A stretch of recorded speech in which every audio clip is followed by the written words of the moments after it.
ไม่ธรรมดา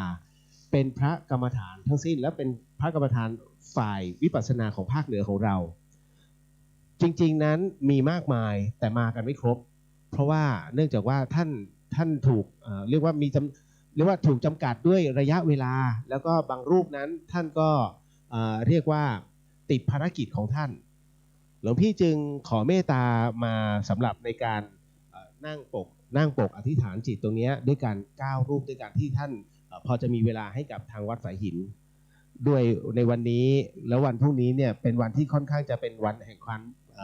เป็นความเป็นมงคลเนาะก็มีงานพิธีต่างๆมากมายทั้งจังหวัดลำพูนแล้วก็เชียงใหม่แล้วก็เชียงรายดังนั้นเนี่ยท่านก็จะไปเมตตาแต่ละที่จะมาวัดฝายหินที่เดียวมันก็คงกระไรอยู่แต่เนื่องจากว่าวัดเรานั้นเป็นพิธีในช่วงกลางคืนก่อนก็เลยค่อนข้างจะสะดวกหน่อยนะพ่อแม่ครูบาอาจารย์รุ่นใหญ่อย่างครูบาจิตนั้นท่านก็มีพรรษาถึง92พรรษาครูบาสองเมืองนั้น93พรรษาหลวงปู่ทองใบนั้น95พรรษาทั้งหมดทั้งมวลเนี่ยเดี๋ยวท่านก็จะมาณตรงนี้ครูบาจันตะนั่นก็70กว่าพรรษามาตรงนี้หมดเลยในช่วงค่ำๆก็หลายๆท่านเนาะท่านใดที่หิวข้าวหรือว่าเรียกว่าอยากจะหาอะไรรองท้องตอนนี้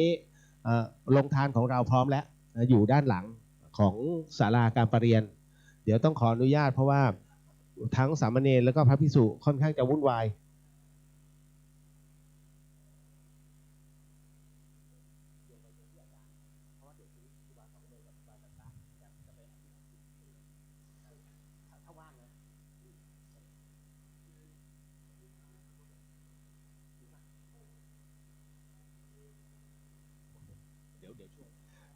ก็ตอนนี้หลวงพี่อยากจะขอน้องสามเณรของวัดฝายหินหลวงพี่ขอ2รูปนะในอุโบสถนิดหนึ่งขอแรงหน่อยลูกเอ้ยเพราะฉะนั้นเนี่ยก็จะมีทั้งพอดีหลวงพี่อยากจะขอให้น้องเนนช่วยเหลือขอความช่วยเหลือนิดนึงเนาะวันนี้พ่อแม่ครูบาอาจารย์เนี่ยเดี๋ยวจะมาอยู่ตรงนี้เยอะเลยก็ทุกสิ่งนั้นต้องเป็นไปตามเหตุปัจจัยคุณโยมก็อย่างที่หลวงพี่ได้เรียนเอาไว้เบื้องต้นว่าเราไม่เคยในเรื่องของการจัดงานพิธีอะไรแบบนี้เนาะ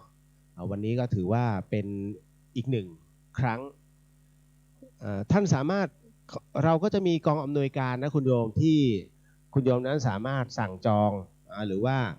เอาเรียกว่าเป็นจุดนัดพบท่านใดที่หลงกันก็มาอยู่ที่กองอำนวยการได้เนาะแล้วเดี๋ยว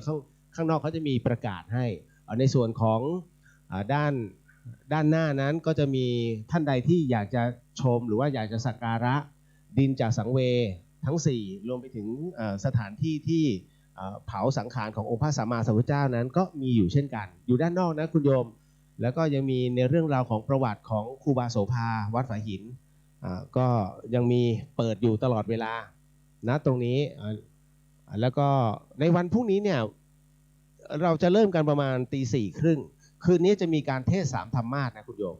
เป็นการเทศ3ธรรมาสจากเรียกว่าพระนักเทศก็เรียกว่าครูบาอาจารย์ท่านเมตตาให้นะด้วยกันอีก3รูปในงานคืนนี้เอาจริงๆแล้วเนี่ยหลวงพี่ว่าเสร็จประมาณ1:00แต่ว่าในช่วง1:00จนถึง4:00นั้นนะก็จะเป็นการเรียกว่าเวียนความเป็นกุศลเกิดขึ้นในเรื่องของเสียงธรรมแต่ท้ายที่สุดแล้ว4:30ของวันพรุ่งนี้นั้นคณะสงฆ์วัดฝายหินเนี่ยเราจะร่วมสวดในการเบิกสายพระเนตรของพระพุทธรูปทั้งวัดนะคุณโยมมันไม่ใช่ว่าที่ใดที่หนึ่งดังนั้นเนี่ยในจุดตรงนี้นี่เองวันพรุ่งนี้ตอน4:00กว่าค่อนข้างจะสำคัญแล้ววันพรุ่งนี้ตอน6:00 น.จะมีในส่วนของเรียกว่าการถวายภัตตาหารเช้าหลวงพี่ลืมบอกไปคืนนี้จะมีการกวนข้าวทิพย์ด้วยข้าวมัทุปายาตเนี่ยคุณโยมเนาะ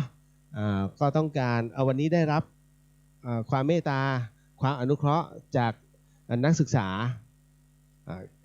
แล้วก็ญาติโยมที่มาร่วมกันนะตรงนี้ คือที่ต้องมากวนข้าวทิพย์เนี่ยถ้าตามโบราณเนี่ยเขาถือว่าต้องใช้เป็นสาวผู้มีสาวพรหมจรรย์ก็มาสำหรับกวนข้าวทิพย์โดยเฉพาะในค่ำคืนนี้เนาะคุณโยมเนาะก็สามารถมาร่วมในเรื่องของการกวนข้าวทิพย์ได้แล้วเดี๋ยววันพรุ่งนี้ก็จะมีให้ตอนเช้าในขณะเดียวกันเหตุการณ์ที่จะเกิดขึ้นในวันพรุ่งนี้ก็คือในช่วงที่เราได้ถวายพระตาหารทั้งหมดทั้งมวลแล้วเนี่ยช่วงประมาณสัก7:30ก็จะเป็นการแห่เรียกว่าแห่พระองค์พระบรมสารีริกธาตุองค์พระบรมสารีริกธาตุเนี่ยนะคุณโยมมีทั้งหมดด้วยกัน19องค์ที่เราได้รับความเมตตาจากกลุ่มของชาวต้นบุญธรรมสถานเนี่ยอัญเชิญมาจากบ้านคุณลุงทองดีหันษะคุณอารมณ์เอามาบรรจุที่พระเศียรขององค์พระสัมมาสัมพุทธเจ้าคือองค์พระประธานของเราอันนี้รูปแบบของพระบรมสารีริกธาตุนั้นเป็นแบบไหนอะไรอย่างไรนั้นเราก็จะมีบอร์ดที่จัดอยู่เป็นบอร์ดนิทรรศการนั้นไปมีที่มาที่ไปหลายคนสงสัยว่าเอ้าแล้วองค์พระบรมสารีริกธาตุที่เขาเอามาจากอินเดียล่ะที่จากกบิลพัสล่ะคุณโยมอันนั้นก็ใช่อันนั้นคือใช่เลยเอาแล้วที่วัดน่ะและที่ทั่วไปนั้นใช่หรือเปล่าหลวงพี่ต้องบอกก่อนว่าก่อนที่องค์พระก่อนที่องค์พระสัมมาสัมพุทธเจ้านั้นได้ก่อนจะปรินิพพานนั้นเนี่ยท่านเล็งด้วยพระญาณไว้ตั้งแต่เบื้องต้นแล้วว่าภายในอนาคตการนั้นเนี่ยหากไม่ทิ้งสัญลักษณ์อะไรไว้ให้เลยเนี่ยเหล่าพุทธศาสนิกชนนั้นอาจจะมิเชื่อว่าท่านนั้นมีอยู่จริงท่านจึงอธิษฐานให้มีพระมหาสารีริกธาตุเนี่ยก็คือในส่วนกระดูกของท่านเนี่ยไม่ว่าจะส่วนไหนก็แล้วแต่มีด้วยกันทั้งสิ้นถึง16ทนานคำว่า16ทนานนั้นเนี่ยแบ่งเป็นรูปประพันธ์สันฐานด้วยกัน3รูปประพันธ์สันฐานดังนั้นเนี่ยก็เลยต้องบอกนิดนึงเนาะอันนี้คือ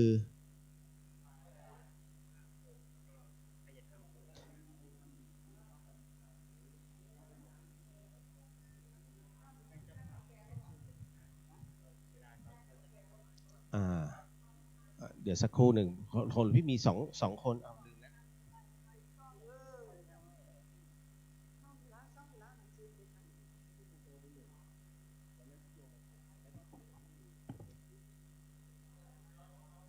เดี๋ยวขออนุญาตนิดนึงเนาะเพราะว่ามีท่านเจ้าภาพมีความแจ้งความจำนงที่อยากจะร่วมถวายทายธรรมกับพระมหาเถระที่จะมานั่งปกให้ให้ให้กับเดี๋ยวนะให้กับคณะให้กับวัดฝายหินเนาะเพื่อจะได้เป็นเจ้าภาพนิดนึงเนาะ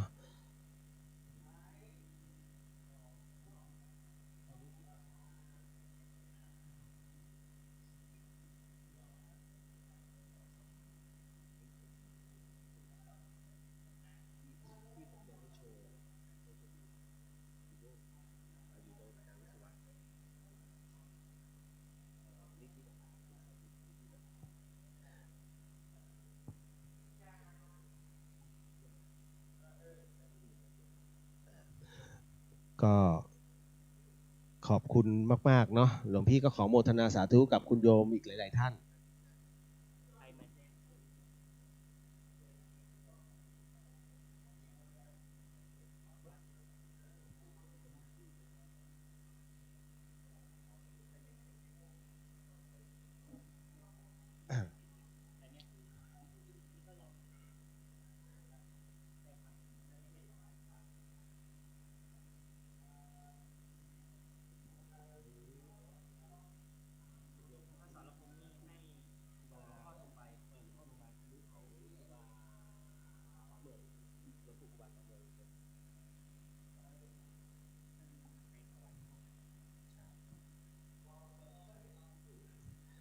ก็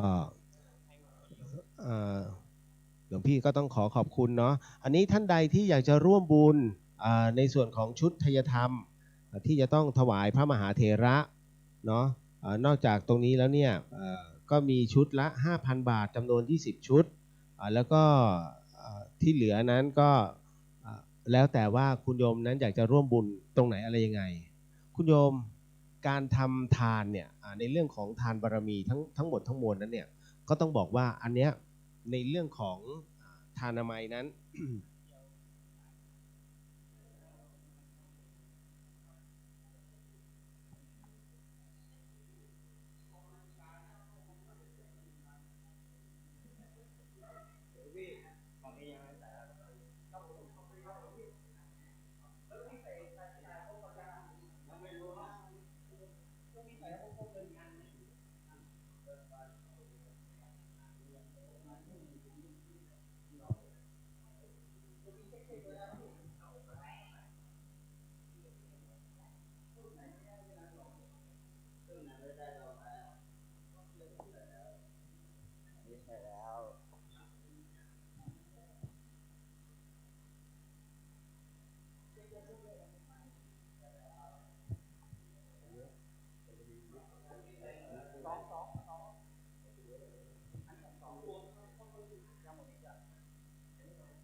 ก็คุณโยมสามารถที่จะรับฟังทาง FM 104.50 เมกะเฮิรตซ์รวมไปถึงฟังทาง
เป็นใบทำงานสีชมพูมันก็เลยทำให้ไปกันใหญ่เลยคราวนี้เพราะฉะนั้นอุบัติเหตุเนี่ยคุณโยมมันไม่เลือกเวลานะมันเป็นไปตามเหตุของมันก็โชคดีว่าไม่มีใครเป็นอะไรทั้ง2 คันหลวงพี่จึงมาที่งานเนี่ยเดินทางที่มันต้องมาถึงนานแล้วล่ะมันต้องอยู่ตรงนั้นเป็นเพื่อนเขาแล้วก็ต้องเคลียร์ในจุดตรงนั้นเพราะว่าเราก็อยู่ในเหตุการณ์ทั้งหมดแล้วก็เห็นเหตุการณ์ทั้งหมดมันจำเป็นไงคุณโยมที่จะต้องให้รายละเอียดกับในขณะที่อยู่ณตรงนั้นด้วยเช่นกันอันนี้หลวงพี่ก็เลยต้องขอเตือนเราเด็กๆวัยรุ่นด้วยคือวัยรุ่นเวลาขี่มอเตอร์ไซค์ออกมาเนี่ยมักจะไม่ค่อยดูซ้ายดูขวาคือออกเลยคุณโยมเคยชินกับการขับขี่ในหมู่บ้านแต่คุณโยมเวลาเราเข้ามาในเมืองใหญ่เข้ามาในเขตที่มีการจราจรเรียกว่าหนาแน่นแออัดทุกคนนั้นเขาขับเหมือนกับว่าเป็นมืออาชีพกันอยู่แล้วคือผ่านการฝึกฝนกันมาเป็นที่เรียบร้อยแต่โยมน้องทั้งหลายนั้นน่ะขับมาด้วยความประมาทด้วยความเคยชินกับหมู่บ้านตัวเองพอเวลาออกมาเนี่ยแล้วมันชนเกิดขึ้นคุณโยมอะไหล่คนเนี่ยนะมันหาเติมไม่ได้เพราะฉะนั้นณตรงนี้หลวงพี่เองก็ด้วยความปรารถนาดีก็ขอให้คุณโยมทั้งหลายนั้นต้องระมัดระวังในเรื่องของการขับขี่สำหรับการจราจรที่จะขึ้นมาบนรถไฟหินนั้นเดินทางสะดวกคุณโยมขึ้นมาเสร็จปุ๊บพอเข้าประตูวัดมาบางคนบอกว่าเอ๊ะท่านไอ้ GPS มันพาผมมาเนี่ยอยู่ตรงบันไดนาคคุณโยมต้องเข้าใจนิดนึงว่าไอ้ GPS เนี่ยไม่รู้จะไปแก้ไขมันยังไงเพราะมันไปปักหมุดวัดฝายหินอยู่ตรงบันไดนาคซึ่งบันไดนาคต้องเดินขึ้นนะแต่ครั้งนี้พอถึงหลวงพี่แนะนำว่าให้คุณโยมขับรถขึ้นมาเรียกว่าขึ้นมาบนเขาเลยบนเนินเขาประมาณ150 เมตรจะเจอทางเข้าซุ้มประตูวัดฝายหินเห็นป้ายใหญ่ๆเลยเรียกว่าขับรถเข้ามาสามารถส่งพ่อแม่ครูบาอาจารย์ได้เลยแล้วก็วกลงไปด้านล่างของธรรมสถานเรียกว่ามันจะกลายเป็นคล้ายๆวงลีอ่ะคุณโยมนะฮัลโหลคล้ายๆเป็นตัวบับเบิ้ลก็นะตรงนี้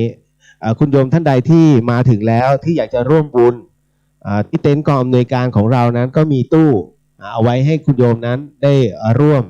ใส่แล้วก็ทำบุญในส่วนของไทยธรรมของพ่อแม่ครูบาอาจารย์ในวันนี้ในช่วงแรกเนี่ยก็จะมีการสวดมนต์ตันคุณโยมพระทั้งหมดที่เป็นพระกรรมฐานแล้วก็พระที่ท่านเรียกว่าปฏิบัติจริยวัตรอันงดงามทั้ง30 กว่ารูปนั้นก็จะมาอยู่ที่อุโบสถวัดฝายหินวัดฝายหินนั้นได้รับเรียกว่าความเมตตาจากพ่อแม่ครูบาอาจารย์ทั้งจากคลื่นสีขาวจากวัดวาต่างๆที่เป็นสหธรรมิกไม่ว่าจะเป็น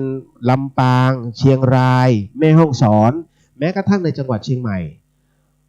ท่านเจ้าอาวาสเนี่ยฝากขอบคุณแล้วก็รู้สึกซาบซึ้งมากที่ในวันนี้ทุกท่านนั้นมาช่วยงานของวัดฝายหิน เราเองหลวงพี่เองซึ่งเป็นพระลูกวัดของวัดฝายหินเนี่ยก็น้อมนำแล้วก็ขอระวะกับพ่อแม่ครูบาอาจารย์ทุกรูปแล้วก็ขอสุมามายังพ่อแม่ครูบาอาจารย์หากมีอะไรที่ทางวัดของเราเรียกว่าบริการท่านขาดตกบกพร่องก็ขออโหสิมาณตรงนี้หลวงพี่ขอเป็นตัวผมขอเป็นตัวแทนให้กับพระลูกวัดของวัดฝายหินทุกท่านก็ขออนุญาตนะตรงนี้เลยนะครับบอกไว้ก่อนเนาะอันนี้ห้องน้ำห้องท่านั้นเรามีถ้าด้านหน้านะมีอยู่แค่ห้องเดียวตรงศาลาแปดเหลี่ยมแต่ถ้าจะเป็นห้องชุดเลยอยู่ด้านหลังคุณโยมอยู่ตรงด้านหลังศาลาการประเรียนนั้นก็4ห้องอยู่ด้านหลังของเจดีย์ทองเรียกว่าเป็นกู่โบราณน่ะก็อีก5ห้องก็แล้วก็ยังมีตรงลานจอดรถอีก2ห้องเพราะฉะนั้นน่าจะเพียงพอเนาะกับความต้องการในเรื่องของห้องน้ำอันนี้ชี้แจงบางท่านงงสงสัยไม่มีห้องน้ำแบบมีอยู่ด้านหลังเนาะคุณโยมก็สะอาดแต่ขอนิดนึงขอให้รักษาความสะอาดคุณโยมวัดฝายหินของเรานั้นไม่มีคนใช้ไม่มีพันโลงเรานั้นมีแต่พระภิกษุแล้วก็สามเณรนั้นที่ทำความสะอาดกันเอง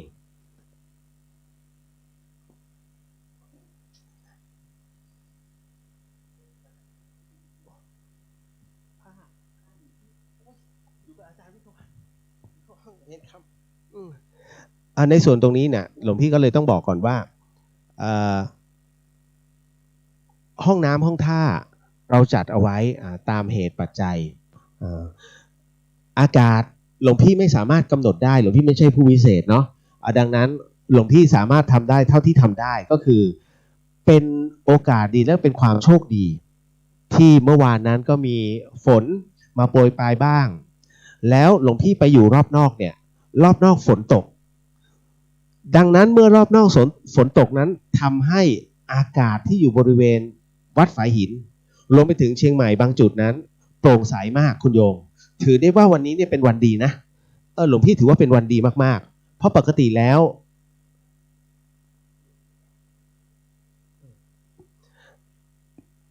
เพราะโดยปกติแล้วเนี่ยอากาศของเชียงใหม่จะขมุกขมัวเนาะแต่วันนี้เนี่ยถือว่าฟ้าใสเนาะโยมเนาะแล้วก็เดี๋ยวอีกพักใหญ่ๆว่าตอนนี้เป็นเวลาเท่าไหร่16 นาฬิกาเนาะ47 นาทีบังเอิญว่าวันนี้คุณโยมไพศาลแสนชัยหลายๆท่านก็คุ้นชื่อนี้ดีก็มีงานของท่านอยู่ที่บ้านจามขี้มดแต่ท่านรับปากหลวงพี่ว่าจะมาในงานนี้เนาะก็เลยต้องบอกไว้ก่อนว่ามาไม่มาก็ถือได้ว่าไม่เป็นไรแต่ในขณะเดียวกันหลายๆท่านอยากเจอเหลือเกินหลวงพี่บอกเลยถ้าคุณโยมไพศาลมาเนี่ยท่านมาแค่ในพิธีแวบเดียวก็ต้องไปเพราะว่าพรุ่งนี้ท่านมีงานตอนเช้าอีกก็เรียกว่ามาเพราะว่าครูบาหลวงเลยแต่ในที่สุดแล้วต้องบอกว่าคุณโยมรู้ไหมครูบาโสภาวัดฝายหินเนี่ยของเราเป็นสังฆราชารูปแรกแล้วก็เป็นผู้ที่ดำเนินจริยวัตรอย่างงดงามมาตั้งแต่สมัยรัชกาลที่5ข้อธรรมต่างๆเนี่ยที่องค์สมเด็จพระพุทธเจ้าหลวงนั้นข้องใจจากการที่มีคนไปฟ้องหรือว่าถวายฎีกาเกี่ยวกับครูบาหลวงท่านเนี่ยปรากฏว่าเมื่อท่านนั้นถูกนิมนต์ลงไปที่วัดเบญจมาบพิตรเนาะท่านก็เรียกว่าได้ถูกนิมนต์ขึ้นไปบนอุโบสถวัดฝายหินในครั้งนั้นองค์สมเด็จพระพุทธเจ้าหลวงหรือว่าองค์พระบาทสมเด็จพระจุลจอมเกล้าเจ้าอยู่หัวนั้นรัชกาลที่5นั้นเนี่ยท่านก็มีปรารภด้วยพระองค์เองสอบถามกิจการฝ่ายเหนือแล้วก็ข้อธรรมต่างๆครูบาโสภานั้นเนี่ยถือได้ว่าเป็นอีกหนึ่งท่านที่ตอบอย่างตรงไปตรงมาฉะฉานและให้ข้อคิดข้อองค์สมเด็จพระพุทธเจ้าหลวงเป็นอย่างดีดังนั้นเนี่ยทำให้องค์สมเด็จพระเจ้าหลวงหรือว่าพระปิยมหาราชหรือว่าองค์สมเด็จพระบาทสมเด็จพระจุลจอมเกล้าเจ้าอยู่หัวนั้นเนี่ยเรียกว่าได้เลื่อมใสในครูบาท่านจึงแต่งตั้งในตำแหน่งสังฆป่าโมกให้เป็นสังฆราชารูปแรกของล้านนาดังนั้น จึงเป็นเกียรติอันยิ่งใหญ่ของวัดฝายหินในวันนี้ถือได้ว่าเราทำอาจาริยบูชาให้กับครูบาท่านและแน่นอนที่สุดเหลนครูบาหลวงก็อยู่ที่วัดฝายหินจนปัจจุบันนี่เดี๋ยววันพรุ่งนี้ท่านรับตำแหน่งแล้วนี่พระครูเหมือนกันนะพระครูโอปอนะท่านก็เป็นรุ่นเหลนและรุ่นที่4ของครูบาโสภานะวันนี้และณวันนี้เนี่ยหลวงพี่ท่านก็อีกหนึ่งพระที่ปฏิบัติแล้วก็อยู่ที่วัดฝายหินด้วยเช่นกันนะหลวงพี่ถือว่าภูมิใจมากนะวันนี้ที่เราได้เป็นส่วนหนึ่งขององค์ครูบาท่านคุณโยมทั้งหลายตอนนี้เนี่ยทางเต็นท์กองอำนวยการของเรานั้นได้วางสลุงเอาไว้สำหรับท่านใดที่อยากจะร่วมบุญก็ขอเชิญเนาะพร้อมและสลุงก็คือขันนะคุณโยมเดี๋ยวใครจะฟังอะไรคือสลุงวะ คือขันนั่นแหละหรือว่าตู้บริจาคแต่จริงๆแล้วโดยปกติอันนี้เป็นถูกอนุญาตเป็นกรณีพิเศษนะคุณโยมโดยปกติแล้ววัดฝายหินไม่รับบริจาคทั้งสิ้นนะแต่วันนี้เป็นกรณีพิเศษเพราะว่าทั้งหมดทั้งมวลนั้นในการที่เราท่านใดที่หยอดไปเนี่ยทั้งหมดเนี่ยให้ท่านได้รับรู้ไว้ว่านะตรงนี้ท่านได้กำลังทำบุญกับนาบุญอันยิ่งใหญ่ในพระสุตตันตปิฎกได้บอกเอาไว้ในเรื่องของนาบุญคุณโยมแล้วนาบุญตรงที่นี้เนี่ยที่คุณโยมได้ร่วมบุญกันเป็นพระกรรมฐานทั้งสิ้นเป็นพระผู้ปฏิบัติดีอย่างจริยวัตรอันงดงามทั้งสิ้นที่มาร่วมสวดมนต์ตันแล้วก็อธิษฐานจิตดังนั้นค่าบุญค่าตัวนะตรงนี้ที่ท่านจะได้รับหรือว่าเขาเรียกบารมีที่ตีกลับไปเนี่ยมันจึงเป็นไปตามค่าตัวบุญของพระที่ท่านมาร่วมสวดมนต์ตันในวันนี้นี่หลวงพี่ไม่ได้อ้างเองนะมันเป็นบันทึกเขาเรียกว่ามันมีอยู่ในพระสุตตันตปิฎกที่ได้บอกเอาไว้ว่าในเรื่องของการทำบุญกับนาบุญเห็นไหมคือการเลิกทำบุญเนี่ยเขาก็ยังมีบริษัทห้างร้านใหญ่ๆเนี่ยคุณโยมที่เขาฆ่าไก่ฆ่าวัวเอามาให้เราได้กินกันเนี่ยทุกวันนี้รู้ไหมเขาเรียกว่าเขาก็สร้างบารมีตรงนี้โดยการสร้างวัดอันยิ่งใหญ่เอาไว้แต่ละที่ปัจจุบันก็ยังมีทั้งสุโขทัยมีทั้งโคราชแล้วก็ยังจัดในเรื่องของการปฏิบัติธรรมทั้งที่บริษัทใหญ่เป็นผู้หนุนนำในเรื่องของการฆ่าเพื่อเอาเนื้อทั้งหลายเนี่ยมาแต่มันเป็นการเขาเรียกว่าเอาบุญอันยิ่งใหญ่มากลบบาปที่กระทำทั้งหมดทั้งมวลในเรื่องของบาปในเรื่องของกรรมนั้นแน่นอนที่สุดในส่วนตรงนี้นี่เองเนี่ยศาสนาพุทธของเราไม่ปฏิเสธหลายท่านคิดว่ามันไม่มีจริงหรอกจริงเหรอถ้าไม่เชื่อลองเตะหมาดูสิพอเตะปุ๊บหมากัดปั๊บนี่เขาเรียกกรรมทันทีทันใดเห็นไหมกรรมมันมีส่งผลทันทีกับรอจังหวะเวลาสิ่งใดก็ตามที่เราทำไว้กับโลกจะคืนสิ่งนั้นกลับมาหาเราคุณโยมสังเกตไหมเราขุดแร่ธาตุต่างๆจากพื้นดินโลกเนี่ยมันจะกลวงไม่ได้นะคุณโยมโลกมันต้องอยู่ด้วยความควบแน่นแผ่นดินต้องมีความควบแน่นถ้าแผ่นดินมีโพรงบ้านคุณโยมต้องยุบถูกไหมก็เหมือนกับเราทำถนนอยู่แล้วอยู่มันลดหัวไปเขาก็บอกว่าอ๋อทรายมันพังน้ำมันกัดเซาะทำให้ถนนนั้นมันหัวแสดงว่านี่ไงเพราะโลกมันกลวงโลกนั้นจะกลวงไม่ได้มันต้องควบแน่นดังนั้นหากเมื่อไหร่ก็ตามที่โลกมันกลวงปุ๊บโลกจะทำการเซตตัวใหม่เพื่อให้มันควบแน่นใหม่จึงจะอยู่ได้นี่แหละที่หลวงพี่ถือพูดว่าทำสิ่งใดได้สิ่งนั้นเห็นไหมเมื่อเราทำกรรมไปกรรมนั้นก็จะตีกลับมาเมื่อเราทำไปความดีนั้นก็จะส่งผลกลับมาเช่นกันนี่คือกฎธรรมชาติคือกฎแห่งกรรมกฎแห่งความสมดุลนั่นเองคุณโยมเอาล่ะเพราะฉะนั้นเดี๋ยวตอนนี้ขออนุญาตเนาะสำหรับรถยนต์ที่จอดอยู่บนลานจอดของบนวัดฝายหินขอเมตตาช่วยเลื่อนรถลงไปด้านล่างคือตามถนนเลยนะคุณโยมด้านหน้าจะมีทางฉีกออกไปทางซ้ายมือ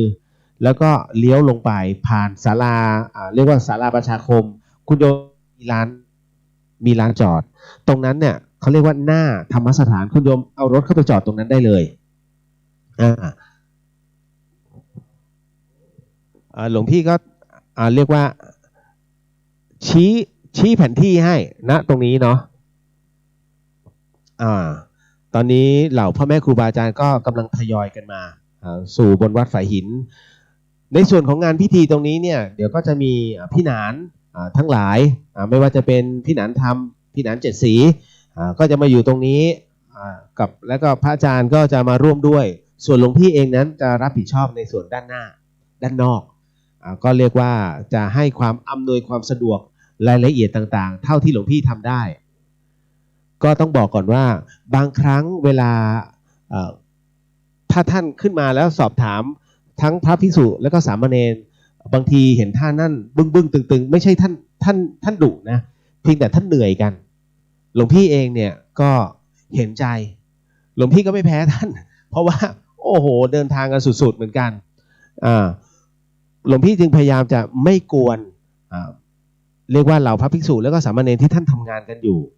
นิดนึงหากท่านใดสงสัยลองติดต่อแล้วก็สอบถามได้ที่กองอำนวยการหรือขึ้นมาในอุโบสถก็ได้ก็ถามหลวงพี่ตรงไหนที่หลวงพี่ตอบได้หลวงพี่ให้รายละเอียดเนาะแต่ถ้าท่านใดที่อยากจะร่วมบุญนะตรงนี้เนี่ยในตอนแรกหากมาโดยตรงก็ให้ขึ้นมาแล้วก็มีเรียกว่าตู้รับไทยธรรมนะตรงนี้คือไทยธรรมเนี้ยเราไม่ได้ใช้เองนะคุณโยมทั้งหมดจะถูกจัดแล้วก็จับใส่นะตรงนี้ทำบุญหมดเลยเราทำบุญให้กับพ่อแม่ครูบาอาจารย์ทุกรูปที่มาตรงนี้นะคุณโยม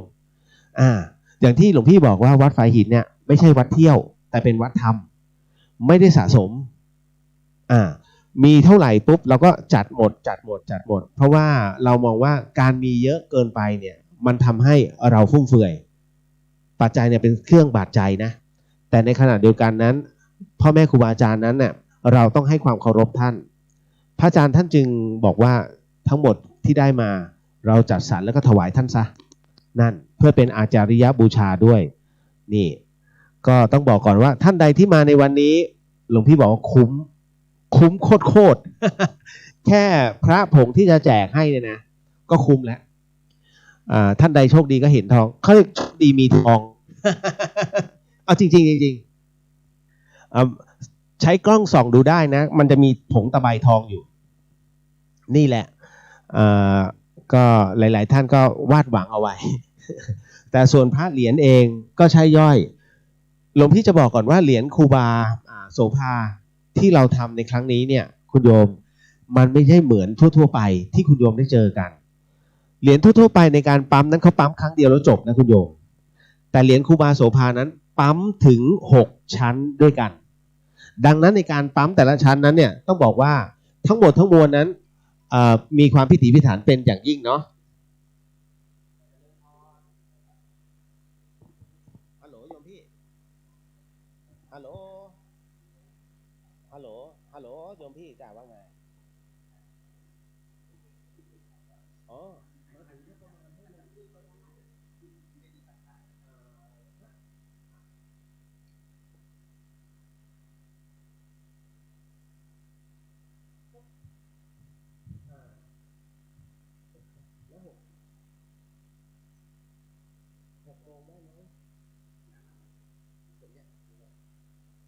ไม่ได้โยมพี่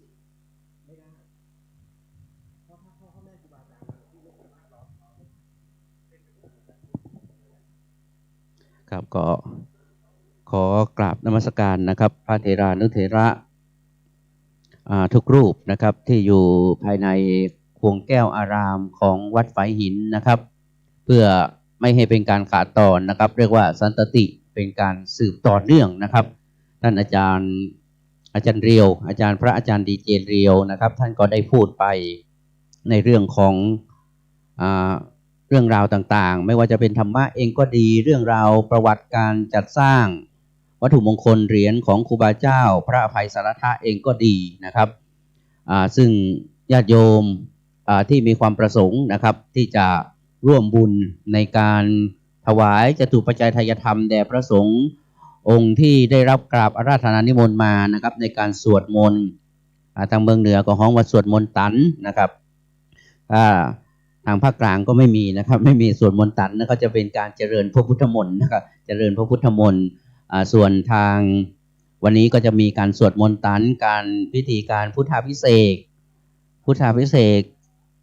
เหรียญครูบาเจ้าพระอภัยสารทะนะครับ ก็คือมีอยู่ด้วยกัน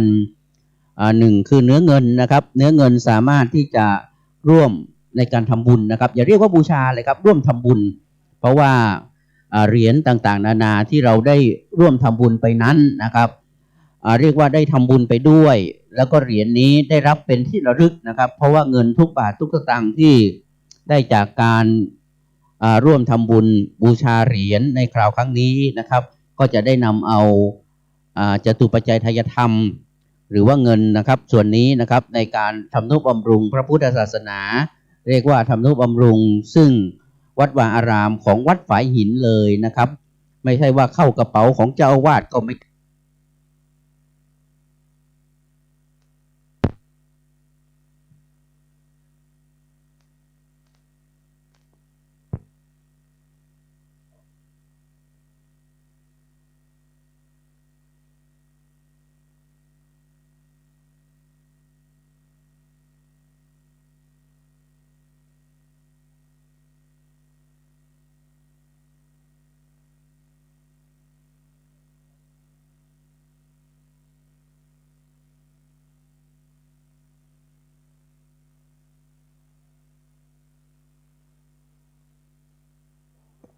อันนี้เป็นการอู้ว่าน้ำไหลไฟดับแต่นะครับเนี่ยทางเมืองเขาบอกว่าอู้น้ำไหลไฟดับนะครับท่านอาจารย์ดีเจเรียวเพิ่นอู้น้ำไหลไฟดับเนอะเพิ่นอู้น้ำไหลไฟดับน้ำไหลก็ดีนะครับไฟดับนี่ไม่ดับอันนี้ไม่ใช่ไฟดับนะครับไม่ดับ เป็นช่วงเป็นตอนนะครับส่วนกำหนดพิธีกรรมในทางดังนี้นะครับการเช่าบูชาเหรียญเรียกว่าการร่วมทำบุญเช่าบูชาเหรียญในคราวครั้งนี้นะครับเราจะได้มาร่วมกันในการเรียกว่าเป็นประวัติศาสตร์นะครับของวัดฝายหินที่จะเพราะว่าการดำเนินการก่อสร้างการสร้างเหรียญในคราวครั้งนี้ถือว่าเป็นครั้งแรกนะครับซึ่งเกิดจากการดำริของท่านอาจารย์พระครูสมุวิสุวัตรวรกิจโจท่านเจ้าอาวาสวัดฝายหินนะครับต้องการที่จะสร้างเหรียญเพื่อที่จะเป็นที่ระลึกนะครับเป็นที่ระลึกนึกถึงครูบาเจ้าพระอภัยสารทะนะครับสังฆปาโมกข์แห่งเมืองเชียงใหม่เฮาเป็นที่ระลึกตัวนะครับแรกๆท่านอาจารย์ก็บอกว่าจะเรียกว่าจะแจกฟรีอาจารย์พระครูสมุทรวัฒน์บอกจะแจกฟรีแต่ว่าทางคณะกรรมการเองก็ดีทางคณะสงฆ์เองก็ดีว่าเราสร้างเหรียญมาแล้วนะครับจะให้โยมทั้งหลายที่บูชาเหรียญไปนะครับจะได้ร่วมทำบุญร่วมชาติตักบาตรร่วมขันนะครับร่วมกับคณะสงฆ์ศรัทธาวัดฝายหินนะครับก็เลยตั้งเพื่อที่จะนำเอาเหรียญนะครับตั้งราคาเหรียญไว้นะครับเพื่อเอาเงินส่วนนี้นะครับในการทำนุบำรุงพระพุทธศาสนาในการทำนุบำรุงเกื้อหนุนนะครับแด่วัดฝายหินโดยเฉพาะนะครับเพราะว่าเงินทุกบาททุกสตางค์วัตถุประสงค์นี้นะครับเงินทุกบาททุกสตางค์นี้จะไม่เข้าใครทักนั้นนะครับไม่เข้าทั้งเจ้าอาวาสไม่เข้าทั้งกรรมการวัดนะครับหมดสิทธิ์นะครับวิยาวัจกรก็บ่ได้นะครับมาได้สักบาทมาได้เข้าปกเข้าห่อเสี่ยงแหมตุยนะครับฉะนั้นนี่เรียกว่าเจตนาการทำก็บริสุทธิ์เมื่อเจตนาการทำที่บริสุทธิ์แล้วของมันบริสุทธิ์ตั้งแต่ต้นนะครับท่ามกลางก็บริสุทธิ์เบื้องสุดเบื้องปลายก็บริสุทธิ์นะครับฉะนั้นการสร้างเหรียญครูบาเจ้าพระอภัยสารทะรุ่นแรกรุ่นเดียวในยุคสมัยของอาจารย์พระครูสมุวิสุวัตรวรกิจโจนะครับก็ถือว่าเป็นบริสุทธิ์ทั้งเบื้องต้นท่ามกลางและเกาะที่สุดนะครับเบื้องต้นท่ามกลางและที่สุดฉะนั้นตั้งต้องออกไม่ออกญาติโยมนะครับอีพ่ออีแม่นะครับลุงป้าน้าน้องทั้งหลายนะครับที่จะมีความประสงค์ที่จะบูชาเหรียญไว้เป็นที่ระลึกนะครับสามารถติดต่อได้ที่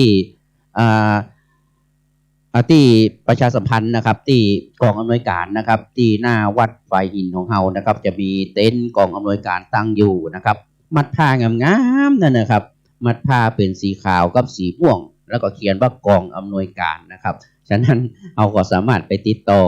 ที่จะตุ๊ปปี้ตุ๊ปปี้หลวงพี่หลวงพ่อหนูหรือว่าผมต้องการที่จะบูชาเหรียญเยอะจะได้นะครับ ทำยังไง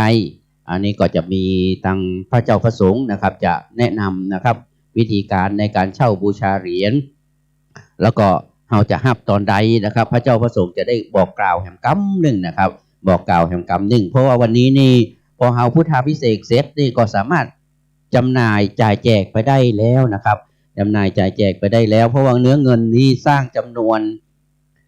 ถ้าจำประพิษ30 เหรียญเท่านั้นนะครับจะไม่มีการปั๊มเพิ่มนะครับถ้าเมื่อไหร่มีองค์ที่31เนี่ยแสดงว่าปลอมทันที ปลอมทันทีหรือไม่ก็โรงงานทำเพิ่มอันนี้ก็คือบะหมี่นะครับเพราะว่าเราจะทำลายบล็อกพอทำเรียบร้อยแล้วทำลายบล็อกทันทีนะครับบล็อกนี้มาสามารถที่จะปั๊มได้เห็นแล้วนะครับเพราะเหรียญแต่ละเหรียญนี่ก็จะมีตัวตัดนะครับตัวตัดเหรียญอย่างกับพี่นานี่ก็จะหุ้มนะครับหุ้มในพระเครื่องก็จะหุ้มวัดตัวตัดเนี่ยวิธีการตัดการตอกโคดเนี่ยตอกโคดนะแต่คืนนี่ช่วยกันตอกนะครับคืนหุ่งเนอะคืนหุ่งเพื่อนห้องว่าวันค่ำคืนหุ่งในการตอกโคดคนตอกกับบริกรรมคาถาไปตัวนะครับตึงปีนนานถึงพ่อออกแม่ออกถึงตู้เจ้านะครับตอกไปตัวปอกปอกแป๊กแป๊กนะครับถ้าตัวบาที่ไขมาในมาร่วมในการเรียกว่าจัดสถานที่นะครับก็จะได้ยินเสียงปอกแป๊กปอกแป๊กปอกแป๊กในวันค่ำนะครับเพราะว่าแต่ว่านี้เป็นการตอกโคดนะครับสดๆร้อนๆนะครับตอกโคดแต่ละจุดแต่ละเนื้อก็จะเป็นการตอกโคดบัตตี้เดียวกันนะครับเนื้อนี้เนื้อทองแดงรมดำก็จะตอกแหมจุดหนึ่งเนื้อทองแดงผิวไฟก็ตอกแหมจุดหนึ่งเนื้ออัปปาก้าตอกแหมจุดหนึ่งเนื้อฝาบาทก็จะตอกแหมจุดหนึ่งนะครับเนื้อเงินก็จะตอกแหมจุดหนึ่งดังนั้นแต่ละจุดแต่ละตีนี่ก็จะประเมินกันนะครับบางคนบางท่านก็บอกว่าโอ้ตอกโคตรแล้วอย่างมาทะลุแถวตั้งหลังก็เนี่ยปูดตั้งหลังเปิ้นห้องว่าโคตรสะดุ้งไอ้เนอะถ้าภาษาตั้งภาษาเซียนเนี่ยเปิ้นห้องว่าโคตรสะดุ้งอย่างกับเหรียญเนี่ยของหลวงพ่อคูณเนี่ยนะเหรียญรับเสด็จหลวงพ่อคูณเนี่ยถ้าโคตรมาสะดุ้งไปตั้งหลังนะปลอมทันที เพราะว่าโคตรแบบเป็นโคตรที่ตอกเป็นโคตรที่พิมพ์ดังนั้นเวลาโคตรตอกเนี่ยบางคนห่างเหรียญโอ้เหรียญมันอย่างว่าปูดตั้งหลังเนี่ยอันนี้แสดงว่าโคตรเนี่ยเวลาโคตรตอกเนี่ยน้ำหนักการตอกเนี่ยมันอาจจะบัดเสมอกันบางคนก็ออกตอกเฮงมันก็สะดุ้งไปตั้งหลังเนี่ยถือว่าเป็นตำหนิเรียกว่าเป็นความงดงามเป็นความงดงามเป็นศิลปะอย่างหนึ่งนะครับเป็นศิลปะอย่างหนึ่งเพราะเวลาการตอกโคตรเหรียญเองก็ดีนะครับเวลาเขาตอกไปแล้วเนี่ยมันจะปูดตั้งหลังเพื่อนห้องว่าโคตรมันสะดุ้งมันปูดไปตั้งหลังอันนี้ก็เป็นตำหนิอย่างหนึ่งที่เวลาหมู่เซียนพระหมู่นักเลงพระนักเล่นพระต่างๆนานาเวลาเขาจะส่องโอ้โคตรทะลุอันนี้เป็นโคตรตอกนะเป็นโคตรตอกว่าใจโคตรที่พิมพ์อยู่ในพิมพ์เลยอันนี้เขาก็จะเอาเป็นตำหนิฉะนั้นตึงเมื่อหับเหรียญไปแล้วถ้าหันวันปูดตั้งหลังนี่นะจะไปตกใจเนอะจะไปตกใจเนอะยิ่งปูดนักแสดงว่าพลังลงนัก พลังลงนักอันนั้นก็ฝากไว้ทางสถาพอออกไม่ออกเลยนะครับใครที่จะมาร่วมทำบุญทำกุศลร่วมกันนะครับก็สามารถที่จะร่วมกันที่กองอำนวยการได้นะครับแล้วก็ทางเจ้าหน้าที่นะครับตะกี้ผมประกาศผิดไปก็มาแก้น้อยนะครับเปิ้นฮ้องว่าชรบบัจเจอปพรตะกี้เปิ้นมาวีโต้ละชรบบัได้เงินเดือนเนอะเนี่ยใจจิตอาสาอย่างเดียวส่วนอปพรเปิ้นมีเงินเดือนเนาะฉะนั้นนี่วันนี้เขาใช้บริการของชรบนะครับชรบในการที่จะอำนวยความสะดวกในการจัดความสะดวกในด้านของจราจรนะครับเพราะว่าในควงแก้วอารามในวัดไฟหินเฮาแห่งนี้นะครับจะมาฮื้อรถเข้ามานะครับยกเว้นแต่รถที่มาส่งของครูบาอาจารย์มาส่งทุเจ้าพระนายที่เพิ่นได้รับกราบอาราธนานิมนต์มาในการสวดในการสวดก็ดีในการนั่งปกก็ดีนะครับอันนี้ก็คือพอมาส่งครูบาอาจารย์พระเจ้าพระสงฆ์แล้วก็จะฮื้อคนขับรถนะครับวนรถลงไปนะครับแล้วก็ไปจอดทางด้านล่างนะครับเพราะว่าทางด้านล่างนั้นได้แปลงเป็นเปิ้นฮ้องว่าเป็นลานเนอะเป็นควงธรรมควงวัฒนธรรมของวัดฝ่ายหินนะครับเพราะว่างบประมาณนี้ในการจัดสร้างก็ได้ข่าวว่าทางมหาวิทยาลัยเชียงใหม่ได้แจ้งมาว่า เสี่ยงงบประมาณ1,200,000 บาทนะครับในการที่จะสร้างในครั้งนี้นะครับครับโอ้ตู้บริจาคตั้งนอกพร้อมแล้วนะครับยกมือสาธุมือหนึ่งล้วงกระเป๋าอันนี้อู้เล่นนะครับมือหนึ่งล้วงกระเป๋าสามารถร่วมบุญร่วมกุศลกันได้นะครับบ่ได้บังคับนะครับบ่ได้บังคับกันนะครับในการทำบุญทำกุศลการบังคับการทำบุญทำกุศลการบักนี่ผมมาชอบนะครับบักต้องทำเต้าอันต้องทำเต้าอี้เนี่ยครับอันนี้เรามี10 บาทก็ใส่10 บาทมี20 บาทก็ใส่20 บาทมี100ใส่100มี500ใส่500มี1,000ใส่1,000แล้วแต่นะครับนี่คือเฮาบ่บักแล้วแต่คนที่เฮามีเจตนาแล้วก็เฮาบ่ได้เบียดเบียนทั้งตัวเองไม่ได้เบียดเบียนและผู้อื่นเปิ้นฮ้องว่าการทำบุญทำกุศลนั้นเหมือนกับเฮาหว่านไว้นะครับเปิ้นบอกว่า1ก็คือถ้าจำบ่ผิดเนี่ยก็คือบนขว้างลงเหวนะครับใจนี่เก่าใจนี่เก่าขว้างลงเหวฝังดินไว้ฝังดินไว้แล้วก็แหมอันนึงอย่างก็ใจนี่เก่าแล้วก็คือเปิ้นกู้ยืมเนี่ยคือเปิ้นกู้ก็คืออันนี้ก็คือเวลาเราทำบุญทำกุศลนี่เหมือนก็เราเอาฝังดินไว้นะครับเอาทรัพย์สินสมบัติฝังดินไว้พอเราตามความเชื่อทางด้านพุทธศาสนาและเองก็ดีนะครับเวลาเรามีความเชื่อว่าเราตายไปแล้วนะครับกรรมดีทำดีได้ดีทำชั่วได้ชั่วนะครับทำดีได้ดีทำชั่วได้ชั่วเหมือนกับคำสอนขององค์สมเด็จพระสัมมาสัมพุทธเจ้านะครับเมื่อเราทำดีเราก็ได้ดีนะครับการที่เราได้ฮือตานการที่เรารักษาศีลก็ดีฮือตานก็ดีเจริญเมตตาภาวนาก็ดีปัตตาอนุโมทนาไมก็ดีการที่เราอนุโมทนานะครับแม้แต่เราฟังวิทยุอยู่บ่ได้มาร่วมบุญร่วมกุศลในควงแก้วอารามวัดป่ายหินเราก็สามารถยกมือ10 นิ้วนะครับตั้งวางคิ้วเกษานะครับสาธุเราก็ได้บุญได้กุศลนะครับได้บุญได้กุศลแม้แต่ถ้าเราไปทำบุญเดี๋ยวมันมีทำบุญออนไลน์ได้นะครับเราก็สามารถติดต่อทางท่านพระครูสมุนะครับพระครูสมุทางคลื่นวิทยุนะครับพวกก็จะมีบัญชีอยู่เราก็สามารถร่วมทำบุญทำกุศลร่วมได้โดยนะครับเดี๋ยวอยู่ที่ไหนก็ทำบุญได้นะครับอยู่ต่างประเทศก็สามารถร่วมบุญร่วมกุศลด้วยกันได้นะครับร่วมบุญร่วมกุศลด้วยกันได้เพราะว่าวันนี้เราจะต้อนรับพระเถรานุเถระจำนวนมากนะครับวันนี้ถือว่าเยอะนะครับเยอะพอสมควรแล้วนะครับเยอะพอสมควรส่วนวันพรุ่งนี้ก็จะเป็นการทักษิณานุปทานรำลึกนึกถึงครูบาอาจารย์เพราะว่าจะเป็นครูบามารวิชัยนะครับครูบาเจ้าอภัยสารทะตลอดจนถึงอดีต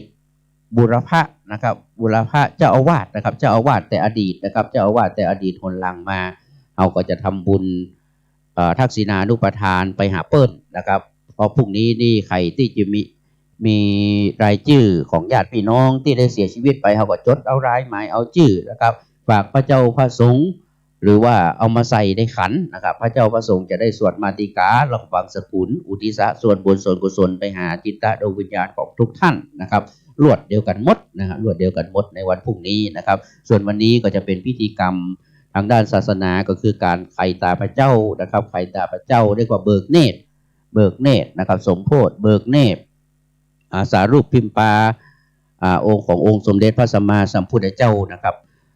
ขององค์สมเด็จพระสัมมาสัมพุทธเจ้าเป็นตัวแทนขององค์สมเด็จพระสัมมาสัมพุทธเจ้านำมงคลมาฮื้อนะครับเวลาเขาพอเขากอยโอ้นี่เป็นรูปแบบขององค์สมเด็จพระสัมมาสัมพุทธเจ้าบางคนก็บอกว่าโอ้เขาไปยึดติดทางด้านวัตถุเกินไปไหวอย่างบ่ฮู้อิฐหินปูนทรายนะบางคนว่านะอิฐหินปูนทรายแต่ว่าถ้าเกิดว่าเรามีความเรียกว่าจิตเรามีความฉลาดนะครับมีความฉลาดเพราะอิฐหินปูนทรายนั้นมันก็จะนำเราไปสู่การปฏิบัติที่ได้สูงขึ้นไปเป็นลำดับไปนะครับแม้แต่พระโสดาบันเองก็ดีเพิ่นบอกว่าละสังโยชน์ได้3สักยทิฏฐินะครับการหันตัวเก่าว่าจะต้องแก่ต้องเจ็บต้องตายเป็นธรรมดานะครับวิจิกิจฉาความลังเลสงสัยในคุณของพระพุทธพระธรรมพระสงฆ์บ่มีนะครับมีความลังเลสงสัยในคุณของพระพุทธพระธรรมพระสงฆ์แล้วก็รักษาศีลได้อย่างสมบูรณ์นะครับศีล5อันนี้ก็เรียกว่าเป็นคุณสมบัติของพระอริยบุคคลขั้นต้นก็คือพระโสดาบันนะครับพระโสดาบัน ดังนั้นเวลาเราหันสารูปพิมพ์ปาหรือว่ารูปเหมือนที่เป็นตัวแทนขององค์สมเด็จพระสัมมาสัมพุทธเจ้าแล้วนะครับเอายกมือสาธุจิตมันก็เป็นมงคลนะครับแม้แต่เฮาทันเจดีย์หรือว่าสังเวชนียสถานที่ท่านอาจารย์เรียวได้นำเอาดินจากสังเวชนียสถานมาบรรจุลงเป็น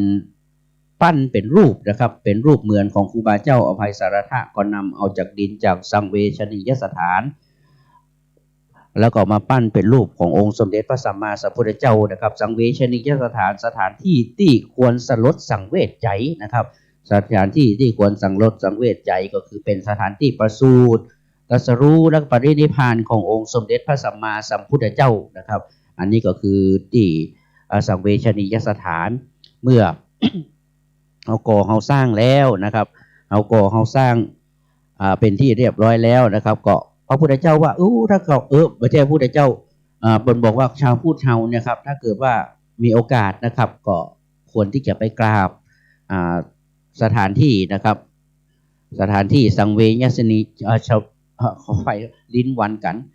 สถานที่สังเวชนียสถานนะครับขององค์สมเด็จพระสัมมาสัมพุทธเจ้านะครับที่เป็นที่รำลึกถึงความสลดสังเวชใจนะครับที่เป็นถึงความสลดสังเวชใจเราจะได้เห็นความเป็นพระไตรลักษณ์คือความเป็นอนิจจังทุกขังอนัตตานะครับเราจะได้เห็นวิถีชีวิตขององค์สมเด็จพระสัมมาสัมพุทธเจ้าเราตั้งแต่เกิดไปจนถึงดับขันธปรินิพพานอันนี้เราจะหันตั้งแต่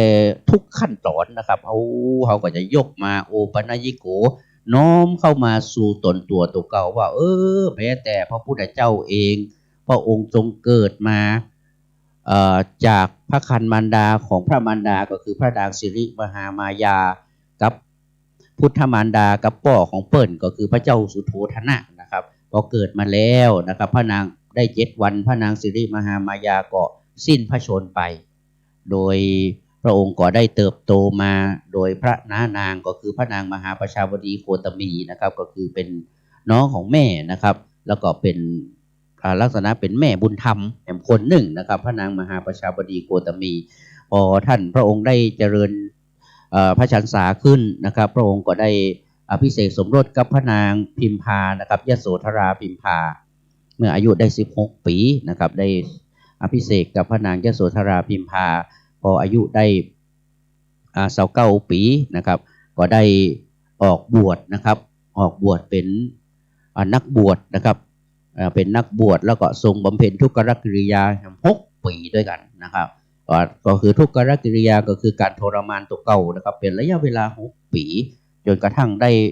บรรลุอนุตตรสัมมาสัมโพธิญาณนะครับก็คือเขาถือเอาวันที่องค์สมเด็จพระสัมมาสัมพุทธเจ้านั้น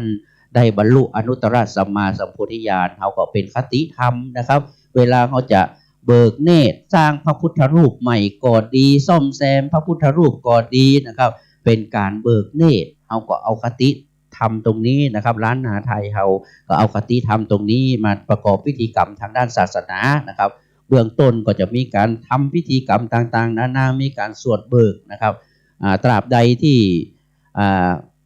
ยังบักไข่ตาพระเจ้าอยู่นะครับเขาจะยก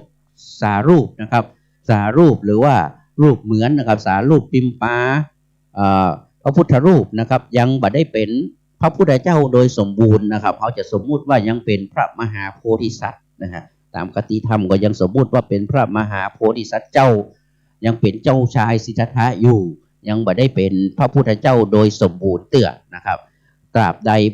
เมื่อใดก็ตามถ้าเราได้อบรมสมโภชเรียบร้อยแล้วนะครับตั้งแต่ยาม1ยาม2ยาม3นะครับไปจนถึงยามสุดท้ายซึ่งถึงเวลาไข่ตาพระเจ้าเอาขี้ผึ้งออกนะครับเอาขี้ผึ้งออก7 ตาพระเจ้าแล้วนะครับเอาขี้ผึ้งออกแล้วก็ถวายเข้ามาทุปายาตอันนี้ก็คือเสร็จเสี่ยงสมบูรณ์นะครับเสร็จเสี่ยงสมบูรณ์สำเร็จเป็นตัวแทนนะครับรูปเหมือนตัวแทนขององค์สมเด็จพระสัมมาสัมพุทธเจ้านะฮะตัวสำเร็จลงนะครับก็คือได้ยามสุดท้ายได้บรรลุอนุตตรสัมมาสัมโพธิญาณได้สิ้นอาสวะขยญาณได้บรรลุธรรมนะครับเป็นองค์สมเด็จพระสัมมาสัมพุทธเจ้าพระองค์หนึ่งในโลก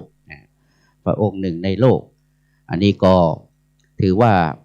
เราได้มาร่วมพิธีกรรมนะครับพิธีกรรมแต่ละพิธีกรรมนะครับมันจะแฝงครึ่งคติธรรมนะครับถ้าเรามองเป็นแค่พิธีกรรมก็มองเป็นแค่พิธีกรรมนั่นแหละครับแต่ถ้าเรามองลึกไปเห็นนะครับมันจะแฝงทางด้านพิธีกรรมมันจะแฝงทางด้านคติธรรมต่างๆนานาไว้ในพิธีกรรมทุกลำดับขั้นตอนนะครับทุกระดับขั้นตอนถ้าบางคนโอ้ยบางคนในสมัยก่อนเนี่ยเราเคยหันว่าคนคนหนึ่งนะครับได้บุ๊บพระพุทธรูปเอาน้ำกรดลาดนะครับสุดท้ายก็บ่รอดสุดท้ายก็บ่รอดสักลายแพ้ใจตัวเก่าแพ้ใจตัวเก่าเรียบร้อยไปเหียเรียบร้อยไปเหียอันนั้นฉะนั้นเนี่ยสารูปขององค์สมเด็จพระสัมมาสัมพุทธเจ้าอันนี้เขาเคารพนึกถึงนะครับลำลึกนึกถึงนะครับแม้แต่เพิ่นบอกว่ากอบกองทรายมาสร้างขึ้นว่าในกองทรายเป็นพระเจดีย์หันกองทรายงามเอากองทรายมากอบโอ้นี่เป็นพระเจดีย์ขององค์สมเด็จพระสัมมาสัมพุทธเจ้าน้อมกราบไหว้อันนี้ก็เป็นบุญเป็นกุศลอย่างมากมายอย่างมากมายอันนี้คือคนหันคนฉลาดก็จะมีความคิดอย่างอี้นะครับส่วนคนที่มองแค่ตื่นเขินก็บอกโอ้เป็นความงมงายยึดติดเนี่ยเป็นความงมงายยึดติดแน่นอนที่สุดครับการที่เราเริ่มแรกเนี่ยมันก็ต้องมีความยึดติดเพื่อที่จะปล่อยนะฮะยึดติดเพื่อจะปล่อยนะครับลำดับแรกเขาก็ต้องยึดก่อนยึดในสิ่งที่เป็นความดีเพิ่นบอกเพิ่นถ้าผมจำมาผิดถ้าจะเป็นหลวงปู่ดูก็ที่คนไปถามว่าทำไมคนไปยึดติดวัตถุมงคลหลวงปู่ดูบอกว่ายึดติดวัตถุมงคลดีกว่าที่เขาไปยึดติดวัตถุอัปมงคลวัตถุอัปมงคลฉะนั้นเขาถึงหันว่าหลวงปู่ดูวัดสะแก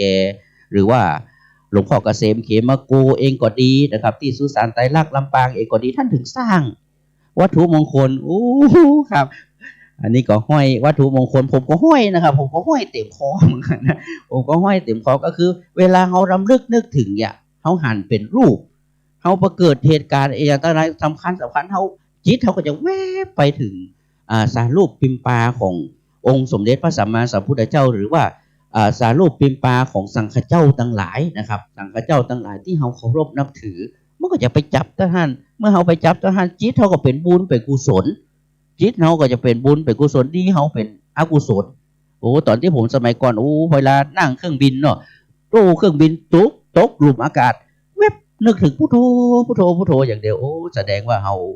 จึดถึงในสิ่งที่ดีเนาะบางคนนี่ก็จะมีความวิตกกังวลวิปฏิสารวิตกกังวลเกิดขึ้นก็ถึงสิ่งนั้นสิ่งนี้อันนี้ก็คือเวลาเราห้อยพระเนี่ยห้อยพระที่ร่างกายไม่มันก็ติดร่างกายเราต่อไปมันจะเข้าไปสู่จิตวิญญาณของเราเมื่อใดที่มันเข้าไปสู่จิตวิญญาณของเราแล้วนะครับการที่เรา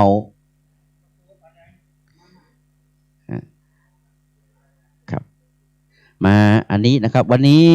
เราพระสงฆ์ที่ได้รับการอาราธนานิมนต์มานะครับวันนี้ก็จะเป็นการสวดมนต์ถันนะครับวันนี้ผู้ดำเนินการนี่ก็คือพี่นาน74เด้อพี่นาน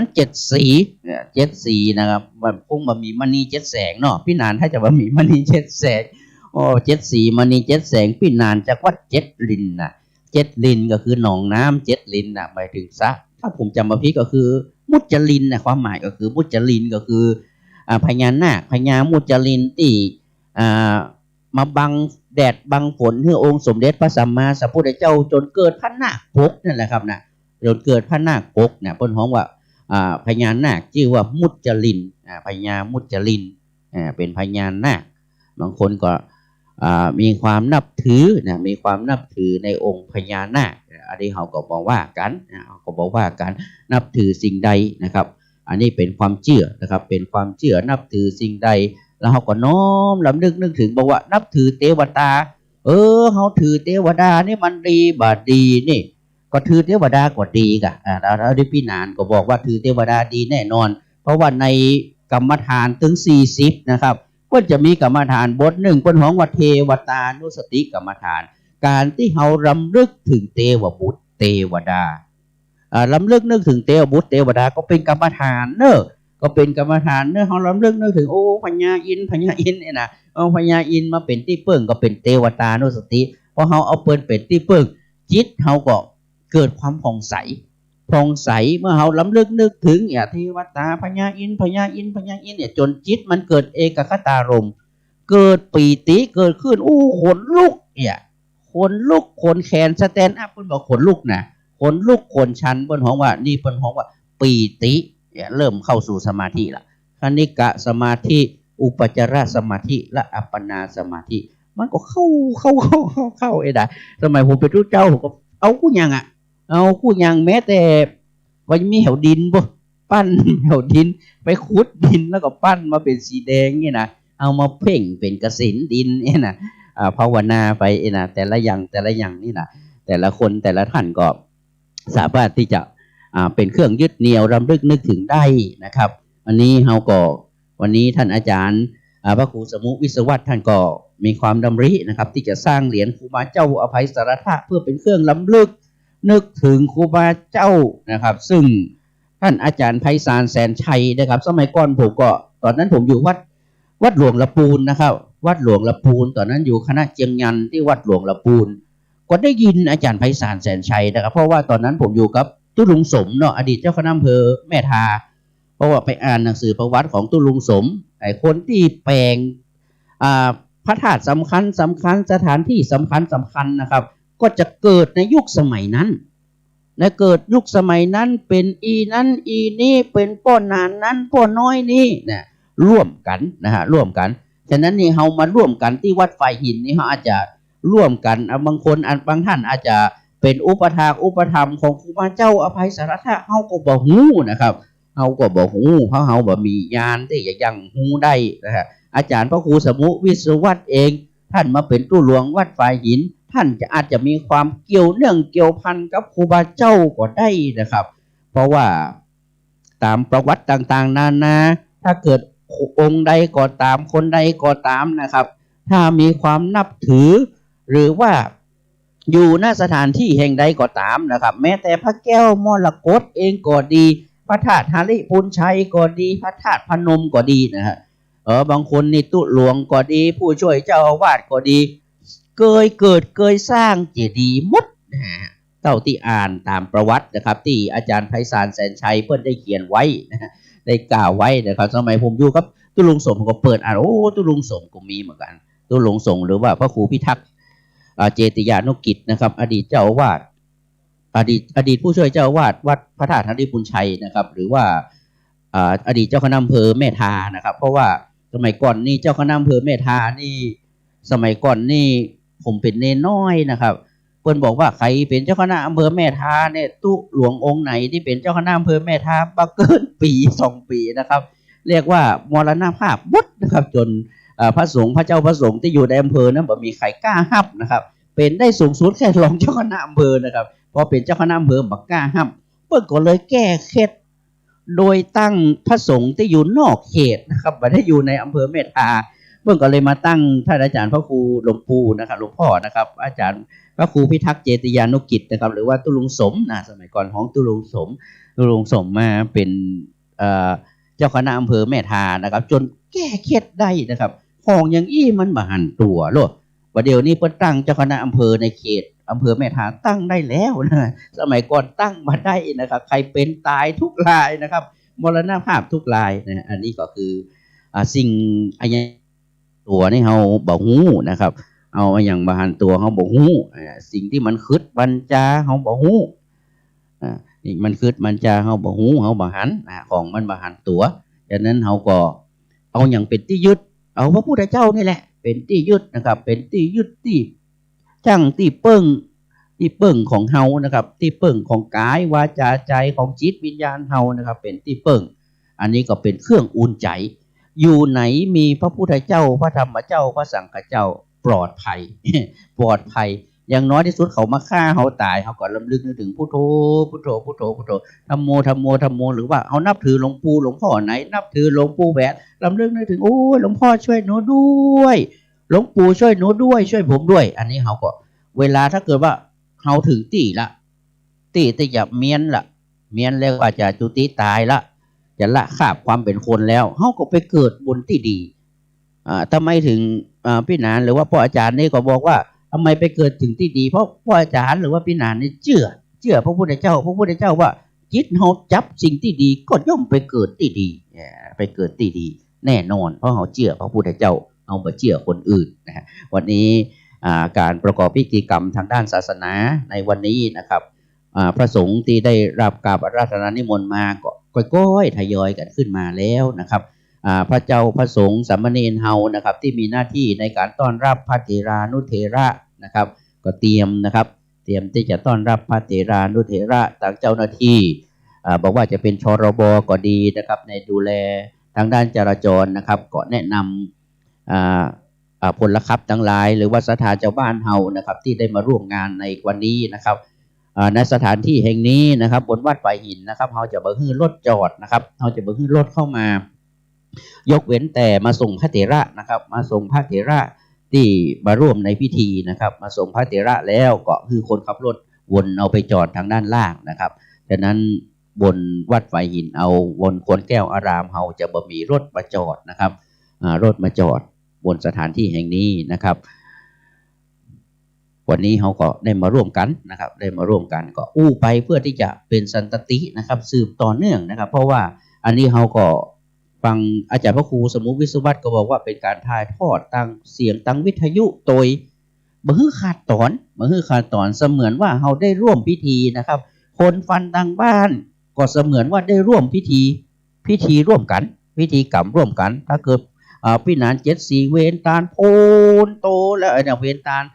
หังวันตาเรียบร้อยเขาก็ได้ร่วมอนุโมทนาตัวป่นยอน้ำเขามินส้มป่วยเขาก็ยอไปตัวเนี่ยเอาได้ยอไปตัวจิตก็เกิดนึกถึงไอ้น่ะอยู่บ้านฟังวิทยุอยู่ก็เกิดนึกถึงเอาจิตมาอยู่วัดไผ่หินนี่พอพี่นาน74ได้นำไว้พระสมทานเบญจศีลอรหังสัมมาสัมพุทโธก็ว่าก็ตัวกำหนดจิตตัว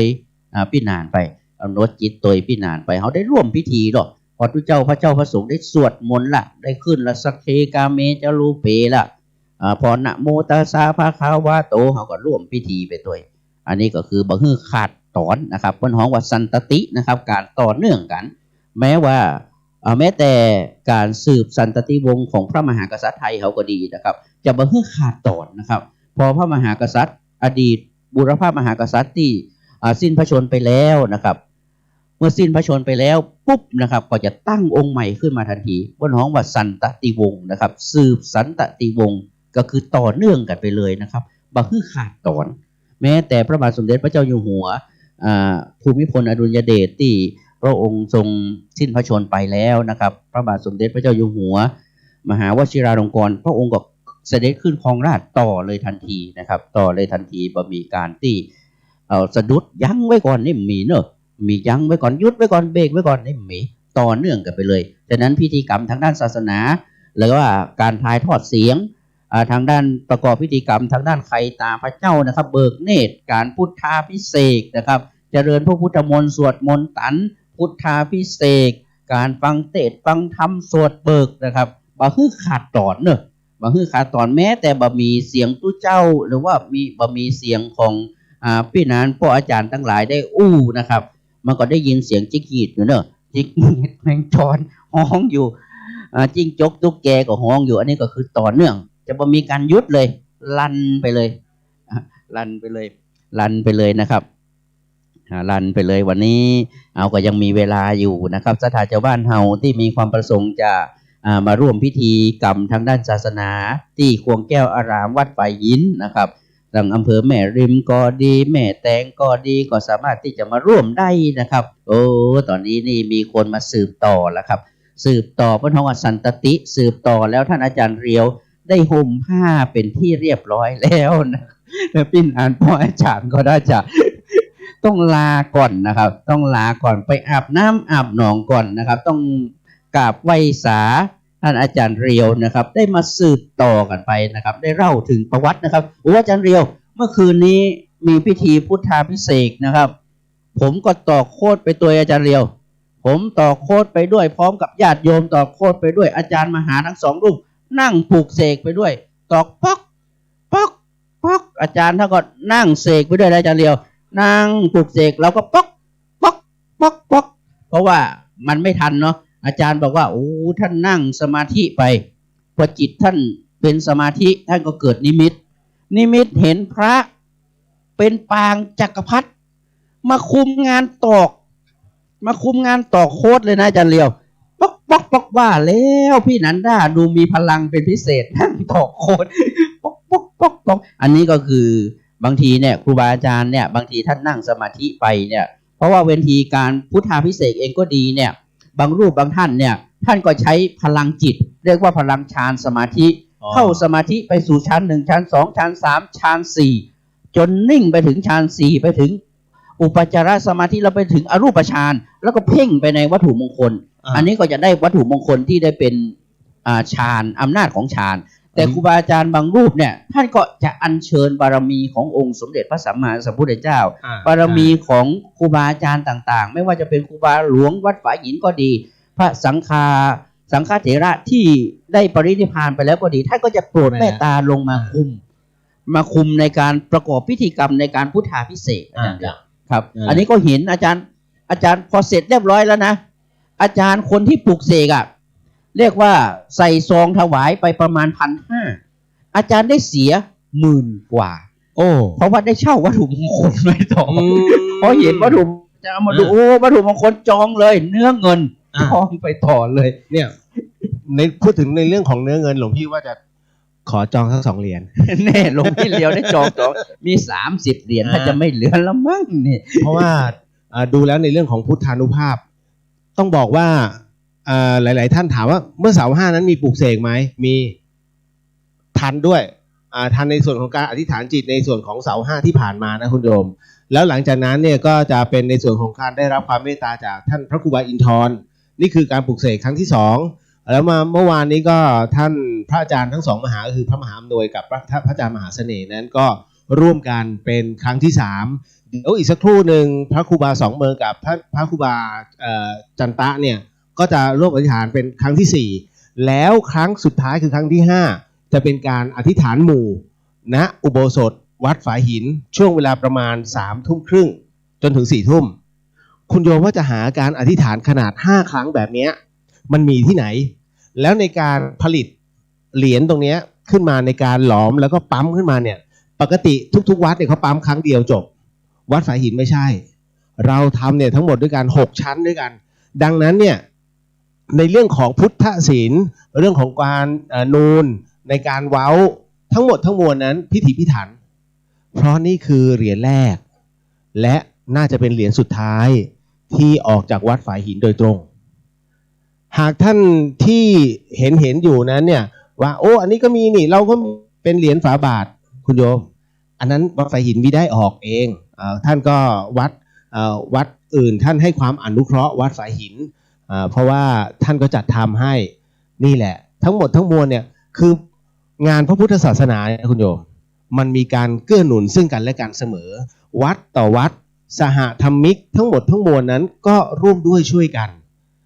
เช่นเดียวกับพ่อแม่ครูบาอาจารย์วันนี้ที่จะมาร่วมการสวดมนต์ตันแล้วก็อธิษฐานจิตวัดฝายหินก็ได้รับความอนุเคราะห์จากพ่อแม่ครูบาอาจารย์หลายรูปเหลือเกินคุณโยมนั่นน่ะถือได้ว่าเป็นทั้งพระที่มีจริยวัตรงดงามในเรื่องของการปฏิบัติในเรื่องของการให้ข่าวสารไม่ว่าจะเป็นครูบาอาจารย์นั้นในเรื่องของวิปัสสนากรรมฐานหรือว่าพ่อแม่ครูบาอาจารย์สายคลื่นสีขาวซึ่งทั้งหมดทั้งมวลนั้นท่านเป็นพระผู้พิทักษ์ในส่วนของงานพระพุทธศาสนาโดยตรงวันนี้วัดฝายหินได้รับความอนุเคราะห์จากท่านทั้งหมดเลยคุณโยมโดยเฉพาะอย่างยิ่งเนี่ยตอนนี้หลายๆท่านเอาเรียกว่าของต่างๆเนี่ยซึ่งเป็นพระประจำตัวนั้นอยากจะเอามาเข้าร่วมในพิธีคุณโยมหลวงพี่ต้องบอกก่อนนะว่าสามารถตั้งได้ในจำนวนจำกัดและที่สำคัญคือแพ็คอะไรให้มันให้เรียบร้อยเนื่องจากว่าเวลาท่านถอนจิตในการอธิษฐานเกิดขึ้นเนี่ยมักจะมีการอันนี้ของใครของหนูหายไปไหนของฉันหายไปไหนนี่นู่นนั่นอันนี้ต้องบอกก่อนว่าวัดฝายหินเราไม่ขอยุ่งเกี่ยวเลยนะเพราะในส่วนตรงนี้การจะหายไม่หายไม่ใช่พระไม่ใช่ขึ้นอยู่กับพระเพราะพระนั้นมีศีลครอบอยู่หากหายด้วยน้ำมือพระอันนั้นน่ะถือว่าปาราชิกเพราะเป็นการอาทินนาดังนั้นถ้าหายจริงเนี่ยมันคือการแย่งชิงกันหรือเปล่าหลวงพี่ไม่สามารถการันตีได้ ต้องบอกไว้ก่อนนะในส่วนตรงนี้วัดฝายหินขอออกตัวก่อนเลยว่าไม่ขอรับผิดชอบนะแต่ว่าในส่วนของพระเนื้อเงินหรือว่าแม้กระทั่งทองคำหรือแม้แต่ในส่วนของพระต่างๆเนี่ยที่อยู่ในความดูแลของวัดฝายหินทั้งหมดทั้งมวลเนี่ยอันนั้นน่ะเนี่ยของเราซึ่งเป็นผู้ที่จัดทำขึ้นมาเนี่ยเราเป็นผู้ดูแลเองถ้าพูดถึงในเรื่องของอานิสงส์นั้นคุณโยมมันมีมากมายเหลือเกินในเรื่องของการทำบุญหลวงพี่เจอคำถามว่าทำบุญแล้วทำไมเนี่ยไม่เห็นบุญเกื้อหนุนมันจริงเหรอคุณโยมรู้ไหม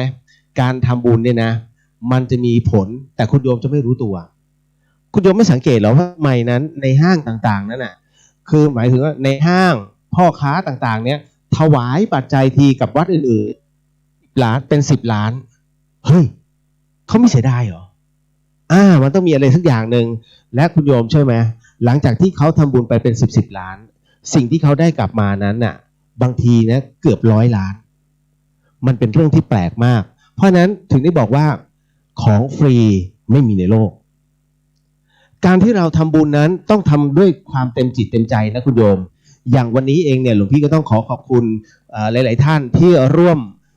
ปัจจัยสำหรับในการถวายทายธรรมมาเนาะไม่ว่าเมื่อกี้ล่าสุดที่หลวงพี่ได้รับในส่วนของซองปัจจัยก็คือของโยมคุณโยมกนกวรรณพร้อมด้วยของเด็กชายชยาธรภูลเพิ่มแล้วก็พร้อมกับคุณธนันท์คุณปราณีนภูมิเพิ่มก็ร่วมบุญมาตรงนี้500 บาทก็ก่อนที่หลวงพี่จะขึ้นมาในบนอุโบสถแล้วก็ยังมีอีกหลายๆท่านเนาะที่ร่วมบุญมาไม่ว่าจะเป็นกลุ่มของเหล่าชาวแพนด้าเนาะอันนี้ก็ร่วมมาในเรื่องของการทำทายธรรมคุณช่อทิพย์นิธิประภาท่านก็ขอร่วมเป็นเจ้าภาพให้กับหลวงปู่บาสองเมืองก็ถวายปัจจัยนี้5,000 บาทก็ขออุทิศบุญตรงนี้ให้กับพระอาจารย์ภาสกรภูริวัฒโนภาวิไลซึ่งท่านก็เป็นอีกหนึ่งพระนักเทศน์ของวัดฝายหิน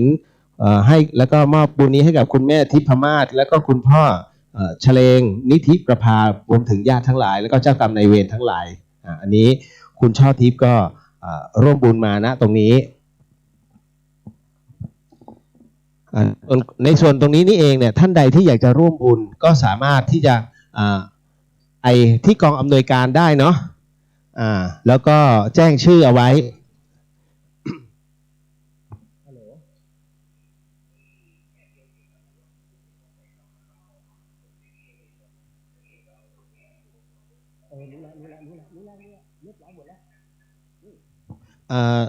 และณจุดนี้เนี่ยต้องว่าท่านใดที่ร่วมบุญในส่วนของที่อยากจะร่วมบุญในเรื่องของธรรมทายทานนะตรงนั้นเนี่ยคุณโยมสามารถที่จะหยอดตู้ด้านนอกได้เลยที่ตู้กองอำนวยการเราจะมีโฮสเตสสาวสวย2 ท่านนะตรงนั้นรอรับแล้วก็เขียนชื่อแล้วเดี๋ยวชื่อตรงนั้นเนี่ยก็จะมาอยู่ที่หลวงพี่ก็จะประกาศเรียกว่าเป็นการให้บุญให้กุศลนะตรงนี้แล้วเดี๋ยวสวดให้พรพร้อมๆกันเลยเนาะเพราะฉะนั้นเนี่ยในส่วนของการทำทานเนี่ยคุณโยมข้อนี้เนี่ยสำคัญอันนี้เราต้องบอกว่า การทำทานนั้นนอกจากจะทำด้วยปัจจัยแล้วเนี่ยเราทำทานด้วยแรงก็ได้รอยยิ้มก็ได้หรือแม้แต่ความหวังดีต่างๆเป็นทานได้หมดนะคุณโยมมันไม่ใช่อะไรที่จะโอ้ยเดี๋ยวก็ต้องมาให้นู่นให้นี่ไม่ใช่แต่ในส่วนของตรงนี้นี่เองของวัดฝายหินเนี่ยเราอยากให้คุณโยมนั้นได้ร่วมกันทำบุญให้กับพ่อแม่ครูบาอาจารย์ที่มาร่วมในการสวดมนต์ตันในครั้งนี้รวมไปถึงพ่อแม่ครูบาอาจารย์ที่จะนั่งปกในเรื่องของวัตถุมงคลเพราะ360 ปีคุณโยมมันหาที่ไหนเราไม่เคยทำเลยนะแต่ว่าครั้งนี้ทำและเดี๋ยววันนี้ต้องบอกก่อนว่าในวัดฝายหินของเรานั้นก็ได้รับความอนุเคราะห์จากคุณลุงทองดีหันษาคุณอารมณ์ได้ร่วมมอบพระบรมสารีริกธาตุทั้งหมดด้วยกัน19 องค์ด้วยกันถือว่าเยอะที่สุดในประเทศไทยนะที่คุณลุงทองดีเคยมอบให้ ที่อื่นมาเนี่ยได้แค่9องค์หรือว่า15องค์วัดฝายหินนั้น19องค์คือหลวงพี่ก็ตกใจเหมือนกันว่าอุ๊ยทำไมให้ที่เยอะคือจริงหลวงพี่กับคุณลุงทองดีหลวงพี่กับต้นบุญธรรมสถานจะเป็นผู้ที่นำเอาพร่มสารีริกธาตุจากคุณลุงทองดีเนี่ยไปแจกจ่ายให้กับวัดทั่วประเทศทั้งหมดทั้งมวล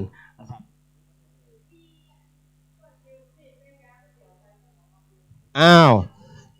ขอประชาสัมพันธ์นิดนึงเนาะโอ้ตายแล้วมันออกทั่วโลกเลยนะจะประกาศดีไหมหนอท่านใดที่ยืมมีดแม่ค้าก๋วยเตี๋ยวไปเอามาคืนด่วนไม่มีหั่นลูกชิ้นเว้ย เพิ่นมาขอให้หลวงพี่ประชาสัมพันธ์ให้นิดนึงใครที่เอามีดของแม่ค้าไปเนี่ยท่านมาออกโรงทานจริงๆคุณโยมท่านใดที่หิวก็ด้านหลังตรงศาลาการประเรียนสาระอเนกประสงค์นั้นเนี่ยก็จะมีผู้ที่เขามาออกโรงทานกันก็เรียกว่าทั้งผู้ที่เรียกว่าได้รับข่าวสารตรงนี้ท่านก็มองแล้วเฮ้ยงานแบบนี้มันจะมีอะไรมากมายไหมที่ทั้งหมดทั้งมวลเนี่ยจะมารวมตัวกันแบบนี้เพราะนี่คืองานกุศลเป็นงานบุญท่านจึงเอามาช่วยนี่ก็ขอบพระคุณหลวงพี่ขอเป็นตัวแทนพระสงฆ์ของวัดฝายหินเนาะขออนุโมทนาบุญขออำนาจคุณพระศรีรัตนตรัย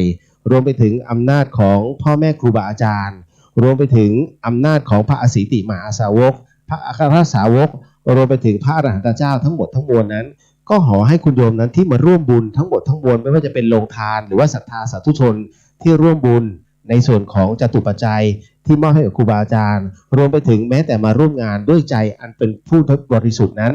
ก็ขอให้มีอายุวรรณะสุขะพละปฏิภาณธนสารสมบัติรวมไปถึงในเรื่องของสุขภาพที่สมบูรณ์มั่นคงและก็ขอให้มีทรัพย์สลิงคารตามเหตุปัจจัยแห่งบุญของแต่ละท่านที่ได้กระทำอย่างบริสุทธิ์นั่นเองสาธุ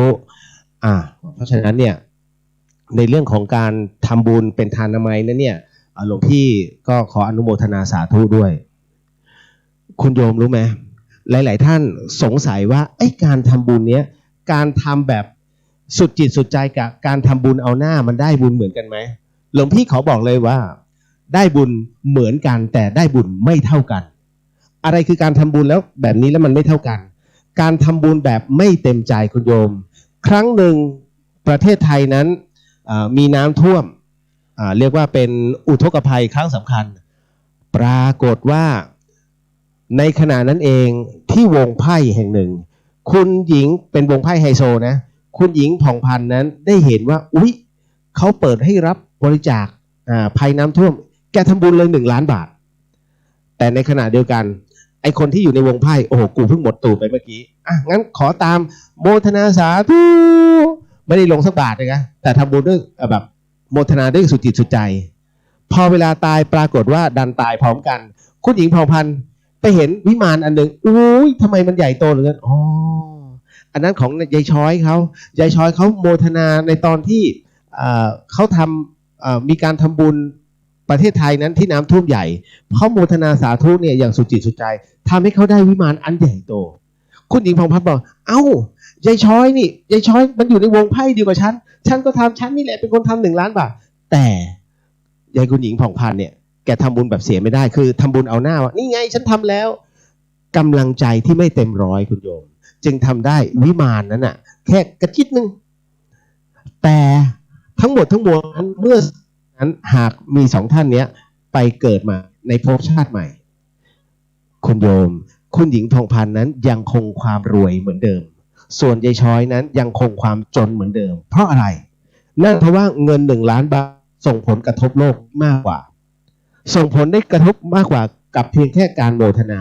ดังนั้น1 ล้านบาทช่วยอีกหลายชีวิตและทั้งหมดทั้งมวลนั้นเนี่ยนี่คือกฎของแห่งการสมดุลโลกหลวงพี่ถึงได้บอกแล้วว่าโลกนั้นสร้างความสมดุลเกิดขึ้นให้กับคนทุกคนทำสิ่งใดได้สิ่งนั้นอะไรที่เรานั้นเรียกว่าขี้เกียจหรือเราไม่อยากทำทั้งหมดทั้งมวลนั้นเนี่ยมันจะส่งผลย้อนกลับทันทีเพราะฉะนั้นคือท่านใดที่อยากจะร่วมบุญนะตรงนี้ที่กองอำนวยการนั้นน่ะมันก็จะมีตู้ ที่หลายๆท่านนั้นสามารถที่จะร่วมบุญได้แล้วก็แจ้งชื่อด้วยนะแจ้งจำนวนหน่อยคุณโยมอย่าไปอายเลยว่าโอ้ฉันมีแค่นี้ได้ไหมได้หมดทั้งหมดทั้งมวลส่งผลนะส่งผลให้กับเรานี่แหละคือตัวจิตตัวใจที่เราสามารถร่วมบุญน้อมบุญณตรงนี้ได้หลวงพี่ก็เลยต้องขอประชาสัมพันธ์หน่อยส่วนรถของท่านใดนั้นที่จอดอยู่ด้านบนไม่ว่าจะเป็นลานเรียกว่าลานรถบัสนิดนึงนะขออนุญาตเคลื่อนไปจอดด้านล่างหน้าบริเวณธรรมสถานมหาวิทยาลัยเชียงใหม่ก็ขอทั้งหมดนั้นตามเหตุปัจจัยเนาะแล้วก็ต้องบอกว่าเดี๋ยววันนี้เนี่ยเราก็จะมีเรียกว่าการฟ้อนนี่ที่สวยงามแต่ว่าก็เป็นการฟ้อนก่อนเวลาท่านใดที่ขึ้นมาแล้วก็ขอเชิญเนาะอยู่ที่ด้านหลังเป็นที่เป็นโรงทานเราจะเริ่มพิธีกันเนี่ย19:30 นาทีคือตรงนี้แหละเมื่อกี้หลวงพี่ได้โทรตามคุณโยมไพศาลแสงไอก็ต้องบอกว่าทางนู้นก็วุ่นอยู่แกก็ยังไม่คำตอบอะไรมากมายแต่ว่าไม่เป็นไรหรอกนะตรงเนี้ย เพราะว่าของคุณโยมไพศาลแสงไอนั้นก็นิมนต์พ่อแม่ครูบาอาจารย์ประมาณ500รูปแบ่งเป็น250รูปต่อวันในเรื่องของการถวายทายธรรมเนาะเป็นวันเดียวกันเพราะมันเป็นวันดีคุณโยมทั้ง20และ21อันนี้ก็เลยขอชี้แจงหน่อยเนาะหลายๆท่านก็อยากจะเจอกับคุณโยมไพศาลแสนชัยซึ่งหลวงพี่เองเนี่ยก็ได้พบได้เจออยู่เรื่อยๆก็ยังไปเรียกว่าไปเทศที่บ้านแกอยู่เสมอเทศครั้งหนึ่งก็3 ชั่วโมงเลยคุณโยมไหม นะ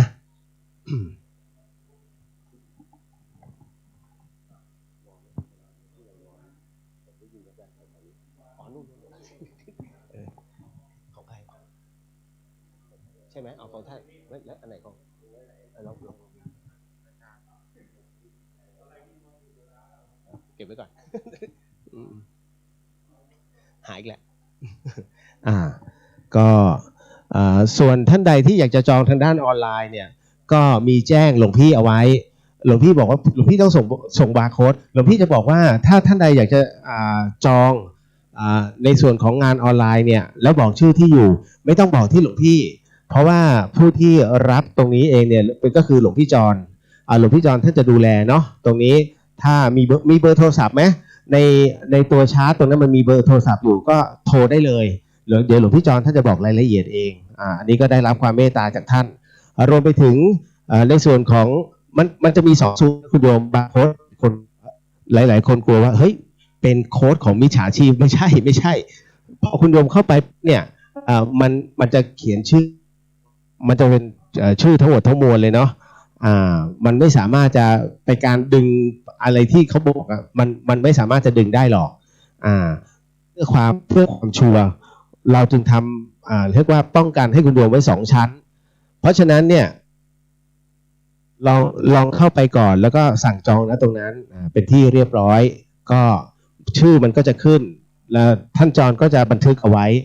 แล้วก็เราก็จะเริ่มทำการจัดส่งให้ในวันที่9คือหลายๆท่านก็ถามหลวงพี่ว่าถ้าจะเช่าบูชาตอนนี้ได้ไหมได้นะแต่ยังไม่ได้ปลูกเสกให้ครบนะเอาไหม เพราะต้องรอวันนี้ให้จบก่อนเป็นการอธิษฐานจิตด้วยกัน5 รอบด้วยกันหนึ่งในนั้นก็มีเสา5ที่ผ่านมาต่อจากนี้ไปอีก10 ปีโยมเพราะเสา5ที่ผ่านมาเมื่อ4 ปีที่แล้ว เสา5หมายถึงว่าข้างขึ้นหรือข้างขึ้นหรือข้างแรมเนี่ยก็คือ5 ค่ำข้างแรมหรือข้างขึ้นนั่นแหละแล้วก็ตรงกับเดือนเมษาซึ่งเป็นเดือนไทยก็คือเดือน5เขาจึงเรียกว่าเสา5เป็นวันที่ค่อนข้างจะแข็งเมื่อเสาร์ที่ผ่านมาก็หลายๆวัดนั้นทำการปลุกเสกอะไรมากมายพอสมควรวัดฝายหินเองก็ไม่เคยทิ้งโอกาสแบบนี้ก็อธิษฐานจิตในช่วงของเสาร์5นั้นเนี่ยก็เดี๋ยววันนี้ก็คงจะได้รับพระผงที่ทำมาจากดินจากสังเวชนียสถานทั้ง4รวมไปถึงสถานที่ปรินิพพานเมื่อกี้ก็ต้องบอกว่าหลวงพี่ไม่ได้เอามานะผู้ที่เอามาก็คือหลวงพี่อู๊ดท่านนันทวัฒน์เพราะว่าท่านนั้นได้จาริกทั่วอินเดียด้วยเท้าคุณโยม ก็อีกหนึ่งความภูมิใจวัดฝายหินก็คือท่านพระอาจารย์นันทวัฒน์นั้น เป็นพระที่จาริกจากเขาเรียกว่าจากตากแล้วกันจากศพเมยไปยังเนบิดอร์จากเนบิดอร์ไปยังประเทศตุรกีด้วยเท้านะเพราะนั้นที่ท่านจาริกไปทั้งหมดเนี่ย4,000 กว่ากิโลนี่ยังไม่รวมเดินในประเทศเบ็ดเสร็จที่พระรูปนี้เดินมาทั้งชีวิตเนี่ยน่าจะประมาณเกือบ 30,000 กิโล ด้วยเท้าของท่านล่าสุดเนี่ยที่ท่านจาริกไปทั่วประเทศอินเดียใช้เวลาประมาณเกือบ3 เดือนนะคุณโยมเกือบ3 เดือนในเรื่องของการจาริกด้วยเท้าแล้วหลวงพี่บอกว่าท่านถ้ามีโอกาสแวะสังเวยทั้ง4ท่านช่วยเก็บดินมาหน่อยเพราะว่าหลายๆคนนั้นเขาไม่ได้มีโอกาสไปประเทศอินเดียแต่วันนี้ท่านได้นำเอาดินจากประเทศอินเดียในสถานที่สำคัญขององค์พระสัมมาสัมพุทธเจ้าจะเป็นสถานที่ประสูติตรัสรู้ปรินิพพานรวมไปถึงสถานที่แสดงปฐมเทศนาท่านก็เอามาจริงๆคุณโยมแล้วหลวงพี่ก็จัดเอาไว้ขึ้นไปบนบอร์ดถ้าวันตอนนี้ใครที่เดินผ่านบอร์ดสังเวยเนี่ยท่านจะเห็นว่าจะมีขวดเล็กๆข้างในมีดินอยู่นั่นคือดินสถานที่จริงจากประเทศอินเดียจุดนั้นจุดจริงๆที่เกิดขึ้นจริงเมื่อ 2,600 ปีที่แล้วนี่เป็นที่ที่องค์พระสัมมาสัมพุทธเจ้านั้นท่านได้ประสูติแล้วก็อยู่ตรงนั้นอยู่แล้วแต่หลวงพี่ขอไป4หลวงพี่อู๊ดเอามา5ท่านบอกว่าไหนๆก็ไปตรงที่เผาแล้วขององค์พระสัมมาสัมพุทธเจ้าท่านก็เลยเอาดินจากตรงที่เผาสังขารของพระพุทธเจ้าเนี่ยกายของท่านเนี่ยเอามาด้วยโอ้โหหลวงพี่ดีใจมากหลวงพี่จึงทำบอร์ดทั้งหมดทั้งมวลเนี่ยจุดแล้วก็เลยบอกว่าถ้าเมื่อไหร่ก็ตามที่ท่านไปผ่านยังแม่น้ำเนรัญชราหลวงพี่ขอได้ไหมขอผืนทรายจากแม่น้ำเนรัญชรามาหน่อยปรากฏว่าหลวงพี่บอกว่าโอ้มันมีแต่ขยะเนาะ หลวงพี่ จุดที่ท่านลอยถาดอะไรประเภทเนี้ยมันก็ไม่รู้ว่าอยู่ตรงไหนแต่ว่าไม่เป็นไรเดี๋ยวเอาไว้ถ้ามีโอกาสท่านก็เอามาให้นั่นคือสิ่งที่เฮ้ยศรัทธาสาธุชนถ้าท่านไม่ได้มีโอกาสไปยังประเทศอินเดียไม่ได้มีโอกาสไปยังจุดที่เขาทั้งเหล่าสักกายวงศ์ทั้งหลายรวมไปถึงข้าบดีทั้งหลายเหล่าพราหมณ์ทั้งหลายเหล่าภิกษุผู้เป็นอรหันต์ทั้งสิ้นทั้งหลายนั้นได้มาชุมนุมกันในตอนที่ท่านเผาสรีระสังขารองค์พระสัมมาสัมพุทธเจ้านั้นบัดนี้ดินในจุดนั้นมาอยู่ที่วัดฝายหินเป็นที่เรียบร้อยแล้วคุณโยมก็นี่แหละแผ่นดินของพระพุทธศาสนาในตอนแรกเนี่ยท่านพระครูสมุวิศวัตรวรกิจโจนั้นท่านมีความคิดว่าเราอยากจะทำให้ผืนดินของวัดฝายหินนั้นเป็นอีกหนึ่งผืนดินในการประกาศพระพุทธศาสนาโดยอยากได้เสาอโศกมาตั้งแต่ก็ยังไม่มีโอกาสนะคุณโยมภายในอนาคตก็หลวงพี่ก็ว่าจะสร้างสิ่งนี้ตามดำริของท่านที่อยากให้วัดฝายหินนั้นได้มีเสาอโศกนั้นได้เกิดขึ้นแต่ขอให้ทั้งหมดทั้งมวลนั้นได้ผ่านกระบวนการและกรรมวิธีในวันนี้ให้จบสิ้นก่อนเนาะคุณโยมวันนี้ท่านใดที่ได้ดูภาพผ่านจอก็จะเห็นน่ะคงไม่ใช่พี่รูปเดียวมั้งอาจจะตัดเห็นพระพุทธรูปที่ตอนนี้ท่านได้เอาผ้าขาวนั้นคลุมที่พระเศียรทุกรูปเลยการที่เอาผ้าขาวในคลุมพระเศียรทุกรูปนั้นให้รับรู้ได้ว่าพระที่เขาเรียกว่าเป็นใช้ผ้าขาวนั้นในการครอบพระเศียรเอาไว้เนี่ยเป็นพระที่จะต้องผ่านพิธีการทั้งหมดในวันนี้แล้วอันนี้เราต้องบอกก่อนเดี๋ยวนะท่านใดที่เป็นตัวแทนของโยมแอนยิปซีเนี่ยหลวงพี่เลียวตอนแรกหลวงพี่บอกว่าหลวงพี่อยู่ที่ด้านหลังตรงจุดที่เขาจะที่เป็นโรงทานตอนนี้เนี่ยหลวงพี่อยู่ที่อุโบสถคุณโยมขึ้นมาข้างบนหน่อยแล้วกันนะเพราะหลวงพี่ต้องการชื่อแล้วก็นามสกุลเพราะว่าคุณโยมก็มีส่วนในเรื่องของการพัฒนารวมไปถึงการถวายอะไรหลายสิ่งเนี่ยให้กับวัดฝายหินก็ทางนี้ทางกลุ่มไพ่ยิปซีก็จะส่งตัวแทนมา1 คนณตรงนี้แล้วเดี๋ยวโยมทันพระสุดซึ่งเป็นผู้อุปถัมภ์โดยตรงเนี่ยท่านก็ถวายพระแก้วฝายหินณตรงนี้เนี่ยก็จะเป็นอีก1 ท่าน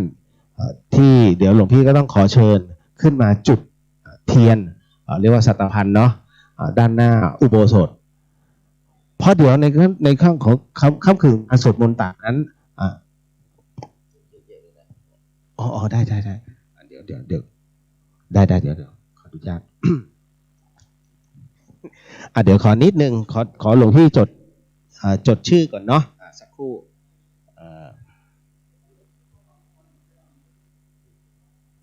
โล123ฮัลโหลโล123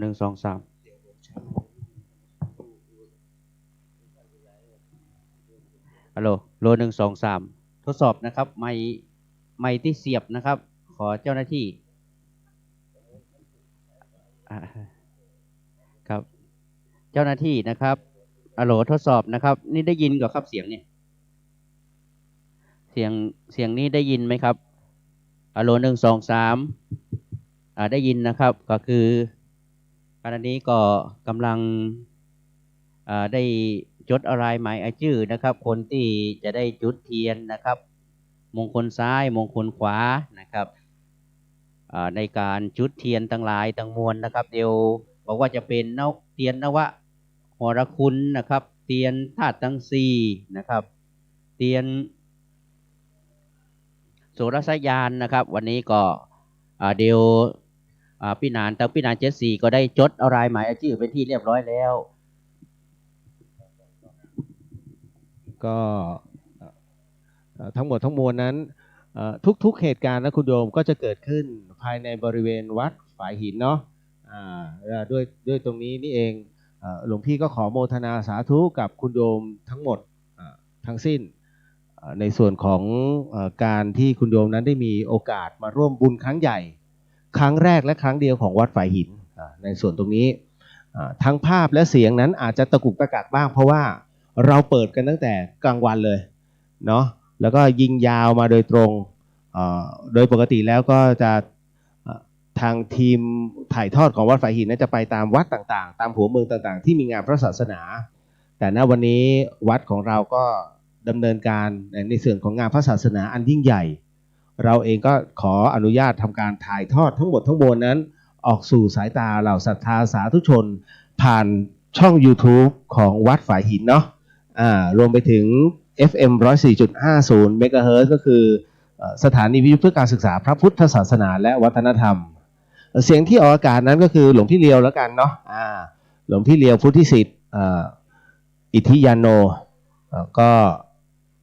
ถือได้ว่าก็หลวงพี่ขอเป็นตัวแทนของเหล่าชาวบ้านฝายหินแล้วก็ขอเป็นตัวแทนของพระภิกษุวัดฝายหินสิ่งหนึ่งสิ่งใดที่เราต้อนรับขาดตกบกพร่องไปรวมไปถึงอะไรก็ตามที่อาจทำให้หลายๆท่านขุ่นข้องหมองใจไอ้นั่นก็ไม่ดีไอ้นี่ก็ไม่ได้อย่างใจนั้นเนี่ยหลวงพี่เองต้องขอน้อมรับแล้วต้องขอโอโหสิมาณตรงนี้เพราะงานนี้เป็นงานใหญ่ซึ่งวัดฝายหินนั้นเราต้องยอมรับความจริงว่าเราไม่เคยทำงานที่ยิ่งใหญ่แบบนี้โดยปกติแล้วเนี่ยก็แค่เป็นการสวดมนต์ภาวนากันตามเหตุปัจจัยแห่งธรรมที่เรานั้นได้พึงกระทำกันแต่บัดนี้เนี่ยมีหลาย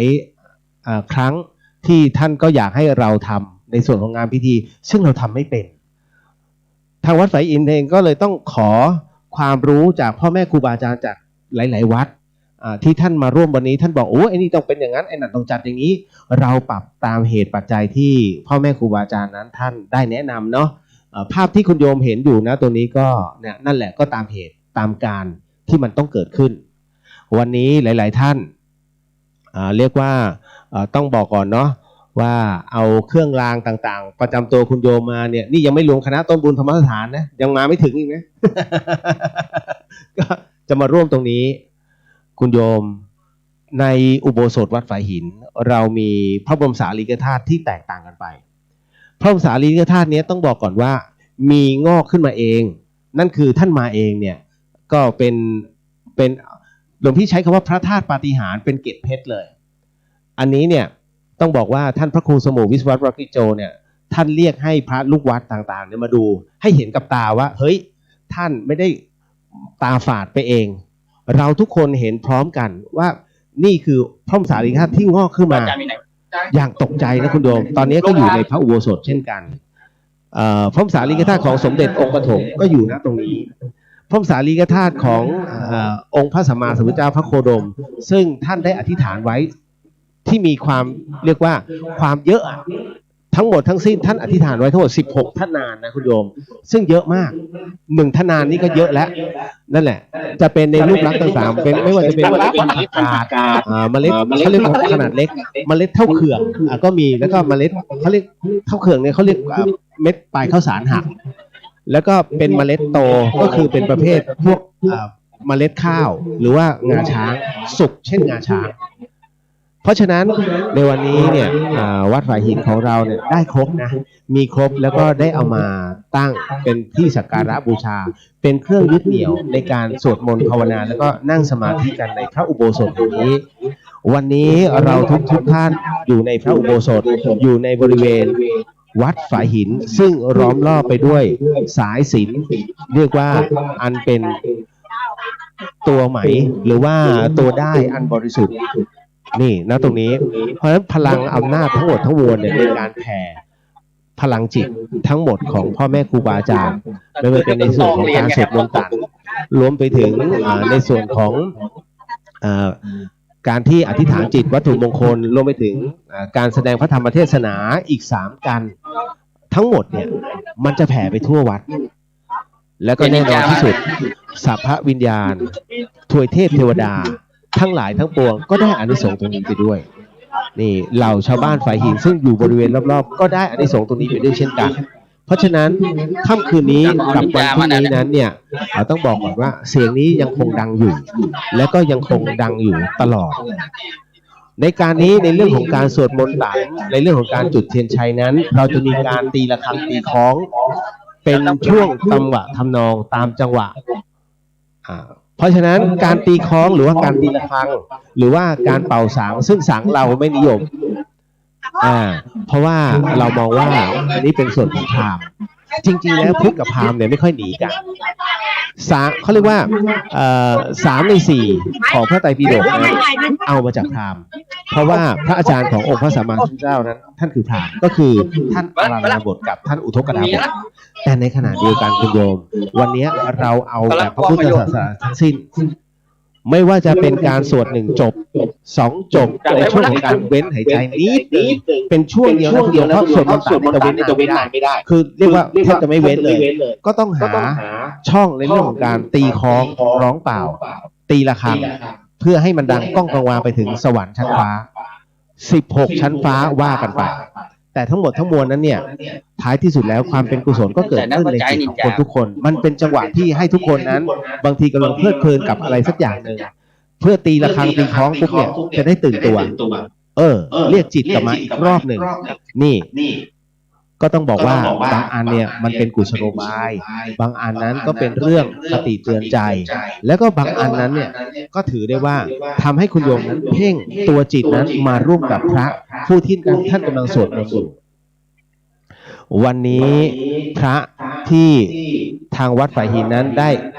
เรียกว่านิมนต์มาแล้วก็มาร่วมนะตรงนี้เป็นพ่อแม่ครูบาอาจารย์นั้นที่มีจริยวัตรที่งดงามทั้งสิ้นรวมไปถึงเป็นผู้ที่มีเรียกว่าเป็นผู้ประกาศเกี่ยวกับกระแสธรรมะสู่พี่น้องประชาชนเหล่าศรัทธาสาธุชนทั่วประเทศอย่างทั่วโลกผ่านเสียงของสถานีวิทยุแม้แต่การแสดงธรรมออกอากาศทางสถานีวิทยุวันนี้ท่านเมตตาให้วัดฝายหินมาอยู่ณตรงนี้เนาะก็ต้องบอกก่อนว่าเป็นเกียรติอย่างยิ่งในส่วนที่ตรงนี้นี่เองส่วนห้องน้ำนั้นที่คุณโยมถามกันมาห้องน้ำอยู่ด้านหลังนะคุณโยมส่วนด้านหน้านั้นมีแค่ห้องเดียวบางคนก็สงสัยฮะมีห้องเดียวเหรอตรงศาลา8 เหลี่ยมจริงๆไม่ใช่อันนั้นน่ะแค่รับรองแต่ว่าถ้าห้องน้ำจริงๆจะอยู่ด้านหลังพอดีวอไม่มี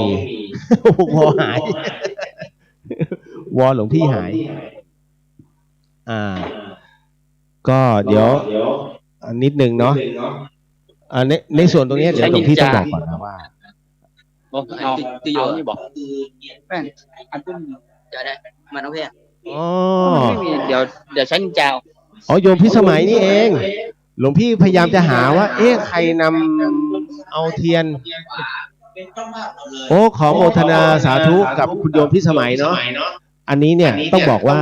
ใครที่ฟังรายการธรรมะคลายเครียดกับพระอาจารย์สมัครเนี่ยหลวงพี่ต้องบอกก่อนเลยว่าโยมพิสมัยที่เรียกว่าออนไลน์มาตลอดส่งเสียงผ่านสถานีมาเนี่ยแฟนๆเขาก็จะชอบใจกันเป็นการสนทนากันคือมันเป็นธรรมะบันเทิงอ่ะเป็นนานาสาระธรรม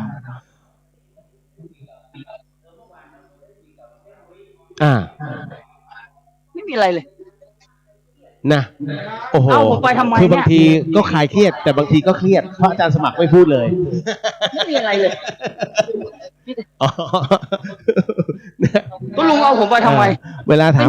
อาจารย์ทำไมไม่พูดมายิ้มอาจารย์มีข้อทำเลยยิ้มโอ้คลายเครียดจริงๆท่านน่ารัก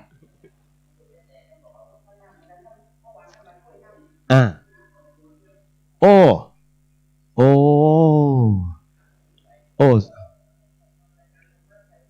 สาธุโอ้โหนะของหลวงพี่จะเป็นแค่ตอบไขปัญหาธรรมเมื่อก่อนจะมีเรื่องราวหลอนๆเข้ามาแต่พอนานๆเข้าจัดธรรมะขึ้นก็มาจากไหนเอ่ยเดี๋ยวหาอีกอันหนึ่งอ๋อไม่พอดีว่าพอดีมันจะมีเราทำงานกันเนี่ยเวลาสื่อสารภายในวัดเนาะคุณโยมเนาะก็จะมีวอเอาไว้สำหรับเรียกขานกันนิดหนึ่งพระกุฏิหนึ่งเรียกกุฏิสองอะไรเงี้ยเป็นต้น ไม่ใช่หรอกก็ชื่อเพราะว่าถ้าเป็นในส่วนของโทรศัพท์เครื่องมือสื่อสารเนี่ยมันฟังกันไม่รู้แต่ถ้าวอเนี่ย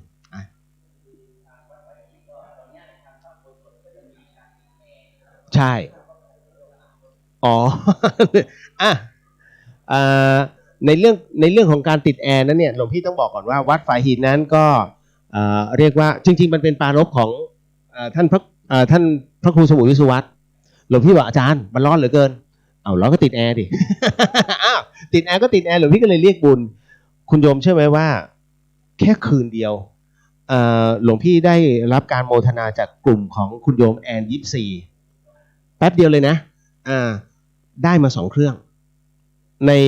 ในกำลังแอร์1,203ไม่ใช่12,300กำลังวัตต์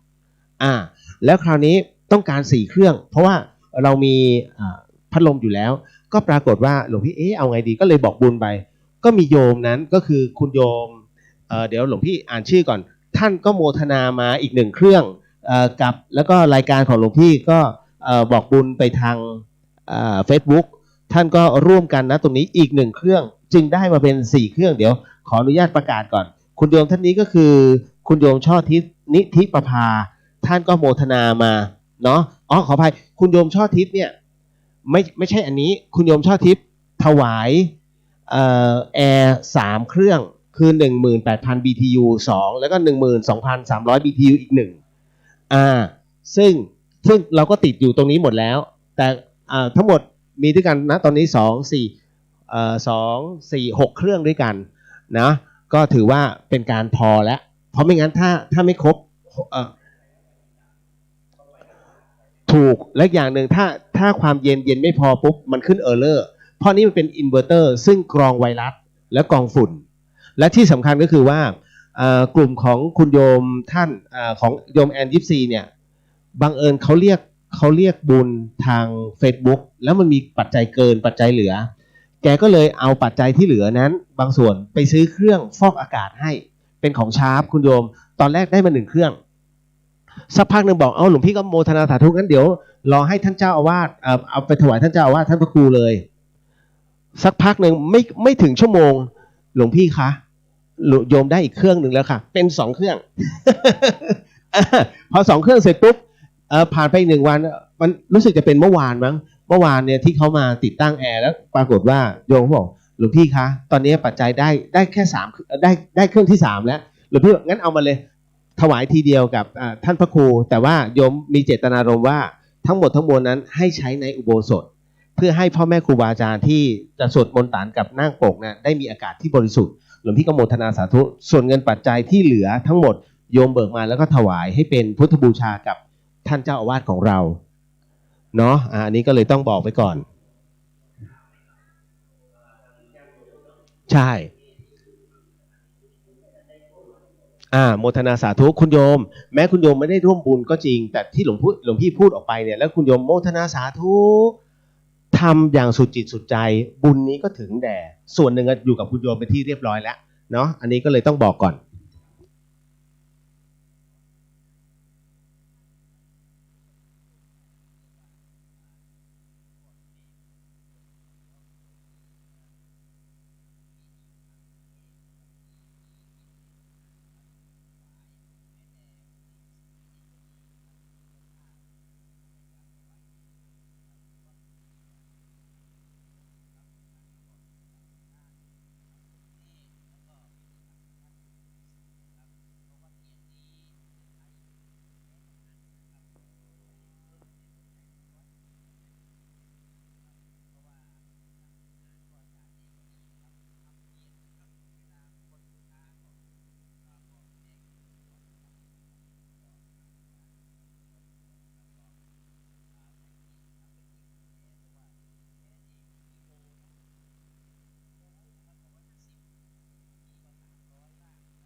อะไรนะเขาเรียกเป็นยันนะนวพลใช่ใช่อันนั้นน่ะแล้วก็เป็นแบบเขาเรียกว่าเป็นยันนวพลใช่ไหมไม่รู้จำได้ว่าเป็นนวพลซึ่งเอ่อถ้าใช่คุณโยมไพศาลเป็นคนที่ให้คำแนะนำว่าควรจะเป็นตรงนี้แต่ว่าไอ้ยันตัวเนี้ยมันจะมีการเลือกทั้งหมดด้วยกัน12ตัวมีด้วยกัน9ตัวแต่ว่าหลวงพี่ใช้ยันตัวนี้ให้เป็นในเรื่องของสังฆะในเรื่องของเป็นสังฆะที่เป็นส่วนของการอธิษฐานจิตของครูบาถ้าคุณโยมปรารถนาสิ่งใดก็แค่อธิษฐานแล้วองค์ครูบาโสภาเนี่ยท่านก็จะทำเหตุตามที่คุณโยมนั้นได้อธิษฐานตามนั้นใช่นั่นแหละ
เอารูปก่อนอาจารย์ลำพร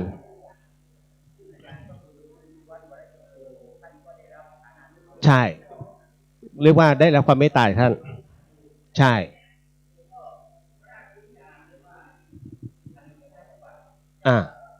เจริญพร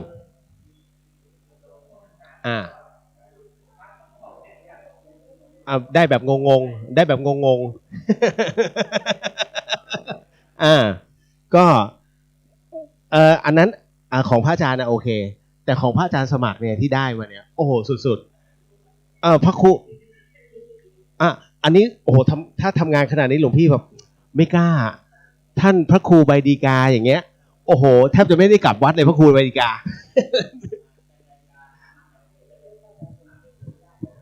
ถูกต้องต้องเรียกท่านพระครู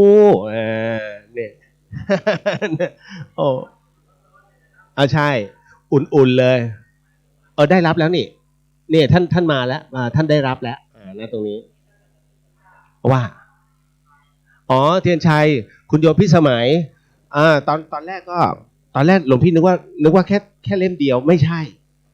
ที่โยมพิสมัยเป็นเจ้าภาพโอ้โหสามัญหลวงพี่ขอโมทนาสาธุเนาะคุณโยมพิสมัยนี่แหละโอ้ดีแท้นี่จริงๆแล้วคุณโยมพิสมัยเนี่ยนะนอกจากตัวท่านยังเกื้อหนุนในส่วนของวัดฝายหินอีกพอสมควรในส่วนของเขาเรียกว่าผ้าป่าทุกเดือนมกราคมเนี่ยโยมพิสมัยจะจัดผ้าป่า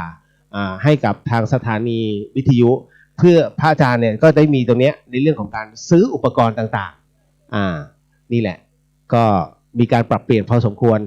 หลายๆครั้งก็ขอโมทนาสาธุกับคุณโยมพิสมัยเนาะที่เกื้อหนุนพระศาสนาให้กับวัดฝายหินแล้วเขาเรียกต่อพระศาสนาโดยออนไลน์ทางไกลออกไปเดิมพรถูกต้องเนื่องจากว่าเรามองว่าคนไทยถือเลข9เป็นหลักเพราะฉะนั้นก็เลยมองว่าจะจัดส่งยังไงดีนะเพื่อให้โยมนั้นได้มีความเป็นมงคลกับตัวก็เลยคิดว่างั้นเราเอาวันที่9วันที่9ของเดือนพฤษภาเป็นหลักในการจัดส่งให้กับคุณโยมเขานี่แหละโอ้สาธุก็เหล่าคณะศรัทธาก็ร่วมกันนะตรงนี้เนาะถ้าคุณโยมเนี่ยขึ้นมาบนวัดฝายหินคุณโยมจะเห็นว่าณตรงนี้ท่านพระครูสมุวิศวัตรวรกิโจซึ่งเป็นเจ้าวาดนั้นได้ทำการจัดภูมิทัศน์แล้วก็ปรับเปลี่ยนวัดฝายหินทั้งหมดเลยออกมาได้อย่างสวยงามมากแล้วก็เรียกว่ามองแล้วใหม่จากคุณโยมเชื่อไหมว่าเมื่อก่อนนี้ไม่มีคนเดินเข้ามาบนวัดฝายหินแบบมาเที่ยวนะแต่ปัจจุบันมีทั้งฝรั่งมีทั้งชาวจีนมีทั้งใครต่อใครหลุดเข้ามาเนี่ย5 ทุ่มยังมีเข้ามาโอ้แบบเขาก็สงสัยว่าฮะที่นี่มีมหากรรมอะไรแบบคือไฟมันเปิดตลอดทั้งวันทั้งคืนแล้วก็เลยบอกว่าไม่มีเพียงแต่ว่านะตรงนี้มันเป็นสถานที่ปฏิบัติธรรมเนาะอีกอย่างถ้ามันมืดไปก็กลัวคุณโยมนั้นจะกลัวเพราะว่าทั้งเขาเนี่ยมันเป็นเส้นทางเดินธรรมชาติถ้าคุณโยมไม่เห็นแสงไฟคุณโยมอาจจะใจแป้วดังนั้นเนี่ยวัดฝายหินก็เลยติดไฟมันถ้าบนเขาเลยให้สว่างทั้งเขานั่นแหละเรื่องของเรื่องมีแค่นั้นเลย นี่ใช่พระอาจารย์โตนี่ก็ต้องบอกว่าหลวงพ่อโตเนี่ยหรือว่าพระท่านอาจารย์สรพงษ์เนี่ยเป็นอีกหนึ่งท่านที่เรียกว่าเป็นกุญแจสำคัญเนาะในเรื่องของการปรับพื้นที่และก็ต้อนรับแขกเพราะฉะนั้นเรียกว่าศรัทธาสาธุชนเนี่ยเรียกว่าสูงอายุทั้งหลายเนี่ยจะโอ้ยไปไหนก็หลวงพ่อโตอยู่ไหนหลวงพ่อโตอยู่ไหนนะขวัญใจสาวใ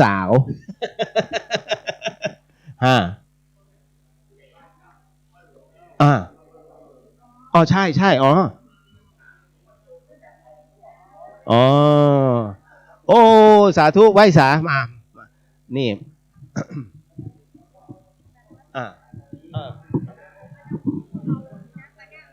เอามาแล้วเนาะสาธุมาคณะครูบาอาจารย์จากคลื่นสีขาววันนี้ก็มาเนาะโอ้ยอาจารย์ลงดอยมาเนาะวันนี้สาธุโอ้ท่านพระอาจารย์บรรชัยเนาะ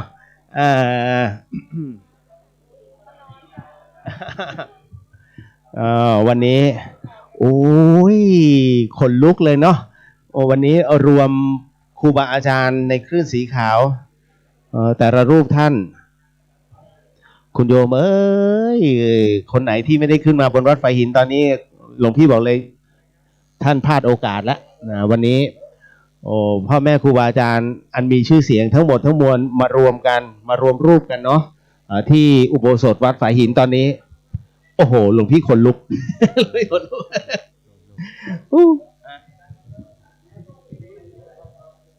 ก็เป็นการที่เหมือนกับว่าเป็นการไม่มีเว้นวรรคและสวดตลอดเวลานี่แหละแล้วก็หาผู้สวดยากไปเลยใช่นี่แหละโอ้อาจารย์นิมนต์ท่านนิมนต์นะนี่ฮะเอาล่ะวันนี้เริ่มตั้งแต่ตอนต้นเลยใช่นั่นแหละนะก็เดี๋ยววันนี้อีกหนึ่งท่านที่เอาน้ำสมุนไพรมาร่วมเนาะโยมโฉมโยมโฉมหญิง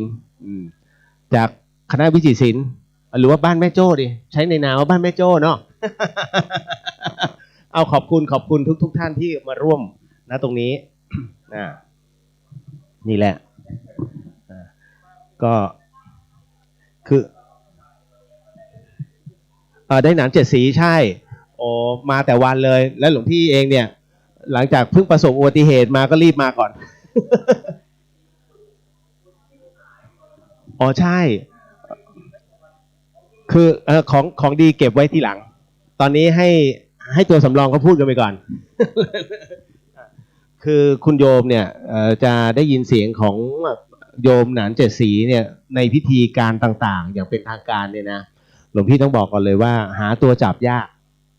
ในภาคเหนือเพราะฉะนั้นเนี่ยในเรื่องของความแม่นยำข้อธรรมหรือว่าในเรื่องของ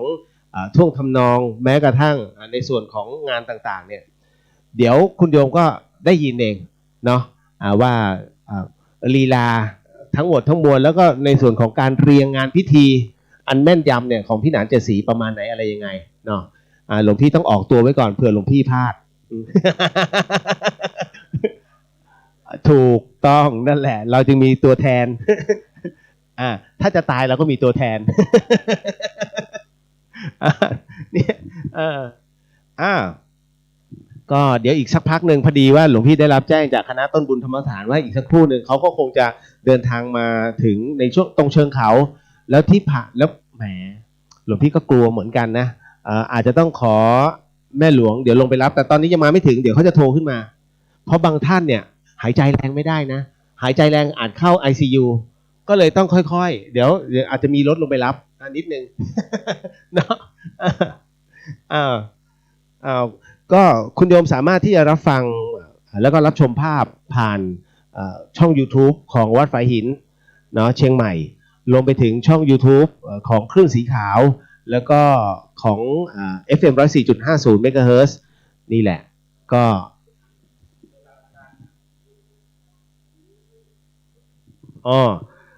แม่หลวงมาเตือนบอกว่าขออนุญาตนิดนึงเนาะคุณโยมที่ขับรถมาให้พ่อแม่ครูบาอาจารย์พอดีว่าทางวัดต้องใช้พื้นที่ในลานจอดรถด้านบนก็อยากให้เมื่อส่งท่านแล้วเนี่ยทางวัดนั้นได้จัดที่จอดรถเอาไว้อยู่ด้านล่างหน้าธรรมสถานคุณโยมอย่างดีเลยเป็นอย่างใหม่เลยคุณโยมยังเสร็จไม่ถึง10 วันเลยขอเมตตานิดนึงเนาะ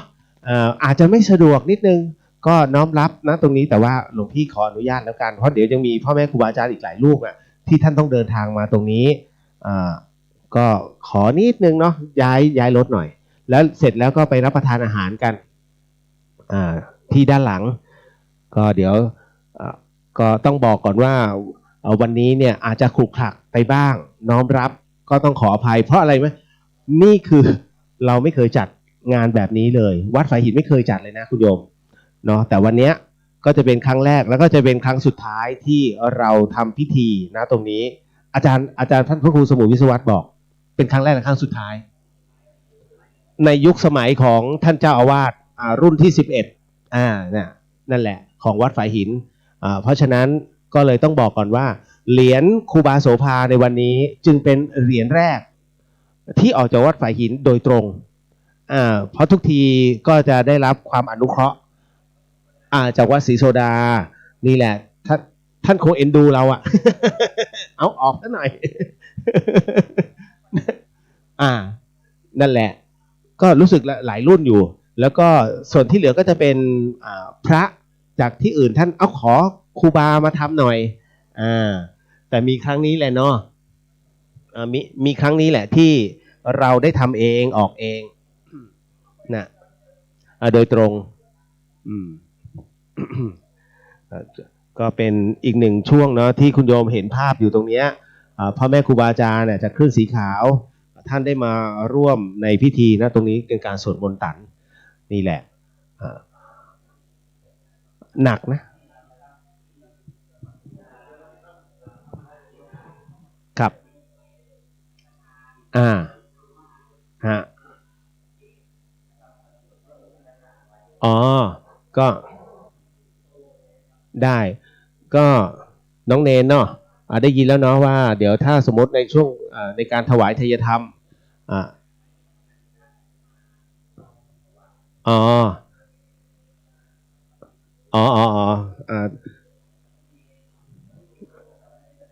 มารอรับมาตามท่านเจ้าอาวาสหน่อยแค่นั้นแหละเนาะเนี่ยในวันนี้หลวงพี่ต้องบอกว่าเนื่องจากว่าข่าวคราวของการที่สภาวะอากาศนั้นหลายวันมานี้ที่บอกว่าเชียงใหม่ย่ำแย่ตอนนี้ต้องบอกว่า ไม่ได้ย่ำแย่แล้วเป็นอะไรที่ดีมากเพราะอากาศนั้นตอนนี้สดชื่นและโดยเฉพาะอย่างยิ่งก็คือในอุโบสถวัดฝายหินเนี่ยเรามีเครื่องฟอกอากาศอย่างดีแล้วตอนนี้เนี่ยก็ถือได้ว่าอากาศที่นี่เบอร์ 5เป๊ะ ถือได้ว่าบริสุทธิ์มากเนาะก็ขอเชิญแล้วทุกอย่างเป็นอินเวอร์เตอร์เป็นการฆ่าเชื้อไม่ว่าจะเป็นไวรัสหรือว่าจะเป็นในเรื่องของฝุ่นPM 2.5อันนี้ก็ต้องบอกไว้เอาละทั้งหมดทั้งมวลในวันนี้เนาะ หลวงพี่ก็ต้องบอกว่าท่านใดที่ได้รับชมได้รับฟังก็พิธีการเนี่ยจะเริ่มจริงประมาณ 19:30 นาทีคุณโยมต้องบอกก่อนในขณะเดียวกันเนี่ยในเรื่องของการสวดมนต์ตันเราก็จะเริ่มหลังจากที่หลวงปู่ครูบาสองเมืองนั้นท่านได้จุดเทียนชัยแล้วก็แขกผู้มีเกียรตินั้นได้จุดเทียนเรียกว่าซ้ายขวาแล้วก็รวมถึงสัตพันธ์ทั้งหมดเป็นที่เรียบร้อยคณะพระภิกษุ30กว่ารูปก็จะทำการสวดมนต์ตันทันทีแต่ในขณะเดียวกันด้านนอกนั้นหลวงปู่ครูบาสองเมืองแล้วก็ครูบาจันตะท่านก็จะนั่งอธิษฐานจิตในส่วนตรงนี้คือเราต้องแยกนะคุณโยมเพราะไม่งั้นเนี่ยเขาเรียกว่าเป็นการรบกวนคลื่นในเรื่องของการอธิษฐานจึงเป็นการอธิษฐานจิตครั้งที่3นี่ ตรงนี้ต้องบอกไม่ใช่เป็นการอธิษฐานจิตครั้งที่4เพราะครั้งแรกนั้นเสา5ครั้งที่2นั่นครูบาอินทร์ท่านอันนี้ภาพที่เห็นเนาะตอนนี้พระแม่ครูบาอาจารย์นั้นท่านก็นำเอาของไทยธรรมนั้นถวายให้กับท่านพระครูสมุวิศวัตรวรกิจโจท่านเจ้าอาวาสวัดฝายหินเนื่องจากว่าวันนี้เราถือได้ว่าสงฆ์นั้นพึงมีให้กับสงฆ์ด้วยกันคุณโยมเป็นอีกหนึ่งวันอันเป็นวันแห่งมหากุศลเป็นวันดี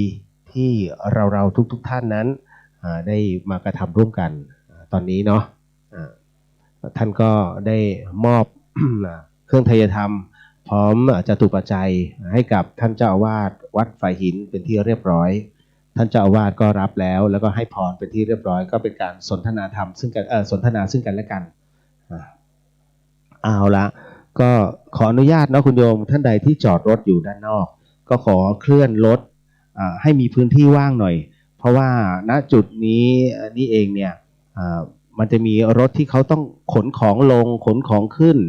รวมไปถึงส่งครูบาอาจารย์ถ้าท่านไปจอดตรงนั้นเนี่ยมันก็จะเดินทางกันไม่สะดวกเนาะหลวงพี่ขอความเมตตานิดนึงในส่วนของการจอดรถ ทางวัดฝ่ายหินนั้นได้จัดพื้นที่จอดรถเอาไว้ด้านล่างหน้าธรรมสถานมหาวิทยาลัยเชียงใหม่นะคุณโยมเนาะก็เลยต้องบอกเอาไว้ตรงนี้นะตรงนี้เดี๋ยวขออนุญาตหลวงพี่ขอหยุดการประชาสัมพันธ์นิดนึงท่านใดที่อยากจะร่วมบุญในเรื่องของไทยธรรมนั้นที่กองอำนวยการนั้นสามารถร่วมบุญได้หยอดตู้ได้เลยเนาะนี่กับวัดฝ่ายหินของเราในค่ำคืนนี้เดี๋ยวขออนุญาตนิดนึงเพราะว่าหลวงพี่ขอไปดูแลด้านนอกหน่อยนิดนึงนะคุณโยมสาธุสาธุสาธุขอบคุณมากเนาะ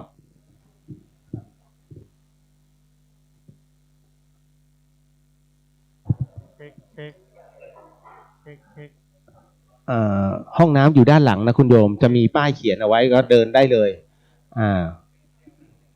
เนาะห้องน้ำมีด้วยกันเกือบด้านหลังเจดีย์ทองเนี่ยห้าห้องส่วนด้านหลังของศาลาการประเรียนเนี่ยมี4ห้องด้านหน้า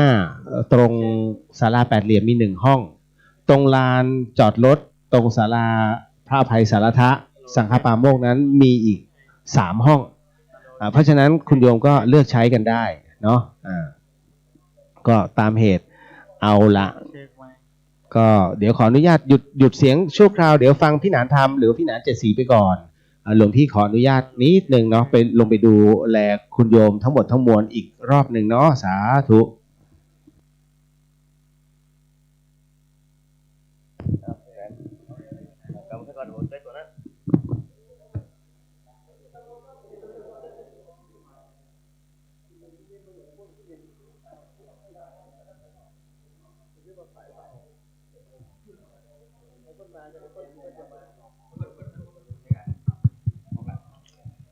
รัตนะคือแก้วใดในโลกนี้แม้จะมีหลายหลากมากหนักหนา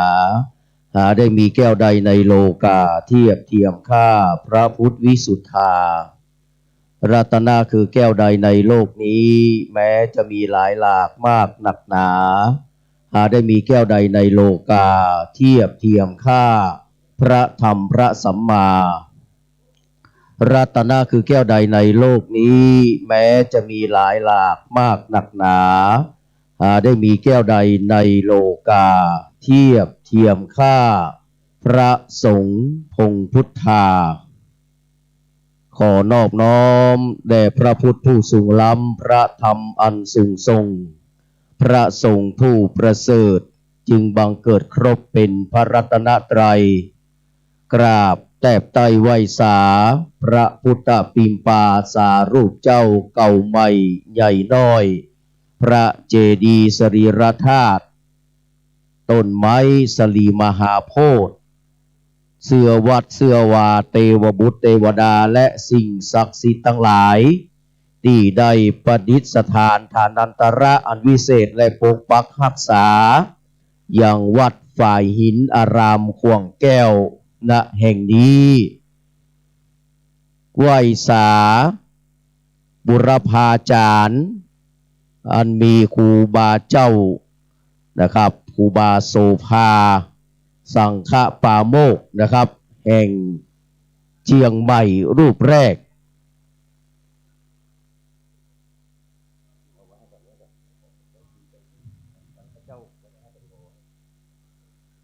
และก็ขอกราบไหว้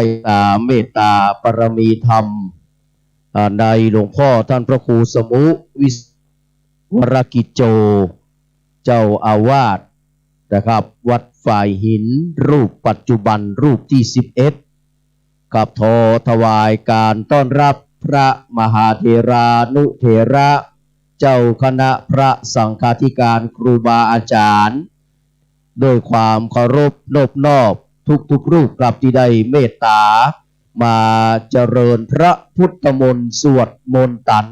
พุทธาภิเษกเทราภิเษกในวันนี้นะครับจากเวลานี้ไป 19 นาฬิกานะครับ30 นาทีก็เป็นพิธีมหามงคละขอความผาสุกความเจริญในธรรมนะครับจงปรากฏจดเจือเหนือตกออกใต้สะท้อนย้อนไปยังบรรดาพระพี่น้องคณะศรัทธาสาธุชนพุทธบริษัท ทุกคนทุกท่านนะครับที่ตั้งจิตมาแต่ไกลตั้งใจมาแต่บ้านนะครับมาร่วมงานฉลองสมโภชปอยหลวงรูปเหมือนครูบานะครับรูปเหรียญของครูบาอย่างที่ท่านอาจารย์เรียวหรือว่าพี่หลวงพี่เรียวนะครับได้บอกกล่าวให้กับพี่น้องศรัทธารวมถึงพี่หนานธรรมตัวนะครับพี่หนานอาจารย์มหาธรรมนะครับที่ได้ประชาสัมพันธ์ให้กับบรรดาพ่อพี่น้องว่าอันนี้เป็นครั้งแรกและอาจจะเป็นครั้งเดียวที่มีการพิมพ์เหรียญนะครับของครูบาเจ้านะครับซึ่งเป็นสังฆปาโมกข์นะครับของล้านนาไทยเป็นเกียรติประวัติอันยิ่งใหญ่นะครับของวัดฝ่ายหินที่เขามีสังฆปาโมกข์ผู้ปราดเปรื่องนะครับท่านเป็นผู้ที่มีความรอบรู้นะครับหลายเรื่องหลายราวนะครับนิรุตกับภาษานี่ครับเปิ้นก็ฮู้เก่งนะครับคนสมัยแต่ก่อนนี่เป็นคนที่มีภูมิปัญญานะครับที่ล้ำค่านะครับถ้าใครได้ติดตามชีวประวัติของครูบาเจ้าอภัยสารทะนะครับสังฆปาโมกข์รูปแรกของนะครับล้านนาไทยจังหวัดเชียงใหม่ก็จะรู้ดีว่าท่านพระคุณเจ้านะครับครูบาท่านได้ใจขันติปรมีเมตตาปรมีวิริยะปรมีและแห่มร้ายกับปรมี30ตักครูบาเจ้าศรีวิชัยนี่นะครับอยู่ในครูบาอภัยสารทะหมดเลยนะครับได้ประเชิญกับอย่างหลายสิ่งหลายอย่างนะครับแต่ในที่สุดนะครับด้วยบุญญาปรมีนะครับของนะครับพระเดชพระคุณนะครับแล้วก็ซึ่งนับว่านะครับสามารถฟันโหปราบมารได้หมดนะครับมารนั้นจะเป็นสังฆมารก็ดีหรือว่าคฤหัสถมารก็ดีนะครับครูบาเจ้าก็ได้ประชนด้วยความเมตตานะครับจนได้กลายเป็นสังฆปาโมกข์นำมาซึ่งความปราบปลื้มปิติซาบซึ้งตรึงใจนะครับนี่กับบรรดาสาธุชนสายศิษยานุศิษย์ทั้งหลาย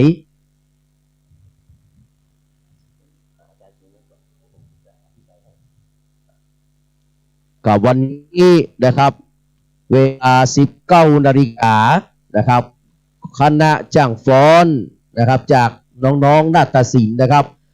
ซึ่งนำมาโดยคุณพนิตาพรหมมินทร์นะครับจะได้ฟ้อนนะครับฟ้อนลำดอกไม้ฟ้อนยะบูชานะครับเป็นนะครับบูชาแด่พระรัตนตรัยตยนะครับที่หน้าอุโบสถแห่งนี้ฟ้อนอยู่2ชุดด้วยกันนะครับเวลา 19 นาฬิกากับขออนุโมทนาสาธุการไปยังคุณพิสมัยสุริโยดรนะครับกับคณะนะครับธรรมะคลายเครียดทุกเสาร์อาทิตย์เวลาดีนะครับประมาณ 3:30 เป็นต้นไปนะครับอย่างวันนี้ก็มีเช่นเดียววันนี้ก็ต้องขออนุญาตแฟนเพลงของแฟนรายการนะครับของธรรมะคลายเครียดของคุณพิสมัยสุริโยดรเนื่องจากว่าวันนี้เอามีการถ่ายทอดพิเศษนะครับในการทำพุทธาพิเศษอบรมสมโภชนะครับพระพุทธปิมปาสารูปเจ้าเก่าใหม่ใหญ่น้อยพร้อมครับพิเศษครับเหรียญของครูบาเจ้าอภัยสารทะนะครับที่วัดฝ่ายหินก็เลยต้องมีการงดจัดรายการไปก่อนแต่นะครับ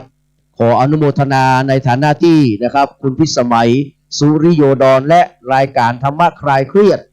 ได้มีจิตใจอันเป็นบุญกุศลยิ่งใหญ่ได้เป็นเจ้าภาพเทียนมงคลซ้ายขวาและก็เทียนพระพุทธวิปัสสีเทียนชัยมงคลเล่มใหญ่นะครับขออนุโมทนาสาธุการนะครับกับคุณพิสมัยสุริโยดรตุยนะครับกับบรรดาพ่อพี่น้องนะครับทุกคนทุกท่านเขามีโฮงทานเนอะกับโฮงทานอยู่ด้านข้างนะครับอุโบสถนี่นะครับกับใครยังบ่ได้กินข้าวปลาอาหารก็ขอเรียนเชิญเนอะเดียวสักกรรม1 คณะนะครับ จากกรุงเทพมหานครนะครับได้เดินทางมาถึงแล้ว ก็จะได้เรียนเชิญนะครับเพิ่นได้รับประทานอาหารแม่แรงก็กินข้าวแรงบ้านเฮาฮ้องว่ากินข้าวแรงนะครับบ้านภาษาอังกฤษบอกว่าเป็นคันโตกดินเนอร์นะครับก็วันนี้ได้รับเมตตาธรรมจากครูบาสังฆเถระน้อยใหญ่นะครับมานักหนาปาป้านขอถวายการต้อนรับทุกรูปทุกองค์เนอะตั้งแต่ตะกี้มานี่นะครับหลวงพ่อพระครูโคสิทธิ์ปริยาพรด็อกเตอร์นะครับธีรพงศ์สิรินทโรนะครับเจ้าคณะตำบลสุเทพเขต 1เจ้าวาดวัดป่าแดงมหาวิหารนะครับได้เดินทางมาตะกี้ละก่อนที่จะเดินทางไปภารกิจเดี๋ยวจะปุ๊บปิ๊กขึ้นมาหลวงเทศธรรมเสวีเนอะอันนี้เป็นเจ้าคณะตำบลใหม่นะครับโดยเขาเรียกว่าดอยหล่อเขต 1เนี่ยนะครับหลวงพ่อพระครูกัลยาณปราโมทนะครับหลวงพ่อสมหวังนะครับไผ่คอยังก็จะสมหวังทุกอย่างถ้าไปที่วัดม่อนห้วยแก้วอำเภอดอยหล่อนะครับพ่อชลทานพิทักษ์นะครับเจ้าอาวาสวัดแม่ห้องไกรนะครับอำเภอดอยสะเก็ดจังหวัดเชียงใหม่หลวงพ่อพระครูสถิตสารคุณนี่มาแล้วครับเจ้าอาวาสวัดหนองผ้าขาวตำบลน้ำดิบอำเภอป่าซางจังหวัดลำพูนนะครับป่าซางเป็นเมืองเป็นบ้านของประวัติศาสตร์มีวัตถุดิบนะครับสุรพลสมบัติเจริญไก่ไปไก่มาแถวป่าซางก็เขียนได้เพลงได้หลายเพลงนะครับสนิทสอร่มฟ้าป่าซางนี่ก็นะครับเป็นผู้จัดการธนาคารออมสินสาขาใหญ่นะครับก็แต่งเพลงร่มฟ้าป่าซางให้กับชลินนันทนาครเพราะว่าป่าซางนะครับมีแหล่งวัตถุดิบเยอะนะครับหลวงพ่อพระครูนิวิตศิลสังวรนะครับเจ้าคณะอำเภอเวียงป่าเป้านะครับเจ้าวัดห้างต่ำครับเวียงป่าเป้าเชียงไฮ้โอ้ถวายการต้อนรับหลวงพ่อพระครูดอยเนอะมาแล้วนะครับโอ้เต้านี่ประจัดรายการทุกค่ำคืนนะครับได้เมตตาเดินทางมาถึงเป็นที่เรียบร้อย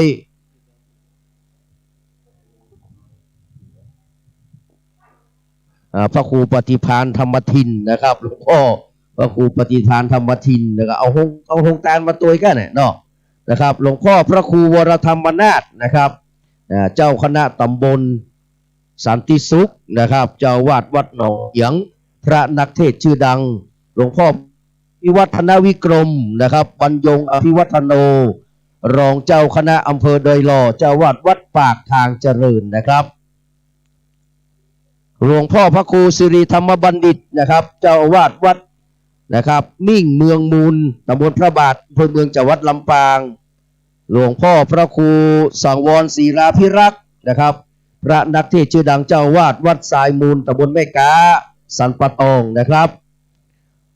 พระครูปริยัตินะครับรัตนโชตินะครับเจ้าอาวาสวัดร่องกูเวียงป่าเป้านะครับท่านพระมหานพดลสุวรรณเมธีอันนี้ก็ฉลองตำแหน่งเจ้าคณะอำเภอวังเหนือท่านเป็นเจ้าอาวาสวัดบรรพตสถิตนะครับตำบลพระบาทอำเภอเมืองจังหวัดลำปางท่านอาจารย์พระวรรณชัยชยานันโทนะครับเจ้าอาวาสวัดพระพุทธศรีคีรีตำบลบ้านแปะอำเภอจอมทองจังหวัดเชียงใหม่วันที่8วันที่9นะครับมิถุนายนนี้เพื่อนจะมีการยกยอดชัดนะครับแล้วมีการทำพิธีทักษิณานุปทานในวันที่8ยกชัดในวันที่9มิถุนายนนะครับท่านอาจารย์พระมหาสมชาติชาตปัญโยนะครับผู้มีทัดไรอันนี้ม่วนแท้ๆนะครับเปิดมาเมื่อเจ้าก็ฟังอาจารย์มหาสมชาติก่อนละกับท่านอยู่วัดบรรพตสถิตตำบลพระบาทอำเภอเมืองจังหวัดลำปางท่านพระสมุชัยวัฒนาคาเสโนนะครับหรือว่ายอดสนั่น 3K แบตเตอรี่นะครับตุลุงยองนะครับอันนี้อยู่วัดพระธาตุดอยน้อยดอยหล่อนะครับหลวงพ่อพระครูโสพลปริยัตินะครับผู้เจ้าวาดวัดสิงห์วรวิหารอำเภอเมืองเชียงใหม่นะครับหลวงพ่อพระครูประพัฒน์ชัยคุณนะครับเจ้าคณะตำบลสันปุเลยเขต2 เจ้าวาดวัดใจสถานดอยสะเก็ดนะครับ พระครูปัญญาสังฆการนะครับผู้ช่วยเจ้าอาวาสวัดศรีโสดาพระอารามหลวงตำบลสุเทพอันนี้จะเทศนะครับท่านอาจารย์พระมหาประสิทธิ์ธรรมาภินันโทปรริญญาธรรม8 ประโยคเจ้าวาดวัดชังคำพระอุปัชฌาย์ถอดด้ามเลยนะครับแล้วก็ประธานอบต.มะกอกป่าซางนะครับพระครูไพศาลสุตากรนะครับรองคณะตำบลหนองหานเจ้าวาดวัดทุ่งปะเก็ดสันทรายนะครับพระครูสังฆรักษ์บริหารธรรมนูญธรรมคุโนเจ้าวาดวัดสันทรายหลวงนะครับพระอาจารย์สาธิตธีรปัญโยทุกวันอาทิตย์ทุกวันอังคารนะครับท่านออกรายการอยู่นะครับผู้อำนวยการสถาบันอภิวัตรตำบลซบเตินอำเภอแม่เมาะจังหวัดลำปางนะครับพระธนัชชานะครับวรยาโนนะครับวงคลท่าล้อตำบลดอยลอนะครับตุปีใหม่เนาะนะครับแล้วก็ท่านพระสมุพงศกรธรรมธิโกนะครับอาจารย์เชื้อนะครับผู้ช่วยเจ้าอาวาสวัดม่อนฤาษีนะครับพระครูปรัชกิติพงศ์กิติโสพโนด็อกเตอร์แก่นนะครับเลขานุการเจ้าคณะตำบลสันทรายน้อยนะครับรองเจ้าอาวาสวัดสังขยอมท่านพระประจำนันสุธีโรหรือว่าครูบา40,000นะครับเจ้าอาวาสวัดสันกูแม่เจดีเวียงป่าเป้าเจียงไฮ้พระประหลัดนัทพงศ์ทิตาวุฒศิรินะครับเจ้าอาวาสวัดดอนจันทร์มีหลงนะครับแล้วก็ท่านพระอาจารย์จำเริญโชติธรรมโม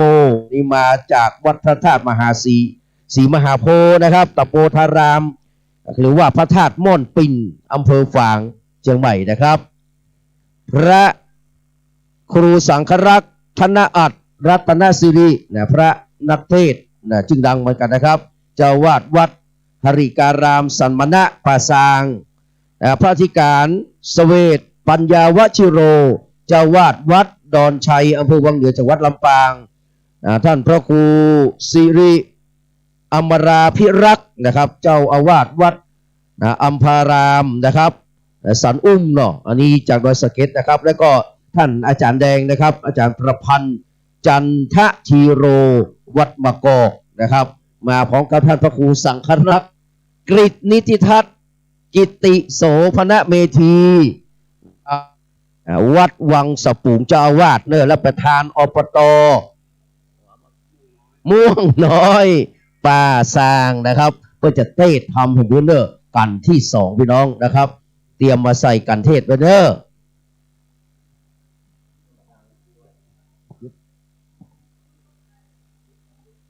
ครับกราบถวายการต้อนรับพระมหาเถรานุเถระ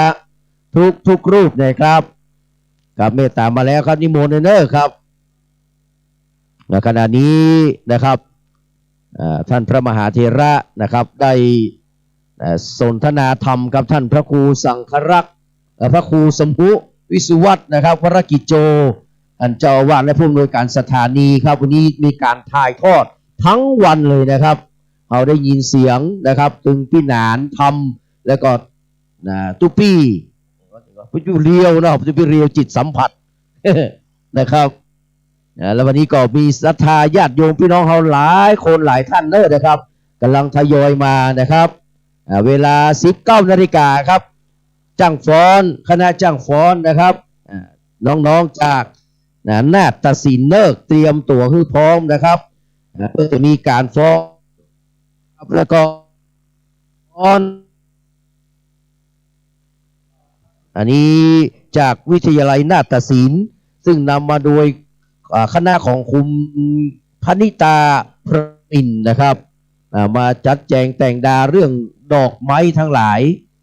เกษตรเพชรสำลิดก็มาเนอนะครับรับนะครับเรียนนะครับอันนี้นักประชาสัมพันธ์เนี่ยเขาจะได้ยินเสียงก้นบ่อยนะครับเวลาประชาสัมพันธ์งานนี้ต้องเกษตรหรือว่าสมพรนะครับมาแล้วนะครับวายการต้อนรับท่านพระคุณเจ้าพระมหาเถรานุเถระกล่าวขอเรียนเชิญนะครับต้อนรับทุกคนทุกท่านเด้อนะครับวันนี้ก็จะได้รับเกียรติจากผู้หลักผู้ใหญ่ในบ้านในเมืองนะครับท่านเคยเป็นอดีตนะครับรอง นะครับอดีตผู้พิพากษานะครับ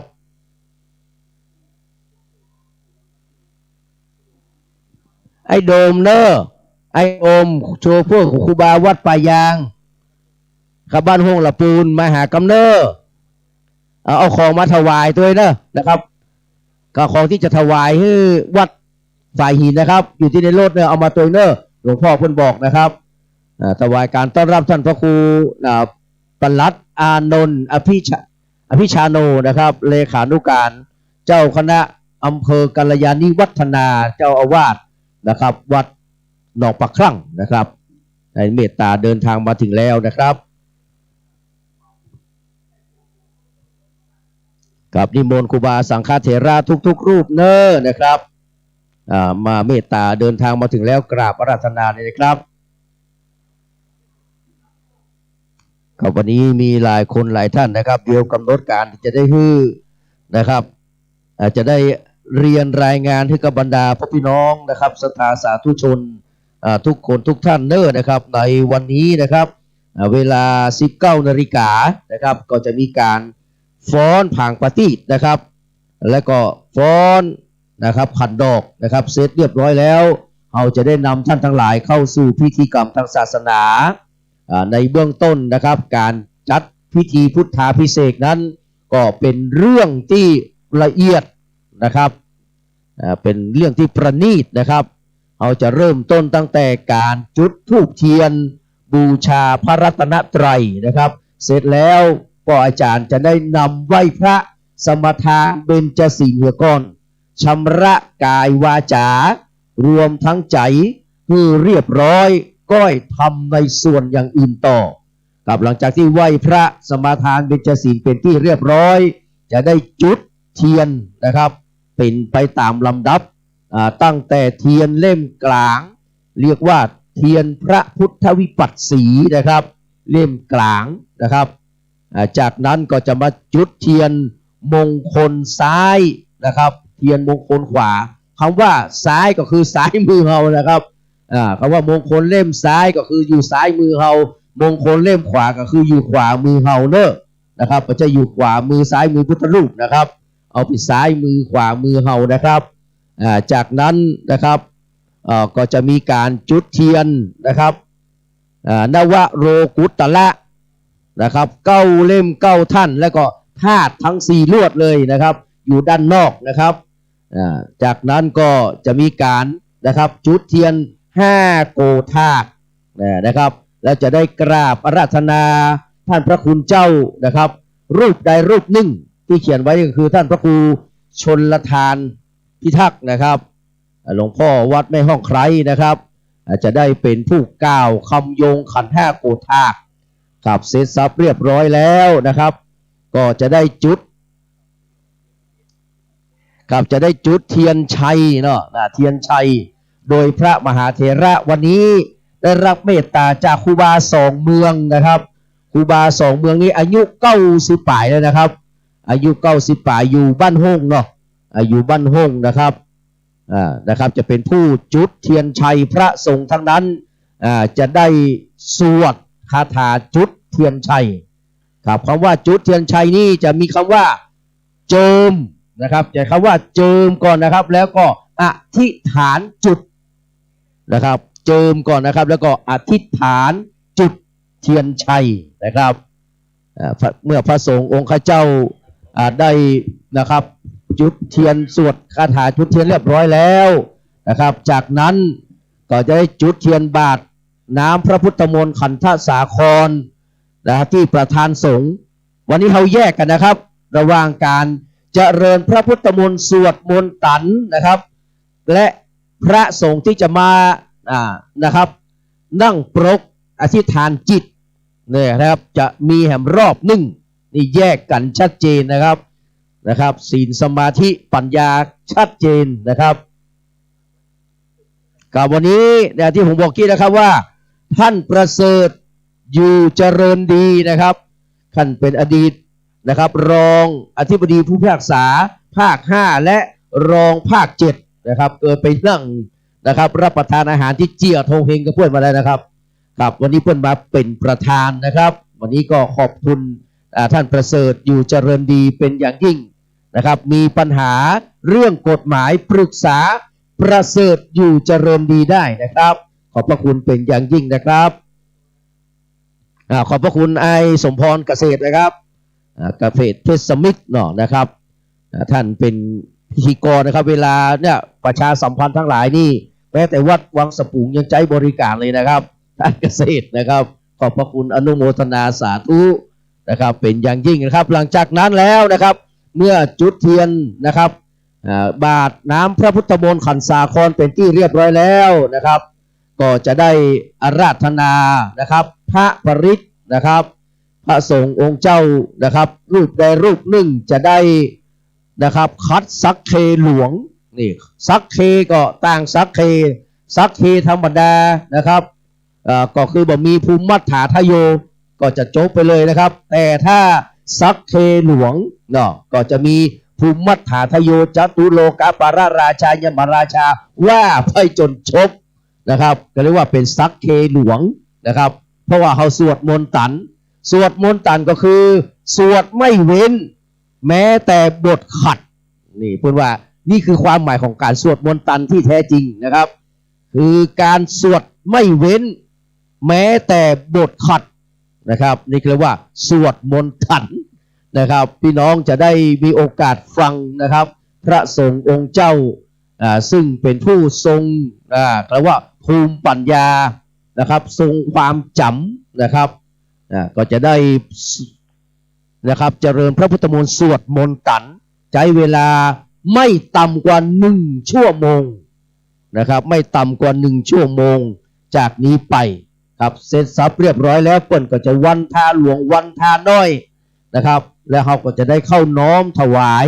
จตุปัจจัยไทยธรรมเป็นลำดับต่อไปที่สำคัญท่านอาจารย์เรียวบอกว่าใครนะครับที่เอาวัตถุมงคลมาเข้าพิธีด้วยอย่าลืมเป็นเด็ดขาดอย่าลืมเป็นเด็ดขาดนะครับเพราะทางวัดจะไม่รู้เลยว่าเป็นของผู้ใดผู้นั้นต้องรับผิดชอบอย่ามาบอกว่าของข้าเจ้าอยู่ที่ไหนเหียนะครับเพราะว่า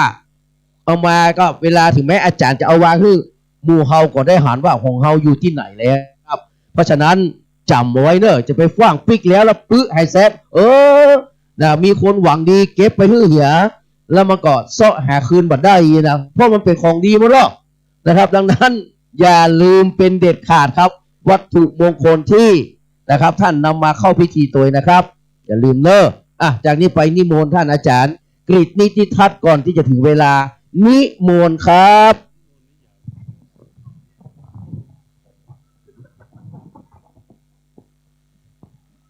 ขอถวายความเคารพอย่างพระมหาเถรานุเถระครูบาอาจารย์ทุกรูปที่ได้โปรดเมตตาเป็นพระสงฆ์พิธีเจริญพระพุทธมนต์สวดมนต์ตันในพิธีอบรมสมโภชยังพุทธสารูปปิมปาพระประธานอุโบสถยาวัดฝ่ายหินตำบลสุเทพเชียงใหม่แห่งนี้ด้วยความเคารพทุกรูปครับเจริญปอนสาธุชนคนดีตั้งหลายเวอร์ชั่นของการของพี่นานเช็ดสีกับตุเจ้ามันคนละอย่างเนอร์สถานเนอร์อันนั้นเปิ้นจังชอเก่าของเฮามันตุเจ้าเฮาอย่าให้มันซออย่าเปิ้นประกอบประจ้างเนาะญาติโยมเนาะอันนั้นพี่น้องศรัทธาสาธุชนทั้งหลายแม้ว่าได้ยินเสียงประชาสัมพันธ์ของพี่นานเจ็ดสีปอาจารย์พิธีกรตลอดจนถึงอาตมะในค่ำวันนี้ขอเมตตาได้เคลื่อนคลายย้ายเข้ามาที่วัดฝ่ายหินเนอร์จากได้ประกอบพิธีเป็นมังกละในพิธีพุทธาภิเษกและเทราภิเษกวัตถุมงคลดังที่พระอาจารย์ได้ประชาสัมพันธ์ไปดังนั้นค่ำวันนี้ครูบาอาจารย์พระมหาเถรานุเถระเจ้าคณะพระสังฆาธิการหลายรูปหลายตนโปรดเมตตาเจริญพระพุทธมนต์อบรมสมโภชฮ้องกันว่าสวดมนต์ตันเนอญาติโยมเนอฮ้องกันว่าสวดมนต์ตันจะสวดไปเป็นวรรคเป็นวรรคเป็นบ้างเป็นบ้างเป็นบทเป็นบทจบบทก็ขึ้นบทใหม่จบบทก็ขึ้นบทใหม่ ดังนั้นแล้วใช้เวลามากพอสมควรเด้อจะใช้เวลาพอสมควรเพราะเป็นพิธีกรรมและพิธีการที่ดำรงคงไว้ซึ่งอย่างประเพณีวัฒนธรรมที่เขาได้สืบต่อกันมาดังนั้นญาติโยมแม้นว่าพระมหาเถระครูบาอาจารย์ได้เดินทางมาถึงยังวัดฝายหินที่นี้ขอได้ช่วยกันถวายการต้อนรับจ้างฟ้อนจับฟ้อนแล้วนะพอจะฟ้อนสดเนอร์สถานเนอร์ขอเสียงปรบมือเป็นกำลังใจให้จ้างฟ้อนเนอร์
เ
ครับขณะนี้การฟ้อนนะครับของน้องๆจากนาฏศิลป์นะครับ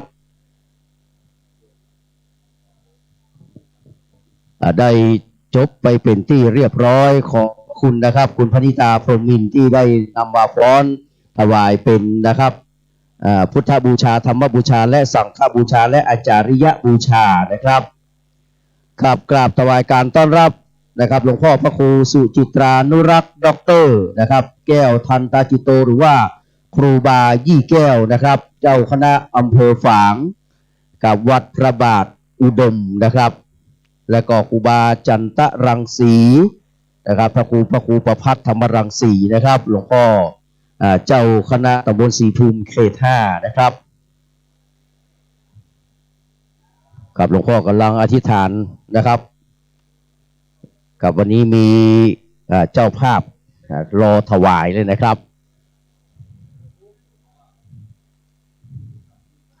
ครับกราบถวายการต้อนรับหลวงพ่อพระครูสุเมธธรรมเสวีเนอร์นะครับ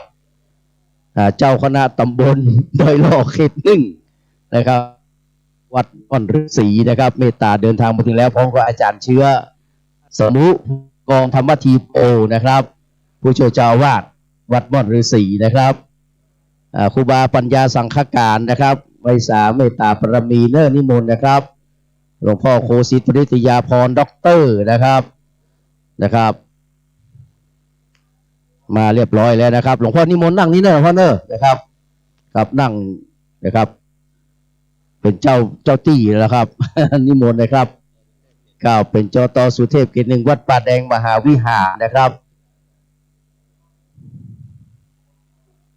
สิรินทโรนะครับหลวงพ่อกำลังไปไล่ไหว้ครูบาอาจารย์เนาะนะครับซึ่งหลวงพ่อก็นะครับเป็นครูบาอาจารย์นะครับของพระคุณเจ้าหลายรูปหลายตนหลายองค์นะครับครับถ้าถึงเวลา 19:30 นาทีครับเราจะได้เริ่มประกอบพิธีกับทางศาสนาเนอนะครับนิมนต์พระอาเถรานุเถระนะครับครูบาอาจารย์สังฆเถระทุกรูปเนอที่ได้กราบพระราธนามาหรือว่ามาสมทบก็ดีนะครับเพราะว่าพรุ่งนี้มีศาสนกิจนะครับหลายที่หลายแห่งหลายหนนะครับ ต้องขอสุมาอภัยด้วยนะครับเพื่อนอาจจะมาก่อนหรือว่ามาทีหลังนะครับกับนิมนต์นะครับครูบาอาจารย์นะครับกับนิมนต์เนอร์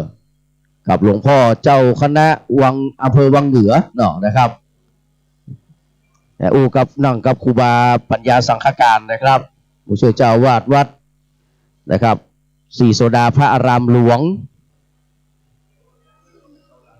กับนิมนต์แถวหลังนะครับมาครับนิมนต์ครับกับนิมนต์เลยนะครับเข้าขยับเข้ามาทางในนะท่านพระครูประหลัดอานนท์กับนิมนต์เข้ามาทางในเลยเนอะท่านประหลัดทั้งสองประหลัดนะครับนิมนต์เลยเนอะครับนิมนต์เลยครับอาจารย์วิทูลตัวครับนิมนต์เข้าทางในเนอะขยับเข้าไปแล้วครับเดี๋ยวเขาจะประกอบพิธีเลยนะครับนิมนต์เลยครับกับนิมนต์ทุกๆรูปเลยนะครับขยับเข้ามาทางด้านในเพื่อเต็มเนอะ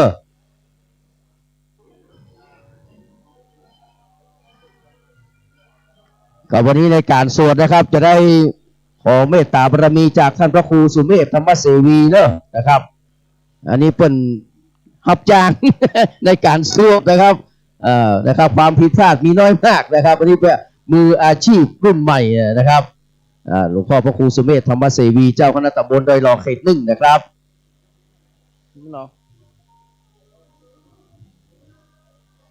กับวันนี้ได้รับเกียรติจากท่านประเสริฐอยู่เจริญดีนะครับ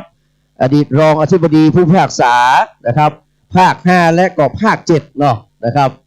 ได้ให้เกียรติมาเป็นประธานนะครับพร้อมกับคุณเกษตรเพชรสำริดนะครับเรียกว่านักจัดรายการและก็นักประชาสัมพันธ์ชื่อดังนะครับ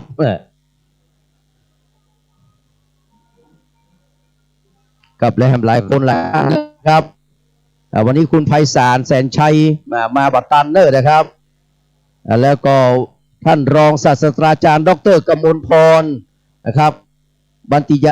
ฑิตยานนท์นะครับพร้อมกับคุณกฤษนะครับบัณฑิตยานนท์เนาะนะครับก็ได้ให้เกียรติมาร่วมงานตัวนะครับวันนี้นะครับเรียนเชิญทุกคนทุกท่านเนอะ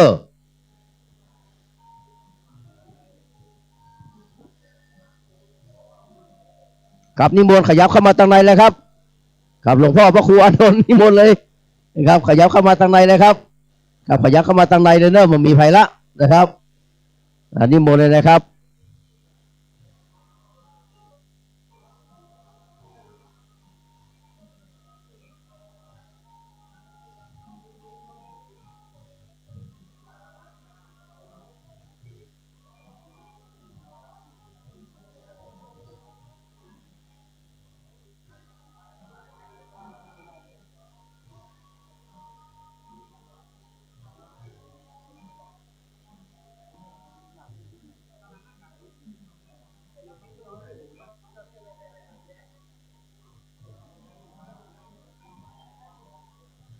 นิมนต์อาจารย์มหาสมชาติเลยนะครับนิมนต์มาเลยครับ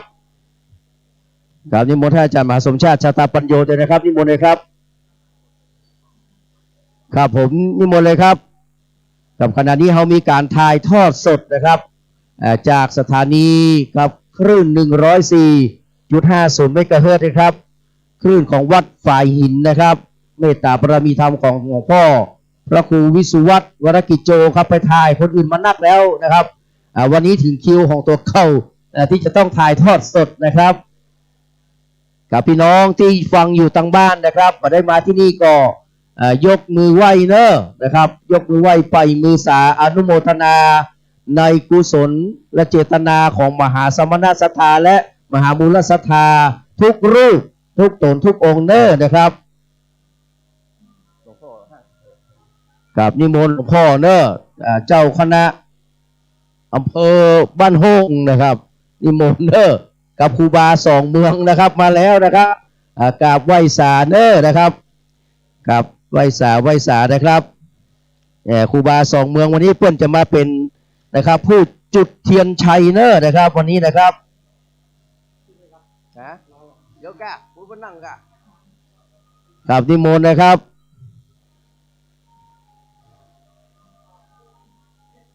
ครูบาอายุ90 กว่าปีนะครับวันนี้ได้เมตตาเดินทางมาถึงแล้วนะครับ92 ปีนะครับส่วนคนประคองเป็นเจ้าคณะอำเภอนะครับ เป็นเจ้าคณะอำเภอนะครับ นาภายในลูกศิษย์ลูกหาเนอร์นะครับ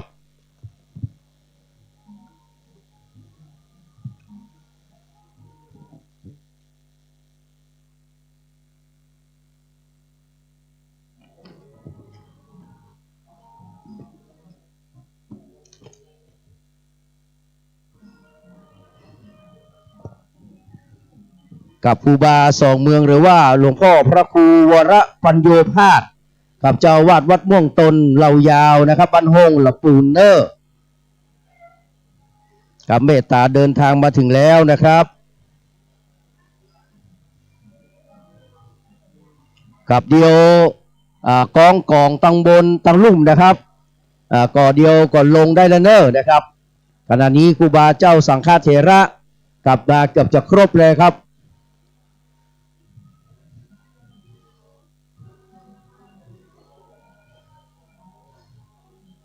กับวันนี้ครูบานะครับครูบาอีแก้วหรือว่าท่านพระครูสุจิตานุรักษ์ด็อกเตอร์นะครับเจ้าคณะอำเภอฝางวัดพระบาทอุดมครับอำเภอสาวานะครับ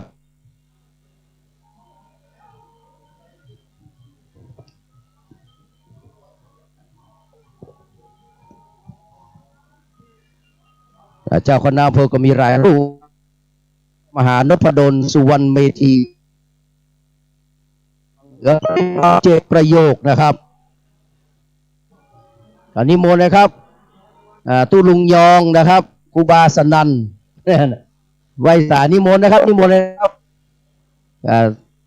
วรยาโนภิกขุนะครับทุกปีวันใหม่นะครับนิมนต์ครับครับนิมนต์นะครับนิมนต์ครับครับนิมนต์เลยครับนะครับนิมนต์เลยครับ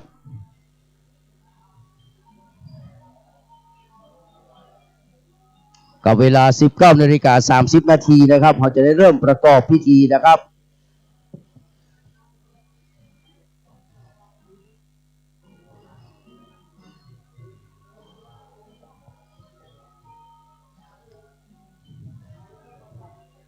กับ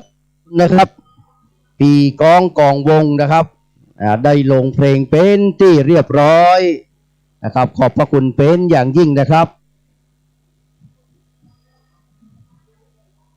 ถ้าอาจารย์สาธิตก็มาแล้วเนาะนะครับไอสาเนอร์นะครับอาจารย์สาธิตธีรปัญโยนะครับทุกวันอังคารนะพี่น้องเด้อครับท่านพระครูสิริบรมธาตุพิทักษ์ผู้ช่วยศาสตราจารย์ด็อกเตอร์นะครับเจ้าคณะตำบลอินทขินเขตนะครับสีภูมิเขตตึ้งวัดอินทขินนะครับเมตตาครับนิมนต์ครับประทางนี้ครับกับหลวงพ่อท่านพระครูสิริบรมธาตุพิทักษ์นะครับรองอธิการบดีมจร.เชียงใหม่นะครับท่านพระครูปราชกิติพงศ์กิติโสพโนด็อกเตอร์นะครับพระอาจารย์แก่นนะครับรองเจ้าอาวาสวัดสันขยอมนะครับเลขานุการเจ้าคณะตำบลสันทรายน้อยนะครับเมตตาเดินทางมาถึงแล้วนะครับกราบไหว้สารัตนานะครับร่วมทำบุญก่อนนะครับกับนิมนต์พระสงฆ์เจ้าทุกรูปนะครับได้พเดียงส่งแล้วนะครับมนต์เลยนะครับการนี้เกือบจะครบเลยนะครับเดี๋ยวเราจะได้เริ่มประกอบพิธีกรรมศาสนานะครับครูบาจันตรังสีนะครับหรือว่าครูบากูเต้าได้เมตตาอธิษฐานไปก่อนนะครับ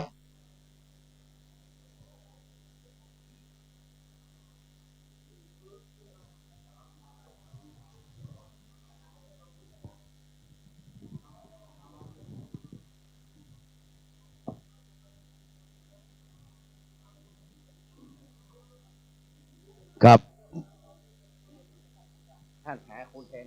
หน่อย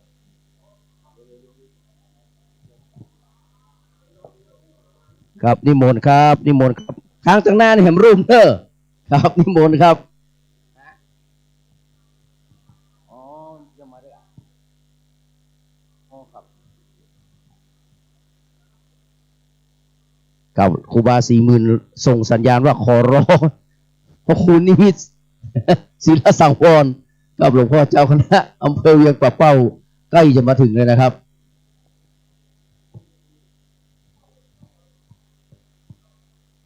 กับรอคำเดียวเนอพี่น้องเนอนะครับใจเย็นๆเนอนะครับกับวันนี้ครูบาบางแทบมารูปก็นั่งตังนอกก็มีนะครับนั่งตังในก็มีนั่งตังนอกก็มีนะครับที่เขานิมนต์มานะครับ นะครับนั่งสมาธินั่งปรกนี่นะครับอธิษฐานจิตนี่นะครับเพื่อประกอบสัพพยะที่สงบเงียบนะครับกับบางรูปก็เข้ามาในนี้ครูบายี่แก้วครูบานะครับกูเต้าครับเข้ามานั่งทางในนะครับ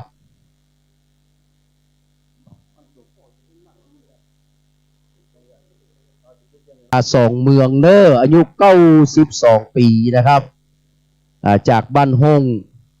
กับวันนี้จะได้มาเป็นประธานจุดเทียนชัยครับเป็นสิริมงคลเป็นมิ่งขวัญนะครับคือกับหมู่เฮาท่านทั้งหลายนะครับนับเป็นมหามงคลเป็นอย่างยิ่งนะครับกับเดี๋ยวท่านอาจารย์เรียวเนอะเดี๋ยวครับเอาเอกสารมาด้วยนะครับใส่ชื่อเอกสารมาด้วยครับท่านทุปีเรียวนะครับ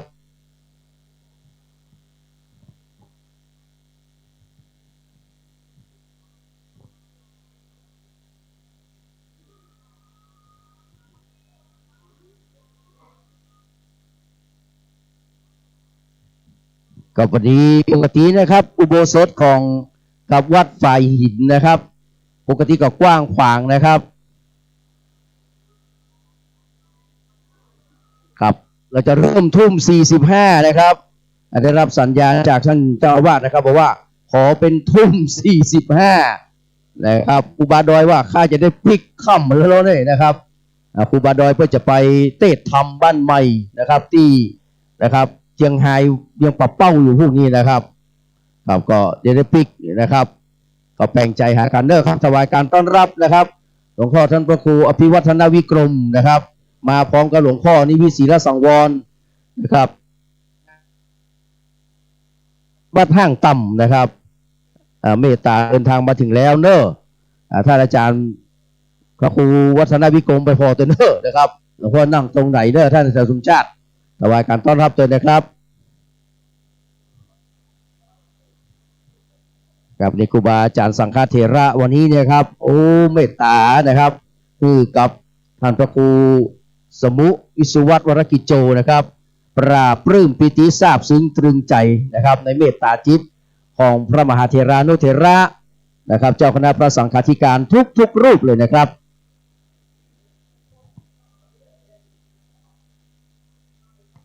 กับนิมนต์เนอร์นะครับก็ทุกค่ำคืนเขาก็ฟังรายการของหลวงพ่อครูบาดอยหลวงพ่อห้างต่ำนะครับครูบายี่แก้วนี่ออกมาเจ้านะครับ8 โมงนะครับ7 โมงถึง8 โมงนะครับครูบาชนละทานพิทักษ์มาเป็นเตื้อค้างพระครูท่านพระครูประภัสชัยคุณมาหรือยังนะครับกลับมารอบนี้เหมือนกันนะครับอาจจะมาวันพรุ่งนี้เนาะนะครับไหว้สาเนอนะครับครูบาอาจารย์สังฆเถระทุกรูปนะครับ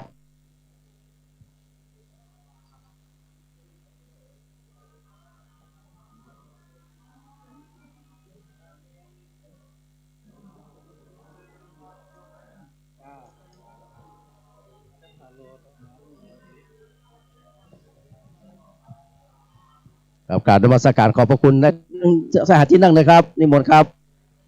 ครับนิมนต์เลยครับสลับ3 ไป 2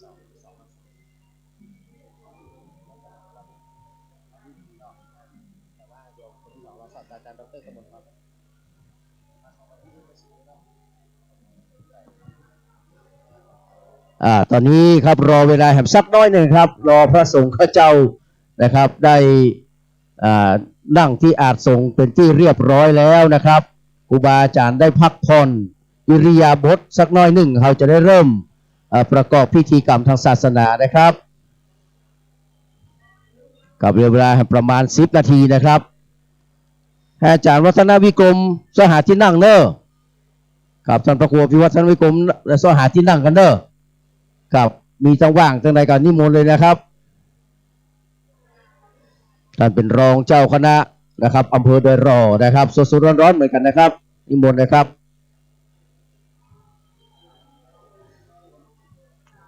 หลวงพ่อพระครูสังฆรักษณอัตเนาะนะครับก็ฮมูเฮาเตดฟังเตดเป็นเตดทำม่วนนะครับจะทำเมืองนะครับ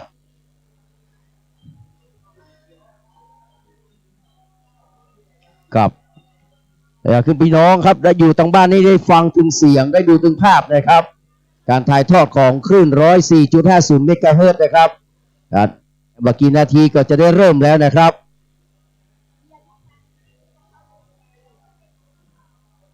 เจ้าภาพเข้าไปถวายครูบาก่อนเนาะนะครับส่วนใดส่วนนั้นเลยนะครับ นะครับคือจัดของวัดฝ่ายหินนี่มันเหมือนที่ไหนเนอะนะครับมีเป็นขยักเลยนะครับครับมีครูบาอาจารย์ก็เริ่มมากับจะครบแล้วนะครับเดี๋ยวส่งสัญญาณมากันแล้วกันเนอะนะครับว่าจะเริ่มประกอบแล้วเขาจะได้เริ่มนะครับประกอบพิธีอันแรกก็คือการจุดธูปเทียนบูชาพระรัตนตรัยนะครับผู้จารย์ไหว้พระนำไหว้พระสมาทานเบญจศีลแล้วก็จะได้จุดเทียนเป็นไปตามลำดับนะครับ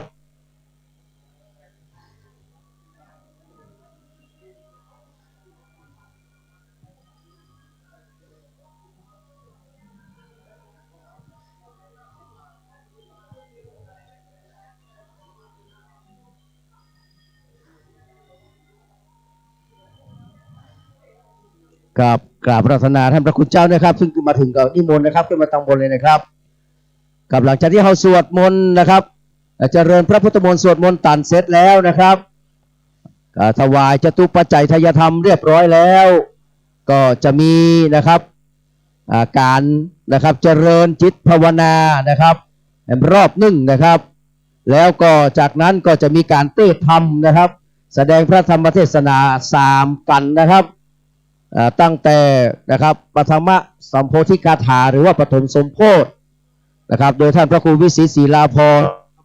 เจ้าคณะตำบลป่าแดดนะครับวัดวังสิงคำนะครับเป็นกันแรกนะครับจากนั้นท่านพระครูสังฆรักษ์กฤษนิติทัศน์นะครับกิติโสภณเมธีวังสปุงก็จะเป็นภูกที่2นะครับส่วนภูกที่3นะครับท่านพระครูปัญญาสังฆการนะครับผู้ช่วยเจ้าวาดวัดศรีโสดาพระอารามหลวงนะครับก็จะได้เทศเป็นกันที่3นะครับเสร็จแล้วก็จะมีนะครับการ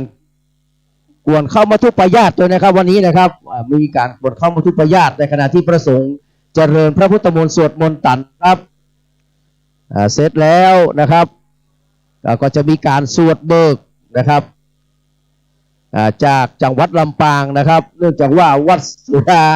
นะครับยังบ่พร้อมเตื้อนะครับฝึกงวดนี้ขอบายก่อนเนาะนะครับว่าศรีโสดานะครับไปเอาที่ลำปางมานะครับ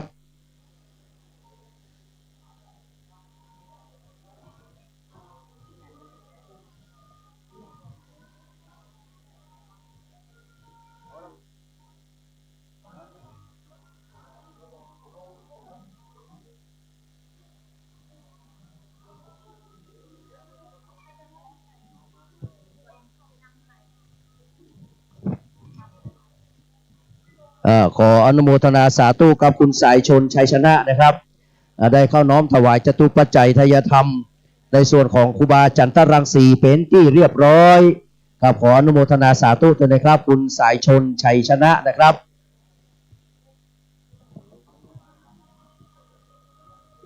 กับขอบคุณอนุโมทนาครับคุณพิสมัยสุริโยดรในวันนี้ส่งน้องสาวนะครับคุณน้องสาวก็คือพี่ออยสสิสุริโยดรมาเป็นตัวแทนในการจุดเทียนนวโรกุตละเด้อนะครับกับเรียบร้อยแล้วนะครับจากนี้ไปขอนำท่านทั้งหลายนะครับเข้าสู่พิธีกรรมทางศาสนาอันเป็นพิธีศักดิ์สิทธิ์คนนะครับในมหาสมยการในการทำพิธีพุทธาภิเษกอบรมสมโภชพระพุทธปิมปาสารูปและเถราภิเษกเหรียญของครูบาอภัยสรตะนะครับกับของวัดฝ่ายหินนะครับณบัดนี้นะครับเจ้าหน้าที่เทียนชนวนตั้งมั่นอยู่กับที่นะครับกับเจ้าหน้าที่เทียนชนวนตั้งมั่นอยู่กับที่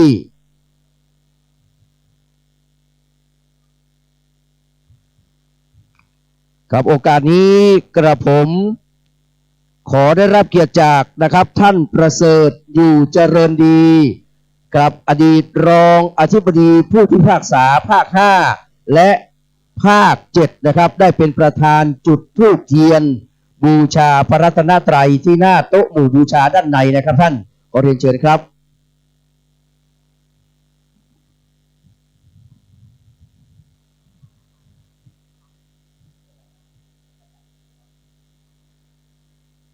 ทุกท่านได้ประนมมือขึ้นนะครับกราบนมัสการขอบพระคุณครูบาอาจารย์ตรังสีนะครับ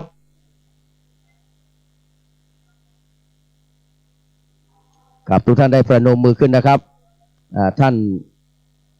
นะครับประเสริฐอยู่เจริญดีนะครับได้จุดเทียนซ้ายและเทียนขวาและกระทูบ3 ดอกนะครับจากนั้นจะได้ถวายพานขอศีลนะครับแด่ท่านพระครูสุเมธธรรมเสวีนะครับประธานสวดในวันนี้นะครับ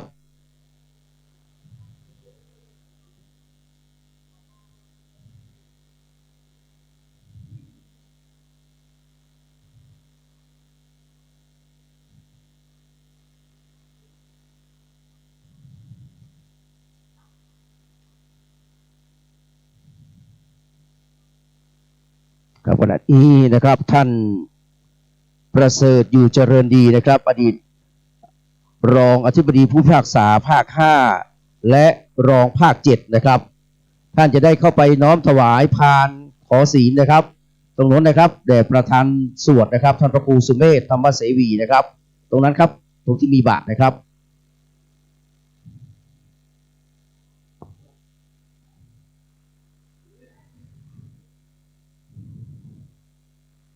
ครับขอบคุณนะครับท่านนะครับประเสริฐอยู่เจริญดีนะครับเรียนเชิญท่านได้กลับมานั่งที่รับรองนะครับครับขอบคุณเป็นอย่างยิ่งนะครับกลับมานั่งที่รับรองเลยครับครับจากนี้ไปนะครับเรียนเชิญท่านทั้งหลายได้อยู่ในอาการสงบกายสงบวาจาสงบใจได้ประนมมือขึ้นแล้วก็กราบพระพร้อมกันนะบัดนี้กราบ1กราบ2กราบ3กล่าวกรรมปูจาดอกไม้ไหว้พระสมทานเบญจศีลพร้อมกันนะครับอิมินาสการเรนะพุทธังอภิปูชยามะอิมินาสการเรนะธัมมังอภิปูชยามะอิมินาสการเรนะสังฆังอภิปูชยามะอะระหังสัมมาสัมพุทโธภควาพุทธังภควันตังอภิวาเทมิกราบสวากขาโตภควตาธัมโมธัมมังนะมัสสามิกราบสุปฏิปันโนภควโตสาวกสังโฆสังฆังนะมามิกราบมะยังพันเตวิสุงรักนัฏฐายาติสรณเนนะสหปัญจศีลานิยาจามะทุติยัมปิมะยังพันเตวิสุงรักนัฏฐายาติสรณเนนะสหปัญจศีลานิยาจามะตติยัมปิมะยังพันเตวิสุงรักนัฏฐายาติสรณเนนะสหปัญจศีลานิยาจามะนะโมตัสสะภะคะวะโตอะระหะโตสัมมาสัมพุทธัสสะนะโมตัสสะภะคะวะโตอะระหะโตสัมมาสัมพุทธัสสะนะโมตัสสะภะคะวะโตอะระหะโตสัมมาสัมพุทธัสสะนะโมตัสสะภะคะวะโตอะระหะโตสัมมาสัมพุทธัสสะนะโมตัสสะภะคะวะโต อะระหะโตสัมมาสัมพุทธัสสะนะโมตัสสะภะคะวะโตอะระหะโตสัมมาสัม พุทธังสรณังคัจฉามิ พุทธังสรณังกัจฉามิ ธัมมังสรณังคัจฉามิ ธัมมังสรณังกัจฉามิ สังฆังสรณังคัจฉามิ สังฆังสรณังกัจฉามิ ตุติยัมปิพุทธังสรณังคัจฉามิ ตุติยัมปิพุทธังสรณังกัจฉามิ ตุติยัมปิธัมมังสรณังคัจฉามิ ตุติยัมปิธัมมังสรณังกัจฉามิ ตุติยัมปิสังฆังสรณังคัจฉามิ ตุติยัมปิสังฆังสรณังกัจฉามิ ตติยัมปิพุทธังสรณังคัจฉามิ ตติยัมปิพุทธังสรณังกัจฉามิ ตติยัมปิธัมมังสรณังคัจฉามิ ตติยัมปิธัมมังสรณังกัจฉามิ ตติยัมปิสังฆังสรณังคัจฉามิ ตติยัมปิสังฆังสรณังกัจฉามิ ติสรณะคะมะนังนิตติตา อามะพันเต ปานาติปาตาเวรมณีสิกขาปตังสมาธิยามิ ปานาติปาตาเวระมณีสิกขาปตังสมาธิยามิ อะตินนาตานาเวรมณีสิกขาปตังสมาธิยามิ อทินนาทานาเวระมณีสิกขาปตังสมาธิยามิ กาเมสุมิจฉาจาราเวรมณีสิกขาปตังสมาธิยามิ อเมสุมิจฉาจาราเวระมณีสิกขาปตังสมาธิยามิ มุสาวาตาเวรมณีสิกขาปตังสมาธิยามิ มุสาวาทาเวระมณีสิกขาปตังสมาธิยามิ สุราเมรยะมัจจปมาตฐานาเวรมณีสิกขาปตังสมาธิยามิ สุราเมรยะมัจจปมาทัฏฐานาเวระมณีสิกขาปตังสมาธิยามิ อิมานิปัญจสิกขาปตานิสีเลนะสุขติงยันติสีเลนะโภคสัมปทาสีเลนะนิพุติงยันติตัสมาสีลังวิโสตะเย สาธุสาธุสาธุครับลำดับจากนี้ไปนะครับจะได้จุดเทียนนะครับไปตามลำดับเนอร์นะครับไหว้สาครูบาอาจารย์ขึ้นมาก่อนเนอร์นะครับ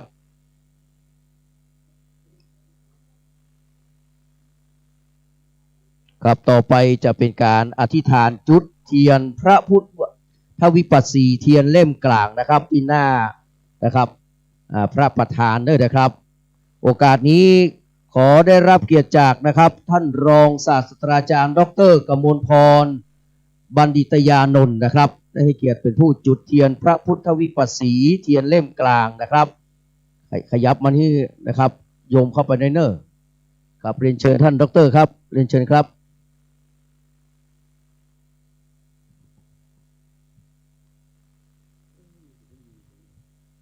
ครับท่านรองศาสตราจารย์ดร.กมลพรนะครับบัณฑิตยานนท์นะครับเรียนเชิญครับครับเรียนเชิญครับครับมาทางนี้ครับท่านครับเรียนเชิญครับขอทางท่านหน่อยนะครับเพราะว่าเสียงไมค์ตรงนี้อาจจะไม่ออกไปข้างนอกนะครับอยู่แต่ในอุโบสถนี่แหละนะครับเรียนเชิญครับ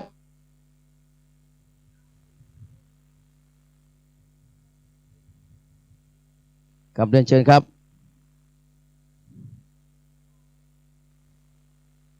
ครับขยับหน่อยขยับนะทั้งข้างในครับท่าน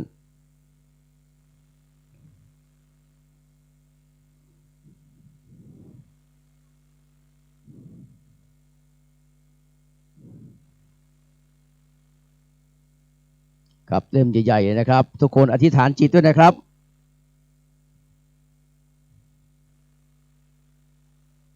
ครับเสร็จแล้วก็กลับ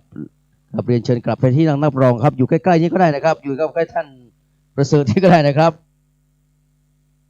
เชิญทางนี้นะครับอยู่ที่ใกล้กันท่านประเสริฐที่ครับแล้วก็ต่อไปครับเป็นเทียนนะครับมงคลซ้ายและเทียนมงคลขวานะครับ มงคลซ้ายนะครับเล่มซ้ายนะครับ ขอเรียนเชิญคุณพานิดีรัตนเวรีนะครับรัตนวรีนะครับ คุณพานิดีนะครับเรียนเชิญครับกับเรียนเชิญมาแล้วนะครับ ส่วนเล่มขวานะครับ ขอได้รับเกียรติจากคุณกฤษนะครับบัณฑิตยานนท์อีกครั้งหนึ่งนะครับไปทั้งคู่ก็ได้นะครับกลับไปทั้งคู่เลยครับเมื่อกี้เรา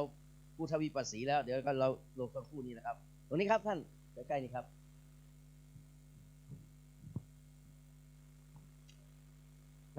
ครับเรียนเชิญกลับไปนั่งที่รับรองครับถ้าจุดเสร็จแล้วนะครับ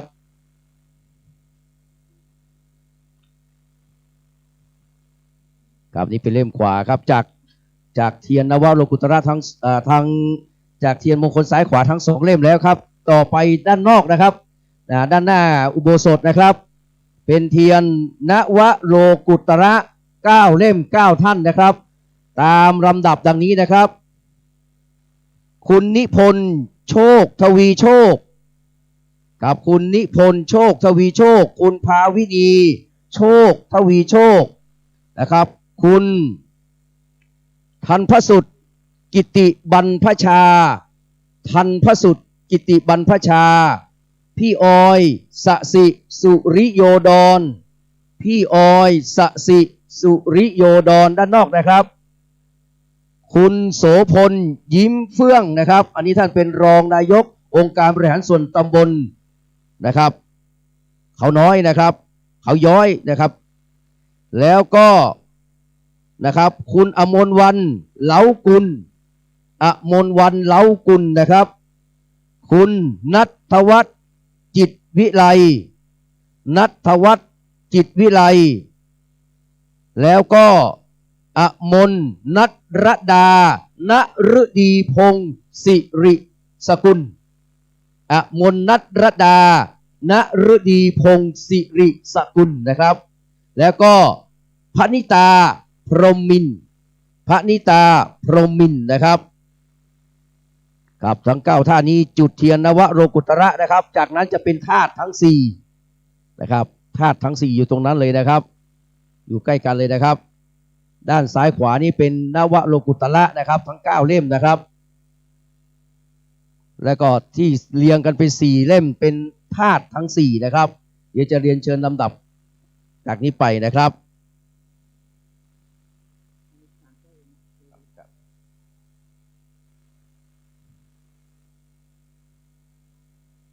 ครับธาตุทั้ง4เตรียมตัวเลยนะครับถ้านวโลกุตระเสร็จนะครับธาตุทั้ง4นะครับมีคุณพันชนยิ้มเฟื่องนะครับคุณวรินทร์ลดา10แก้วนะครับคุณจักรพงศ์จาติวินิจสกุลนะครับและก็3สาวไปพร้อมกันครับแม่เทียมจันทร์คนเที่ยงแม่จันเพนและก็แม่3สาวเลยนะครับ3ใบเถานะครับไปเล่มเดียวกันเลยนะครับธาตุทั้ง4ดินน้ำลมไฟเอาธาตุไฟกันแล้วกันนะครับปนานทำ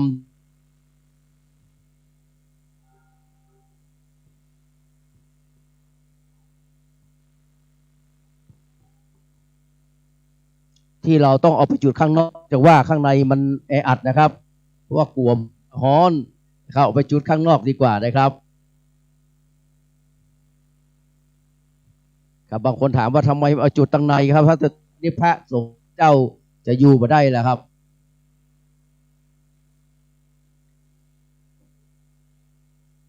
ครับจากนี้ไปนะครับขอเทียนชนวนด้านในนะครับเอาเทียน5โกฏฐากเข้ามาตัวนะครับจะได้อธิษฐานจุดเทียนบูชาขันแก้ว5โกฏฐากนะครับจะได้เมตตาบารมีจากหลวงพ่อพระครูสมุวิสุวัตรวรกิจโจนะครับเจ้าอาวาสวัดฝ่ายหินนะครับจะได้จุดเทียน5โกฏฐากนะครับเอามายกมาทิ้งหลวงพ่อเพเนอร์ครับยกเทียน5โกฏฐากเข้ามาตั้งในเลยครับครับที่อยู่ในขันนะครับใหญ่ๆนะครับมานี่เลยครับนะครับท่านอาจารย์มหาสมชาติชัดการเองเลยนะครับครับขอบพระคุณครับครับประดังไหนครับหลวงพ่อขึ้นที่นี้เลยครับครับเทียนชนวนให้หลวงพ่อตัว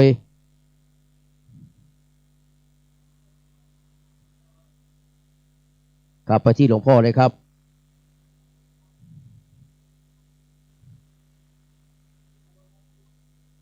เข้าตอนไหนแล้วครับใกล้ๆท่านเลยใกล้ๆท่านเลยครับ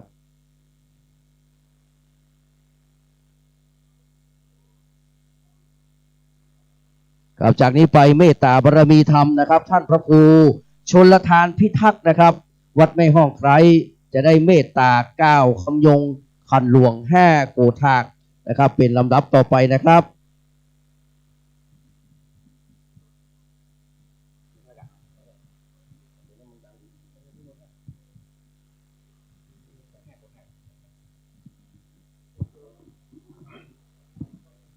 ขอโอกาสพระเถรานุเถระเจ้าคณะพระสังฆาธิการเพื่อจะกระทำพิธีกรโอกาสขันธ์ห้าตามสมควรแก่เวลาสืบไปโยสันนิสินโนวาลาโพธิโมเลมาลังสะเสนังมหันติงวิจโยสัมโพธิมากันจิงว่าอานันตัญญาโนโยโลกุตตโมตังปันนะมามิปุถทังอาทังคิโกอาลิยาปะโทจนานังโมคาปะเวสายะอุจุกามโกสันติกาโลปานิยานิโกตังปันนะมามิธัมมังสังโฆวิสุทโธวลาตาคินายโยสันตินตริโยสัพพะมาลาปะอิโนคุเนงิเนเกหิสามิทิปัตโตอะนาสโวตังปันนามามิสังขังโยโสภะกวาพระปิ่นเจ้าเลิศองค์ใดนั่งอยู่หันปับปันเองเจิงยินสมเปิงเหนือเต้นแก้วผ่าแผ่แล้วหมู่มาเลวกาเสสูงวิโรธ600 โยชน์ตัวแดนดินมาละวิจัยโยตนทะลัดทะลองส่องแจงมากะยานเอในโลเกบ่มีใครใดอาจจักมาปูนปานพุงบุมานบ่มาไกลใดผู้ฆ่าทั้งหลายนบน้อมไว้กราบวันตาสวาคาโตภะคะวะตาธัมโมธัมมังวลาทานทะลงสะอาดอนุลานมีมักกะภละนิพพานเป็นที่แล้วเสวยสลีสุปฏิปันโนภะคะวะโตสาวกสังโฆสังฆาตัมใหญ่เยติจมเจย8 องค์คานเลยชันแลมเป็นลูกเจ้าจินานางสิริติทีถึงโดยเนสติสังฆกนานังเหตุนั้นนาเลยศรัทธาผู้คาทั้งหลายโบสลังสังกาตไรรัตนาอนุรานโสดบำบัดโทษเนรปาน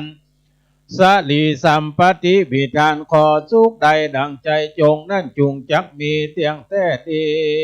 ลีสาธุโอกาสะพันเตข้าแด่พระแก้วเจ้าจำพวกและพระแก้วเจ้าทั้ง3 ประการในติกากาตวันนี้ก็เป็นวันปูจุราคณาพิรูปาศาสนาโกดมบรมติโลกาจารย์ยังพงกี้ปานสะเตืองเลืองเลือเพื่อผู้คาทั้งหลายได้กระทำอย่างตานะปาละมีศีละปาละมีไว้เป็นยอดขอดไว้กับตนกับตัวไปใจเหตุนั่นจริงใดปากันซะโดงโคงควายทุกแต่งห่างตำดายังมีทุปะบุพาราชาดวงดอกเขาตอกดอกไม้และลำเทียนเก็บเอามาวางเวียนไว้เหนือคันปั่นไว้เป็นอาโกถากปัทมาปุ่นวิภาคเบื้องตนหัวตีจะขอถวายปูจาสุมากาละวะยังองค์พระมุนีนายพระบทพระบาทพระบรมสารีริกธาตุพระเกศาธาตุพระอรหันตาและนา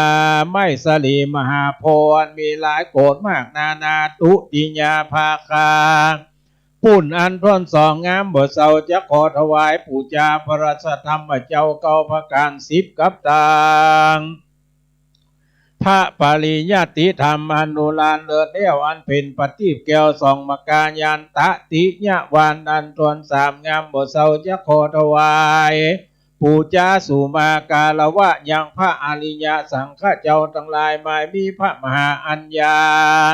โกนทัญญะเถนเจ้าเป็นเก้าเป็นประธานจะตุทาขันอันตวนสี่จะขอถวายปูจาสุมากาลวะยังสมถกรรมฐานและวิปัสสนาญาณอันวิเศษอันเป็นเหตุบุคาทั้งหลาย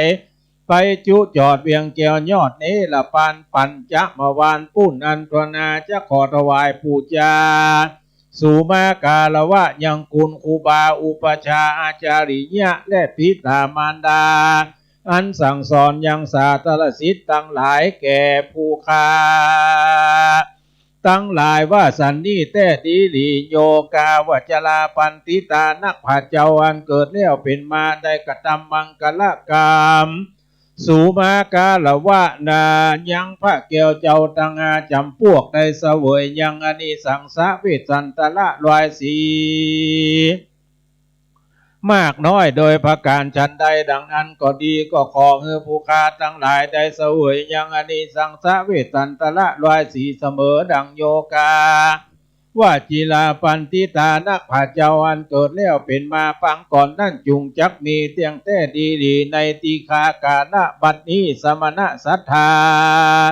และมูลศรัทธานาผู้เป็นศรัทธาตินจองห้องวัดป่าหินตำบลสุเทพจุใหญ่น้อยใจเยงก็จักใดมากระทำมังกลกรรมเสกซ้อมย่อมยศยังพุทธพิมปาสารูปเจ้าองค์เก่าองค์ใหม่องค์ใหญ่องค์น้อยอันทะปนาตั้งไว้ในอุโปสถะมหาวิหารศาลาการประเรียนและในวัดวาอารามสถานที่นี้จุวระองค์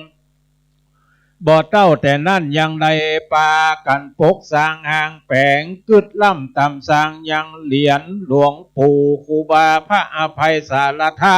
สังฆปาโมกอดีตเจ้าคณะจังหวัดเชียงใหม่รูปที่หนึ่งอดีตเจ้าอาวาสวัดฝ่ายหินเพื่อ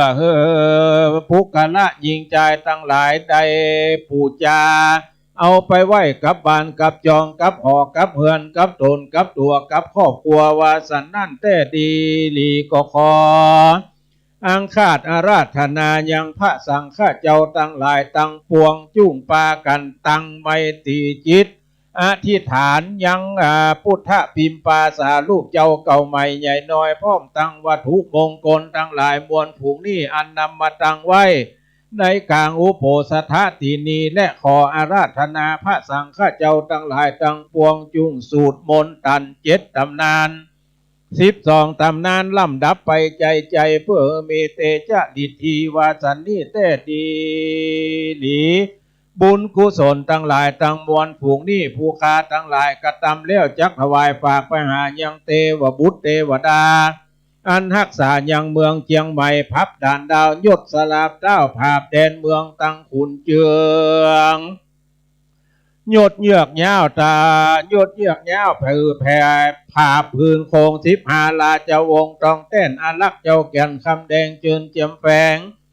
เตรียมไฟสลีสองเมืองใจผุนป่านบางลายดงดำกุมกามเวียงแก่นพับดาวแป้นวานมูลเจ้ายอดหอโคงโตนองค์อาจเจ้าฟาลาดหอหลวงลมเข้าปันพวงติดต่ออันลักเจ้าคอมือเล็กจอมใจเป็กกาแก่นหอปับแม่นหอห่างตั้งเตวบุตรตนขุมขางยังเมืองเชียงใหม่ตั้งเตวดาจากอาเจ้ารักษาไข่ตะวาลานบบุรีติงสาผ่านเผาเทวบุตรเทวดาอนักษายังเสาอินตะขินเจ้าที่กลางเมืองกลุ่มพันเหลืองสองตนใหญ่จ้างเผือกไหวหัวเวียงสิงหะเลืององค์อาจตั้งขุนหลวงวิลังกลาดอันอยู่จอมเขาปู่แสะย่าแสะอันอยู่เขาคำดอยใหญ่ขอเจิญมาปัตตาอนุโมทนาฮับเอายังเตจะบุญกุศลอันสมณะศรัทธาและมูลศรัทธาผู้ค้าทั้งหลายได้แผ่ภายยายบุญและขออาราธนายังดวงวิญญาณของอดีตท่านเจ้าอาวาสและอดีตท่านเจ้าคณะจังหวัดอยู่ตนจุองค์จุ่งปากันมา ในมณฑลพิธีที่นี้เพื่อจักมาช่วยผู้ค้าทั้งหลายเสกตอมย่อมยศอย่างพุทธปิมปาสาลูกเจ้าเก่าใหม่ใหญ่น้อยพร้อมกับโดยวัตถุมงคลนั้นตั้งอยู่โรงอุโบสถว่าสันนิแต่ดีหลีปอดเต้าแต่นั่นก็ขออังคาดอาราธนาเทวบุตรเทวดาทั้งหลายอันรักษาวัดวาอารามเสียงจุติอันรักษาวัดฝ่ายหินที่นี้เป็นต้นเป็นประธานจุ่งมาแผ่ไมตรีจิตนะและขออาราธนาดวงญาณตั้ง16 ดวง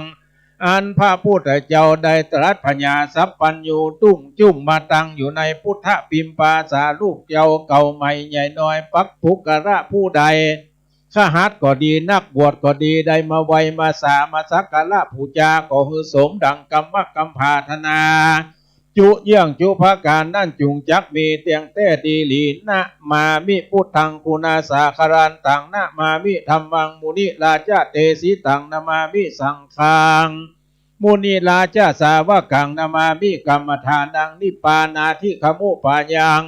นะมามิกรรมฐานะตายกาจริยสังฆาเตสุปัญจสุรัตนตเยสุอาติเตวาปัจจุปันเนวาอวิวายะทิวาลโหวากาเยนวาวาจาญวามนัสสวาภะมาทังวากาสิมหาทิสวายะธาธัมมังปฏิกโรมะเตสโนพันเตพุทธาติรัตนะปัญจกังอนุกัมปังอุปาทายะอัจจยังอัจจญโตปฏิกานาทุขมันตุอยติงสังวริสามะพุทธปูจามหาเตจาธรรมปูจามหาปัญญาสังฆปูจามหาลาภาปุจาญาเหปุจาญาโตนิอากุโตพเยนะสังฆาตุงอิเมตมปิเกนะจิอิมินาอักขิทุปะบุภาลาจาปุจากรวะกัมเมนะเมตโยเตวะภูจิโต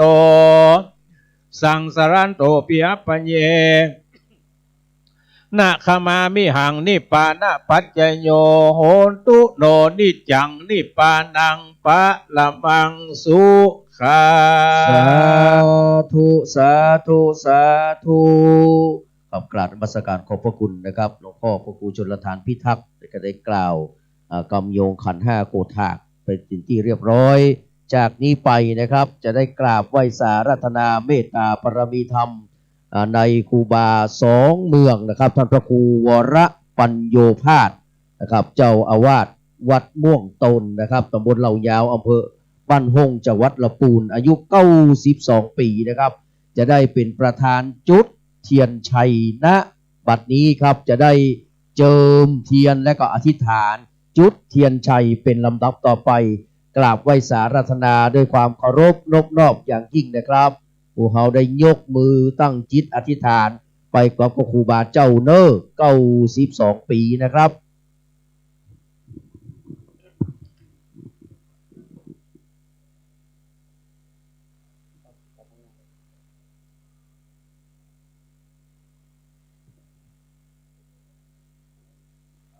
พันบัจจยาหมองนะครับเป็นวาสลินนะครับได้ปิดแผ่นทองด้วยนะครับ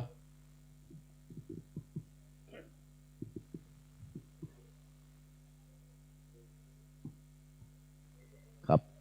พนักงานเทียนชนวนก็เตรียมไว้เตอร์นะครับสำหรับเทียนชนวนที่จะได้จุดเทียนชัยนะครับ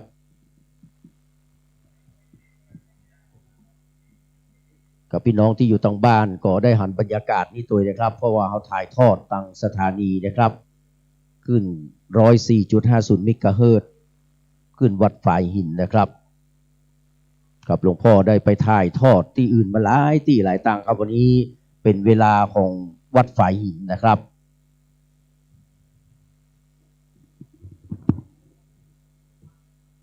ครับทุกคนที่อยู่ทางบ้านก็ตั้งจิตอธิษฐานไปพร้อมกับครูบาเฮาเนอร์ครูบา2 เมืองนะครับจากนี้ไปจะได้อธิษฐานนะครับจุดเทียนชัยพระสงฆ์องค์เจ้าจะได้สวดคาถาจุดเทียนชัยณบัด นี้ พุทโธสัพพัญญุตายาโนธัมโมโลกุนตังโลวะโลสังโฆมังคะภัลลันโธจะอิเจตังรัตถานันตยังเอตัสสะอานุภาเวนะสัพพะทุกขาอุปัฏฐาวะอันตรายาจันนสันโตสัพพะโส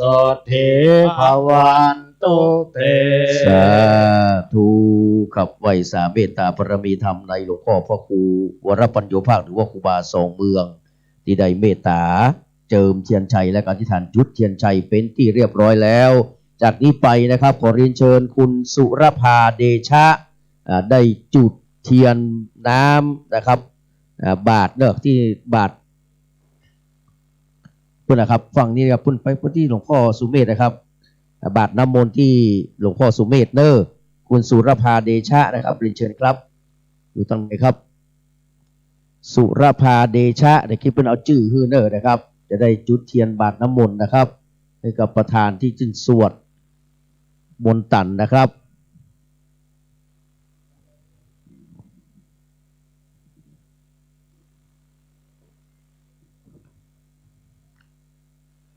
ครับไปขึ้นมาก็ครับได้ยินเสียงก็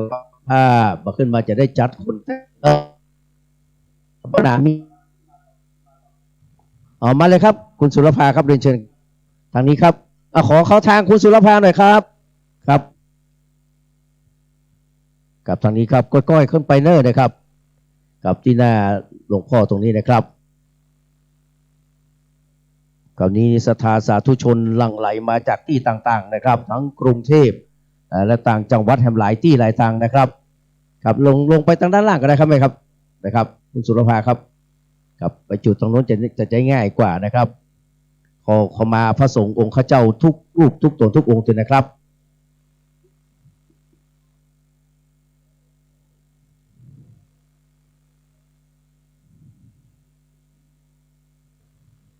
ครับแล้วก็คุณสุรภาจะได้ประเคนนะครับบาทตัวนะครับหลังจากจุดเทียนแล้วประเคนบาทน้ำพระพุทธมนต์นะครับแด่ท่านพระครูสุเมธธรรมเสวีนะครับครับขอบพระคุณครับวิปติปฏิภาหายะสัพพสัมปติสิทธิยาสัพพทุกขวินาศายะปริตังปรูทะมังคลังวิปติปฏิภาหายะสัพพสัมปติสิทธิยาสัพพพยาวินาศายะปริตังปรูทะมังคลังวิปติปฏิภาหายะสัพพสัมปติสิทธิยาสัพพโรคะวินาศายะปริตังครูทะมังคลังผลิตัวนาเมตังสเมตาพัทันตาอวิคิตาจิตาปริตังพนันตุสักเคกาเมจรูเปคิริสิขรตเตจันตาลิเควิมานเนทีเปรเทจะคาเมตรุวนะคังหะเนอารามวัตุมิเกเตภูมิธาทโยจะตุโลกปะละราชายะมะราชาอินโตเวสุวรรณราชาอริยเมตไตโยโป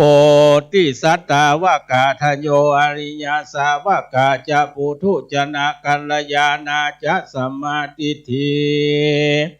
เยวะพุทเทปัสสนาธัมเมปัสสนาสังฆเปัสสนาพุทเทสะคารวาธัมเมสะคารวาสังฆสะคารวาอิโตทานาโตญาวะปลัมปลายมัสสมิงสุจักวาเลสุเทวตายังมุนิวะละวจนังสาทโวโนสุนันโตธรรมัสสวนากาโลยัมพทันตา ธรรมัสสวนากาโลยัมพทันตาธรรมัสสวนากาโลอะยัมพทันตาสมันตาจักวาเรสุอันตรากัจจันตุเทวตาสัทธัมมังมุนิราชจะสุนันตุสักกโมกขังนะโมตัสสะภะคะวะโตอะระหะโตสัมมาสัมพุทธัสสะนะโมตัสสะภะคะวะโตอะระหะโตสัมมาสัมพุทธัสสะนะโมตัสสะภะคะวะโตอะระหะโตสัมมาสัมพุทธัสสะพุทธังสรณังคัจฉามิธัมมังสรณังคัจฉามิสังฆังสรณังคัจฉามิตุติยัมปิพุทธังกัจฉามิตุติยัมปิธัมมังสรณังกัจฉามิตุติยัมปิสังฆังสรณังกัจฉามิตติพุทธังสรณัง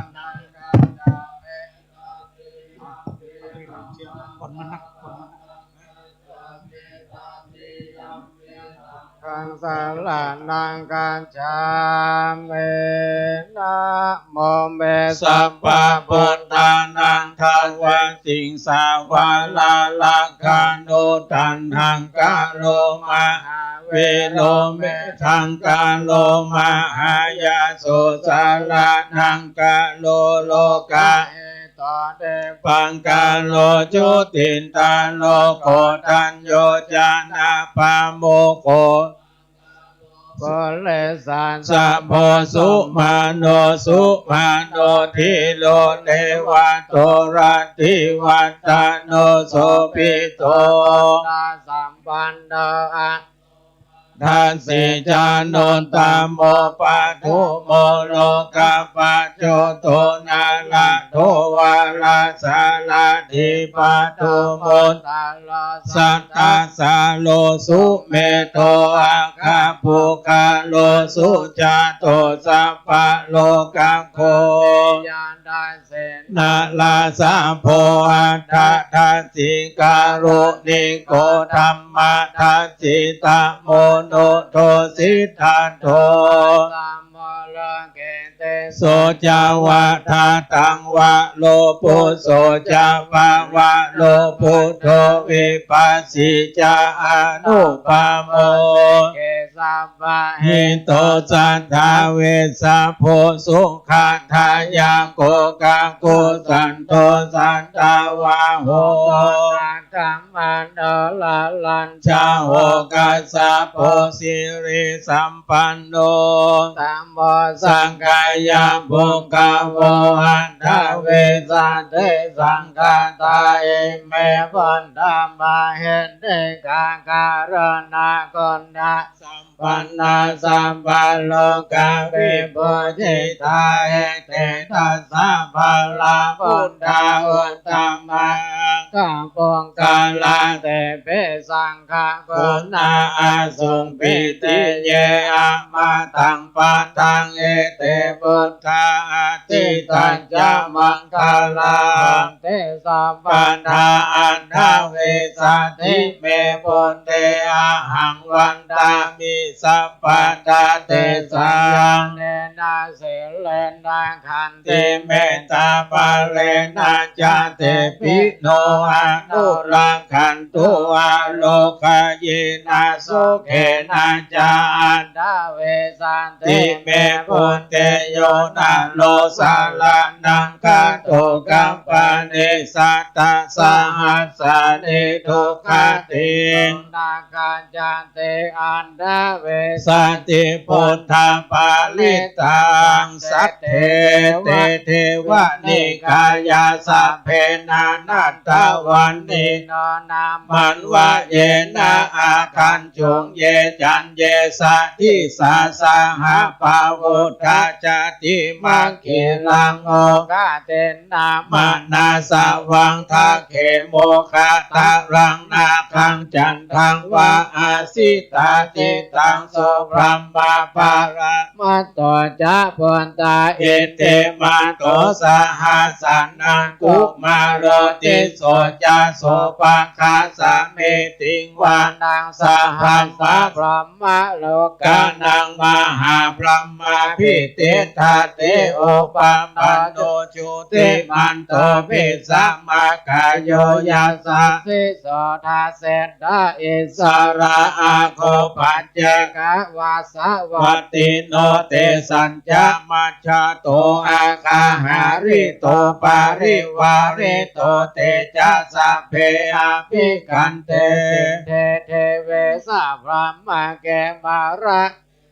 อาเภกาเมปัสสะกัณหันสะมันทิยังเอทะคันนาทาพันธะทะราเกนะพันธะมันโตวาสัมมันตาภาลิวาเลทะมาโวมุจจินทะโกจินังเอเตตันทะมหาเสโนกันนะเสนังมาเปสะเยปานินาตาละมหันจาสะลังกัตวนาเพลาวังยาดาปาวสะโกเมโกอานันนะโตสาเวชโชโกตาทาโสปัจจุทาวาติสังโกโตอาสะยังวาเสตัญจะสัพพังอาเพ็ญญายาวาวากิตวานาจักโกมาตาโตอามันตายิสัทธาสาวาเกสาสะเนระเตมาระเสนาอาเปกันตาเตวิจานาดาเปกาว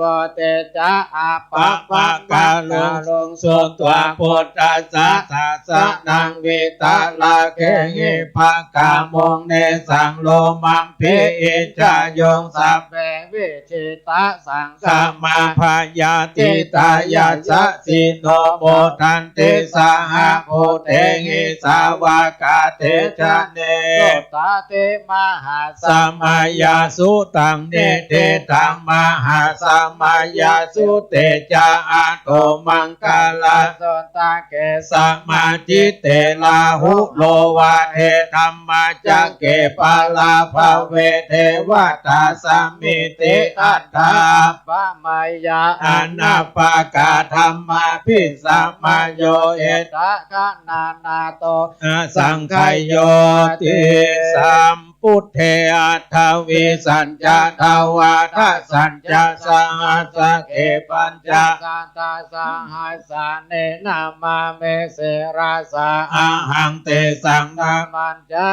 ขันจาอันทะเรนะนะมามิหังนะมะกาลานุภาเวนะหันตัวสัพเพอุปัฏฐเว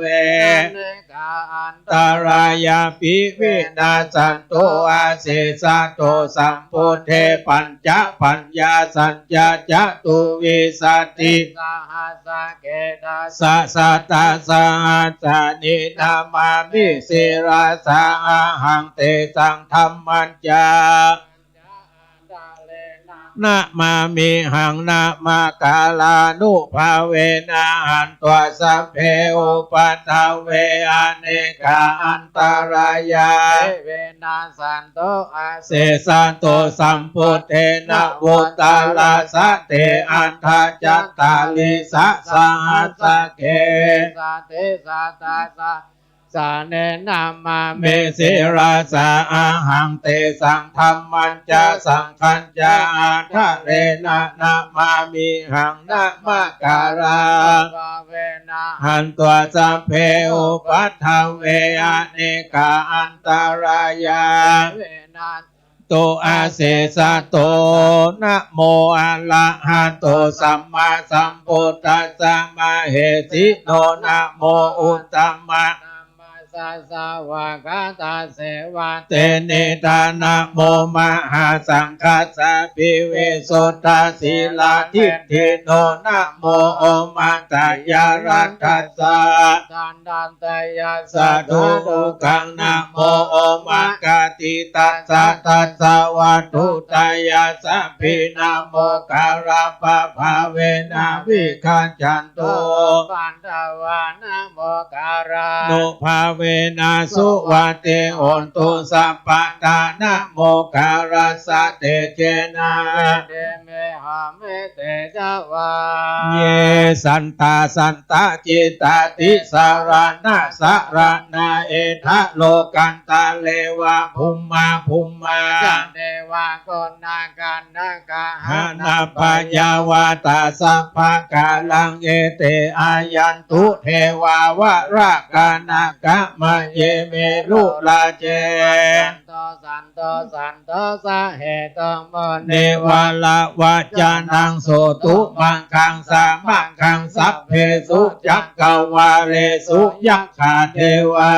รัมโมนยังอัมเบเอกาตังปุญญังสัพพสัมปติสาทะกังสัพเพตังอนุโมเดตวามังกาสะสะเนราตาปมาทะระหิตาโหนตุอาราคาสุวิเศษโตสาสนัสสัจโลกัสสะเดววันโตสัมปันดาสาสนัมปิจโลกันจะเทวาลักขันตุสัมปันดาสัตถิงโหนตุสุขีสัพเพปาริวาเลอันตันโตอเนกาสมานาโหนตุสหัสสัพเพหิยาติปิลาจโตวาโจระโตวามนุสสโตวาอะมนุสสโตวาเกโตวาอนทากาโตวาปิสาจโตวาขานุกาโตวากันทากาโตวานักขัตตาโตวาจนะปาตาโลโตวาอาสันติเตโตวาสัพพุลิสะโตวาจันทาทิอัสสมิกะโกนาเฮเมจิกามานิสัพพทิปิอัจฉตาราชสุกาละมาหิงสายักขาลังคาสาติเหนานาบายะตวันนานาโรกะตวันนานาอุปัฏฐวะโตวาละกังคันหันตุปานิธานาโตปัฏฐายะตถาคตัสสะทัสสะภาระเมโยตัสสะอุปภาระเมโยตัสสะปาลามันทปาละมิโยปัญจมหาปาริจาเกติโสจาริยาปัจจิมา วาวาการเตงจานเตงอาเป็นเดกามานังปัฏฐานาจาริยังโพธิภาลังเกมาลาปิจายังสัพพัญโยทายานัปปติเวตาโลกุตาระธัมเมติสัพเพปิเมพุทธะคุณเนอวัจจิตวเวสาลิยาติสุปากาลันตะเรเตยามาระเตงปาเรนตังกาลนโตอายัสสัมมาอานันตะเทโลวิญญาการุญญาจิตังโอปาตาเปตวโกติสันตะสาเสสุจักกวาสุเดวันตายาสานัมปฏิกันหันติยัญจเวสาลียัมปุเลโลกามานุสัตตุปิกาสัมปดันเดเวดัมบายังเกปะมันตาระดาเปเสปาเรตันตัมปนามาเอวัมเมสุตังเอกังสัมมายังภะคะวะสาวัตถิยังวิหารติเยตาวันเนอนาถบินดิกัสสะอารามเมอัตถโกอัญญตาราเทวตาอภิกันตายารันติยาอภิกันตะวันนาเกวัลกะปังเจตวันนางโอกาเสตัวเยนะภะคะวะเตนุปัสสังกามิโอ โอปัสสังฆาเมตวาภะคะวันตังอภิวาเทตัวเอกมันตังอัตตาสิเอกมันตังทิตาโคสาเดวตาภะคะวันตังคาถายะอาจาภาเสภาโหเทวามนุสสัจจะมังกาลานิอาจินตโยอากังขมานาโสธานาเพราะเหตุมังกาลามุตตะมังอาเสวนาจะพาลานังปันติตานันจะเสวนาปูชาจะปูชานี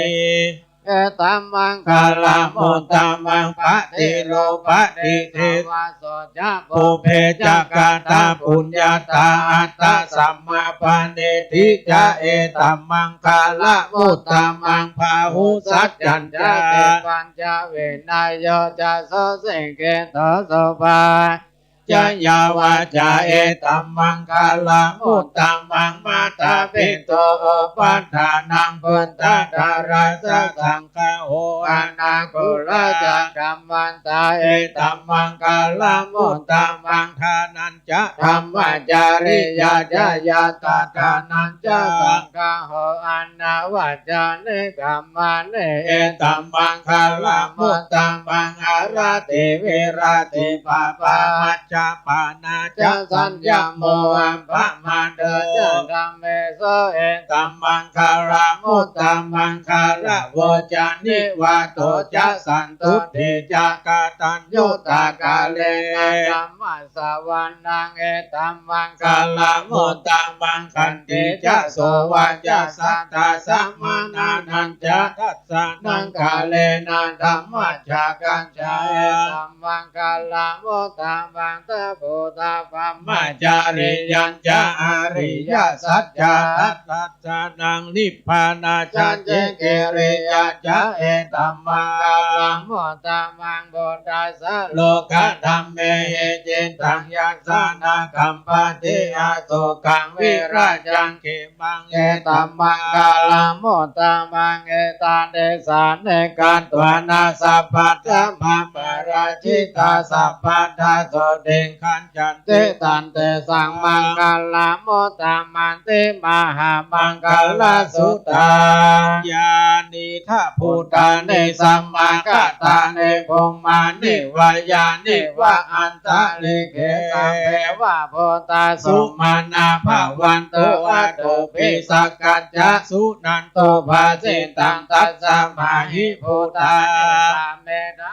เปเมตังกาโรทะมานุสิยาปัจจายะทิวาจารโตจาหารติเยภาริตัสสะมาหิเนลักขันธะอัปปะมันตายังเกณเจเวตังเอตวาหุรังวาสังเกสุวายังรัตนังปานิตังนะโนสัมมังอัตติตาดาคาเตนะเอตัมเปบนเดรัตนังปานิตังเอเตนะสัจเจนะสุวาเตหนตุขยังวิราคังอามาตังปานิตายาสังฆาสังกายามุเนสัมมาหิโตนะเตนะธัมเมนะสัมมาติกินเจเอตัมปิธัมเมรัตนังปานิตาเตนะสัจเจนะสุวาเตหนตุยัมปุตตะเสโตปาริวันนะเยสุจิงสมาธิมานันตาริปัญญามังโหสัมมาทินาเตนะสัมโมนะเวจติเอธัมปิธัมเมรัตนังปานิตังเอเตเจนะสวรรค์เตหนตุเยปุคลาอัตถะสัตตังปัสสัทธาจัตตาริเอตานิโยคานิโหติเตตังกิตายาสาวกาเอเตสุทินนานิมหาภาลานิอิธัมปิสังเขรัตนังตังเอเตนะนาสวัสเนหนโตเยสุปายโยตามานาสาตเนนานิกาเมโนโกตัมมาสัสสะนามิเตปันเตปันตาอัมมาตังเวกายหะลัตตามุทานิปุติงบุญจามานาอิตัมปิสังเขรัตนังปานิตังเอเตนะสัจเจนะสวัสเนหนโตยะทินตาคิโลปัตตาวิงสิโตสิยาจตุปิวะเตปิ อาสัมปะกัมปิโยตันโตปังมังสัพพเรสังวะธาเมโยอาริยสัจจานิอเวจปัสสติอิธัมปิสังเขรัตนังปานิกาเจนะสัจเจนะสวัสเดหันเตเยอาริยสัจจานิวิภาวะยันติคัมภีระปัญเยนะสุเทสิตานิกินจาปิเตโพสัพพมัตตานาเตภวังอัตถมามาติยันติอิธัมปิสังเขรัตนังปานิตังเอเตนะสัจเจนะสวัสเดหันเตสหวัสสะทัสสนะสัมปัฏฐายะตายะสุธรรมาชะหิตาภวันติสักกายะเตเตวิจิกิจิตัญจศีลปะตังวาปิยาหิติกินจิตานุปะหะเยหิจาวิปะโมโตจาจาพิธานานิอาปะโภกาตุงอิธัมปิสังเขรัตนังปานิตังเอเตนะนาสวัสเดหันโจกินจาปิโสกัมมังการติปะปะกังกายเยนะวาจายุจเตจัสสาวะอัปปะโพโสตัสสะปะติจัตตายะ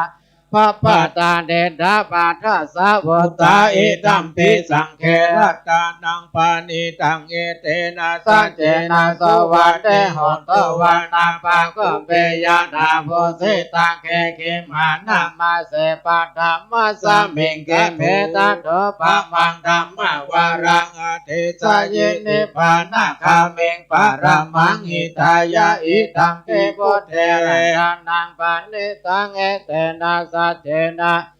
เทหนตวะโรวะรัญโยวะระโทวะระหะโลอนุตตโรธัมมวารังอเทสยอิธัมปิพุทเทระนังปานิตังเอสัจเจนะสวัสเดหันโตขีนังปุลานังนาวังนาติสัมภวังวิรัตจิตายาติเกภวัสสมิงเตกิตาจาอาเวโลวิจันทานิพันติธิรายะทายัมปฏิโปอิธัมปิสังเขรัตนาปานิตังเอเตนะสัจเจนะสวัสเดหันโตญาณิตาโพธานิสัมมาคาตานิภูมานิวายานิวะอันตาเลเกตาดาคาตาเตวะมันโนสัพโพจิตังพุทธังนามาสามาสุวัติโหตุญาณิทะพุทธานิสัมมาคาตานิภูมานิวายาวะอันตาเลเกตาดาคาตังเดวะมันโนสัพโพจิตังธัมมังนามาสามาสุวัติโหตุญาณิทะพุทธานิสัมมาคาตาวายาเนวะอันตาเลเกตาถาคาตังเทวมนุสสะโพธิตังสังฆังสัมมาสวัสเดหันโตรัตนาสุตังดิติตังยัสสานุภาวะโตยักขาเนวะทัสสินติปิงสานังยัมมิเจวะโนยนชันโตรตินทิวามาทันติโตสุขังสุปาติสุโตจาปังเกณเจนาปัสสติเอวะมาเตโกโนเปตังปาริตันตัมภะนามาเหกะรณียามัตตะกุสาเลนะยันตังสันตังปันตังอภิสเมจัสสะโกโจจัสโสโหโจจัสโสวัจโจจัสสะโมโทอนาติมาเนสันตุสะโกจัสสุภาโลจะอปะกิโจจัสสัลลาโอกาวุตตาริโยจานิปะโกจาปะคาโปกุเรโสอานันโนเกโตนาจะโกตังสมาเลกินเจเยนะเวนโยปะเลอปะวะไดยองโสเกโนวะเคมิโนตุสัพเพสัตตาภวันตุสุขิตันตาเยเกจิปานาโพตันเดตาสาวันทวาราวาสิเศรษฐาธิกาวาเยมหันตาวามัชชิมาสักกาอันดุกาโดลาทิฏฐาวาเยจาทิฏฐาเยจะโดเลวะสันติอวิโดเลพุทธาสัมภเวเสวะสัพเพสันตาภวันโตโสเกตัตตานะปาโลปาลังนิกุเพทะนาติมันเยทะกัตถะอินังกินจิพยาโลสนาปฏิฆะสัญญายามัญญาสะโด ทุกขามิจายามาตายะทานิยังพุทธังอายุสาเอกพุทธมนุรักเขเอวังพิสัพพะโกเตโสมานังสัมภาวะเยอปาลิมานังเมตตัญจะสัพพะโรกัสสะมิมานะสัมภาวะเยอปาริมานังโอดังอาโดจันเตเรยัญจะอาสัมปะตังอาเวรังอาสัพพะตังติทัญจารังนิสิโนวัสยาโนยัวัตสะเวกัตะเมตโตเอตังสะเตงทายาพระมะเมตังเวหารังเอตัมมาโอติติจานุปะคัมมาสีละวาทัสสะเนนะสัมปันโนสัมเมโสเวนายะแกดังนาเหจาโตกัปปะชยังปุณนะเตติการเนยเมตตาสุทานิทังสัพพาสีวิชาจาตินังวิภมันตากาตังเวยยานาเตวิสังการังเสสัญจาปิปาริสายังอานาเกตัมมิสัพพัทธาสัพพัทธาสัพพะปานินังสัพพะโสภิเนวาเรติปาริตันตัมปนามาเหวิรูปักเขหิเมเมตังเอลาปะเตหิเมสัพพยาโพเตหิเมตังกันนาโกตัมมาเกหิจะอัปปะตะเกหิเมตังทิปะตะเกหิเมจะตุปะเทหิเมตังบาหุปะเทหิเมมามังปะตะโกหิงสิมามังหิงสิทิปะทะโกมามังจะตุปะโทหิงสิมามังหิงสิพาหุปะโทสัพเพสัตตาสัพเพปานาโอตาจักเกวัลลาสัพเพปัทธารานิปัสสันตุมากินจิปะปะมาคัมมาอัปปะมโนพุทโธอัปปะมโนธัมโมมโนสังโฆปะมานะวันตานิสิริงสัปปานิอาหิวิชิกาสัตตาปฏิอุณนานาภิสาระภูโมสิกาเมรังคังกันตาเมปาเรนตาปฏิกรรมันตุภูตานิโสหังนะโมภะคะวะโตนะโมสัมมาสัมพุทธานังปุเรนตัมโพธิสัมภาเลนิพันตังโมระโยนิยังเยนะสังวิตาลกังมหาสันทังวาเนจาราชิรสังวายังนันตาปิเดวาสังกิสุขันนิตงพระมะปันตันติอากาตังปาริตันตัมปนามาเหอุเทตยัญจักขุมาเอกราชาริสวรรณโนปันดาเวปะปะโสตังนามาสาเมหาริสวรรณังปันดาเวปะปะสังตายาจักขุตาวิหาเรมุทิวาสังเอพระมานาเวทากุสัพพะธัมเมเตเมนะโมเตจัมมังปะลายันโตนะมัตถุพุทธานังนะมัตถุโพธิญาณโมวิมุตตานังนะโมวิมุตติญาอิมังโสปะเรตังกะตัวโมโลจารติเอสนาอเปตยัญจักขุมาเอกราชาหริสวรรณโนปันดาวิปะปะโสตังนามาเมหาริสวรรณังปันดาวิปะปะสังตายาจักขุตาวิหาเรมุลติเยพระมานาเวทาโกสัมปะธัมเมเตเมนะโมเตจัมมังปะลายันโตนะมัตถุพุทธานังนะมัตถุโพธิญาณโมวิมุตตานังนะโมวิมุตติญาอิมังโสปาริตังกัตโตโมโลวาสกังกะเยเตโมระปาริตังนิติตังยัสสานุสาลาเนนาภิอันตาลิเกภิปานิโนปฏิธรรมาทิคันจันติโอเมยังเวยาสัพพตาสัพพุปัฏฐาวาจารัมหายัคขาโจลาทิสัมภาวะขนานาจัตโมทานังปาริตันตัมปนามาเหเอวัมเมสุตังเอกังสัมมายังภะคะวะสวัสดิยังเวหารันติเจตวันเนอันนาดาเบนเดกัสสะอาราเมตัตตะโคภะคะวะภิกขุอามันเตสิภิกขวติภาดันเตติเตภิกขุภะคะวะโตปัจจโสสงภะคะวะเอตทาวจาพุตตะปุปังภิกขเววาสุรสังฆ สัมโมปะเพยาโหอาโหสิอัตตาโคภิกขเวสังโฆเทวานามินโทเทเวตาวาติงเสอามันเตสิสัจเจมาริสาเทวานังสังฆามกัตตานังอุปัจจยะพยังวาจัมปิตาตังวาโลมหังโสวามะเมวะตัสสามิงสัมมาเยตจักขังโอโลกายะธรรมมังหิโวตัสจักขังโอโลกายะตังยัมภเวสติพยังวาจัมปิตาตังวาโลมหังโสวาโสปะเหเยสติโนเจเมตจักขังโอโลกายะตาอัตถปัจจาปฏิสัทเทวาราชจัตจักขังอุโลกายะตาสาหิโวเทวาราชจักขังโอโลกายะตังยัมภเวสติพยังวาจัมปิตาตังวาโลมาหังโสวาโสปะเหเยสติโนเจสัจปฏิสัทเทวาราชจักขังอุโลกายะตาอัตถวโรนัสสะราชจักขังอุโลกายะทาวารุณัสสะหิโวเทวาราชจักขังอุโลกายะตังยัมภเวสติพยังวาตาตังวาโลมหังโสวาโสปะเหยิสติโนเจวารุณัสสะเทวาราชจักขังอุโลกายะทาอัตถอิสานัสสะเทวาราชจักขังอุโลกายะทาอิสานัสสะหิโวเทวาราชจักขังอุโลกายะตังยัมภวิสติพยังวาจัมปิตาตังวาโลมาโสวาโสปะเหยิสติติตังโคปนาภิกขเวสักกัสสวะเทวานามินทัสสะจักขังโอโลกายะตังปัจจาปฏิสวะเทวราช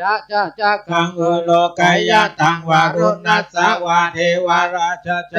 จักขังโอโลกายะตังอิสานัสสวะเทวราชจักขังโอโลกายะตังยัมภเวสติพยังวาจัมปิตาตังวาโลมหังโสวาโสปะหิยิตาปิโนปิปะเหเยธาตังกิจาเหตุสโกอิไทกเวเทวานะเมนโทอาวิตะระโคอาวิตะโทโสอาวิตะโมโหพิโรจัมเปโอตาราสีอัปเยอาหันจาโคภิกขเวเอวังวาทามิสัจเจตุมหากังภิกขเวอารัญญคตานังวาลุกขมูลคตานังวาสุญญาลคตานังวาอุปัจจยพยังวาชัมปิตัตตังวาโลมหังโสวามะเมวะตัสสะมิงสัมมาเยอนุสาลยถาอิติปิโสภะคะวะอะระหังสัมมาสัมพุทโธวิจาจารณะสัมปันโนสุขโตโลกวิโตอันโนตารลานเดสันดานเดวามานโนสานังพุทโธภะคะวะติมัมมังหิโวภิกขเวอนุสารตังยัมภเวสติพยังวาจัมปิตัตตังวาโล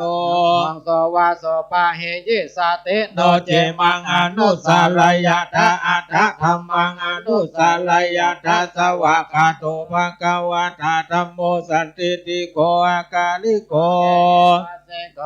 ปันนาเยโกปัจจัตตังเวทิตาภูวินโยเหติธัมมังอิโวภิกขเวอนุสารตังยัมภเวสติพยังวาจัมปิตาตังวาโลมหังโสวาโสปะหิยิสติโนเจธัมมังอนุสารยถาอัตถสังฆังอนุสารยถาสุปฏิปันโนภะคะวะโตสาวกสังโฆ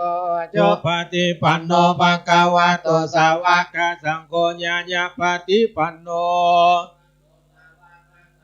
สามิจิปฏิปันโนภะคะวะโตสาวกสังโฆญาติตังจัตตาริปุริสโยคาเนอัตถปุริสปุกลาเอสะภะคะวะโตสาวกสังโฆอะหุนายโยปะหุนายโยทักขินายโยอัจจาริกาลนิโยอนุตตรังปุญญเขตังโลกัสสติสังฆังหิโวภิกขเวอนุสารตังยัมภเวสติพยังวาจัมปิตาตังวาโลมาหังโสวาโส หิยิสาติตังเกสาเหตุตถาคโตหิภิกขเวอะระหังสัมมาสัมพุทโธวิตะละโกโมโหอภิโรอาจัมปิอุตตลาสิปาลายิติอิตัมมาโวจะภะคะวาอิตังวัฏฐานะสุขโตอัฏฐาภาลังเอตถะโวจะสัทธาอารัญเยโลกะโมเลวาสุญญาคาเลวะภิกขโวอนุสาเรกะสัมพุทธังพยังตุมหะกะโนสิยาโนเจพุทธังสลายยะทะโลกะจิตตังนัลลาสัพพังอัตถะธัมมังสลายยะทะนิยานิกังสุเทสิตังโนเจธัมมังสลายยะทะนิยานิกังสุเทสิตังอัตถะสังฆังสลายยะทะสุญญาเกตังสาลังเอวัมพุทธังสาลันตานังธัมมังสังฆังจะภิกขโวพยังวาจัมปิตัตตังวาโลมะหังโสสเตติทัจจคะปาลิตังนิพิตาอัปปสันเนหินาทัสสะสะสันเนสาธุสัมมาเตอามานุเสหิจันเตหิสัทธากิภิสักกาลิภิปาริสานัญจตัสสะนามาหิงสายาจะพุทธิยายันเตเสสิมหาเวรปาริตันตัมปนามาเหวิปัสสิสานามาโทจักขุมันตัสสะสิริมาโทสิกิสัพพินามาโทสัพพะพุทธานุกัมปิโนเวสะโพสานามันโดนาหะตังกัสสะตปัสสิโนนามาทุกขกุสันตัสสะมาลาเสนาปมาติโนโกนากามานาสานามาทุพระมานาสาวุสิมาโตกัสสะปัสสานามาทุวิปามุตตัสสะสัพพันเตอังคิรัสสะนามาทุสักกายพุทธัสสะสิริมาโตโยอิมามาเดเสสิสัพพะทุกขาปโนตันนังเยจะภินิพุทธาโลเกยะถาภูตังวิปัสสิสุงเตจานาภิโสนาหันตาเวตาสาลาดาหิตังเทวามนุสานังยังนามาสันติโคตมังวิจาจารณะสัมปันนังมหันตังเวตาสาลาดาวิจาจารณะสัมปันนังพุทธังวันธามโคตมันติเอเตจันเยจะสัมพุทธาอเนกสัตตโคตโยสัพเพพุทธาอัสสมะสัมมาสัพเพพุทธามเหติกาสัพเพตัสสะภะโลเพตาเวสารัญเจหุวากาตาสัพเพเตปฏิจานันติพันธานาโมตามังสีหนาดังนาดันเตเตปาริสาสุวิสาลธาพรหมจักขังภวะเตติโลเกอัปปติวัติยังอุเปตาธรรมเบหิอัฏฐานาสาหินายากาตาวัติสัลลักขโนเปตาสิตยานุปยัญชนะนารา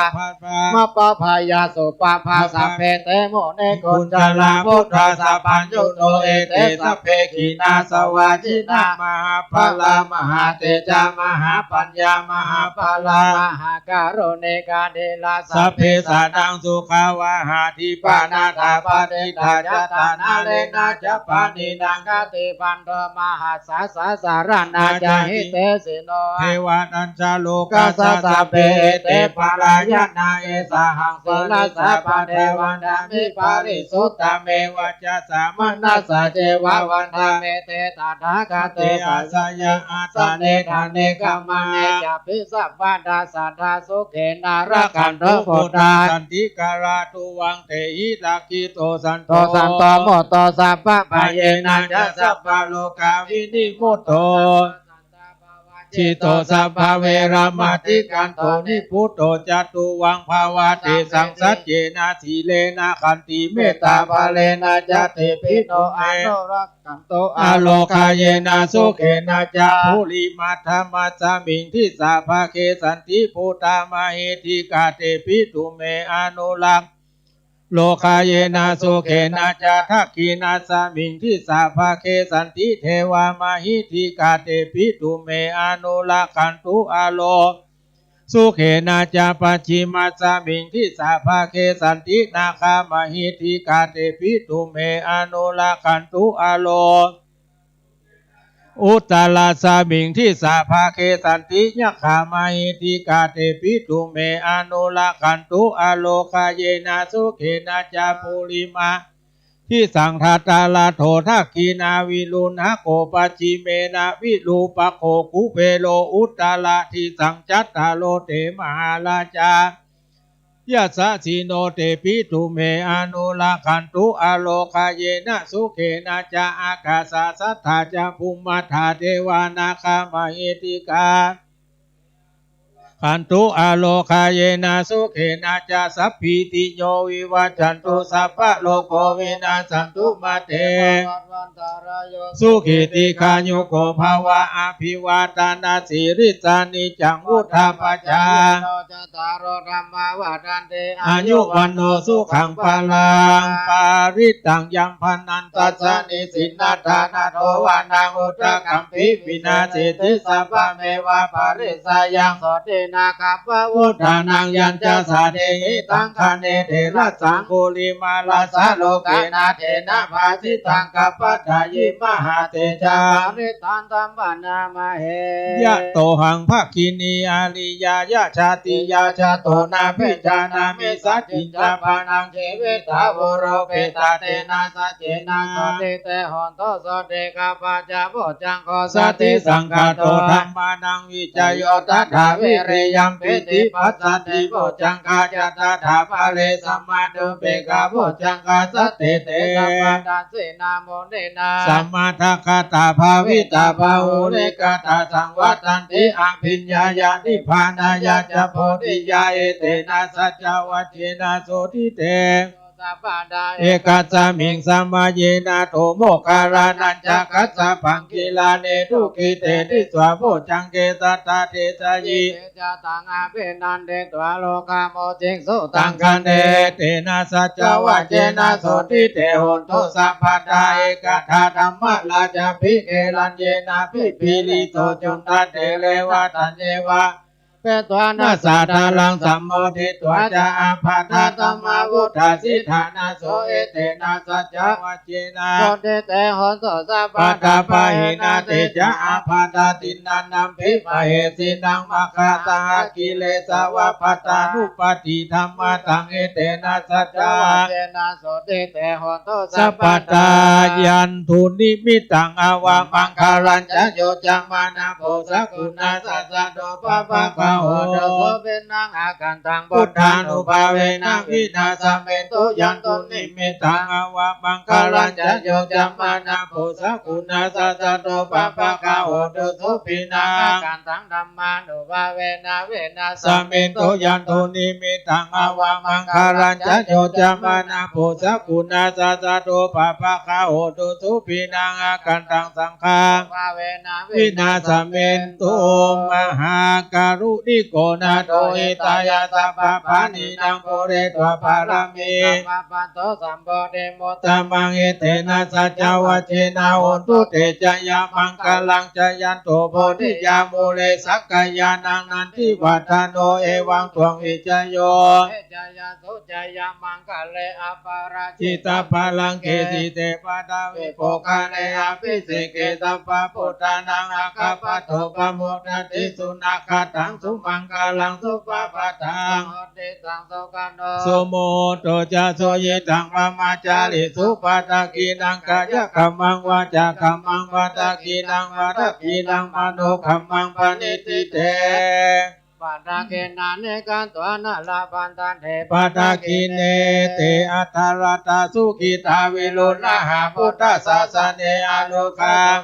โหทัสสะสัพเพหิยาติภินัตนิธิเมสารนังอัญญังพุทโธเมสารนังวารังเอเตนะสัจจวัจเจนะโหนตุเต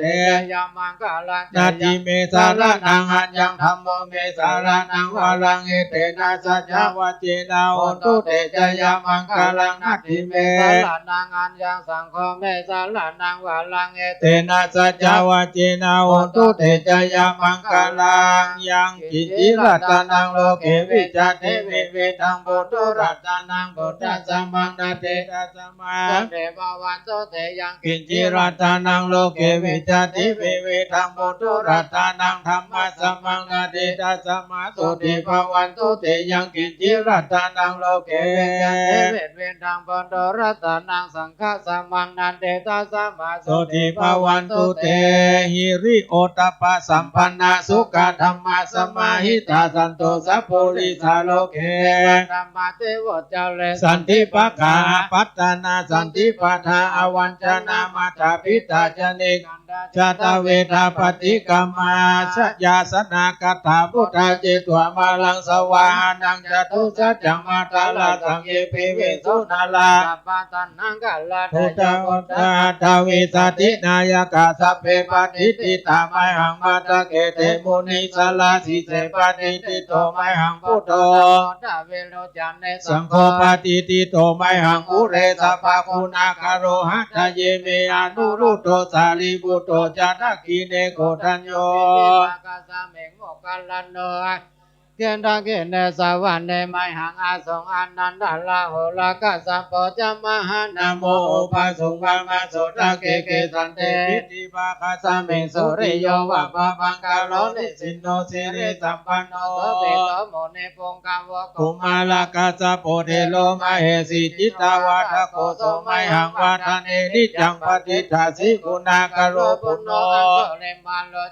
ปาลินันทสีวาลีอิเมปัญจมหาเทลานาลาเทติลากามมาเสสาสิติมหาเทลาจิตาวันโตจเนลาจาจรันทาเตเจนะอังกามังเกโสสันเนตารัตนังโกอาเซนทักขิเนเมตตาสุตกังกัจจคังปัจจโตอาสิวะเมอังคุลิมาลากังคันธโมลาปาริตัญจาอัตนาสิยะตุตกังอากาเสสะตนังอาสิเสสะปะกาลสัญญิตาจินานังภาลาสังโยเตธรรมะปะกาลลังกเทวะสัตโตเมสกาเจนะสัมมาสัมพุทธปัญจเลวะตาติตาติจัตตาภะหิราจตุปัตวะอาเสสาวินายังนันตะโกนาเตจะจตินาปัญจละมัจจเมวิหารันตังมหิตาเลสัตตาปาเลตุมังสเปเตมหาปุริสสะพาอิเจวะเมกัตโตละโคสุระโคพุทธานุภาเวนะจิตุปัฏฐาวโวนุภาเวนะจิตาริสังโฆสังฆานุภาเวนะจิตันตารายโยจารามิธรรมานุภาวะปะเรโตเตจยปัญจระปันนราสกานิทิตาอัตถิอุณณตวิจโยธรรมโมโลเกอนุตตโรสัพพสัตตาหิตถายะทังตวงคานาหิเทวะเทวะเทลาจดันเดอมานุเสหิภาวะเกปายะเกเสโพเตอากาลมาลาเนนะจะสัพพสัมมามาลานามุตโตทะเพตวะกาลมาลิตังทัสเสวานุภาเวนะหุนตุเทโวสุขิสัตตาสุตสินังมัตยะธัมมังสุจาริตังจาเรตัสเสวะอนุภาเวนะหุนตุเทโวสุขิสัตตาลิขิตังอิทิตังบูชังทาลนังจานังกัลลงปาเรสังเดสานังสุตวะตัจจายุปวัตติอติอุณัสสะวิจโยนิทิโตสักกัตตัวพุทธรัตนังโอสถังอุตตมังวาลังอิทังเทวามนุสสานังโสตินานาสันตุปัตถวาสเป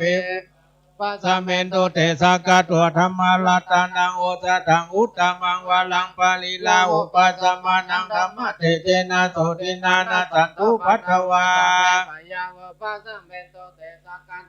คารัตนังโอสถังอุตตมังวาลังอาหุนายังปาหุนายังสังฆเตเจนะโสตินานาสันตุปัตถวาสเปโลกาตุเต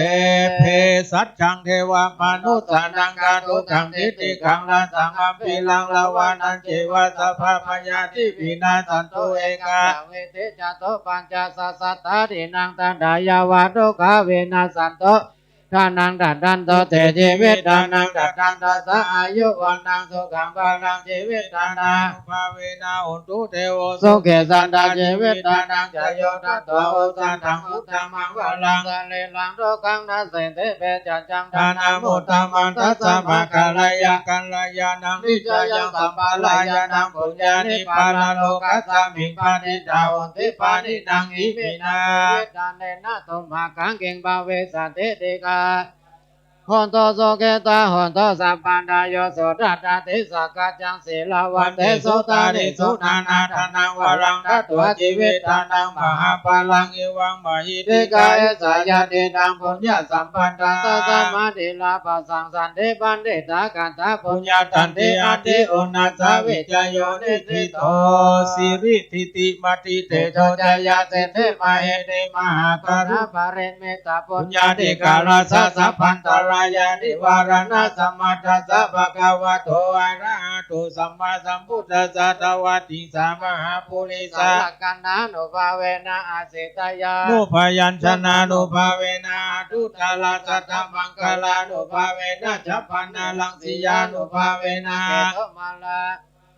ทัสสะปาลามิตานุภาเวนะทัสสะอุปปาลามิตานุภาเวนะทัสสะปาลามัตถปาลามิตานุภาเวนะศีลสมาธิปัญญาภาเวนะพุทธานุภาเวนะธัมมานุภาเวนะสังฆานุภาเวนะเตชานุภาเวนะอิทานุภาเวนะพลานุภาเวนะยะยะธัมมานุภาเวนะจัตุลาสิทธิสาสะธัมมขันธานุภาเวนะนวโรกุณตระธัมมานุภาเวนะอัตถังติกามกานุภาเวนะทัสสมาปฏิญานุภาเวนะชัยพิญญานุภาเวนะจตุสัจจญาณานุภาเวนะนุภาเวนะญาณานุภาเวนะเมตตากาโลนาโมเตตาอุเบกขานุภาเวนะสัพพปาริตานุภาเวนะรัตนาจายสารนานุภาเวนะตุยังสัพพโลกสุขปัตตวาทุกขโทมานะสุปยาสาสันโตสัพพอันตรายาภิวินาสันโตสัพพสังฆปะตุยังจะเมนันตุติกายุกาตุยังโหตุสัตตวัจจะเจเวนะสัมมังเกโกโหตุสัพพตากาสัพพปัตตวันนะภูมิกังคามหาสมุทธารักกาวัตสนาโตเมอนุรักขันโตอธิโลเกศีลคุณโนสัจจังโสจยานุทายาเตนะสัจเจนะกหามิสัจจกิริยามนุตตลังอวัจธัมมาปาลังสาริตวะปปะเกสัจจะพาลามาวาสายาสัจจะมติอมกาสหังสันติภขาปัตตนาสันติปทาวัญจนามัตถพิตาจเนกัตจตเวเทปฏิกรรมาสหสัจเจกเตมหังมหาปัจจาริโตสิกิวัจเจสิโสราชกาลิสานิโอตกังปัตตายาธาติเกสัจเจนะเมสัมโมนาเตเอสะเมสัจจะปะระเมติโยโสภะคะวะสัมมาติงสัพพะละมิโยโพเรตวะสัพพะกิเลสพันจิตวานุตตโรสัมมาสัมพุทธิงอภิสัมพุทโธเทวานามาติเตโวสังกานามาคะสะโกภัมมานามาติภัมมาโลกานาโทภะเกวันตาตาติหิการะเนหิภะคะวะติรัตถานาโมโสภะคะวะอิติปิอะระหังอะระหังวัตโสภะคะวะอะระหันตังสารนังกัจจามิอะระหันตังสิราสานามามิปัฏฐมโมวะจิราปะกาโลโสภะคะวะอิติปิสัมมาสัมพุทโธสัมมาสัมพุทโธวัตโสภะคะวะสัมมาสัมพุทธังสารนังกัจฉามิสัมมาสัมพุทธังสิลาสานามามิทุติโยวะจิราปะกาโลภะคะวะอิติปิวิชาจารณะสัมปันโนวิชาจารณะสัมปันโนวัตโสภะคะวะวิชาจารณะสัมปันนังสารนังกัจจามิวิชาจารณะสัมปันนังติโยวะชิลาภะกาโลโสภะคะวะอิติปิสุขะโตสุขะโตวัตโสสงกันตังสารนังกัจจามิสุขาตังสิราสานามามิจักตุโทวะชิราภะกาโลโสภะคะวะกะวิทูโลกะวิทูวัตโสภะคะวะโลกะวิทังสารนังกัจจามิโลกะ เสรสานามามีปัญจโมวชิลาภกาโลโสภกวาอิติปิอนุตตโลตารวันตาโสภกวาอนุตตลังสาระนังกัจจามิอนุตตลังศิลาสานามามีชัตโธภกาโลโสภกวาอิติปิปุริสะธัมมาสาลาธิปุริสะธัมมาวัตโสภกวาปุริสะธัมมาสาลัตถิงสาลานังคัจจามิปุริสะลัตถิงศิลาสานามามิสัตตโมวชิลาภกาโลเอเตปิสัทธาเทวมนุษย์สานังสัทธาเทวมนุษย์สานังวาตาโสภความนุษย์สานังสารนังกัจฉามิสัทธานังเทวมนุษย์สานังศีลาสานามามิอัตถโมภกาโลโสภควาอิติปิพุทโธพุทโธวาตาโสภควาพุทธังชามิพุทธังศีลาสานามามินาวะโมโสภควาอิติปิภควาภควาวาตาโสภควาสารนังกัจฉามิภควันตังศิลาสานามามิทัสสะโมอิติปิวันตังสารนังกัจฉามิวัตตังศิลาสานามามิวัชิลเดตาตังสุโขพุทธานังโอปะโทสุขาสัทธัมมเตสนาสุขาสังคัสสะสุโขคัตติโยจันเนตัสสะมิงเยโคตาปฏิชายิโดวิชาจารณาสัมปันโน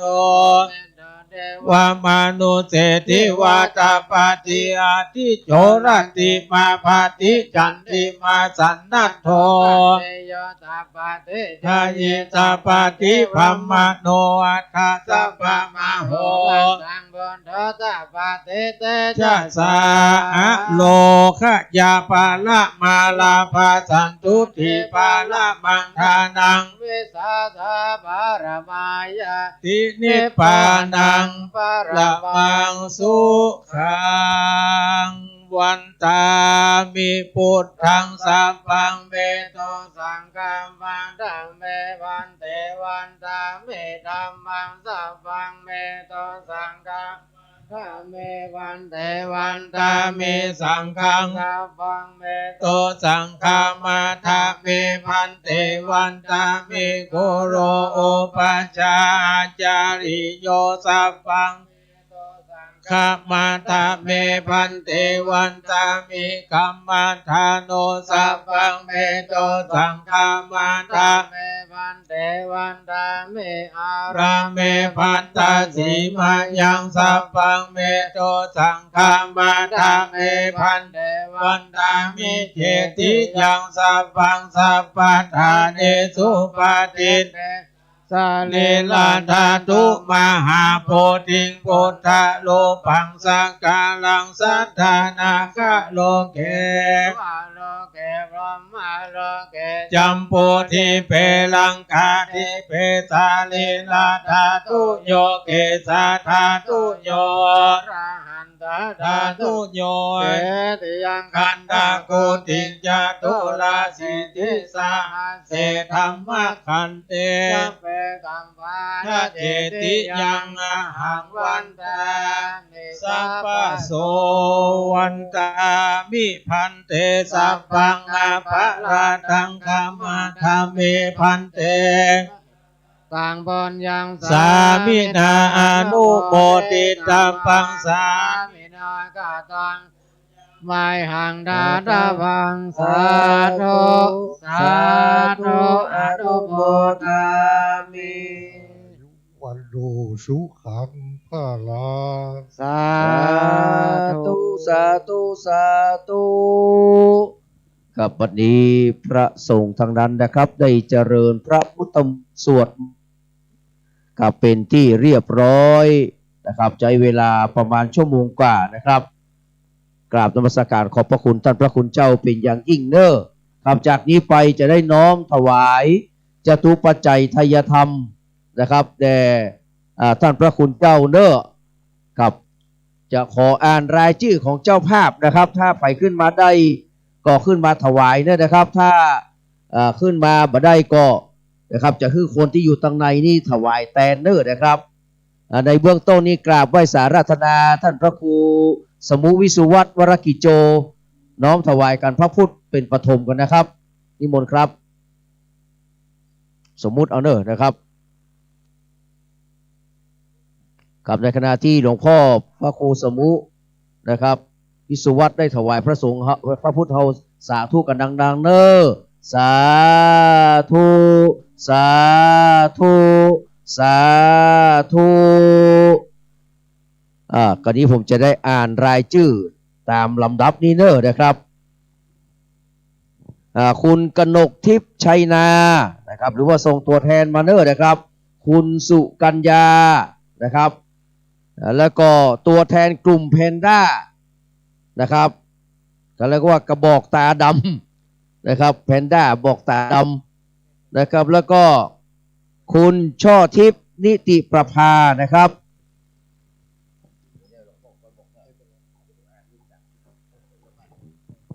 กับคุณอมรพันธ์คุณวีดาคุณสาวินีฟาเรลนะครับคุณอุทิศทองอูคุณเฉลิมศักดิ์ชูจันทร์คุณสุวรรณีคุณพวงทิพย์ธรรมคุณพรกมลนะครับคุณณัฐสิทธิ์คุณอริยาภักดิ์ชัยนำคุณจินนัชชากุลกิรติยุทธนะครับคุณศรีเพ็ญสิงแก้วคุณเพ็ญศรีนะครับ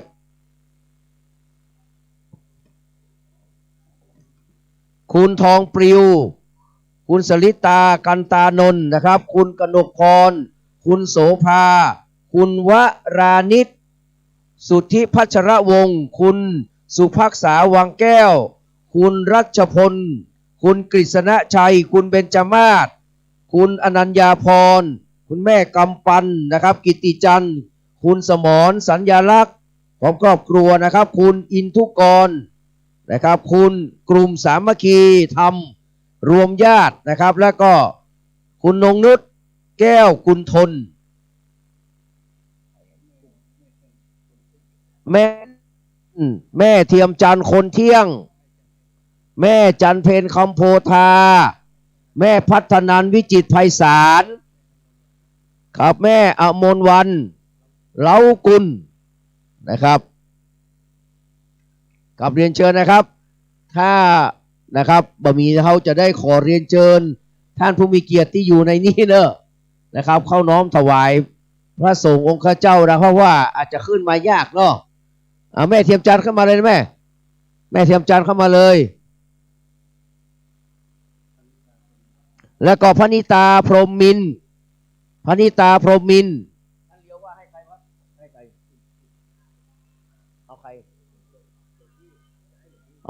กลุ่มแพนด้านิมนต์หลวงพี่เดียวนะครับครับแม่หลวงพี่เดียวเนี่ยถวายนะครับถวายหลวงพ่อนิมนต์นะครับนิมนต์หลวงพี่เดียวนะครับเอาไหนก็ได้เนี่ยแถวเนี้ยได้หมดอะประธานสงฆ์ก็ได้นะนั่งที่สวดนั่นแหละครับเรียนเชิญแล้วครับเนี่ยนั่งเนี่ยคุณสุเมธเนี่ยไม่เป็นไรแล้วเอาละผมอยู่ในข้างในด้วยที่คุณบาทนั่นแหละครับเรียนเชิญครับคุณแม่ครับเรียนเชิญเลยครับเข้าไปถวายร่วมกันเลยครับมีแค่นี้มีพวกเรามีแค่นี้นี่เรียนเชิญเลยครับเรียนเชิญถวายทุกรูปเลยนะครับเรียนเชิญเลยครับครับถวายนะครับเอาพี่เรียวสัก2 รูปก็ได้พี่เรียวเอา2 รูปหลวงพี่เรียว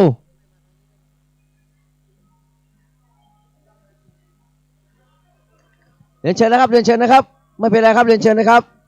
รูปไหนที่ยังไม่ได้ถวายเข้าไปเลยครับค่อยๆเข้าไปนะครับเรียนเชิญครับเฮียครับเรียนเชิญนะครับเฮียเรียนเชิญเลยครับครับเรียนเชิญเลยครับท่านรองนายกอยู่หรือเปล่าครับเรียนเชิญเลยครับรูปไหนยังไม่ถวายครับเรียนเชิญเลยครับ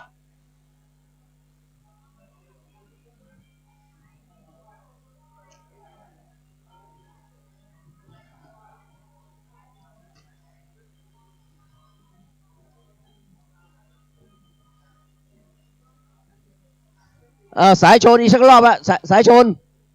สายชน สายชนอีกสักรอบไปหาถวายเลยเฮียด้วยเฮียด้วยเลยเชิญนะครับ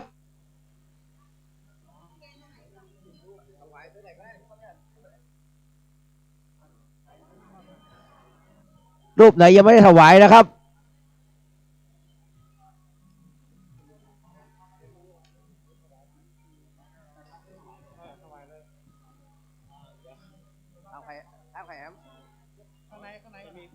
ข้างในครับข้างในที่นั่งปกนะครับ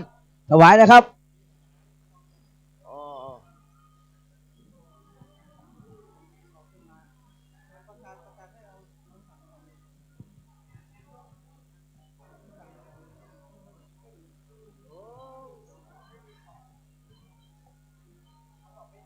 ขอของพระนั่งปกด้วยครับอาจารย์ตุลุงขอของพระนั่งปกด้วยครับ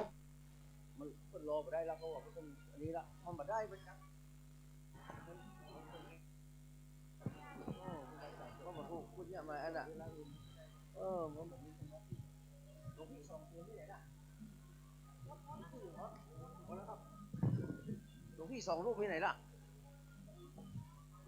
อันนี้บนหลวงพี่2 รูปนะครับของวัดฝายหินนะครับนี่บนข้างบนครับ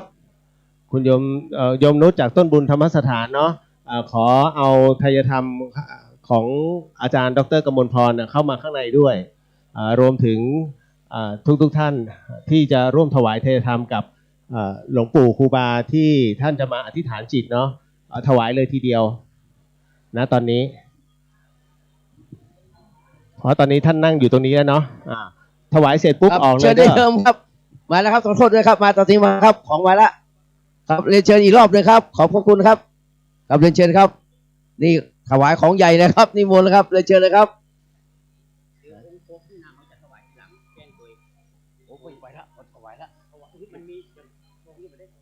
นี่ไปนะไปนะฮะที่นี่ไปนะไปน้องเนี่ยเขาว่าเขาอย่างเนี้ยท่านเลี้ยวเนี่ยบอกเลยนั่นแหละ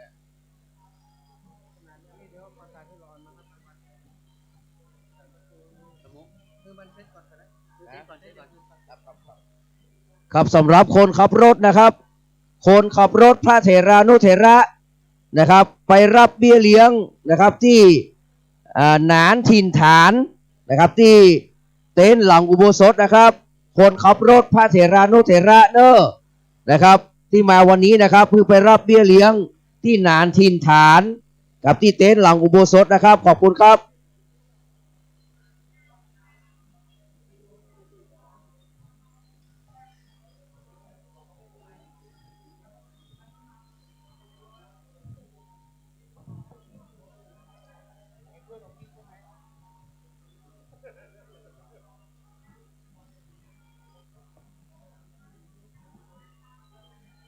กับช่วงนี้นะครับเดี๋ยวรอรับพรจากพระสงฆ์ข้าเจ้าสักครู่หนึ่งนะครับกับรอสักแป๊บหนึ่งนะครับกับเรียนเชิญทุกคนทุกท่านมานั่งกับที่นะครับรับพรกันนะครับแป๊บหนึ่งนะครับกับต้องขอสุมาอภัยเทเนอร์นะครับ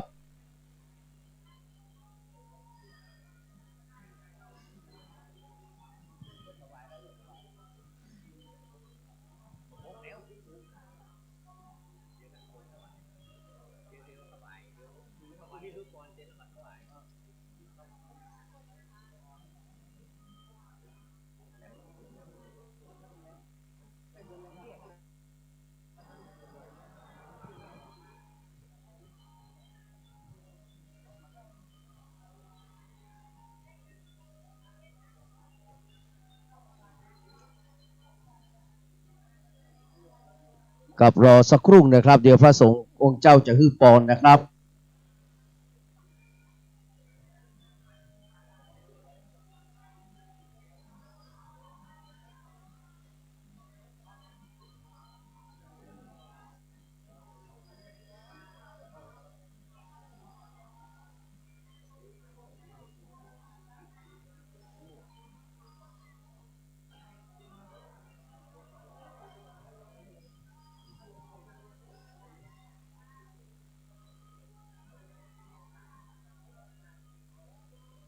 กับพระเรียบร้อยแล้วนะครับ เตรียมน้ำหยาดเนอร์นะครับรับพรจากพระสงฆ์ของข้าเจ้ากันเนอร์ในช่วงเจริญพระพุทธมนต์สวดมนต์ตันนะครับเดี๋ยวช่วงอื่นก็ว่ากันคำนะครับคือเป็นไปตามแบบเบ้าโบราณเนอร์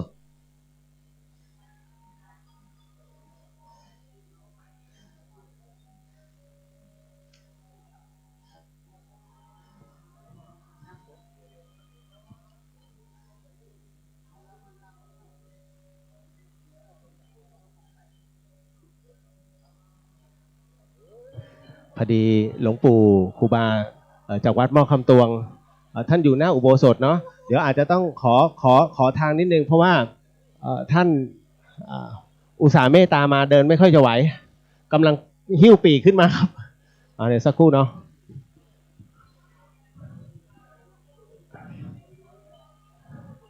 ฮะ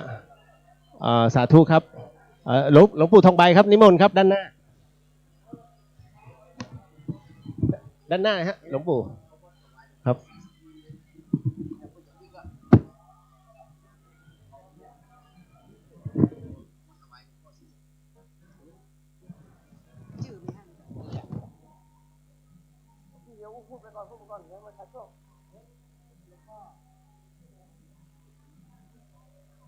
หลวงปู่ทองใบเนาะ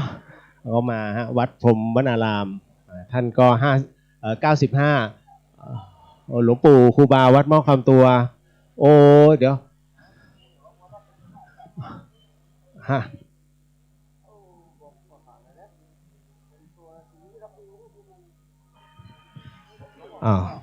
ตอนนี้หลวงปู่ครูบาวัดหม้อคำตวงเนาะคุณโยม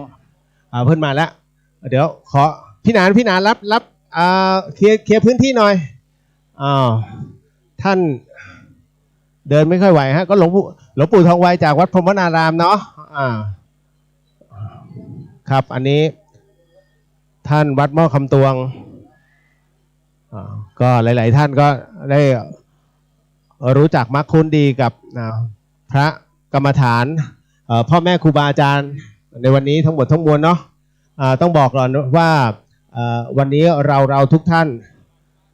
ได้มีโอกาสมาร่วมงานร่วมบุญครั้งแรกและครั้งเดียวนะคุณโยมในการอธิษฐานจิตให้กับเหรียญของหลวงปู่ครูบาโสภาซึ่งเป็นสังฆราชารูปแรกของจังหวัดเชียงใหม่แล้ววันนี้สวดมนต์ตันกับพิธีในการเบิกเนตรที่องค์พระประธานหลังจากที่20 กว่าปีที่พระเนตรของท่านนั้นหลุดออกมาเป็นพระเนตรเบื้องขวาของพระประธานเนาะหลังจากนั้นเนี่ยทางวัดฝ่ายหินจึงทำการบูรณะไม่ว่าจะเป็นการซ่อมแซมทั้งปิดทองแล้วก็ใส่ดวงพระเนตรใหม่รวมถึงเรียกว่าพระองค์บริวารทั้งหมดทั้งมวลที่สำคัญนั้นเราได้พระแก้วฝายหินซึ่งเป็นศิลปะของสุโขทัยกับช่าง10 หมู่ผสมกันเป็นพระแก้วหินจูเจีย 99% มาเป็นพระประจำวัดฝายหินในวันนี้ด้วยแล้วก็เราได้รับพระพุทธาลีลิกธาตุโดยคณะต้นบุญธรรมสถานนั้นได้อัญเชิญมาจากคุณลุงทองดีหันษาคุณอารมณ์เป็นจำนวนทั้งสิ้น19 องค์ในพระอกทองคำก็ในวันพรุ่งนี้จะทำการเรียกว่าแห่ทั้งรูปเหมือนครูบาโสภาทั้งพระแก้วฝายหินรวมไปถึงพระบรมสารีริกธาตุอีก19 องค์จากถนนสุเทพคุณโยมเริ่มตั้งแต่วัดสวนดอกมาจนถึงวัดฝายหินของเราพร้อมกับมีขบวนนางรำนางฟ้อนเนาะทั้งสิ้นก็70 กว่าชีวิตนะคุณโยมมาร่วมกันเพื่อที่ว่าต้อนรับแล้วก็เฉลิมฉลองวัดฝายหินของเราก็จะทำการทุกวันที่21เป็นประเพณีที่สำคัญนั้นเราจะมีการเรียกว่าล้างหน้าพระพักตร์พระพุทธเจ้าทุกเช้าคุณโยมไม่มีแปรงฟันนะมีแต่เช็ดพระพักตร์ล้างหน้าทุก 4:30 ของทุกวันเพราะฉะนั้นเนี่ยก็เป็นการส่งต่อขนบธรรมเนียมประเพณีอันดีงามแล้วก็ที่สำคัญก็คือว่านี่คือสิ่งที่เราชาวพุทธนั้นทำเท่าที่เราสามารถทำได้วันนี้พ่อแม่ครูบาอาจารย์นั้นทั้งพระกรรมฐานพระแล้วก็พระวิปัสสนาจารย์รวมไปถึง พ่อแม่ครูบาอาจารย์ที่มีจริยวัตรอันงดงามนั้นก็มาอยู่ในอุโบสถวัดฝาหินกว่า100 รูปนะคุณโยมทั้งหมดทั้งมวลในวันนี้แล้วศรัทธายังไม่ได้ไปไหนเลยอยู่กันข้างนอกกันอย่างล้นหลามก็รอที่จะเรียกว่าชื่นชมในความเป็นผู้ที่ปฏิบัติดีปฏิบัติชอบกับทุกๆรูปเนาะออกจากพระอุโบสถไปก็ต้องขออนุโมทนากับทุกท่านที่มาร่วมงานในวันนี้แล้วก็กับพ่อแม่ครูบาอาจารย์ทั้งหมดทั้งมวลกับผมเองในนามของพระแล้วก็เป็นตัวแทนของพระภิกษุสามเณรรวมถึงชาวบ้านฝาหินว่าสิ่งหนึ่งสิ่งใดที่ทำการต้อนรับผิดพลาดพลั้งไปหรือว่าไม่ถูกใจก็ต้องขออโหสิมาณที่นี้ขอเป็นตัวแทนเนาะแล้วก็ที่สำคัญก็คือว่าเราพร้อมที่จะต้อนรับแล้วก็พร้อมรับคำติชมอย่างเต็มที่ด้วยอยากให้เกิดงานวันนี้อย่างราบรื่นก็ขอเมตตาณตรงนี้นะครับสาธุครับครับนิมนต์หลวงพ่อให้พรครับเกี่ยวน้ำหยาดนะครับเกี่ยวหยาดน้ำนะครับกรวดน้ำนะครับ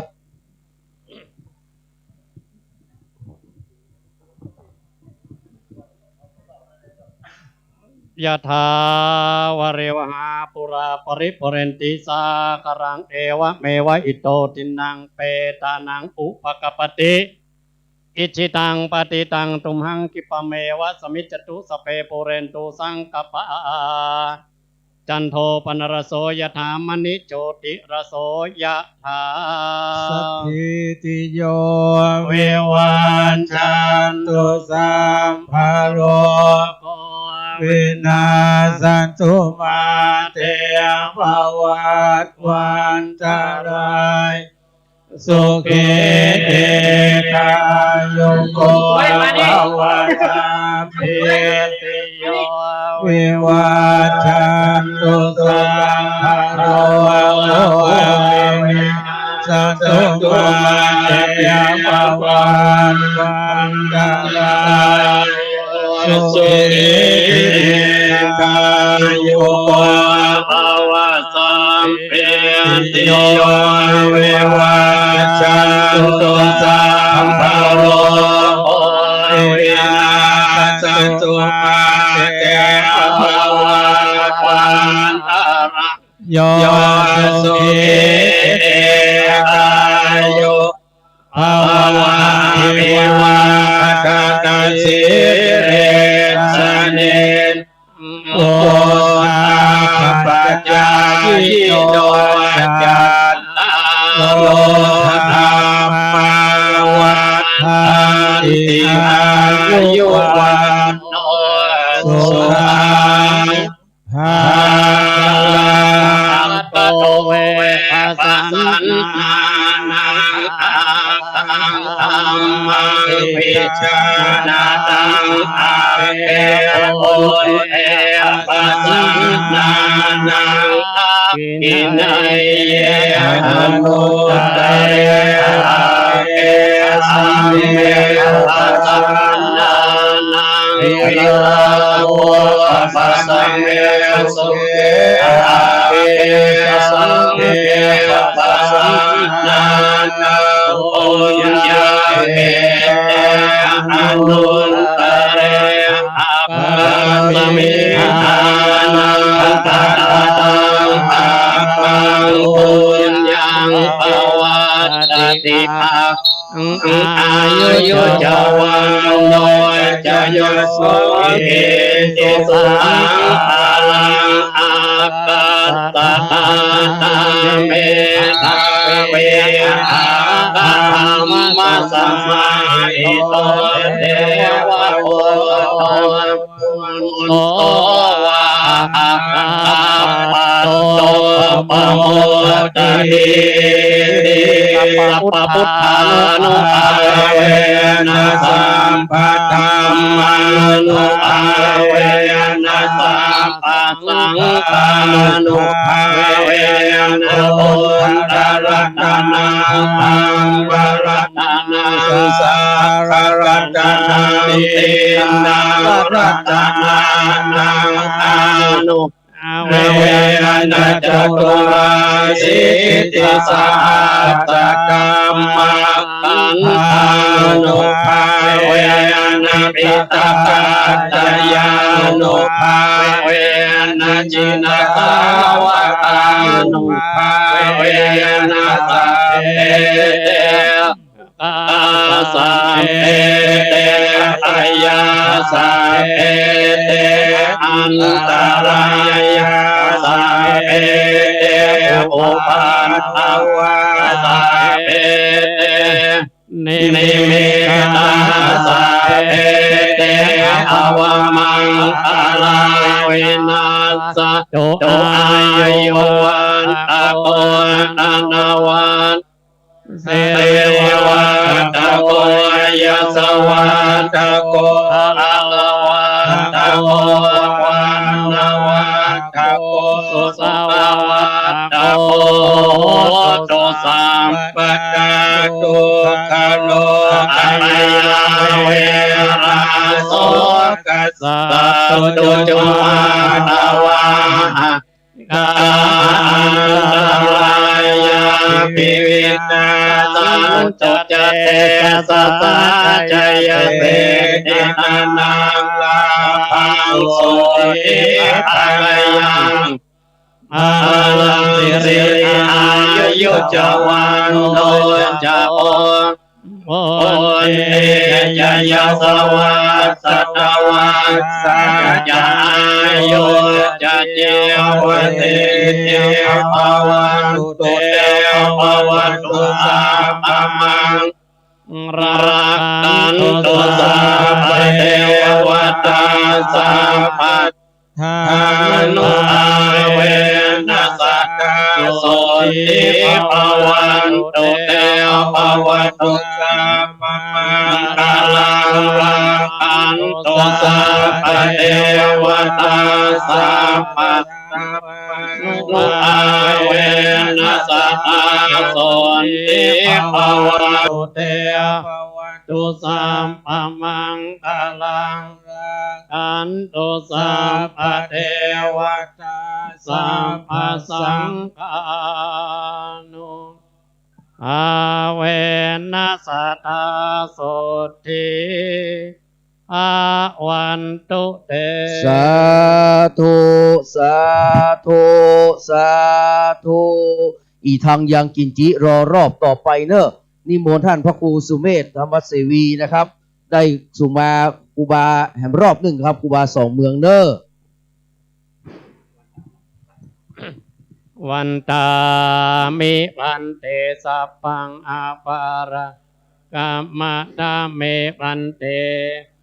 กาตังอุญญังสามินาอนุโม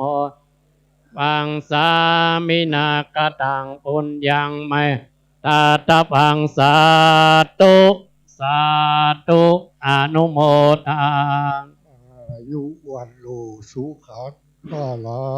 สาง ธุ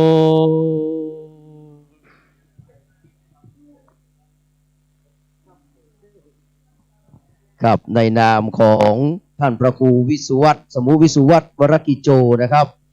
เจ้าอาวาสพระสงฆ์องค์เจ้าและก็คณะสัทธาวัดฝ่ายหินนะครับกราบนมัสการขอบพระคุณครูบาสังฆเถระทุกรูปเนอะนะครับที่ได้มาเจริญพระพุทธมนต์สวดมนต์ตันในวันนี้นะครับขออนุโมทนาสาธุการกับพี่น้องศรัทธายังบัดเสี้ยนเนอะนะครับ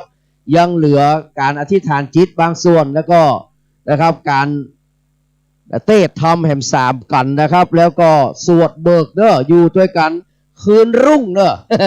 คืนหุ่งนะครับฟังไปแต่เนอะคุณพนิตาครับพนิตาพรหมินทร์มารับรางวัลจ้างฟ้อนนะครับมารับรางวัลจ้างฟ้อนเนอะครับพนิตาพรหมินทร์ส่งตัวแทนมาเนอะครับมารับรางวัลจ้างฟ้อนนะครับนิน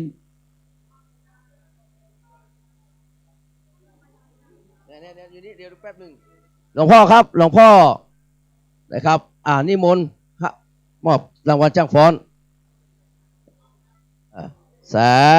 สาธุครับ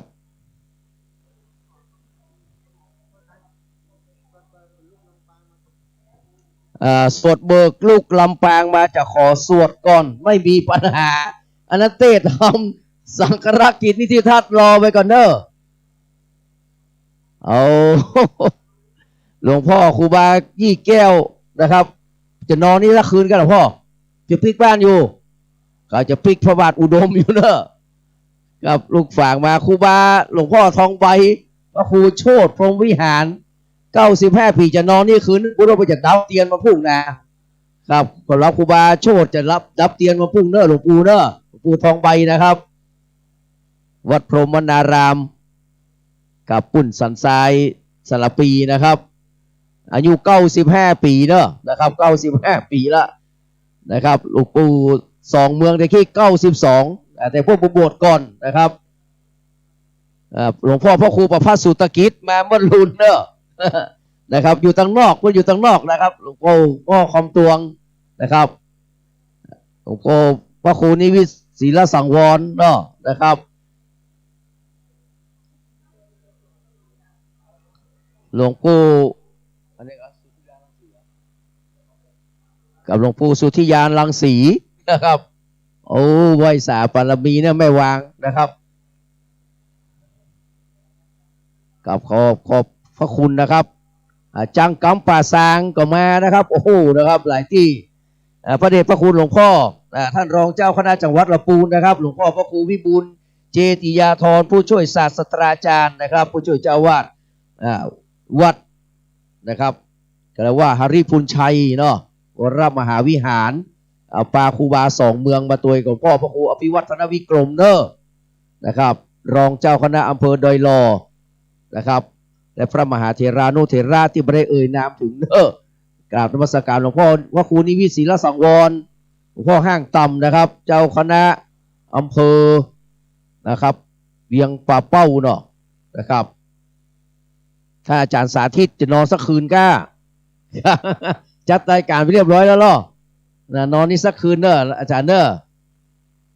กับวันนี้ลักชัยของเขาก็คือหลวงพ่อพระครูโคสิทธิ์ปริยติยาพรนะครับหลวงพ่อเจ้าคณะบนสุเทพเขต1นะครับป่าแดงมหาวิหารเป็นกำลังใจให้นะครับ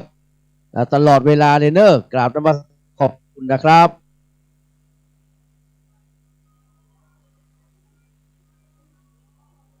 ต้องการที่ฐานจิตไปเรื่อยๆแล้วอย่างละมันบดชุดเทียนเนี่ยซะยังมันฮ้อน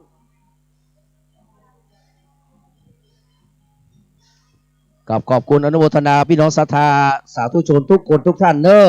ฟังไปไหนเทเนอร์นะครับยังมีแห่ม2-3รายการนะครับกับวันนี้นะครับคณะสวดนะครับจากลำปางเนอะนะครับวัดศรีโสดาไม่ได้มาแต่วัดศรีภูมิมานะครับตำบลทุ่งฝายอำเภอเมืองลำปางมาแตนนะครับด้วยจัดสถานที่เทเนอร์สถานที่ที่จะสวดนะครับสดเบิกนะครับ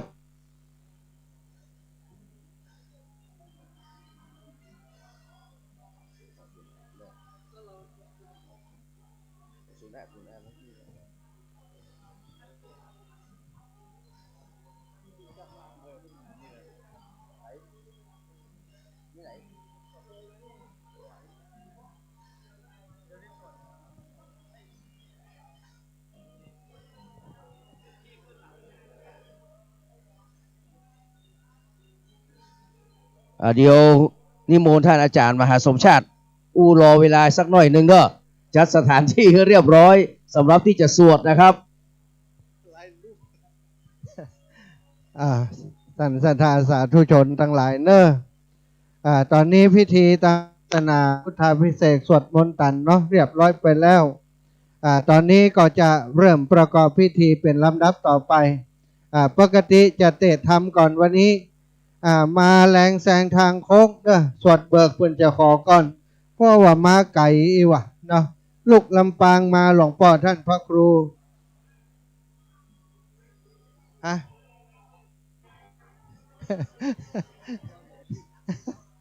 โอ้ท่านอาจารย์หลวงพ่อเจ้าคณะอำเภอมา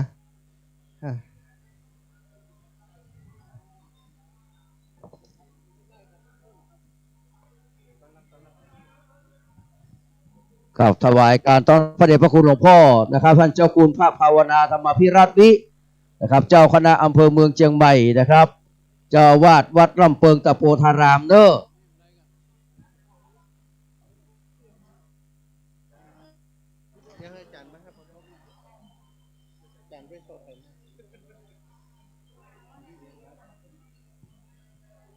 กับวันนี้หลวงพ่อพระครูอุดมศิริทัศน์เนาะเจ้าคณะตำบลตุ้งฝ่ายเจ้าอาวาสวัดศรีภูมิมาที่จะมาสวดวันนี้เนาะนะครับเมตตามาเรียบร้อยแล้วนะครับหลวงพ่อพระครูวิสิตศิลาภรณ์นะครับเจ้าคณะตำบลปัดแดดบ้านใกล้เพิ่นว่าจะนิมนต์ขอสวดก่อนเพิ่นว่านี่อย่าใดดีล่ะ ถวายการต้อนรับเด้อครับท่านหลวงพ่อมานั่งนี่ก่อนก็ได้ครับง่ายๆก่อนเดี๋ยวจะนั่งหิ้งหลวงปู่ทองใบอ่ะอันนี้มนต์นะมาฮับความน่ามาฮับสังฆทาน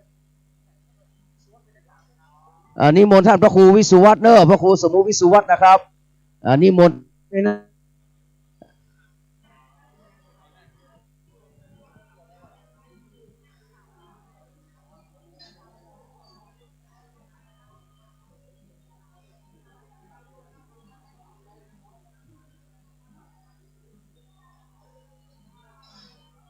วัดไหนครับขณะนี้นะครับพระเดชพระคุณหลวงพ่อนะครับได้เมตตาเดินมาถึงแล้วนะครับตัวท่านพระครูโสพลปริยัติเนอะผู้ช่วยเจ้าวาดวัดพระสิงห์นะครับได้เมตตาเดินทางมาถึงแล้วเช่นเดียวกันนะครับนิมนต์ท่านพระครูสมุวิสุวัฒน์เนอะนิมนต์มาทำให้ครับผมมาที่หลวงพ่อให้ก่อน หลวงพ่อพระครูสมุวิสุวัฒน์นิมนต์หาหลวงพ่อให้ก่อนนะครับ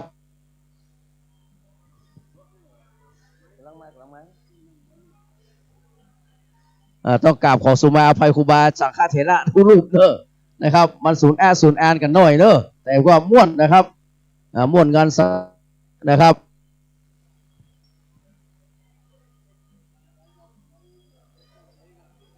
อันนี้ครับเดี๋ยวท่านพระครูสมุวิสุวัฒน์ไล่ครับไปตี้เนอะหลวงพ่อเจ้าคณะอำเภอเมืองด้วยนะครับหลวงพ่อเจ้าคณะตำบลทุ่งฝ่ายด้วยนะครับวัดศรีมุมบาเนาะวันนี้จะมาสวดตัวใกล้หลวงพ่อสวดตัวเนาะโอ้สุดยอดครับหลวงพ่อพระครูนะครับอุดมศิริทัศน์นะครับจากเชียงไฮ้บ้านเดียวครับหลวงพ่อพระครูวิสุวัฒน์เนาะครับหลวงพ่อมาให้ก่อนนิมนต์ครับมาต้องนั่งเหมือนนิมนต์ให้ก่อนมานี่ก่อนอู้กันน้อยมานิมนต์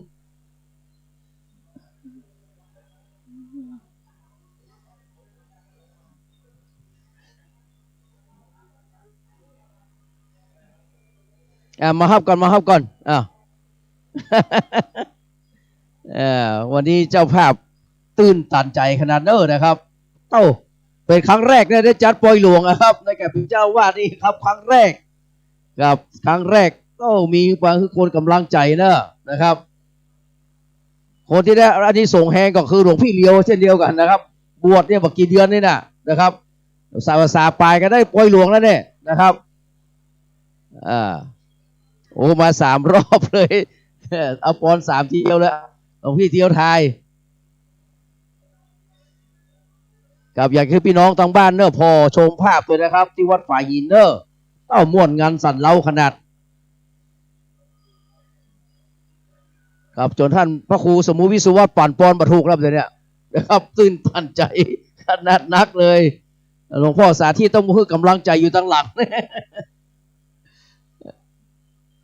ครับไวสาเด้อครับครูบาอาจารย์สังฆเถระ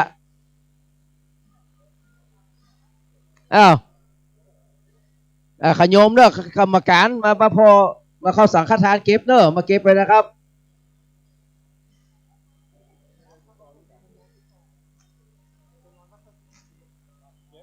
ขโยมเก็บสังนะขโยมเนอะครับช่วยเก็บสังเลยนะครับ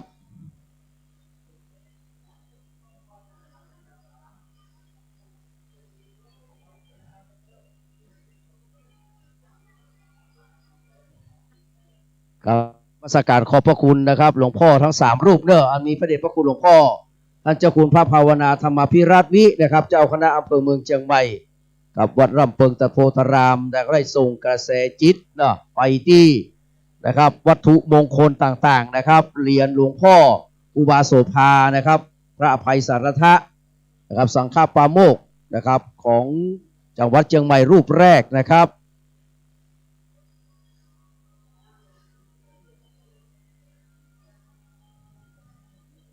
ไม่หมด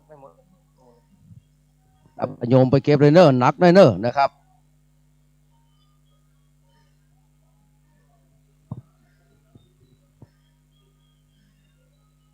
ขณะนี้องค์เทศธรรมกถึกกันแรกนะครับปฐมสัมโพธิคาถานะครับปฐมสมโพธิมาแล้วนะครับแต่ว่าตั้ง4 ทุ่มมานะครับจะขอสวดก่อน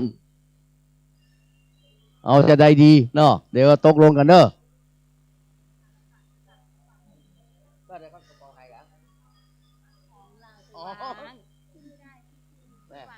ได้อันนี้นะผมเอาวางตรงนี้นะพี่นะวางตรงนี้จำให้ดีนะนี่นะครับอย่าลืมนะ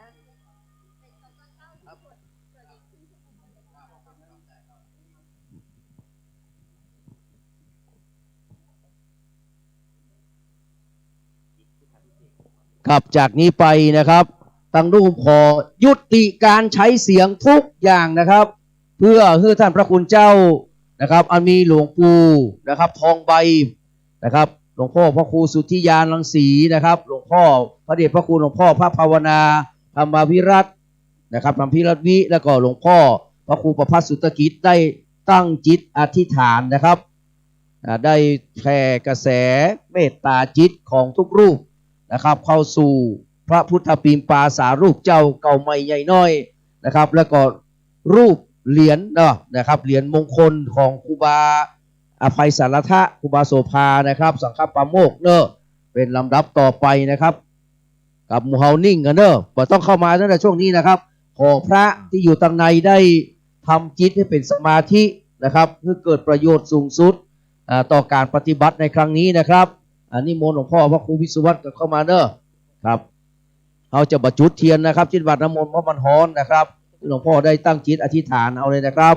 นิมนต์เลยครับ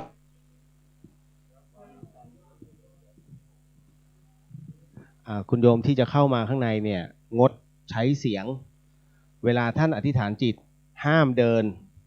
ถ้าใครคิดว่าทนไม่ไหวห้ามเข้ามาในอุโบสถเนาะ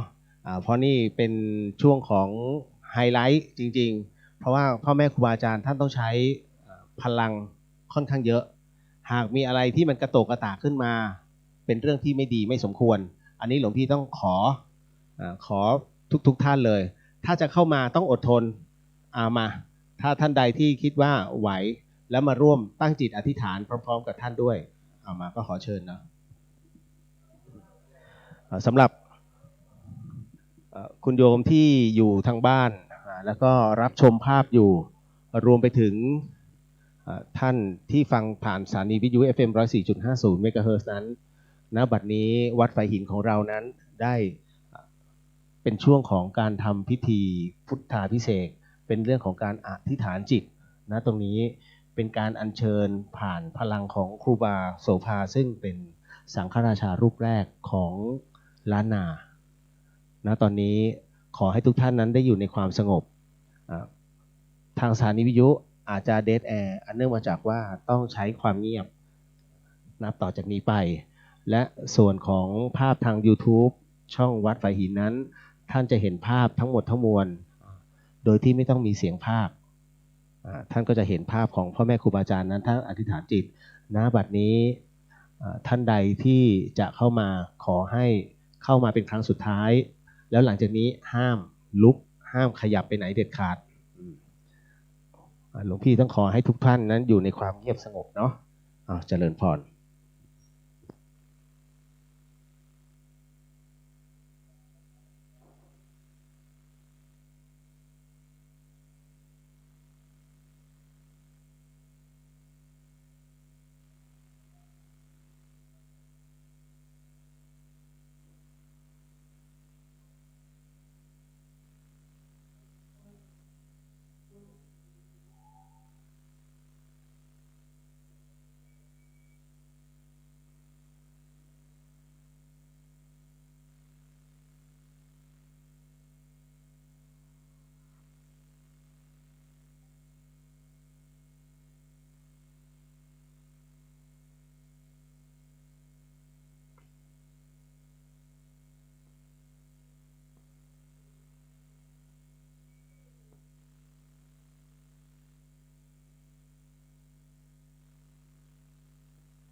นี้ก็ขอเมตตาครูบาอาจารย์พ่อแม่ครูบาอาจารย์ได้ถอนจิตนะครับครับผม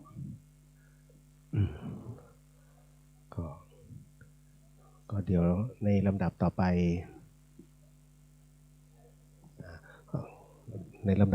นั้นจะเป็นการถวายไทยธรรมซึ่งไทยธรรมนี้ก็จะเป็นในส่วนของวัดฝ่ายหินรวมถึงคณะสงฆ์วัดฝ่ายหินได้ถวายไทยธรรมที่ครูบาอาจารย์นั้นท่านเมตตามาในวันนี้แล้วจากนั้นจะเป็นการถวายไทยธรรมจากคณะต้นบุญธรรมสถานที่ท่านอยากร่วมถวายไทยธรรมกับพ่อแม่ครูบาอาจารย์ที่จะมาร่วมในวันนี้ด้วยก็ขอเชิญทุกท่านเนาะเตรียมตัวหลังจากที่ท่านได้ปราบพรมน้ำมนต์ในส่วนของวัตถุมงคลที่อยู่ด้านหน้ารวมไปถึงในส่วนของพระบริวารพระประธานเป็นที่เรียบร้อยแล้วก็เดี๋ยวจะขอเชิญตัวแทนร่วมถวายไทยธรรมเนาะ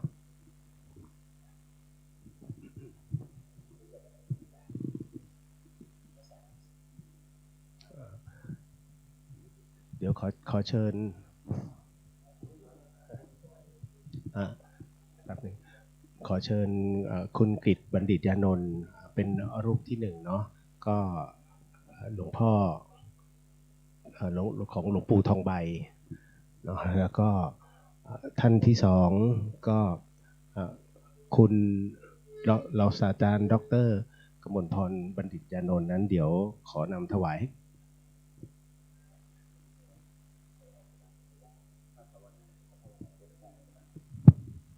ครับจากนี้ไปนะครับเรียนเชิญ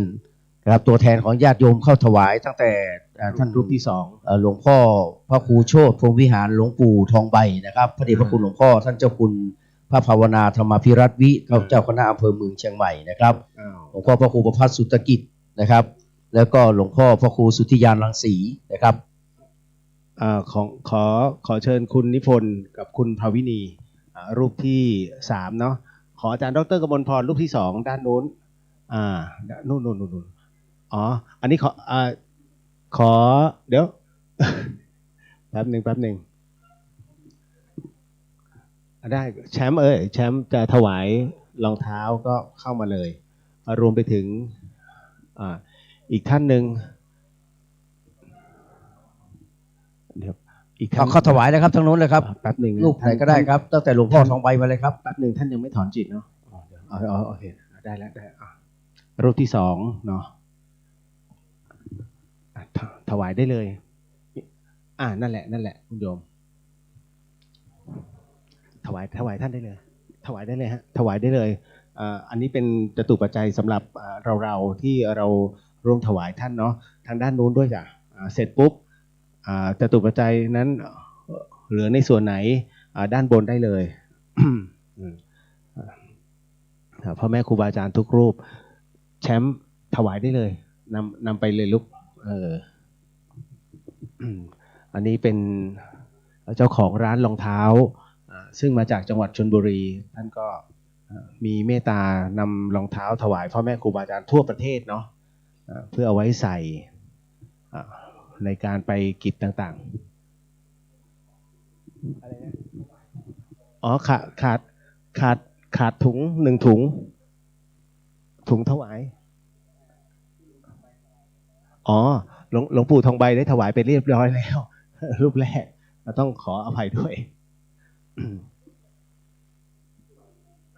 ถวายแล้วตรงนู้นตรงด้านนู้น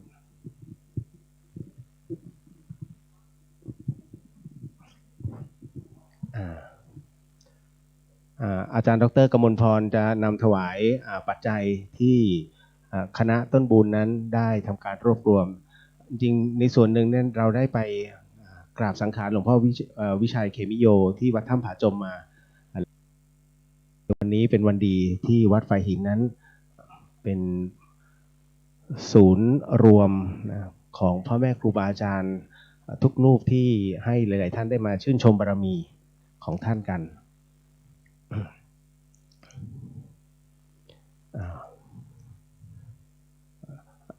เสร็จแล้วรูปที่ 1ไปรูปที่ 2แล้วก็รูปที่ 3เนาะ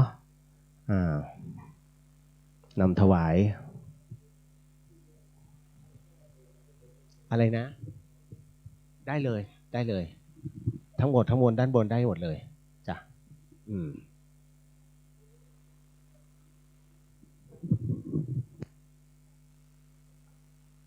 รีบนิดนึงไม่ต้องให้ลองก็ได้มั้งท่านถวายเลย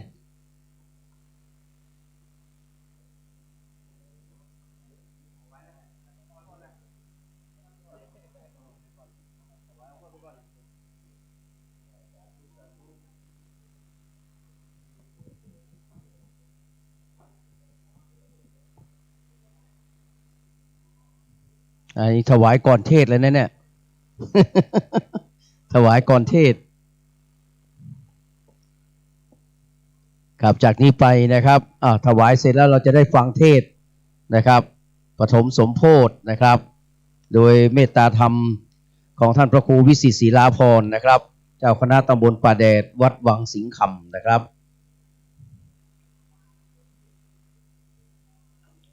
ท่านดร.เข้าไปข้างในเลยครับท่านครับทั้งหมดพระที่นั่งอยู่ข้างบนนะครับนิมนต์หลวงพ่อพระครูวิสิตศรีลาภรณ์นะครับนั่งคำมาศเลยครับวันนี้ครับ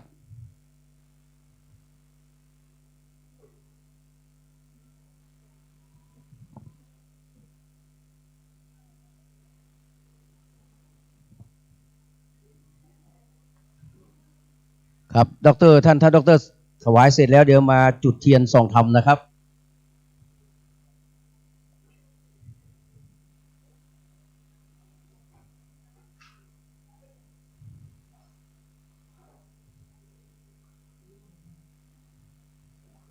ครับเรียนเชิญท่านดร.ทั้ง 2ท่านกันครับมาถวายมาจุดเทียนส่องธรรมกันครับ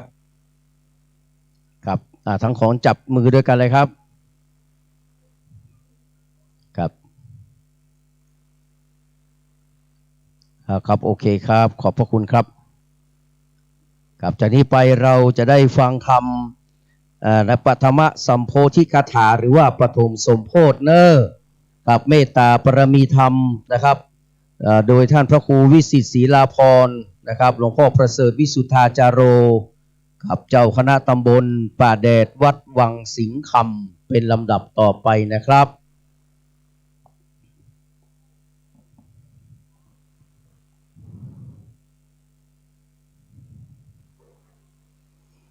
พระมหาพร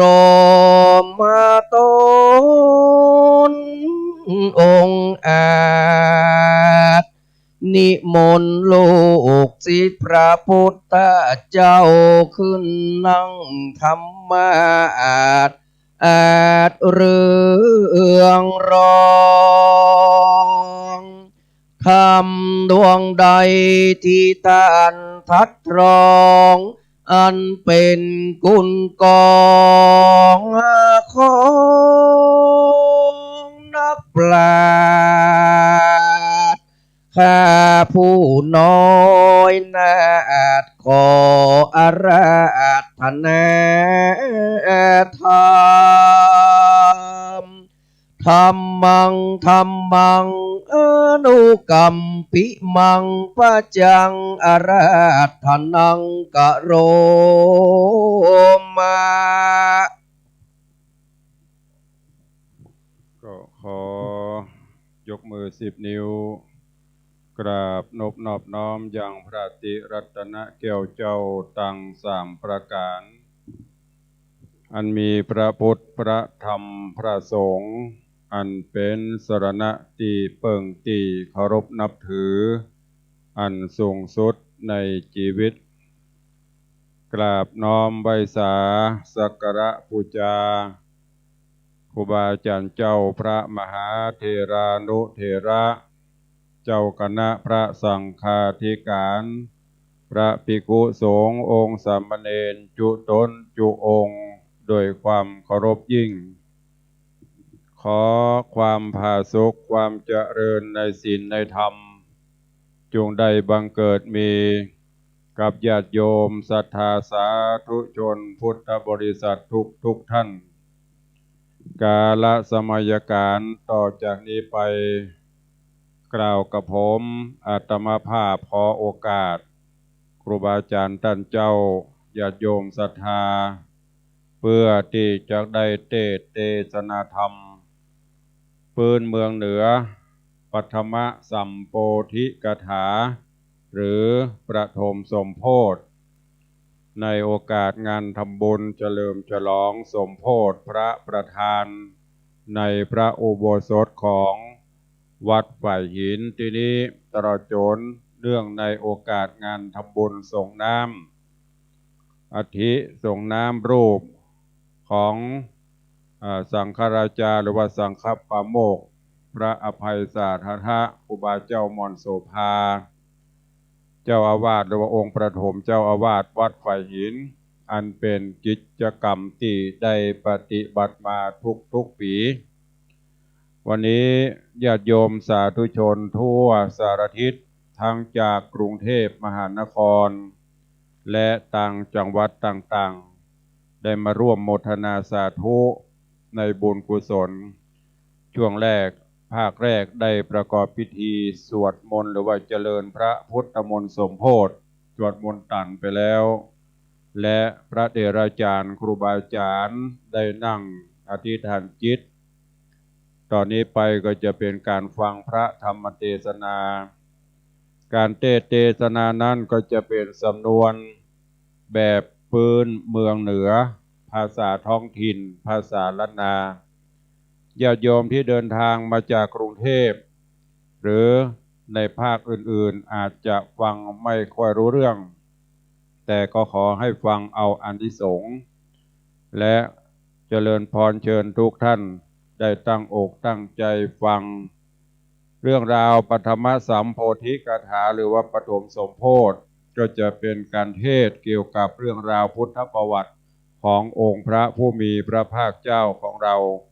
ก่อนที่จะตรัสรู้จนถึงตรัสรู้พระอนุตตรสัมมาสัมโพธิญาณแล้วณโอกาสวันนี้ขอเชิญทุกท่านอยู่ในอาการอันสงบตั้งจิตตั้งใจฟังพระธรรมเทศนาดังที่อาตมาภาพจะได้เทศนาต่อไปณโอกาสบัดนี้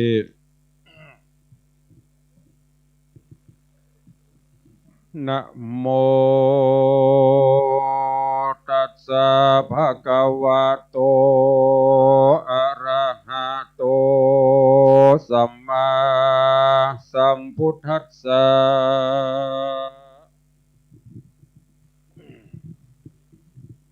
อะหังวันตาเมสิรสาพุทธคุณังธัมมคุณังสังฆคุณังมังคารามุตตมังเอโสโนสัทธาคโตโลกานุกัมปังอุปาทายะเอโสภะคะวาอันว่าพระสัพพัญญูพระพุทธเจ้าตนพาเสด็จดำเลิศยิ่งกว่าโลกาตนอันได้ตลาดพาญาสัพพัญญูตัญญาณอันจักโพดแก่สัตตโลกสงสารพระก็ได้ปั้มเป่งปาลมีมาได้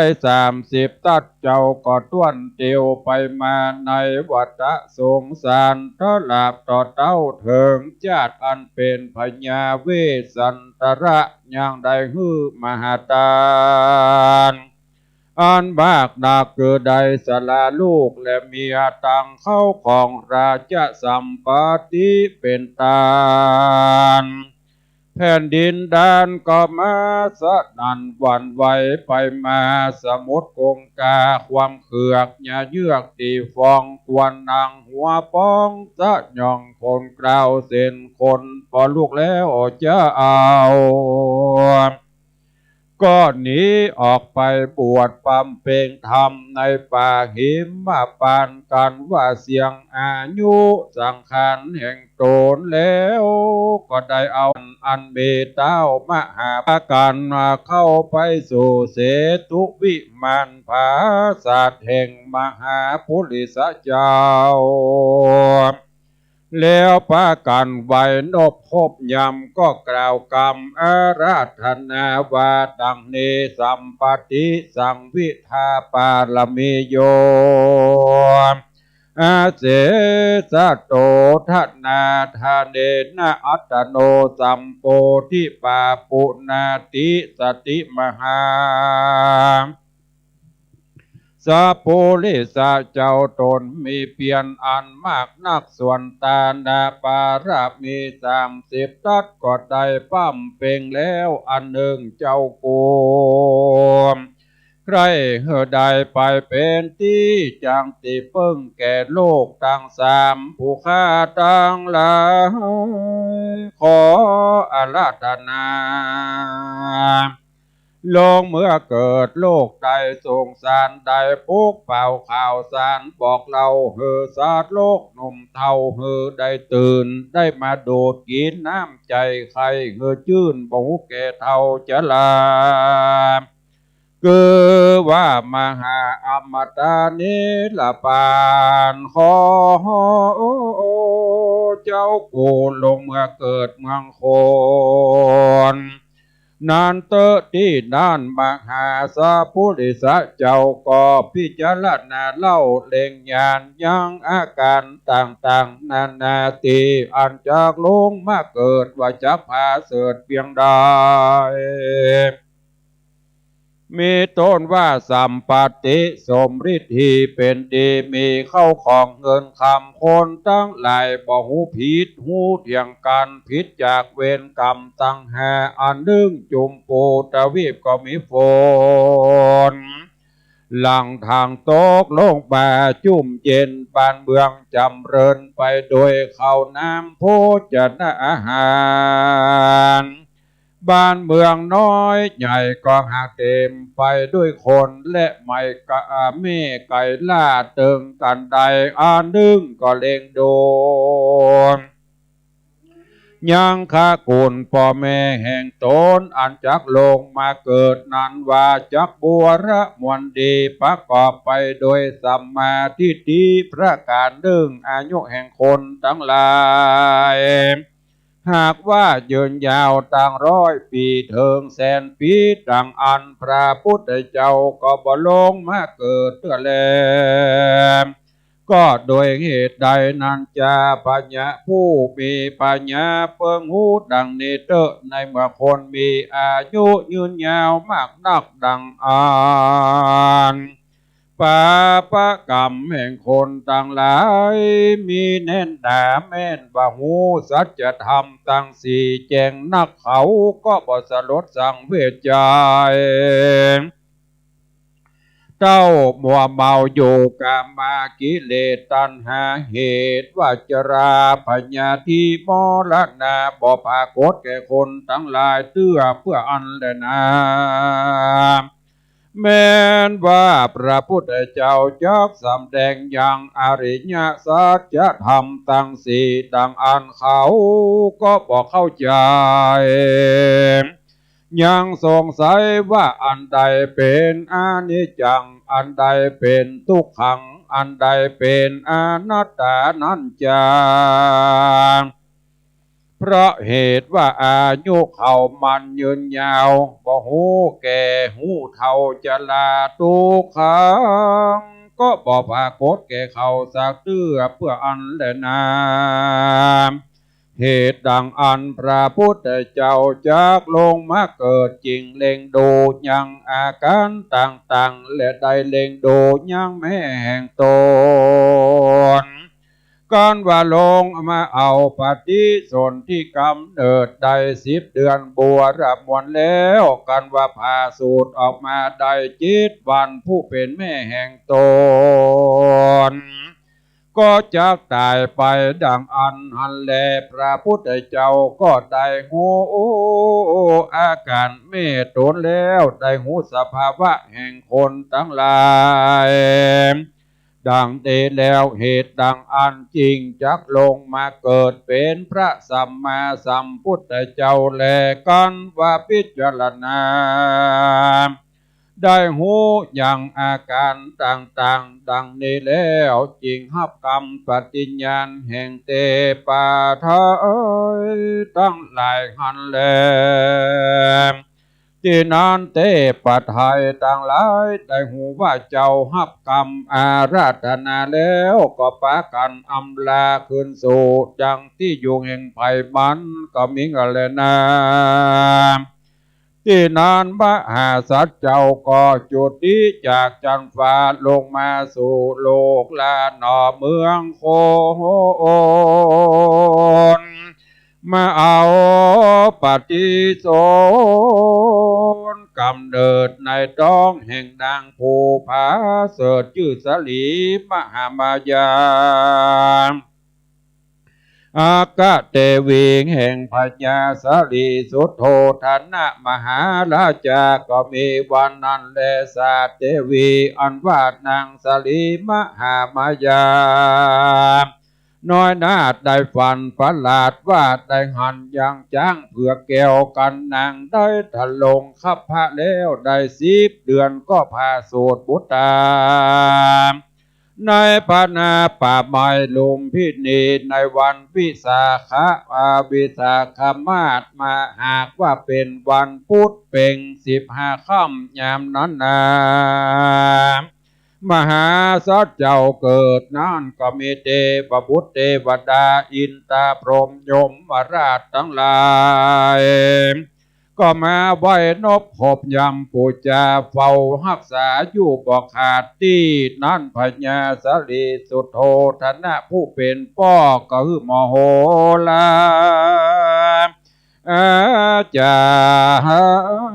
ย์ใส่ชื่อน้ำขานมหาสัจเจ้าว่าสิทธัตถะกุมารก็มีหันแลลำดับนั้นไปนานับอ่านว่าได้7 วันนางสาลีมหามายาอันเป็นมารดาก็เข้าสู่มรณากันว่าหนอพุทธาที่ไปมีอายุได้16 ปีก็ได้สวยลาจะสัมปติเป็นพญาและได้อุสราชาพิเศษกับนางยะโสธราก็มีหันและเอกาติวสังยังมีในวันใส่พระที่ไวสิทธัตถะกุมารเสด็จไปสู่สวนอุญญาณดอกไม้ก็ไปหันใส่เตวทูตตั้ง4อันมีอยู่ตามที่ตั้งเตวเกิดว่าได้หันคนแก่คนเจ็บคนตายและนักบวชกันว่ามาสู่ยังที่โยงแห่งตนแล้วกันว่ากลางคืนมาสู่รอดก็คือใจตอดไปมาพิจารณาทวนทีก็หันแม่นที่ตามธรรมว่าคนเกิดมามีทุกข์ไม่เดือดเป็นหมายเกิดแก่เจ็บตายพัดพรากบ่พ้นจากสงสารพระดาลงยานบุญใหญ่ก็ซ้ำมหันใส่หมู่นางนาสนมอันนอนพารมรับอยู่บ่อาจหูขิงตนมีอาการต่างๆก็มีความสลดสังเวชใจพิจารณาไปทวนทีก็หันเป็นที่กองทุกข์ทั้งมวลก็หันสมควรที่จักออกไปบวชปั้มเป็นธรรมจริงไขกรรมกับจันนะอำมาตย์ว่าหือได้ห้างมากันตะกะแล้วก็ผ่านรูปจักไปบวชหันเลยนะ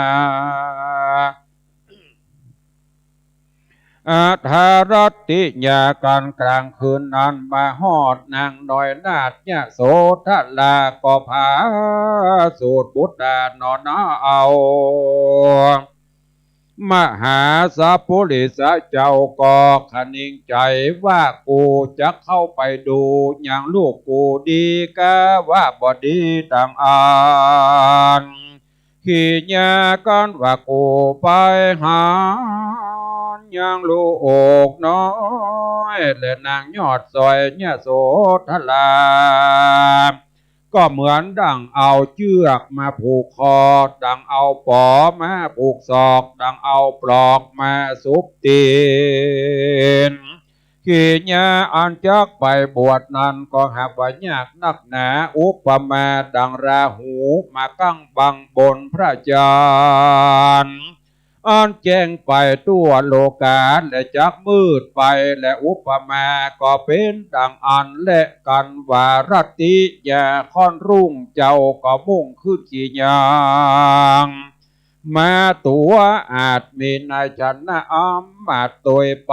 เถิงน้ำใสแม่กว่าอ่างมีชื่ออ่างว่าอโนมานาติก็ปรงพระโมลีถือพระหนวดเป็นราศีอยู่ป่าอรัญญาก็มีแลนาอันหนึ่งมหาสัจเจ้าก็ได้ฝันว่ามีนอนนาหัวดำเป็นปูมาไต่ตีนอยู่หยาฝันว่ามีนกพระผาบินมา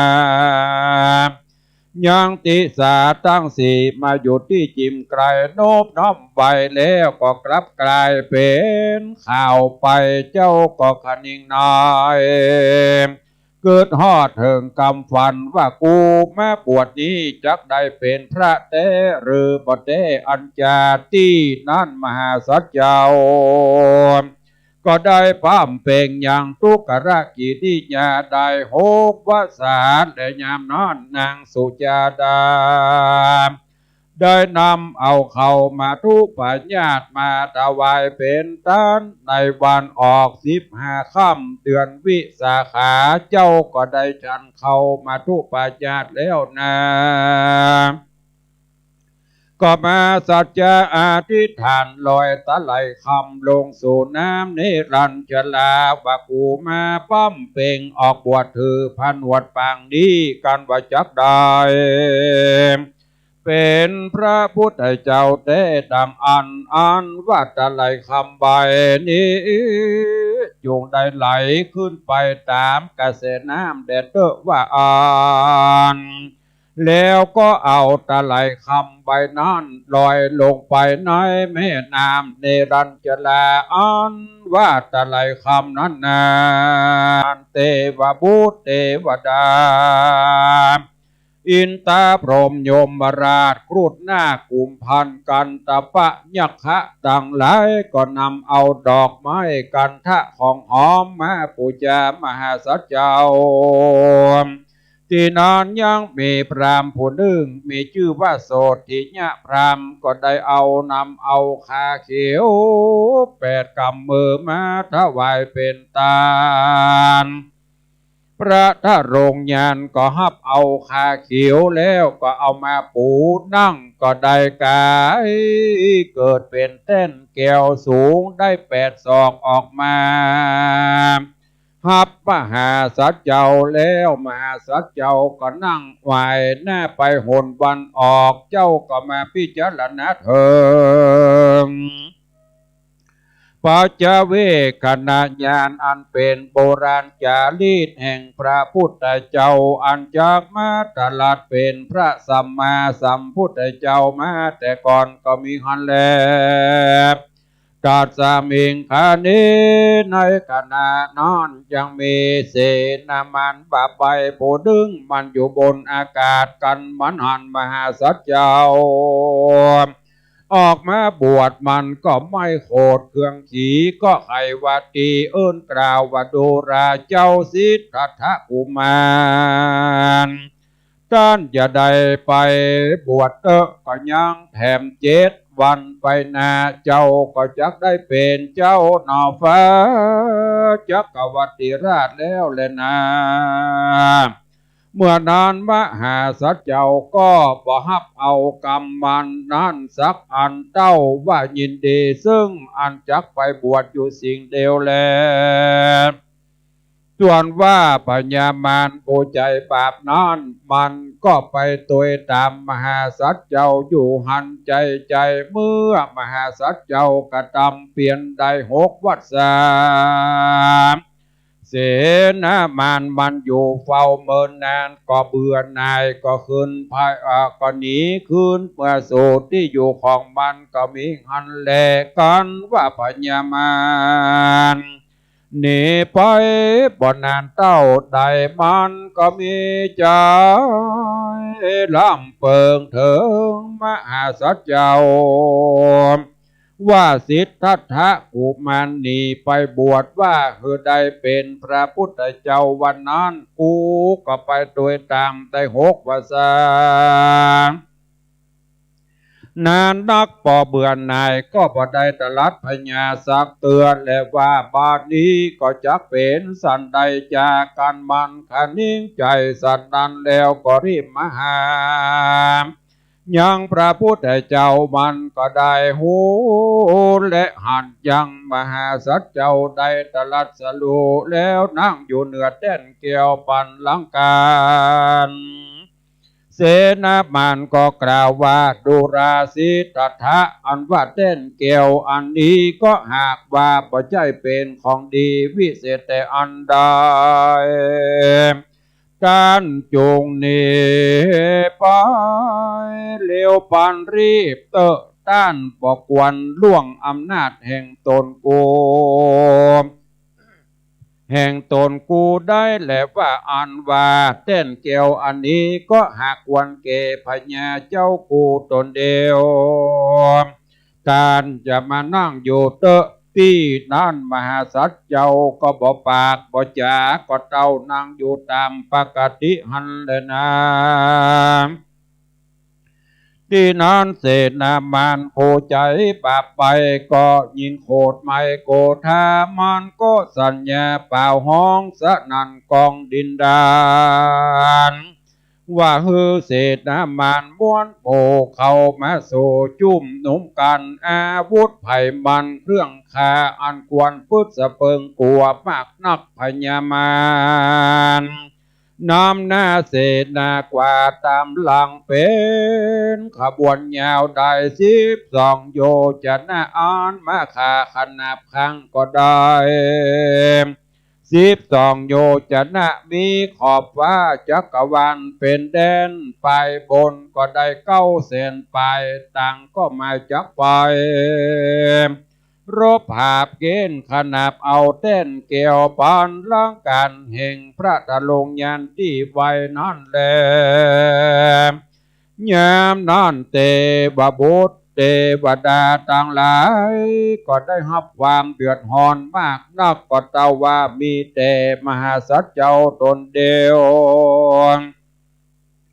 อันจากมาโพดได้ภาพมันต่างหลายหันแลสเปยักขากุมพันดาภูตามาเตตตาในการนั้นเสนามันต่างหลายโมอันโปก็ปากันมาเนลามิถือมีรูปผางหลายควรอันเปิงกลัวมากนักมีมือถือหอกดาบไม้ปืนไฟและกงธนูปากันโห่ห้องสนั่นกองดินแดนจุมหมู่มันมากเต่าก็มาเวทล้อมมหาสัจเจ้าเพื่อจะกระทำให้มีประการต่างๆนานาอันว่าสัตราอาวุธทั้งหลายก็บ่อาจมาก้ำไกลถูกต้องมหาสัจเจ้าได้สักอันและนามาราติปาติที่นั่นพญามารโตนหยาบจ้าก็ขึ้นขี่จังกราบโต ตัวใหญ่อันมีชื่อไววาติลันตูเมกลาอันสูงได้640 โยชนะมันก็ยืนอยู่เหนือคอจ้างตัวพญามารนั้นนาสูงได้3,000 วาแล้วเนรมิตมีมือได้1,000 วา1,000 มือถืออาวุธเครื่องข่าพร้อมจุอันแล้วก็เข้ามาสู่ยังที่อยู่มหาสัจเจ้าเพื่อว่าหมายจะกระทำให้นันแลตังโปโหปันดมาลานาอาสมันตะโตอุปริอาหะตังสมาละวุเคอันว่าเครื่องคาอาวุธต่างหลายอันพระยามานหากุ้งสัตว์เข้ามานอนหมายจักฮือถูกพระพุทธเจ้าดังอันก็สำว่ากรับกลายเป็นดอกไม้มาปูชาพระพุทธเจ้าเสียงแลส่วนว่าพญามารกับตังปริวันทั้งหลายอันใหญ่ญาติล้อมอยู่ได้เล็งหันพระพุทธเจ้านั่งอยู่กลางดอกบัวมีกงจักรแวดล้อมอุปมาเป็นดังราชสีตัวองค์อาจพระพุทธเจ้าก็บ่ได้เข่งขามเสนาบานสักอันแลที่นั้นพระพุทธเจ้าก็กระนิ่งใจว่าดังนี้พิว่ากูมาบวชแล้วได้เป็นพระพุทธเจ้าสันนี้ก็โดยปาละเมแต่ก่อนปังหลังกูก็บอกขาดเสียยังปาละเม30 ตัดและปังเมื่อก่อนก็ได้เป็นพญาเวสันตละก็ได้เฮอมหาทานอันใหญ่คือว่าได้เฮอลูกเมียเป็นตาลก็ได้ปุกเป่าเตือนเทวบุตรเทวดาอินตาพรหมมาอนุโมทนาญาติน้ำไม่ทานวันนั้นดิเล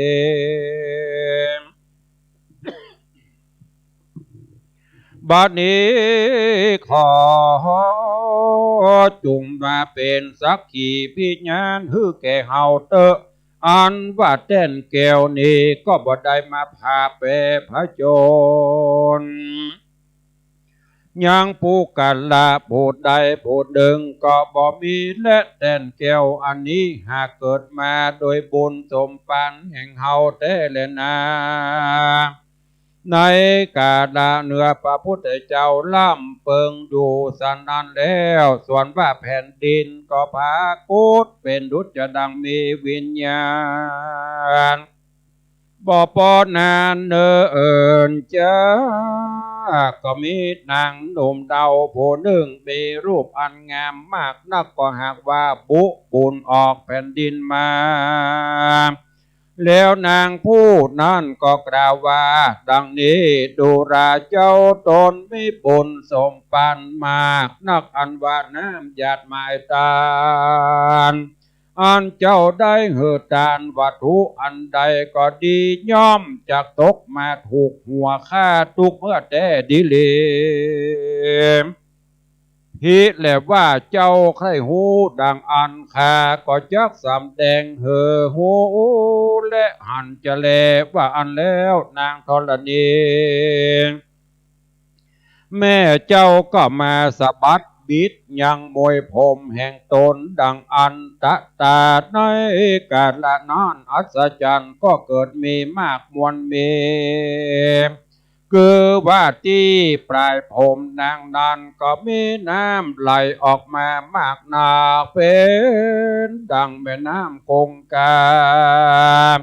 กว้างใหญ่มีหินก้อนใจสามานเต้าปูดอยก็กลิ้งมาตามน้ำขจัดปัดเป่าหมู่มันทั้งหลายเพื่อขจัดปัดไปป้ายหนีเต้าล้มก้มง่ายตายไปเสียงแลส่วนว่าจ้างพญามารตัวนั่นก็ตายงาซับดิน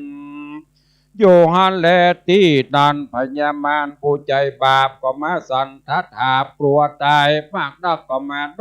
บน้อมขับไว้พระพุทธเจ้ามันก็กล่าวว่านะโมเตปุริสะสาญะนะโมปุริสะสุตตมังเตวะกัสสมิงนาติเตปุติภุกเลมตุวะสันธาตุวังนาราตุวังมาลาภิภุมมณีตุวังอนุสเยไสยโยตินติเลสิตะเจนติโพธิสัตโตปัสสญติดังนี้ว่าข้าแด่เจ้าโกมตนมีบุญสมปานอันมากนักเจ้าได้ตรัสรู้เป็นครูแก่โลกสงสารปนกิเลสมันอันหยาบจ้าตั้งมวลมีตนว่ากิเลสมันขันธมันสังขารมันเตวบุตรมันเตวดามันมัจจุมันสัพพะมันตั้งมวลเจ้าก็ผ่าไปแล้วดิลีเจ้าก็ได้ข้ามหลวงพ้นแม่น้ำอันใหญ่มีตนว่ากามโลกโอคาติติโอกาคาอวิจจาโอคะตั้งหลายเสียงจุอันและแล้วพญามันตั้งหลายพร้อมด้วยปริวารเสนามันก็ปากันไว้นบพบยำพระพุทธเจ้าแล้วก็อำลาคืนสู่ยังที่อยู่ภายมันก็มีแลตัสมิงคะเนในขณะนั้นเล่ากันว่าพญามารบาปเศร้านี้ไปแล้วดังอันรังสีโยอันวารัศมีแห่งพระพุทธเจ้าก็ลุ่งเรืองงามมากนักเป็นดังกงจักแก้วมีวันณะแดงงามไปตัวโลกเมืองบนไปตัวโลกเมืองบนเมืองโคนรอดไปบนขอบฟ้าจักรวาลไขว้จุติก็มีแลที่นานเทวบุตรเทวดาอินตราพรหมยมวราชทั้งหลายก็เป่าเตือนกันคือมาสู่ปัสสัทธาเอาของปูจาเป็นตนว่าจ่อตุงดอกไม้ของหอมน้ำมันติบน้อมนำมาสักการะบูชามหาสัจเจ้าแล้วก็กล่าวพร้อมกันว่าใจยมังกะลามังกะลาใจโยมังลังหังโหติพุทเทกายังสวัสติใจโยปัจนี้มหาสัพพุริสะเจ้าก็ได้พาเป้มันแล้วยังบุมานสัพพะมันตั้งมวลหมู่ก็ป้ายการเก่พระพุทธเจ้าแล้วแลที่นั่นเต้ามหาพรหมก็เอาจัดมากังพระพุทธเจ้าอินตาเทวดาทั้งหลายก็ป้ากันเป่าหอยสังดีดพินปุจาโกนพระพุทธเจ้าก็มีโดยประการดังกล่าวมานี้แลนะเนติตังขีญาสังวันนาวิเศษจางห้องเหตุธรรมเทศนาปัตมสัมโพธิกถาอันย่ออันแคบก็บังโกมสมเรศเดสาธุสาธุสาธุที่เราได้รับฟังไปแล้วนะครับเป็นการแสดงพระธรรมเทศนาพื้นเมืองชื่อว่าธรรมปฐมสมโภชนะครับโดยท่านอาจารย์พระครูวิสิตศรีลาภรณ์นะครับลำดับต่อไปนะครับเป็นการน้อมถวายบูชากันเทศนะครับแด่องค์แสดงพระธรรมเทศนานะครับอาจารย์เรียวจะใครมาเป็นตัวแทนนะครับในการถวายกันเทศนะครับครับได้น้อมประเคนถวายกันเทศนะครับแด่องค์แสดงพระธรรมเทศนานะครับ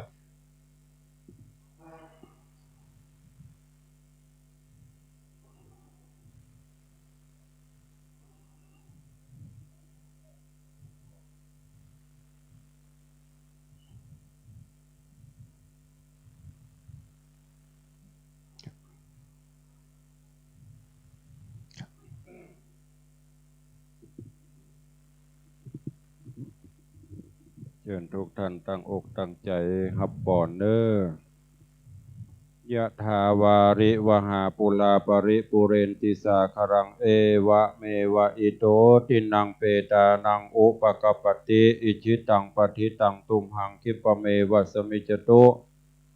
สัพเพปุเรนตุสังกปาจันโทปนรสโสยถามณิโชติรสโสยถาวิรุลหาพุทธศาสเนโรคาสุกิตาโหทาสหสพเพยติภิสัพปีติโยวิวัจจันตุสัพพะโรโกวินัสสตุมาเตภวัตวันตรโยสุขีตีคายุโกภวะอภิวาทนาสีลิสนิจังวุธาปจายิโนยัตตารโอธรรมาวัฏันติอายุวันโนสุขังภาลา สาธุสาธุสาธุลำดับลำดาต่อไปนะครับเราจะได้ฟังการสวดเบิกนะครับโดยพระครู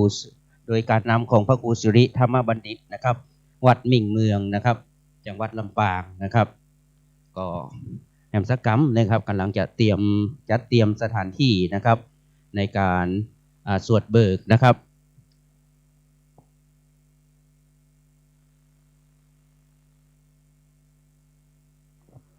พระครูท่านพระครูอุดมสิริพัฒน์นะครับเป็นองค์นำนะครับในการสวดเบิกในคราวครั้งนี้นะครับ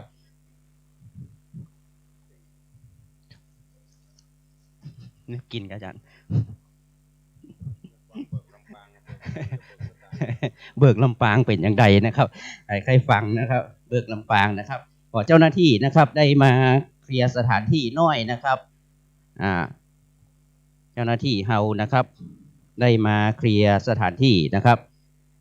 เดี๋ยวเขาจะได้ฟังสวดเบิกนะครับอันนี้สวดเบิกเมืองลำปางเนอะไม่ใช่สวดเบิกตังเชียงใหม่นะสวดเบิกเมืองลำปางถ้าสวดเบิกตังศรีสุดาเนี่ยเพื่อก็จะมีไก่กุ๊กกุ๊กเลยนะครับตังลำปางนี่จะมีอันหยั่งเนี่ยฮะเรารอฟังนะครับก็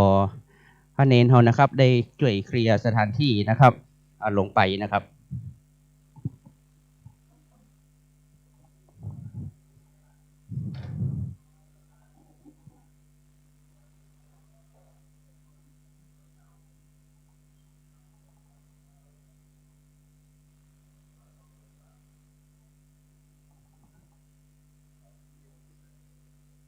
เขายกเก้าอี้นี่ออกยกเก้าอี้นี่ออกเลยเดี๋ยวเขาจะวางอีกเขาจะวางเป็นสีแจงเขาจะวางอีกเขาใช้เก้าอี้กับเขาอย่างครับนั่งบนเก้าอี้เนาะนั่งเก้าอี้นะครับ5 ตนนะครับอันนี้กำลังจะจัดเตรียมสถานที่อยู่นะครับ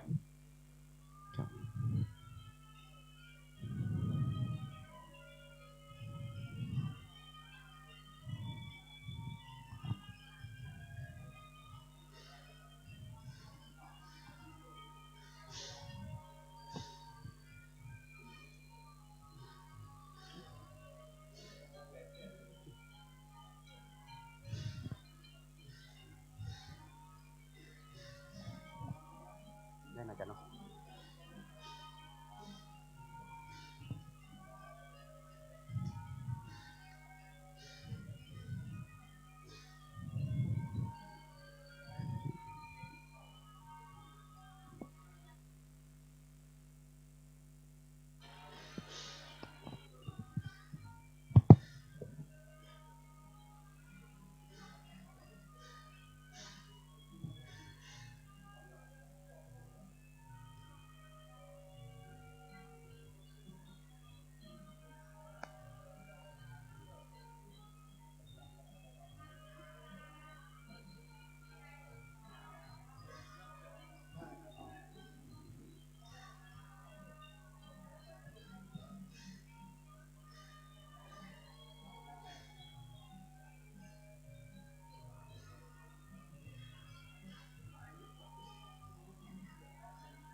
ขอ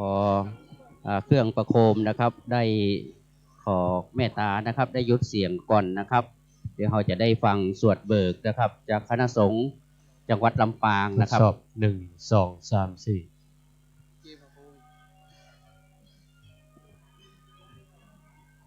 4ทดสอบหนึ่ง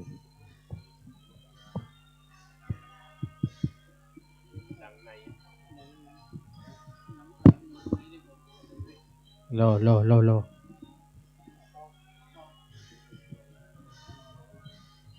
ทดสอบ1 2 3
ล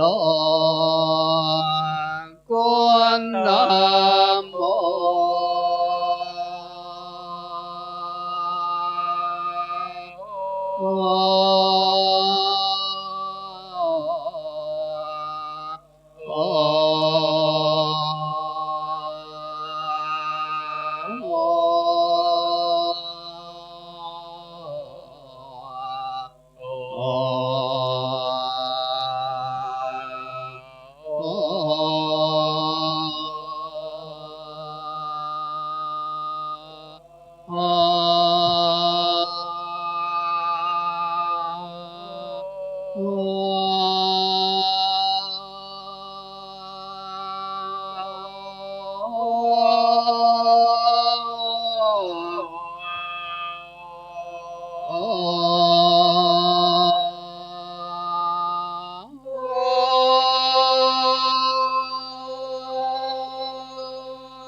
ปัจฉิเมยามเอวังสมาหิเตจิเตปริโสเต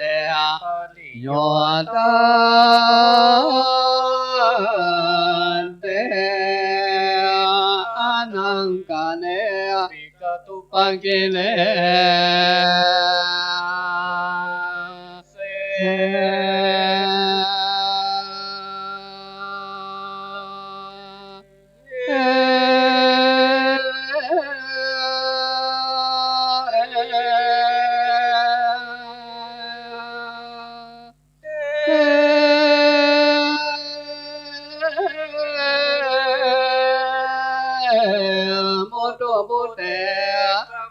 เนเดเด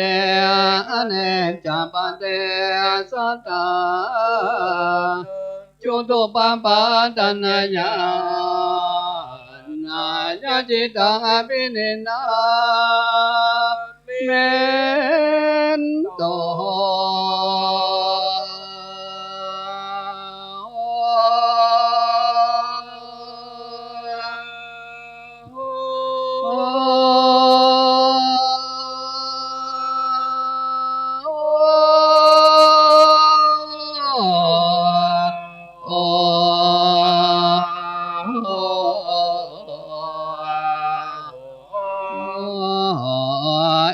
เมวัตพโต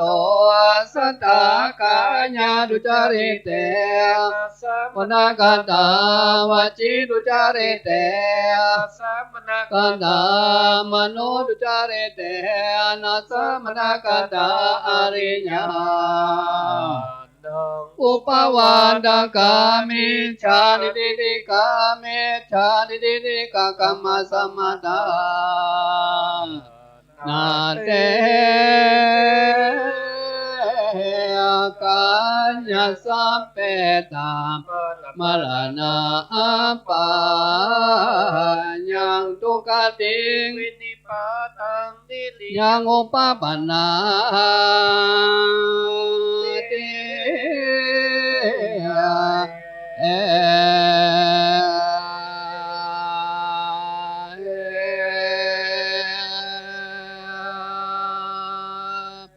เ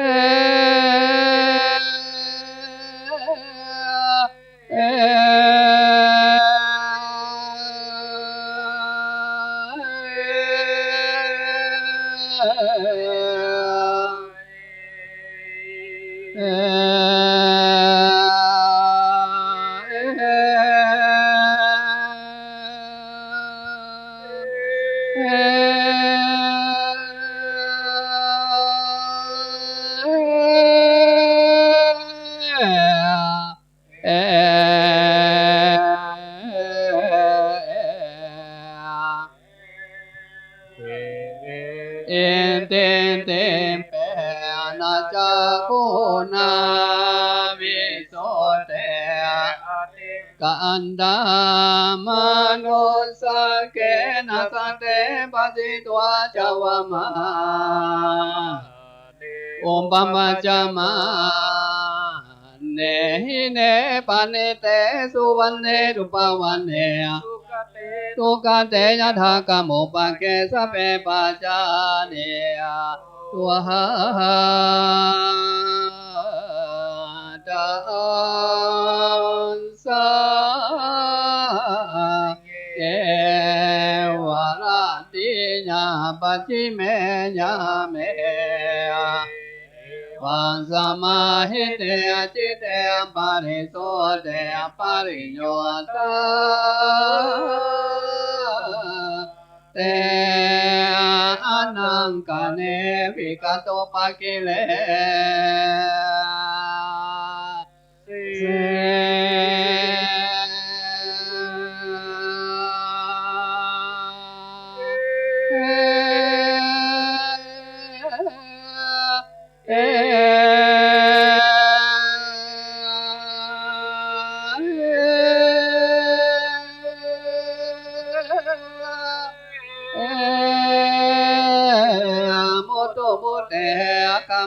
เนติเตจับเดสวานังกัญญายาจิตังวิปัสสนาจิตังอภินินนาเมโอ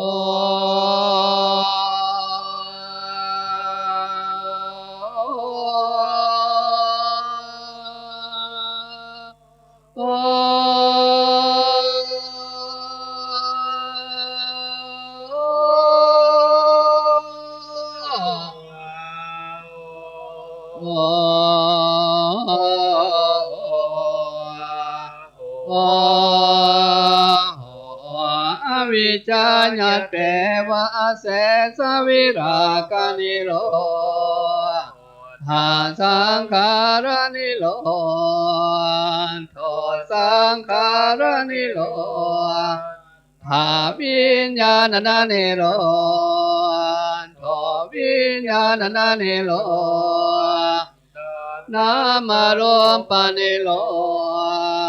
โทนามารมปานิโลทัสสะลาญาตานานิโลโทสะลาญาตานานิโลธาปัสสะนิโลโทปัสสะนิโลนิโลโทเวทนานิโลธาตนานิโลโทตนานิโลอุปาทานานิโลโทอุปาทานานิโลธาภาวะนิโลภาวะนิโลธาจตินิโลโทจตินิโลมาลนาโสกปาวิเทวตุกันโตมนาสุปาหายา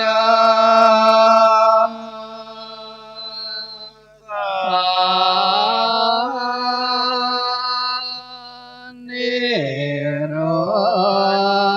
ธา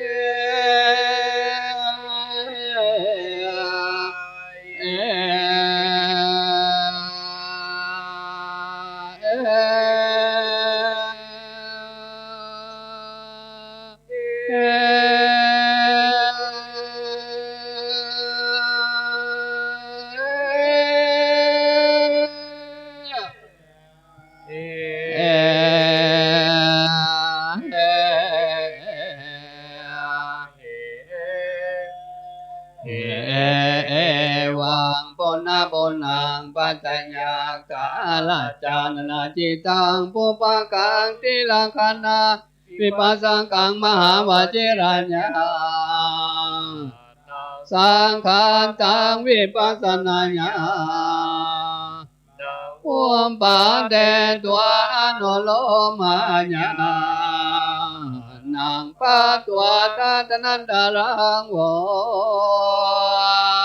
กามปุญญาตาตนันดาลาสังขายาดิติวิจิกิจฉาสิลปัตตาปลามาสัสสัญโยเสตกาลังโสตังปฏิมากัญญาตาตนันดาลังโสตังปฏิภาลัญญานันตาตนันดาลังปัจจาเวกัญญานังเตนามากัญญานาเจวะปัจจาวิคันญาเนนาจายตันทุกังอัญญทุกขสมุทัยโยอัญญทุกขนิโรอัญญทุกขนิโรตักกามินิปฏิปตาติจันตาริอริยสัจจานิปัจจิตัวอิจานิตัวหาปุณนาเลวัติลังคณาสังฆาลาลัมมานังวิปัสสนาญาอุมปาเดตัวอนุโลมาญานังปัตตวาตาตนันดาลังโวตานาญานังตาตนันดาลังสวาสานโลปาลากะโลปาลากะมะนาวจาอวิจาสัสสัญโยจานานัง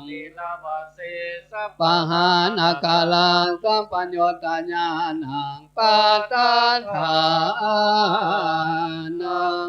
หัตตามะกัญญานันตาตนันดาลังอรหัตตาบาลัญญาตาตนันดาลังสัมปัญโยตัญญานังสังฆาตังปัญจเวกัญญาปันตัวอิตังทุกขังอริยสัจจังตังขอปณิตังทุกขังอริยสัจจังปริญญาตังขอปณิตังทุกขัง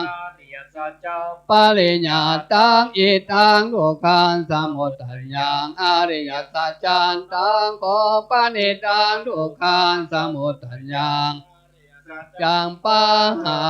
ตาปังตังโคปนิตังทุกขังสมุทัยยังอริยสัจจังปะติ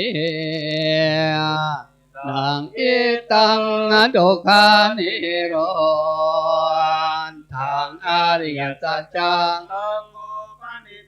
ทุกขานิโรธทางอริยสัจจังสัจจิการตบันตังโคปนิตังทุกขานิโรธอริยสัจจังสัจจิการตังอิตังทุกขานิโรธตักกามินิปฏิปตายัสสะจันตังโคปนิตังทุกขานิโรธตักกามินิปฏิปตายัสสะจังภาเวอันตปันตังโคปนิตังทุกขานิโรธตักกามินิปฏิปตาอริยสัจจังภาเวตันติ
ตัสสะกา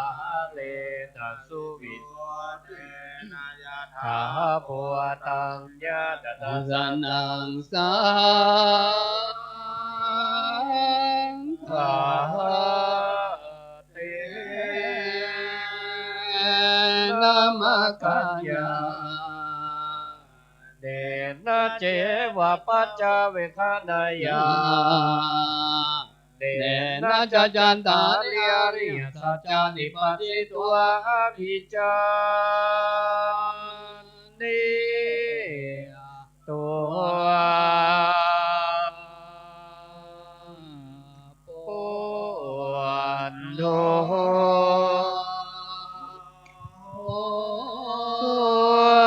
ตัวสเตวะเกโลเกสัมมานาเกสัพนัมมาเกสัสสั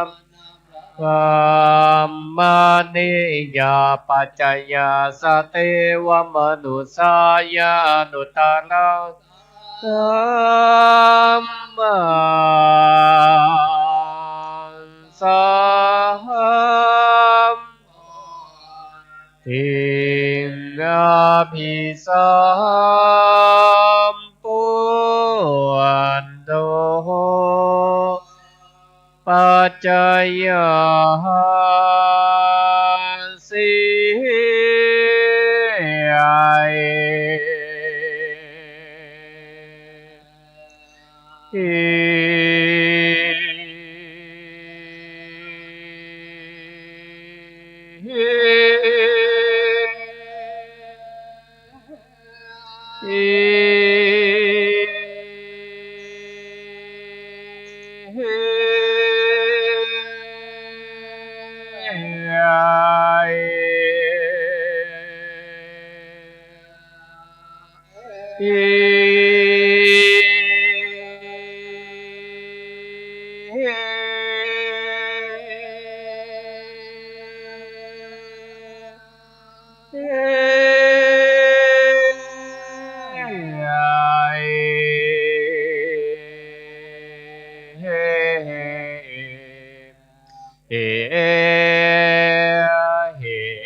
วังยะตตัสสะโอหันตปาติงโสตโต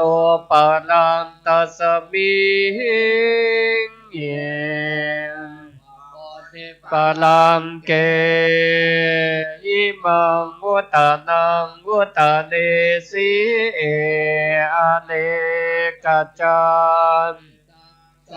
ลังสันดาวิสังอนิปิสังกะกะลังเวสันโตตุกาจติปุณณปุณังกะกาลกาทิโอ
เอ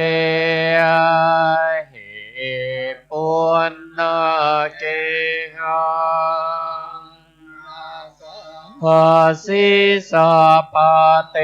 ภาสุกาภากากาหากุตังวิสังคาลกตังจิตตัง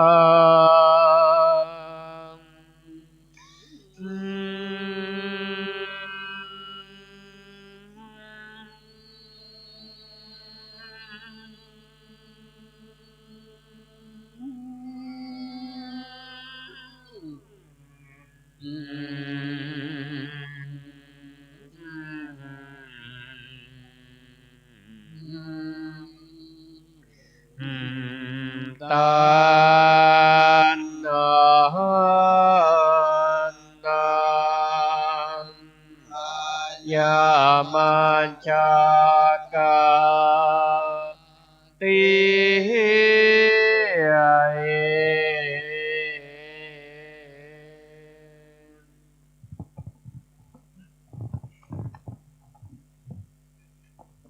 เอาพออาจารย์เรียบร้อยแล้ว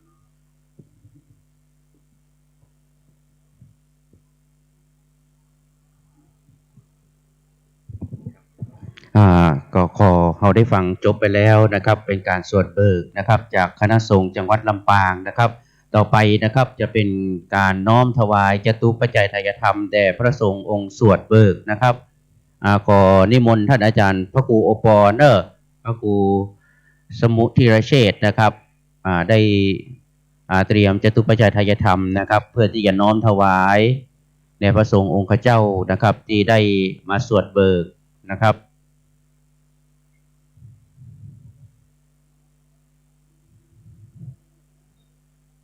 ท่านอาจารย์พระครูโอปอนะครับตลอดจนถึงท่านพรนะครับได้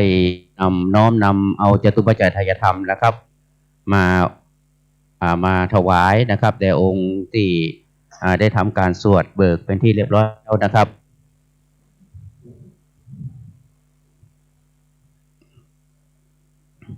ได้ยกมาเลยนะครับเดี๋ยวจะได้ขอเรียนเชิญท่านอาจารย์นะครับอาจารย์ได้เข้าไปประเคนนะครับจตุปัจจัยทายธรรมแด่พระสงฆ์องค์ที่ได้รับกราบอาราธนานิมนต์มาสวดเบิกในวันนี้นะครับ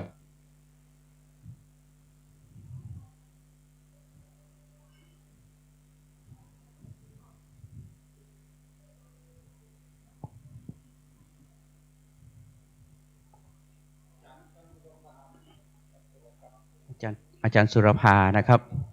เดี๋ยวได้เป็นตัวแทนนะครับยกไปเลย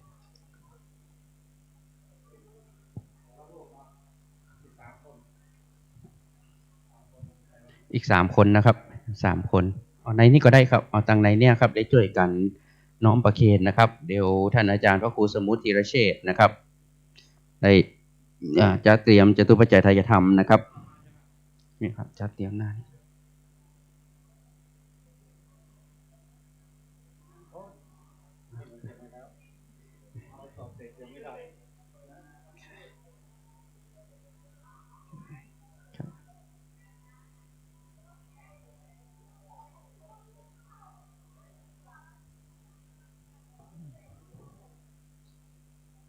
พอเราฟังพระสงฆ์องค์สวดเบิกเรียบร้อยแล้วนะครับต่อไปเราจะหลังจากเราได้รับพรจากพระสงฆ์องค์เจ้านะครับที่ได้สวดเบิกนะครับเราจะได้ฟังเทศนาแห่งภูกหนึ่งนะครับชื่อว่าธรรมเทศนาชื่อว่าพุทธาภิเษกนะครับการพุทธาภิเษกพระเป็นอย่างไรนะครับเราจะได้รู้นะครับวันนี้ก็ได้รับกราบอาราธนานิมนต์จากท่านเจ้าอาวาสวัดสปุงน้อยนะครับอำเภอป่าซางจังหวัดลำพูนนะครับท่านก็ได้เมตตาที่จะมาเป็นองค์แสดงพระธรรมเทศนานะครับ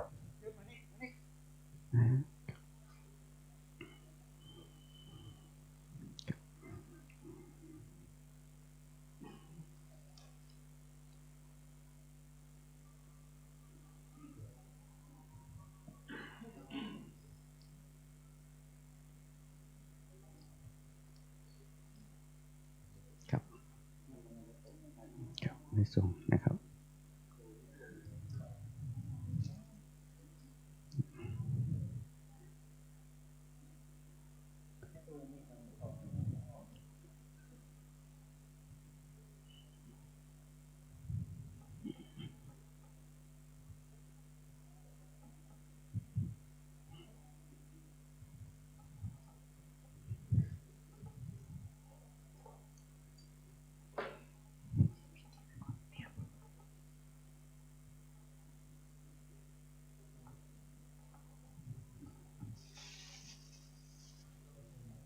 เตียนจะเป็น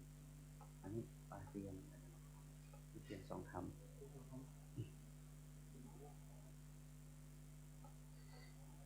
ผู้สมัครวัดเพื่อสู้ท่านอันนี้โอเคได้อยู่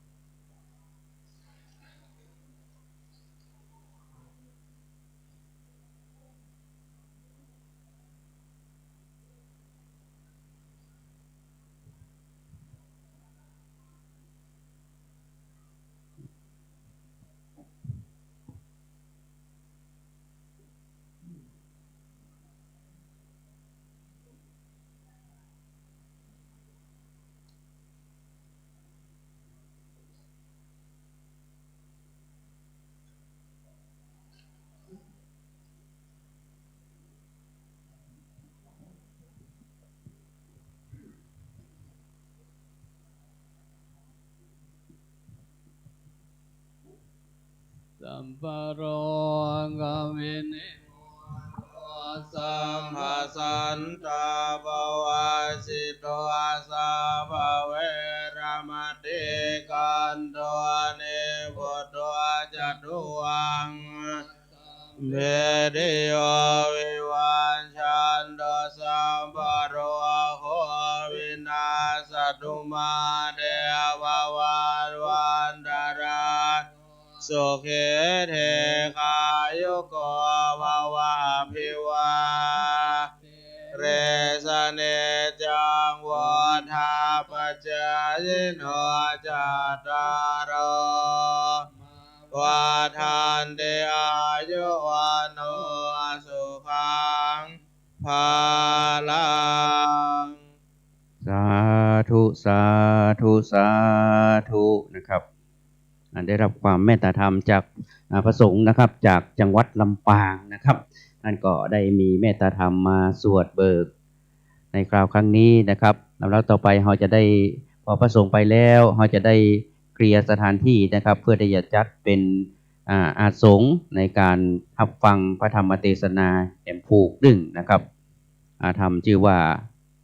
พุทธาภิเษกนะครับพุทธาภิเษกนะครับจากท่านอาจารย์พระครูนะครับพระครูสมุเจ้าอาวาสวัดสปุงน้อยนะครับผมก็จำชื่อมาได้ก็ขอสุมาอภัยตัวยนะครับอภัยตัวยขอเจ้าหน้าที่นะครับได้เข้ามาเดี๋ยวพระสงฆ์องค์เจ้าได้เดินทางไปก็ได้เข้ามาเคลียร์สถานที่นะครับน้องเนนเองก็ดีนะครับที่มีหน้าที่นะครับเข้ามาช่วยกันนะครับ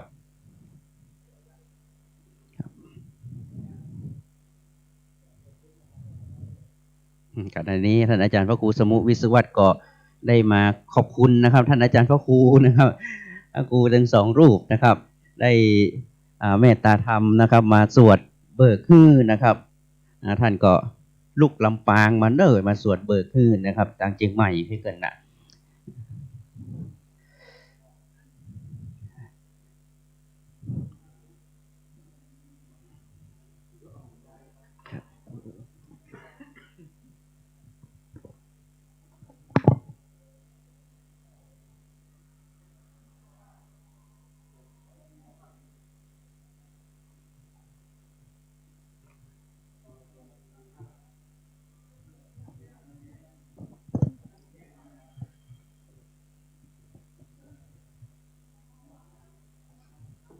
ต่อเตียนสองท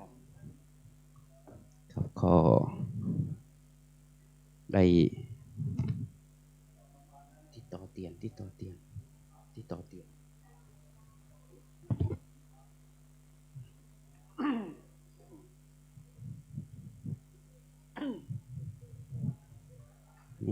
นี่ครับต่อไปได้เรียนเชิญท่านอาจารย์นะครับได้มา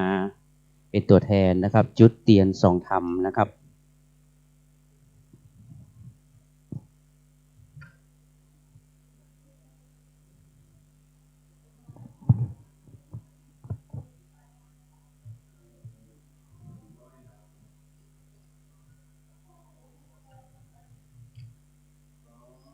ขอเชิญอาจารย์นะครับได้เข้ามา จุดเตียนทรงธรรมครับครับส่วนเจ้าหน้าที่นะครับที่เตรียมจตุปัจจัยทายธรรมนะครับเอาจตุปัจจัยทายธรรมมาวางไว้เลยนะครับต่อหน้าพระสงฆ์ครับ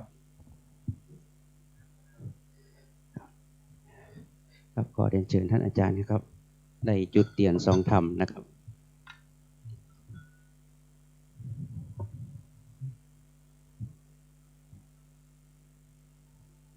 ท่านได้ตั้ง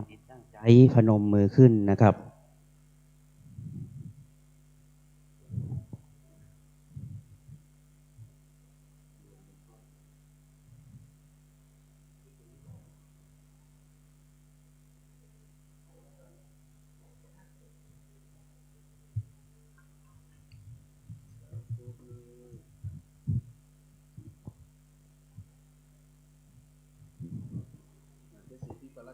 ปิกไปแล้วครับอาจารย์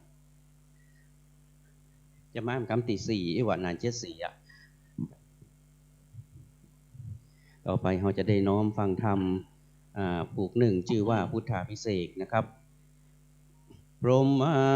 จาโลกาธิปติสหัมปติกันอัญชลีอันทิวลังอายาจทาสันติทาสตาปราชักขจาติกาเตเสตุธรรมังอนุกัมปิมังปัจจังอลาธนังกะโลมานะโมตัสสะภะคะวะโตอะระหะโตสัมมาสัมพุทธัสสะ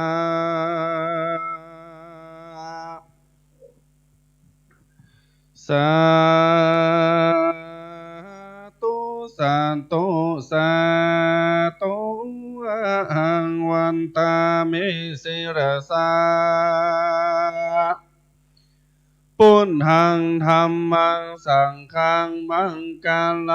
มนตามังนามามิรันตานาตายังสัมปะอันตรายโยวินาสันโตอาเสสันโตอาหังอันวะคาวันตามิก่อนน้อมไว้ปุณโธเสนโธอันว่าพระ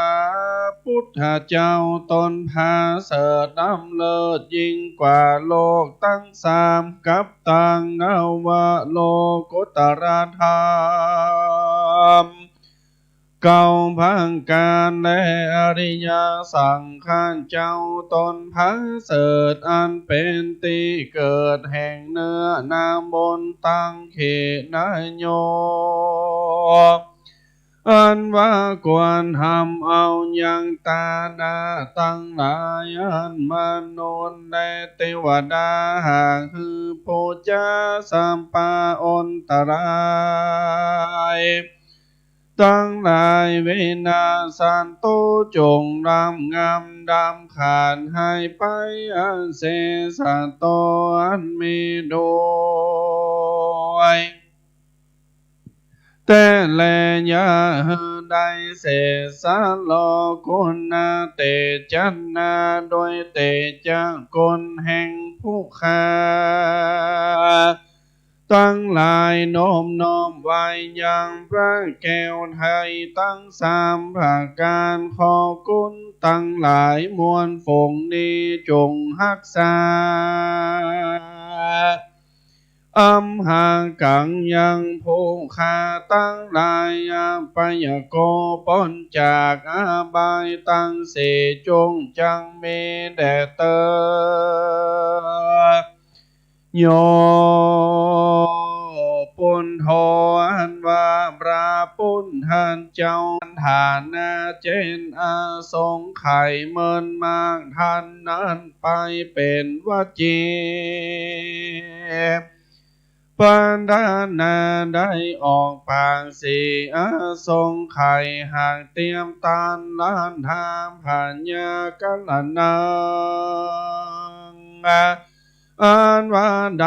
ตำนายไว้แล้วว่าจังใดเป็นพระตนผ่านแผ่วโพธิสัตตา จะโตอาทรงไข่สีลำดำตามได้ปั๊มเป็นจริยาสามประการมาบอกขาดทลาต่อตาได้เสวยพระจาตเป็นเวสันตลลาได้ก็ฮืออามหาตานมากกวางบ่อาจอ้างจังกันนาได้เฮินยังปัญจมหาปาลิจากาหาสิ่งเกิดอาจารย์เต่งตานยิ่งสองประการเป็นพาหิรกตานสามสิ่งอาติวิญญาณยิ่งเป็นมหาตาน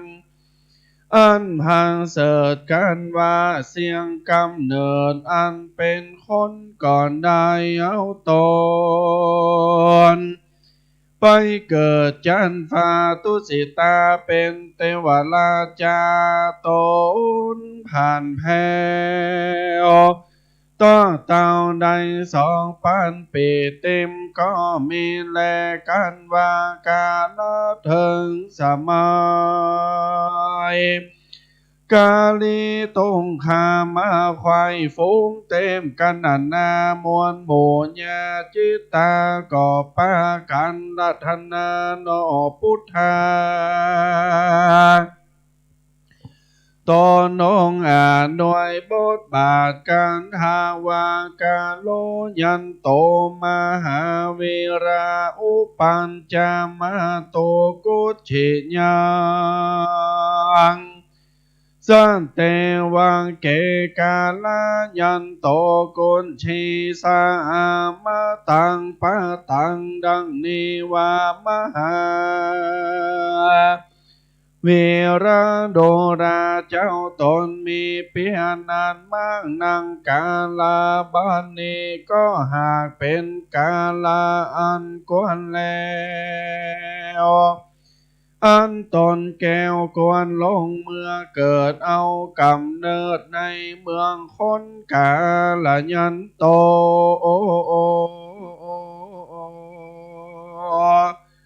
เพื่อจังยงเอาสันตาอันจมอยู่ในโลกหือพ้นจากโอคะสงสารเฮินเถิงเนมปานเมืองมิ่งแก้วอันเป็นทรงเลิศแล้วอมตังปังตังอมรนังอันบ่มีเกิดแก่เจ็บตายยามนั้นหนอโมนีนายตนวิเศษทาลันรู้แจ้งเหตุยังปัญจาวิโลกานาแห่งตนก็ห้ามเอานิมนต์ก็เสด็จลงมาเกิดในต้องนางโพตนผาเสสาลีมหามายาในเมืองกาปิลวันโทราชตานีตั้งสามาเสกัน10 เดือนครมควายแล้วมหาโพลิสัตเจ้าก็พาสูตรจากต้องเมตินายปืนป่าลมเป็นในวันก็บังเกิดอาสาจันยังจำพันลัง4 ห้องประการยามเจ้ายกตีนเจนบาทยังแล้วก็เล็งโดเหมือนโลกธาตุจักรวาลตั้งมวลก็แบ่งสินนานว่าอังโกมัสสามิงโลกันสาติอาหังอันว่าโกนี้ก็ห่างหันนี่เมนจังได้เป็นใหญ่กว่าโลกตั้ง3ดังพระคันธารจนาจารย์ห่างสำแดงไว้ว่าบรานเตวัยกันพาสูตรออกต้องเมแล้วได้5 วันพระปิตาเจ้าก็เบิกใบใส่เชือ ไว้ว่าเส้นทานหาโกมารตามโมโคตามมาจากกล่าวตามบาทบาลีว่าสำเร็จยิ่งเป็นตราการว่าหนอปนหาจำเริญขึ้นใหญ่อายุได้16 วาษาก็ได้เสวยคารวาสเหยาเลือนทันลามต่อเต้าอายุได้29 วาษาเอกาติวสังยังมีในวันหนึ่งเจ้าก็สานเด่นหันยังนิมินสีพักการเกิดหันคนแก่เท่าคำจันลาหันคนเป็นเปียติโรกาพญาตหันคนมรณาตวำวายหันตนนั่งบวชสมณะจีมรามหลายเจ้าก็พิจารณาเถิงความตรงตั้งสามในเบื้องต้นว่าสันตาตั้งหลายยอมบ่อล่วงปนไปจากความตายนอมุนีนายต้นผ่านแผ่วขึ้นเพียมเตรียมแล้วเถิงในองค์ก็ลวดโปงยังกรรมสังเวชก็รู้แจ้งเจติในใจก็ตัดอะไรสัมปันติจุสิ่งมีกรรมตั้งลงหังยิ่งแต่เวแล้วก็สาเด็จนี้ออกบวชแล้วเจ้าก็ลวดปั้มเป็งธรรมตีไกลฝั่งนามโนมากระทำตุกการากิริยาปั้มเป็งเปลี่ยนไปยังตุกอย่างนานาได้ห้องวาสาก็บ่สำเร็จได้ยังบ่พ้นจากต่างตรงไม่คือปัญจมารยามนั้นหนอโปติญญาณก็ห้ามเอาเข้ามาตุปัญญาอันนาสุจันดาห่างหือเป็นต้านในวันขึ้น15 ค่ำรำว่าเป็นวันวิสาขาปู่เจ้าเสวยข้าวมันโดปัญญาแล้วบนฝั่งแม่น้ำเนรัญจันลาก่อนตอดยังตะไหลคามลงมาสู่แม่น้ำเนรัญจันลายามนั้นก็มีปราเมาญาคามาถวายปรามุนีนายก็ห้ามเมาญาคา8 กำมือก็เฝ้าสานเด่นตือไปสู่ยังต้นไม้สันนิมหาโพธิอันเป็นใจญามังกลาก็เอาญาคาปูแล้วตั้นเจ้าก็ได้นั่งปั๊มปันแหน่งเจิงเหนือเต้นแก้วก็อธิษฐานตั้งตนใหม่พิจารณาไว้ไข้ตั้งใจรำเพิงไปว่าอันใจแห่งข้าก็จังพ้นจากอาสาวะป่าประธรรมตั้งมวลกันว่ายังบ่พ้นกูก็บ่มังเสียยังปันลังการกูก็จังบ่ลุกไปไหนแล้วก็รำเพิงไปถึงปัจจัยการยามนั้นยามตั้ง3ก็พากฏเกิดคือว่าปุพเพนิวานุสสันติญาณดวงเลิศอันผ่องแผ้วเลื่อนหนึ่งถึงจะเกิดแล้วก็ไปหลังได้หันยังสภาวะทำหลายสิ่งเก่ากลมแล้วจริงเป็นปัญจขันธ์แล้วลำเปิงหันยังสัมภาวะอันวิสามภาพจิตจริงปนจากความลา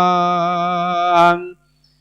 หลงอันเป็นเหตุฮือลังแก่จังเจตเจในนามรู้ใดนั้นส่วนจะโตปาปาตัญญานคือว่าหากมันได้ญาณนั้นตนเจ้าหันสานตาโลกังเวียนวนไว้ตายเกิดเอาปฏิสนธิมาเอากำเนิดเกิดตามยันหากำนั้นหากระทำฮือเป็นไปอันมีอวิชชา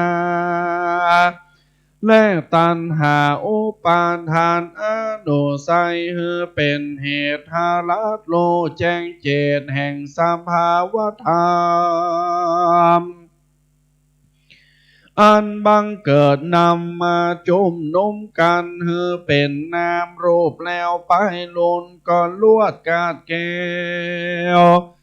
อันตารานทานไปส่วนอาสาวังไข่ยานทวนสามนั้นใส่เล่าคือหากมาได้ถ้าลานรู้หันยังสามภาวะอันหมดเสียงควายแห่งอวิชชาและตัณหาตามดังอันหากันทาจารย์เจ้ากล่าวไว้คือหากมาได้ขันธาอายตนะ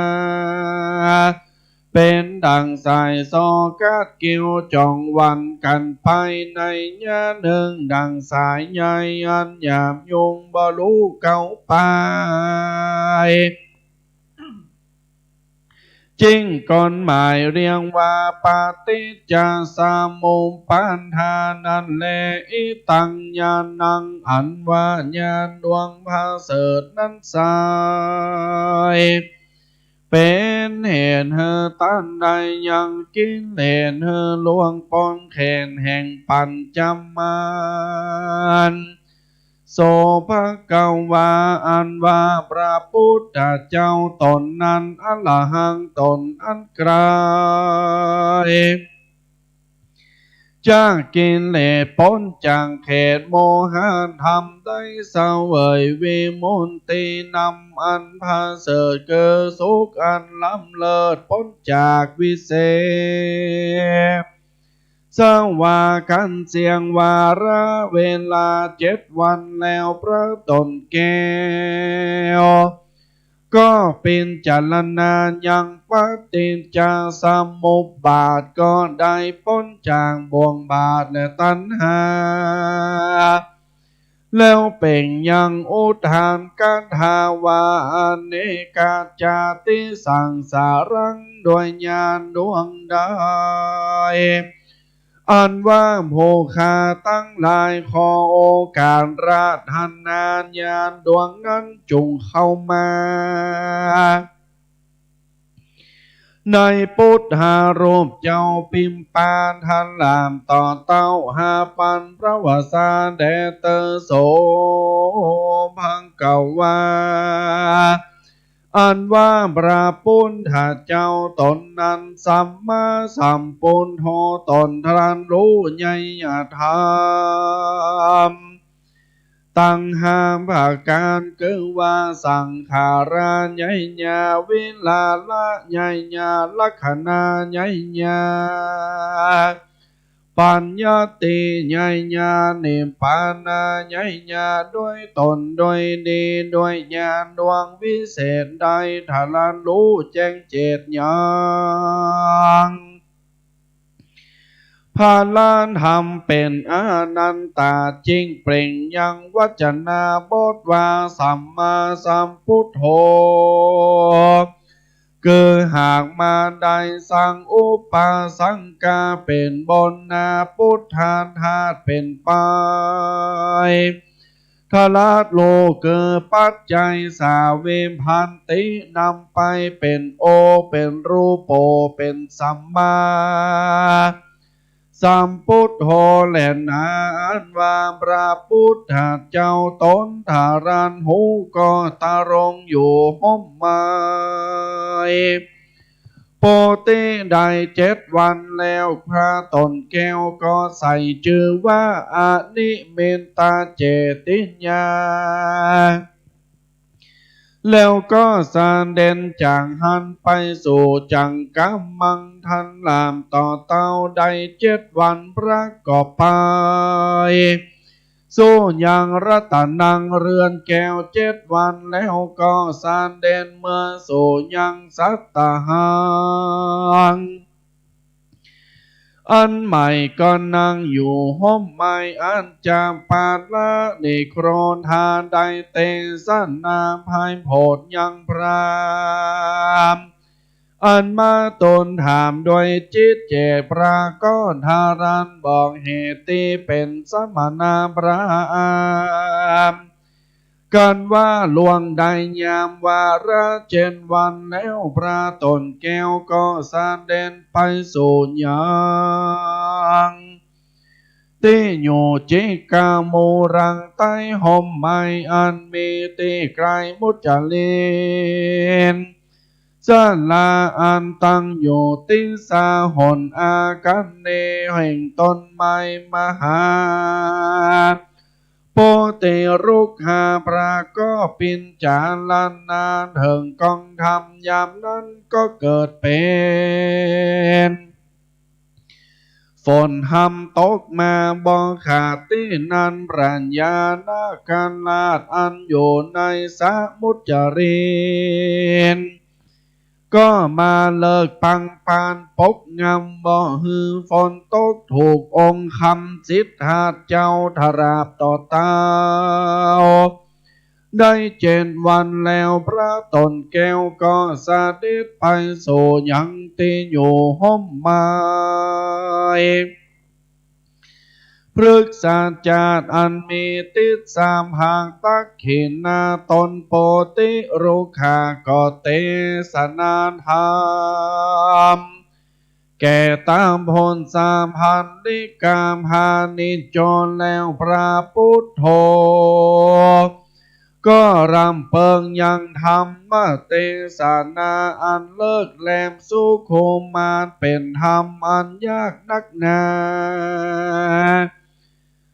กว่าจังบ่มีผู้มาหูแลเข้าใจนั้นใดอาเตสะตรงปราก็บอกใครจังเตสนาธรร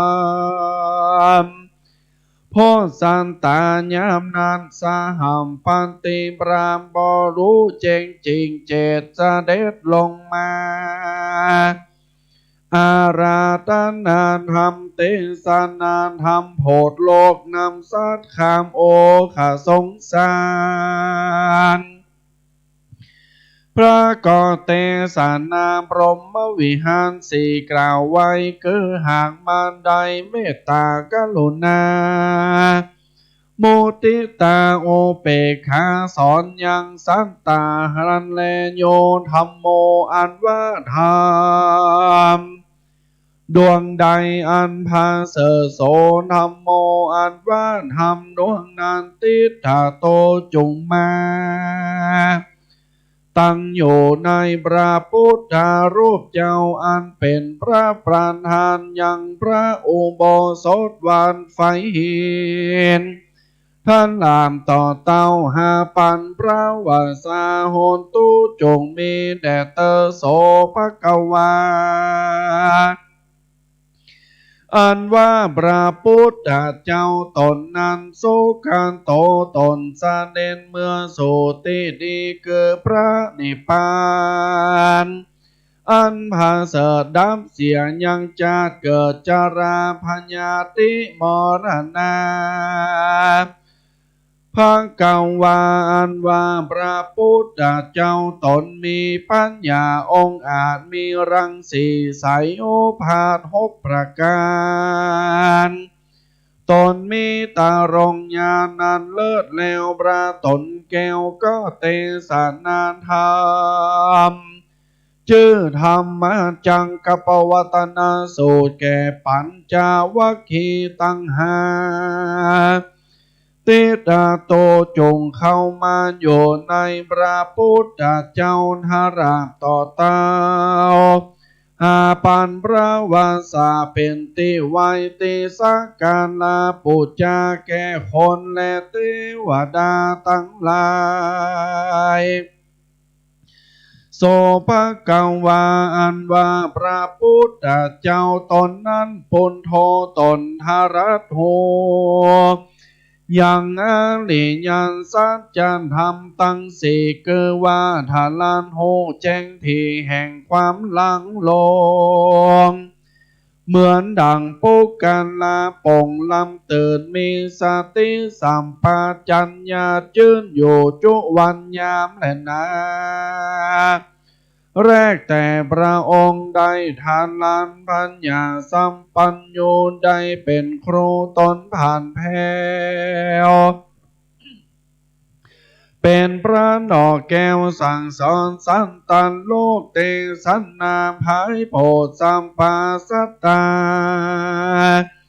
ได้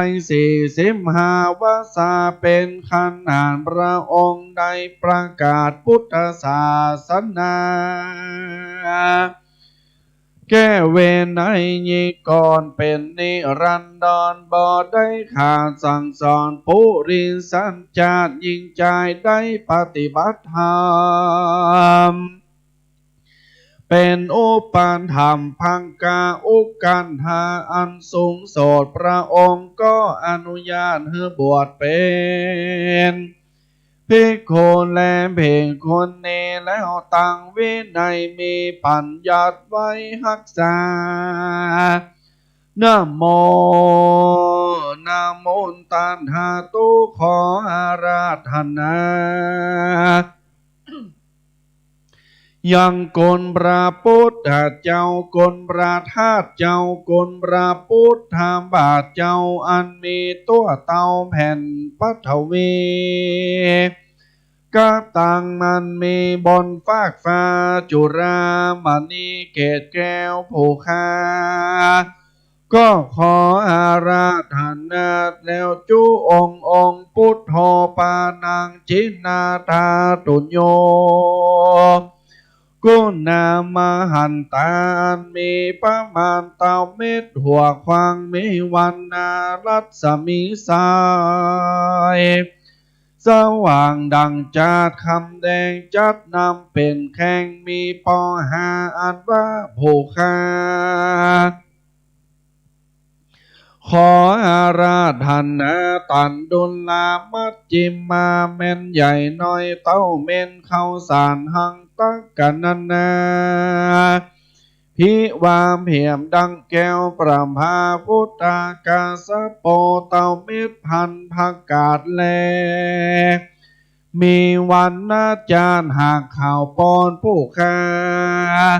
ก็ย่อก่อนนบน้อมไว้ปูจาอัตเทอนหัดสิงอันว่าเคลื่อนโดกเบื้องแห่งศิราสาอุปาภาอัคคากาอันว่า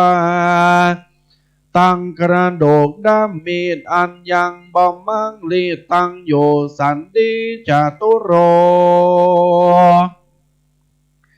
ทันตาอันว่าเขวฝั่งมีปอสี่ผู้ค้าขอกราบกรีไว้วันตาชากาโสรสา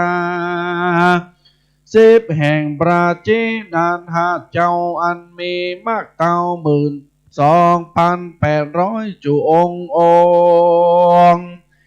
อันตาลงไว้มี2 ตื้อโกดอันพระหากตั้งไว้ภายโพธแก่สัตตาผู้ข้าตั้งหลายขออาราธนายังกลมหาจินนาถาเจ้าจุองค์เตโวอันว่าเทวบุตรเทวดาอินตาพรหมยมมหาราชกับตัง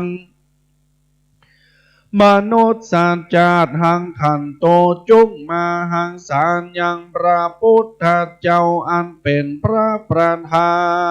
นอุโบสถแห่งวัดฝ่ายเห็นติเนกรรมตังประธานเจ้าเจติญาและพระพุทธบาทเจ้าตั้งมวลนี้ไว้เป็นที่ไว้และสักการะปูชาพระต่อเต้าหาปันพระวาสาเดเตออาหัง วันตามิสัมปตาอาหังวันตามิตุระโตอาหังวันตามิธาตุโยอาหังวันตามิสัพพโสก็มีด้วยนิยมประการดังกล่าวมานี่แหละนานิติตังขิญญาสังวันนาปานิเจตจาห้องเห็นยังธรรมเทศนา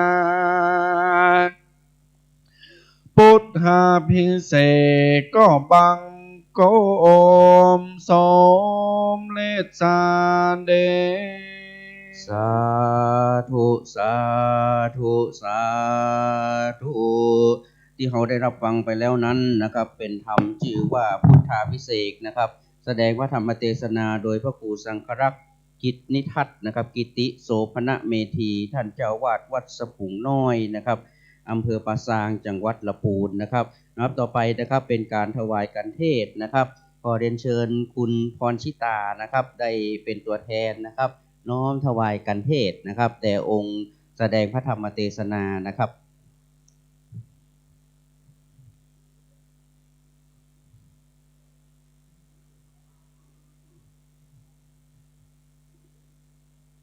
สาธุนะครับ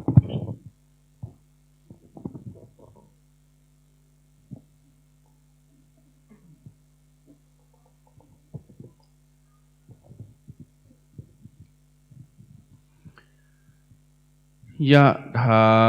วาริวหาปุราปริปุเรนติสาคารังเอวเมวะอิโตทินังเปตานังอุปกัปปติอิชิตังปฏิตังตุมหังขิปะเมวะสมิจจโตสัพเพปุเรนตุสังกปาจันโทปันนรโสยถามณีโจติระโสยถาสัพพิติโยวิวัจจันโตสัพพโรโควินัสสโตมาเตภวตวันตรโยสุขีทีคายุโกภวะอภิวาทนาสีลิสานิจจังวุธาปัจจายิโดจัตตารโอธรรมาวัฏันติอายุวันโนสุขังพลังธรรมเทศนาตานังอุติสาตานังจตุปัจจยตานังยาวันนิพพานังปรมังสุขังสาธุสาธุสาธุขอได้รับความขอบคุณจากท่านอาจารย์พระครูสังฆรักษ์กิตในทัศน์นะครับกิติโสภณเมธีนะครับเจ้าวาดวัดสะพุงน้อยมาณที่นี้ตัวนะครับท่านอาจารย์ก็ได้เดินทางมาตั้งแต่เจ้าเลยนะครับพอดึกพอตื่นข้ามวันใหม่นะครับเกือบเที่ยงคืนปลายนะครับเที่ยงคืนปลายอาจารย์ก็อยู่จนได้มาโปรดภายศรัทธาตังบ้านไฟหินของเฮานะครับต่อไปเมื่อเราได้ฟังธรรมเทศนาจากท่านอาจารย์พระครูสังฆรักษ์เป็นที่เรียบร้อยแล้วนะครับลำดับต่อไปนะครับเราจะได้รับฟังพระธรรมเทศนาชื่อว่าธรรมจักรนะครับจากท่านอาจารย์พระครูปัญญาสังฆการนะครับผู้ช่วยเจ้าวาดวัดศรีโสดาพระอารามหลวงนะครับเดี๋ยวเขาจะติดสถานที่กำหนึ่งนะครับยิ่งเดินเกินคืนไปตามันก็เริ่มย้อยนะครับไปตัวนะครับแต่ใจมันยังสู้นะครับใจยังสู้แต่ตานี่แม่จันเพนนกเดี๋ยวก็ต้องเดี๋ยวรอท่านอาจารย์พระครูปัญญาสังฆการนะครับท่านอาจารย์ท่านเป็นผู้ช่วยเจ้าวาดวัดศรีโสดาพระอารามหลวงนะครับท่านจะได้เป็นองค์แสดงพระธรรมเทศนาชื่อว่าธรรมจักรในวันนี้นะครับ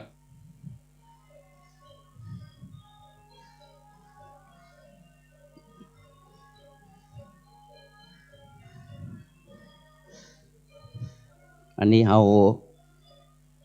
ก็เรียกว่าไอ้ผู้ที่อยู่นะครับเรียกว่าใจสู้ขนาดเนอะใจสู้ขนาดพอตีสี่แล้วเขาจะได้ไข่ตาพระเจ้านะครับวันนี้ก็ตั้งคณะนะครับคณะที่กวนเข้าติบนะครับก็ประกอบการกวนเข้าติบนะครับกวนเข้าติบเดี๋ยวเรารอสักกรรมหนึ่งนะครับพอท่านอาจารย์พระครูปัญญาสังฆการเดินทางมาถึงนะครับเราจะได้รับฟังธรรมเทศนาแห่งปลูกหนึ่งชื่อว่าธรรมจักรนะครับอันนี้ท่านอาจารย์พระครูสมุวิศวัตวรกิจโจท่านก็มานั่งในมณฑลพิธีนะครับส่วนพระเจ้าพระสงฆ์พระเนรเฮานะครับตั้งหลังนั้นอยู่ตั้งหลังได้โอ้เรียบร้อยแล้วนะครับงอล่องง่องไปหลายรูปหลายตนแต่ว่าทั้งนี้ทั้งนั้นเองนะครับศรัทธาชาวบ้านเฮาผมมารับในอุโบสถนี่แหละครับรับในอุโบสถเนี่ยเป็นที่เรียกว่าสู้ใจสู้นะครับร่างกายอาจจะไหวพ่องเบาไหวพ่องนะครับแต่จิตใจนี่เขาสู้นะจิตใจเขาสู้วันนี้คืนหุ่งเนี่ยนะวันนี้คืนหุ่งโต้รุ่งแน่นอนนะครับวันนี้คืนหุ่งโต้รุ่งแน่นอนพระเนรเฮานะครับก็เตรียมเปลี่ยนน้ำปานะนะครับในการน้อมถวายแด่องค์แสดงพระธรรมเทศนา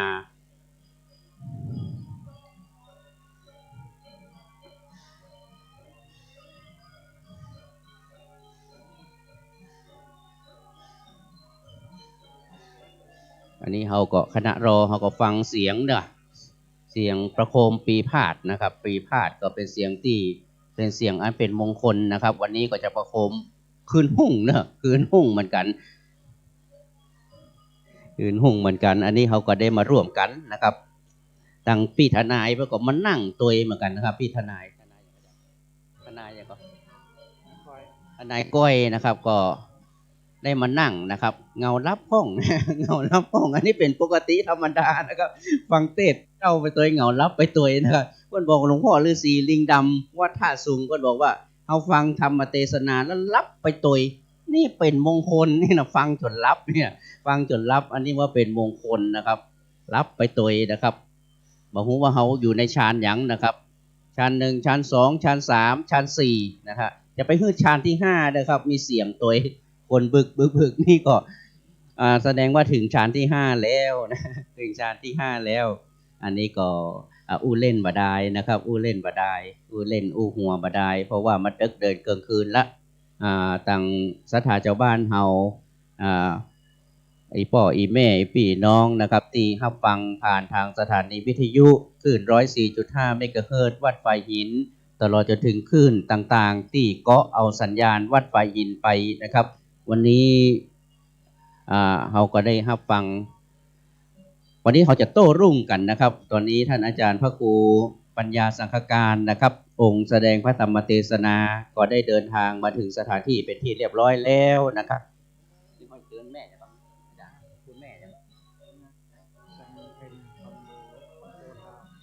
เดี๋ยวแหมสักกรรมหนึ่งนะครับเขาจะได้เชิญคุณแม่จันเพ็ญคำโพธานะครับได้จุดเทียนส่องธรรมนะครับเดี๋ยวผมรอท่านอาจารย์พระครูนั่งพักสักกรรมหนึ่งนะครับนั่งพักสักกรรมหนึ่งเราจะได้เริ่มพิธี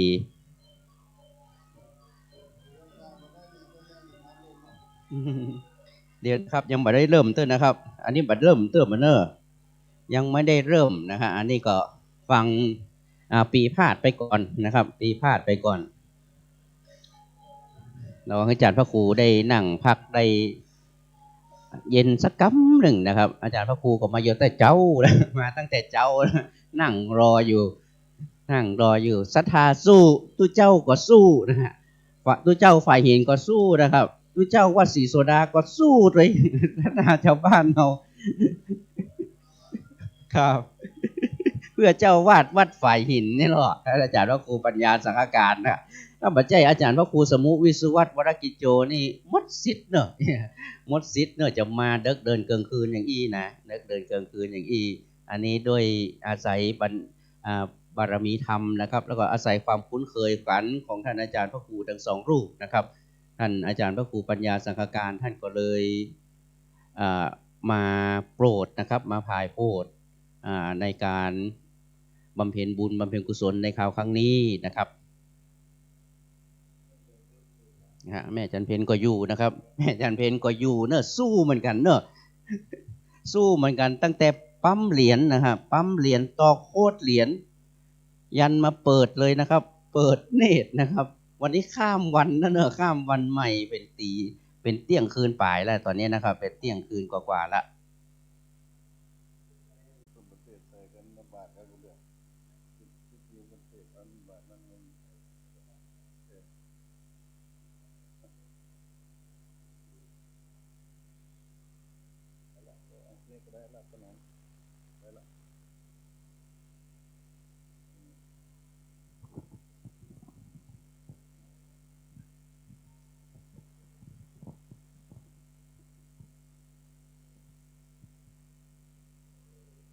พรหมา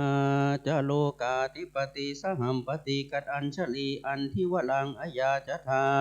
สันติทัสสตาปราชาคชาติกาเตเสตุธรรมังอนุกัมปิมังปัจฉังอลาธนังกะโลมา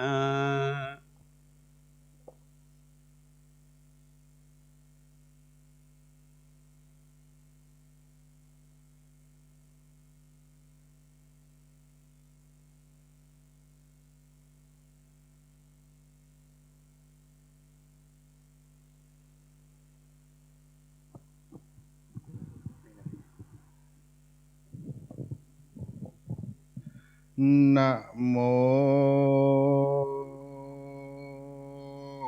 ตัสสะภะคะวะโตอะระหะโตสัมมาสัมพุทธัสสะ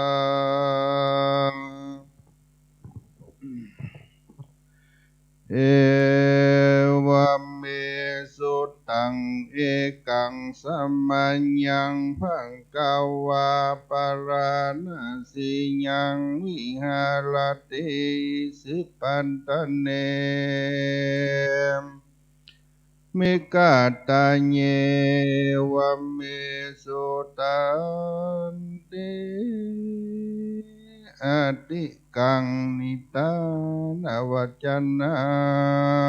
งมีกรรมตนว่าเอวะเมสุตังเป็นนิตานะวัจนะแห่งสูตรอันนี้อันมหาอนันตะเห็นเจ้าตนเป็นธรรมติกาเก่าแก่ละอันตาเจ้าทั้งหลาย500 องค์มีม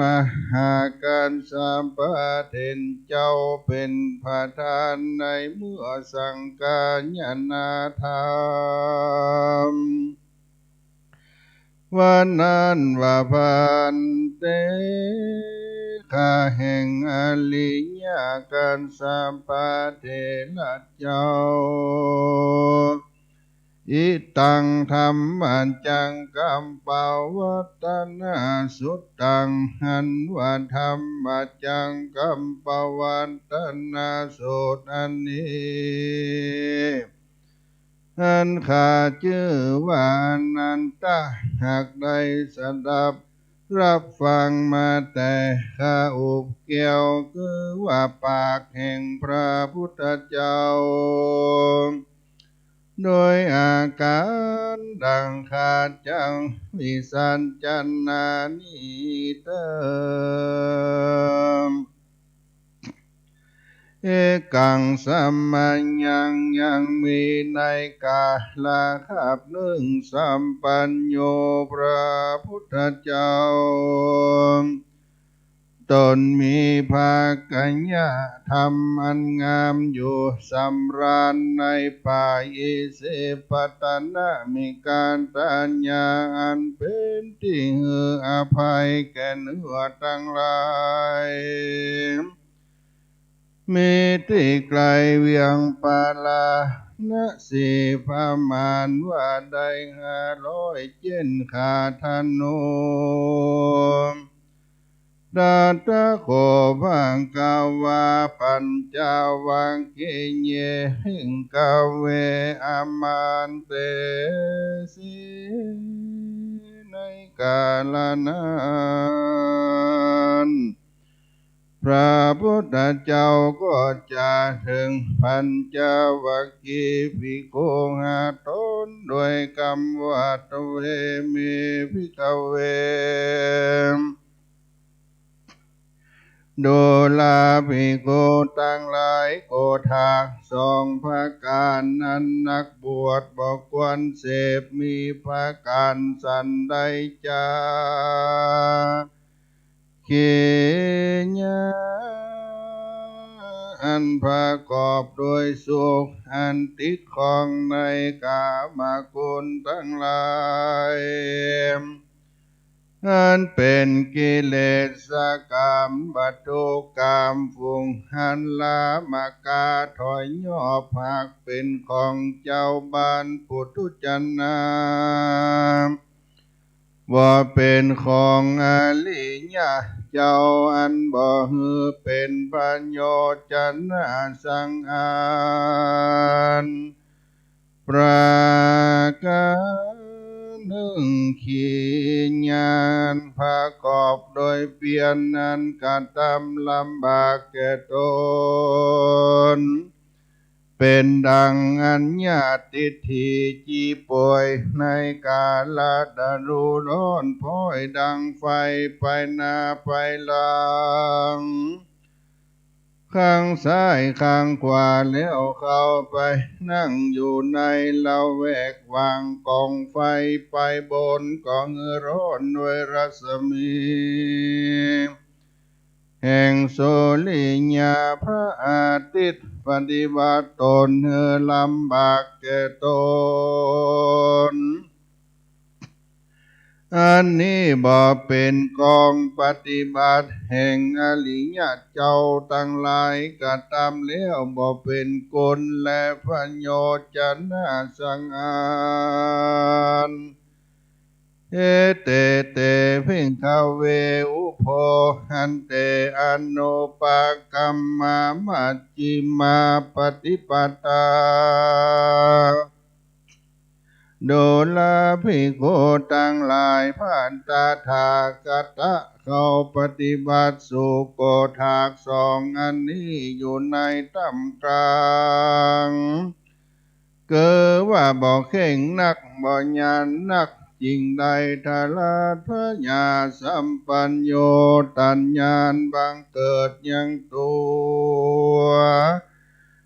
เกิดพญาอันเล็งหันธรรมตั้งมวลญาณกัลนีอันบังเกิดญาณพญาเล็งหันธรรมตั้งมวลเพื่อไปลำงามดับกิเลสตั้งมวลเพื่อเฮอทาราชยิ่งนักยังอริยสัจธรรมเพื่อกตำนิพพานเนื้อแจ้งก็มีแล้ว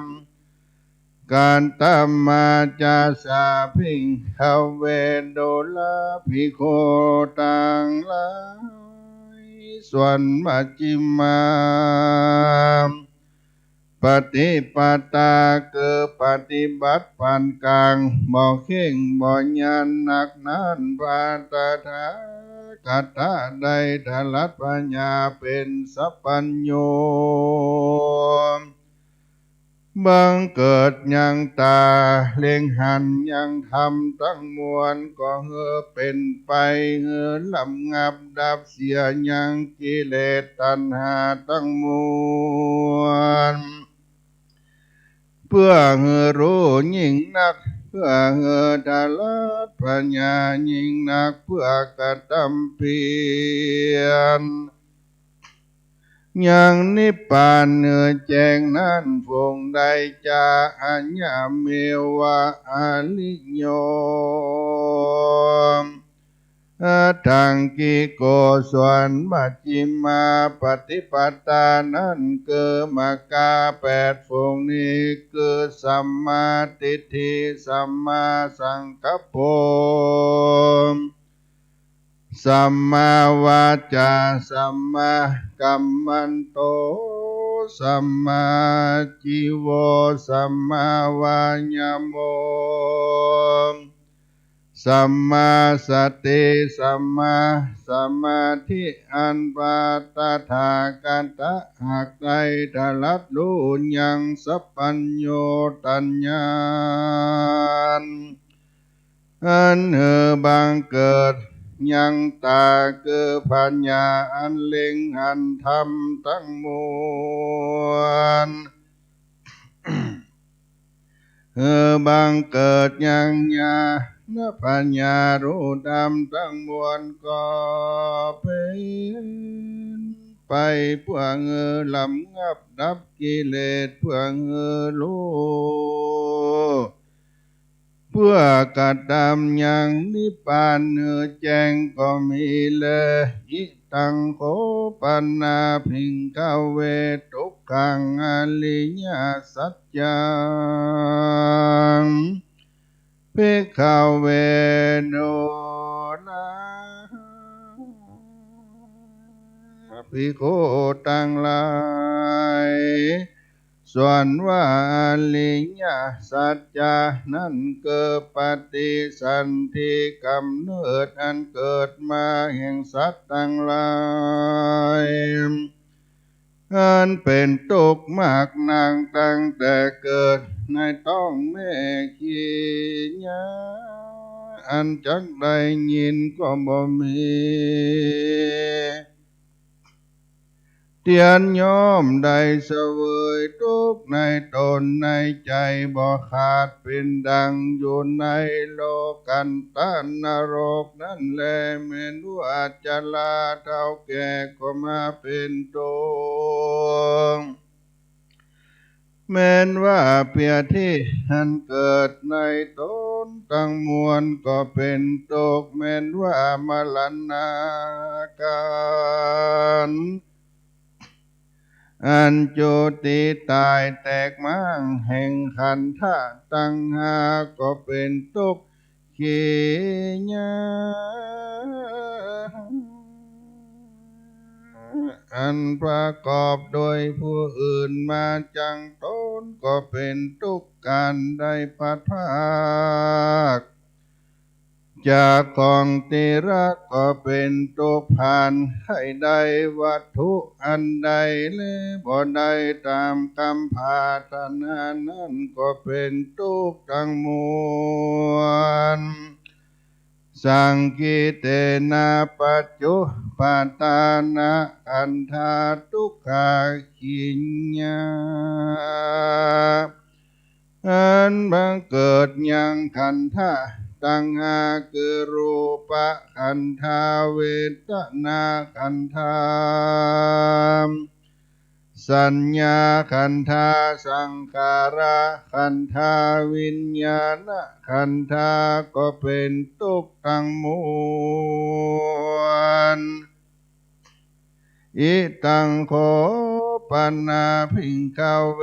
ทุกขสมุทัยยังอริยสัจจังญายังตัณหาปนภาวิกานันเตดูกาลาภิกขุตังหลายทุกขสมุทัยสัจจะคือธรรมชาติพวกนี้สิ่งเดียวและพวกใดจะส่วนตัณหาอันมีปกติบังเกิดยังบุญญาภาวะวิบากพุทธรูปประกอบไปโดยนันติราคะยินดีในสภาวะที่เกิดนั้นอันเป็นไปในกามคุณภาวะตัณหาอันเป็นในทิฏฐิดันถือเอาโดยกรรมว่าโลกนี้มันเที่ยงวิภาวะตัณหาอันเป็นไปด้วยอุเฉกทิฏฐิอันถือเอาโดยกรรมว่าโลกนี้ขาดเสียพิงกเว ดูลาภิกขุตั้งหลายส่วนวัตถุกานิโรธาสัจจานั้นคือธรรมชาติอันลำงับดับเสียอย่างและก็ตัณหาสิ่งเดียวธรรมะอันใดเป็นเหตุให้ละเสียยังกิเลสตัณหาทั้งมวลก็ดีธรรมมันเป็นเหตุให้พ้นจากทุกข์ทั้งมวลก็ดีธรรมมันใดเป็นเหตุให้กระทำบ่มีอะไรใจคล้องในตัณหาทั้งมวลธรรมมันใดชื่อว่านิโรธาลิยสัจจากล่าวเกินนิพพานสิ่งเดียวอิตังโคปันนาภิงกเวดุลาภิกขุทั้งหลายคือได้อัตถังกิกามกะ8 ประการพรุ่งนี้สิ่งเดียว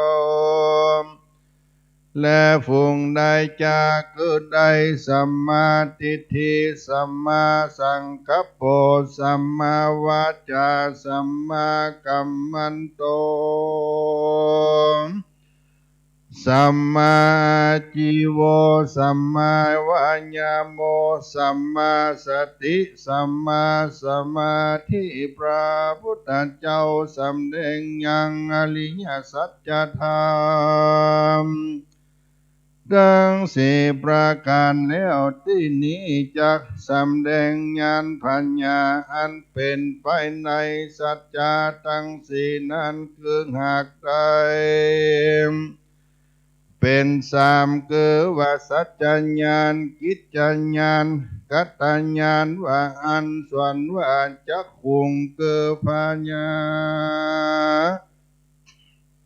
อันเล็งหันธรรมทั้งมวลก็เกิดมีแก่พันตถากัตตาวิจาปัญญาอันรู้ธรรมวิเศษยิ่งนักก็เกิดมีแก่พาตถากัตตาโลโกมีลัสมีปัญญาอันรุ่งเรืองส่องแจ้งหันธรรมทั้งมวลก็เกิดมีแก่พระตถากัตตาในธรรมทั้งหลายอันพระตถากัตตาบ่ได้ฟังในสำนักแห่งบุคคลผู้ใดผู้หนึ่งในกาลเมื่อก่อนโดยอาการวัตทุกขังอันวัตทุกทั้งมวลพวกนี้เชื่อว่าทุกขาอริยสัจนั่นแหละส่วนตาคือปัญญาหันเล็งหันธรรมทั้งมวลก็เกิดมีแก่พระตถากัตตาปัญญาอันรู้ธรรมทั้งมวลโดยประการต่างๆก็เกิดมีแก่พระตถากัตตาผู้กันละผู้มีปัญญาปัญญาเลิกแลเปิงแผนกฎหมายรู้แลตังโคปัญหาทุกขังทุกขันลาภิกขุทั้งหลายตาเกิดปัญญาอันเล็งหันธรรมทั้งมวลก็เกิดมีแก่พระตถากัตตาปัญญารู้ธรรมวิเศษยิ่งนักก็เกิดมีแก่พระตถากัตตารัศมีคือปัญญาลุ่งเรืองส่องแจ้งหันธรรมทั้งมวลก็เกิดมีแก่พระตถากัตตาในธรรมทั้งหลายอันพระตถากัตตาบ่ได้ฟังในสำนักแห่งพวกกาลผู้ใดในกาลเมื่อก่อนแล้วตนพระก่อนใดทาลัดรู้โดยกรรมว่าทุกข์ทั้งมวลพวกนี้ ว่าเป็นทุกข์แต่แลส่วนทุกขาสมุทาสัจจานั้นเกิดตัณหาตั้งมวลนั้นอันผู้มีปัญญาหากเปิงลดละเสียตังโคปนิตังทุกขังสมุทัญญังอริยสัจจะปะหินันติส่วนทุกขาสัจจะเกิดว่าตัณหาทั้งมวลนั้นปราตาทากตาก็ได้ละเสียแล้วแลอิตังทุกขานิโรธังอริยสัจจันติเมภิกขเวดุลาภิกขุทั้งหลายส่วนว่าตาคือปัญญาเล็งหันธรรมทั้งมวลก็เกิดมีแก่พระตถาคตพระญาณรู้ธรรมทั้งมวลก็เกิดมีแก่พระตถาคตพระญาณรู้ยังธรรมทั้งมวลโดยประการต่างๆก็เกิดมีแก่พระตถาคตพระญาณรู้ธรรมทั้งมวลเป็นธรรมะดวงวิเศษยิ่งนะก็เกิดมีแก่พระตถาคตรัศมีคือปัญญาอันรุ่งเรืองส่องแจ้งหันธรรมทั้งมวลก็เกิดมีแก่พระตถาคตในธรรมทั้งมวลนั้นบ่ได้ฟังในสำนักแห่งปุกละผู้ใดในกาลเมื่อก่อนพระตถาคตก็ได้ทลัดรู้ด้วยกรรมว่าธรรมชาติทั้งมวลนั้นได้ชื่อว่านิโรธาอริยสัจจะเกิดนิพพานสิ่งเดียวแลภิกขเวดุลาภิกขุทั้งหลายทุกขานิโรธาอริยสัจจานั้นคือนิพพานนั้นโปกาลาผู้มีปัญญาเปิงแจ้งตามดังบาตถาคตอากัตตมือแจ้งแล้วส่วนวัตตาคือปัญญาอันเล็งอันธรรมอุตตปาติก็เกิดมีแก่พระตถาคตปัญญาอันรู้ยังธรรมทั้งมวลโดยประการ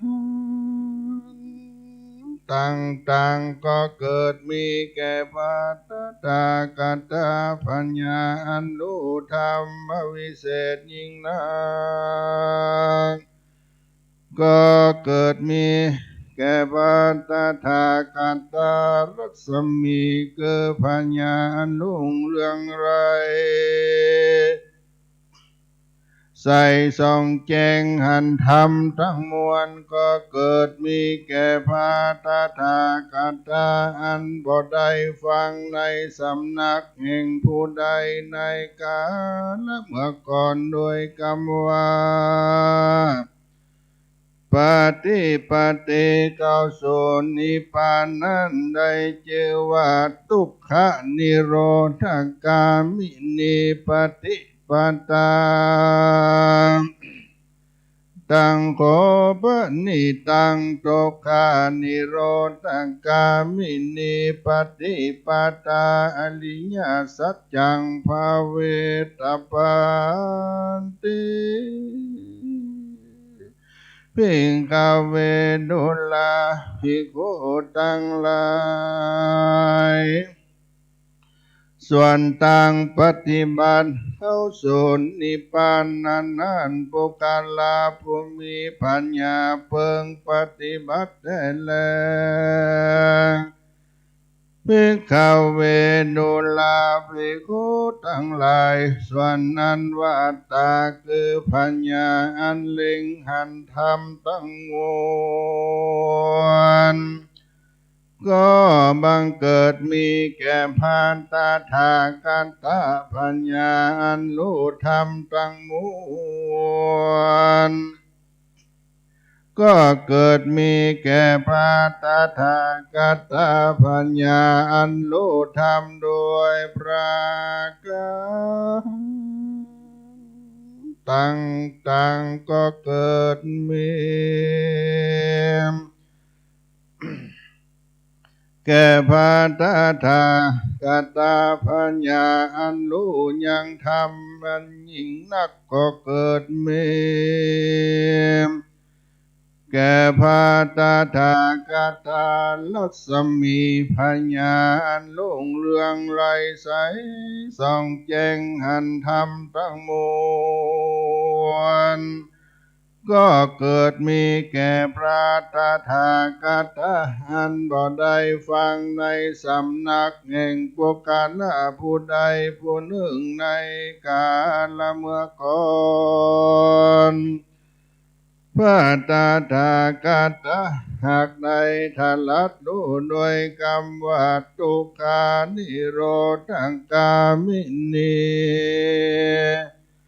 ปฏิปตาพระหากใดจำเริญเลี้ยวธรรมตั้งมวลนั้นเป็นสังฆตะก็บ่ได้ฟังและได้เรียนใน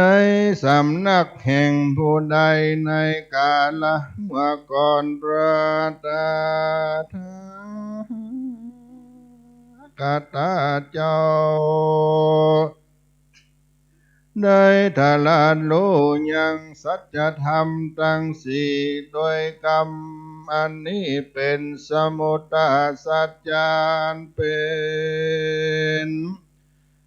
มากาสัจจะปัญญาอันรู้ด้วยธรรมสัจธรรมทั้งสี่สันนี้ได้ชื่อว่าสัญญาณแล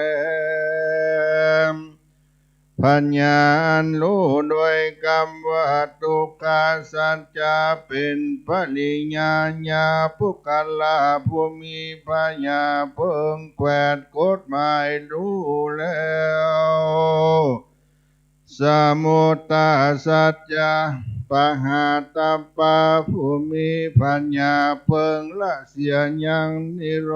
ธสัจจะเป็นสัจจิกาตปะเพิ่งกระทำมือแจ้งมากาสัจจะเป็นภาเวตัมปาเพิ่งจำเริญไปแต่แลปัญญา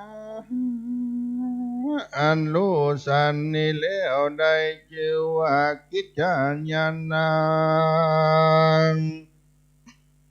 ปัญญาอันรู้ด้วยกรรมว่าทุกขาสัจจะก็ได้กดแกวดดูแล้วแลสมุตตสัจจะเป็นปาหินาพระตถาคตก็ได้ละเสียแล้วก็ได้กระทำมือแจ้งแล้วมากาสัจจะเป็นภาวิตาพระก็ได้จำเริญแล้วพยานรู้ธรรมสันนิคือว่ากัตตญาณาปัญญาอันรู้ในธรรมทั้งสี่เป็นสามจำพวกโดยประการดังนี้ก็เกิดมีแก่พระตถาคตามญาวกิญาวกิวันจะเมภิกขเวอิเมโสจัตโตอาลิญาสัจเจโสเอวันติ ภิกขเวดุลาภิกขุทั้งหลายส่วนญาณปัญญาหันเล็งหันธรรมทั้งมวลควรแก่อันมีในอริยสัจธรรมธรรมทั้งหลายสี่จำพวกฝูงนี้เกิดปัญลิวัตตาสัญญากัตตญาณนั้นมีอาการได้12เกิดทุกขสัจจะทุกขปริยญาทุกขปริญาตะทุกขสมุทัยญาปหาตปะสมุทัยญาปนิปะหินานิโรธาสัจจานิโรธาสัจจานิโรธาสัจจิกาตปานิโรธากาสัจจิกามกาภาเวตปาทุกขานิโรธกามินีปฏิปตาภาวิตาประการดังกล่าวมานี้อันบริสุทธิ์ยิ่งนักก็บ่เกิดมีแก่พระตถาคตเมื่อยาวกีวันจาตาลาบใดดังอันนาวาปัจจญาสิ่งพระตถาคตปฏิบัติสิ่งเดียวตาลาบนั้นว่าได้ทลัดปัญญาสัมมาสัมพุทธเจ้าอนุตตรังบ่มีธรรมอันล้ำยิ่งในโลกอันเป็นกรรมโดยมารอันเป็นกับโดยพรหมมันเป็นกับโดยพราหมณ์และเทวดาทั้งหลายยะโตจาโคมีพิงคาเวเมสุจตุสุอัลลิญาสัจเจสุเอวันติปริวัตตังดาวัตสากาลังยะหาภูตังญาณทัสสนังสุวิสุทธังโอสิเพ่งกเวดุลาภิกขุตังหลายอันเล็งหันธรรมอันควรแก่ในอริยสัจธรรมทั้งสี่จำพวกพวกนี้อันเป็นวาลิตวัฏฏาสี่จำพวกอันมีในอาการใด12โดยประการดังนี้แล้วอันบริสุทธิ์ดีนักก็เกิดมีแก่พระตถาคตญาโตจะโคในกาลนั้นปัญจัญญาสิ่งพระตถาคตก็ได้ฮือปฏิญาณโดยคำว่าใดทลัดสัมมาสัมพุทธะอันใดทลัดรู้ยังธรรมทั้งสี่อนุตตรังเป็นอันผาเสดล้ำเลิศยิ่งกว่าธรรมทั้งมวลในโลกนี้อันเป็นกรรมโดยเทวโลกอันเป็นกับโดยมารอันเป็นกับโดยพรหมอันเป็นกับโดยสมณพราหมณ์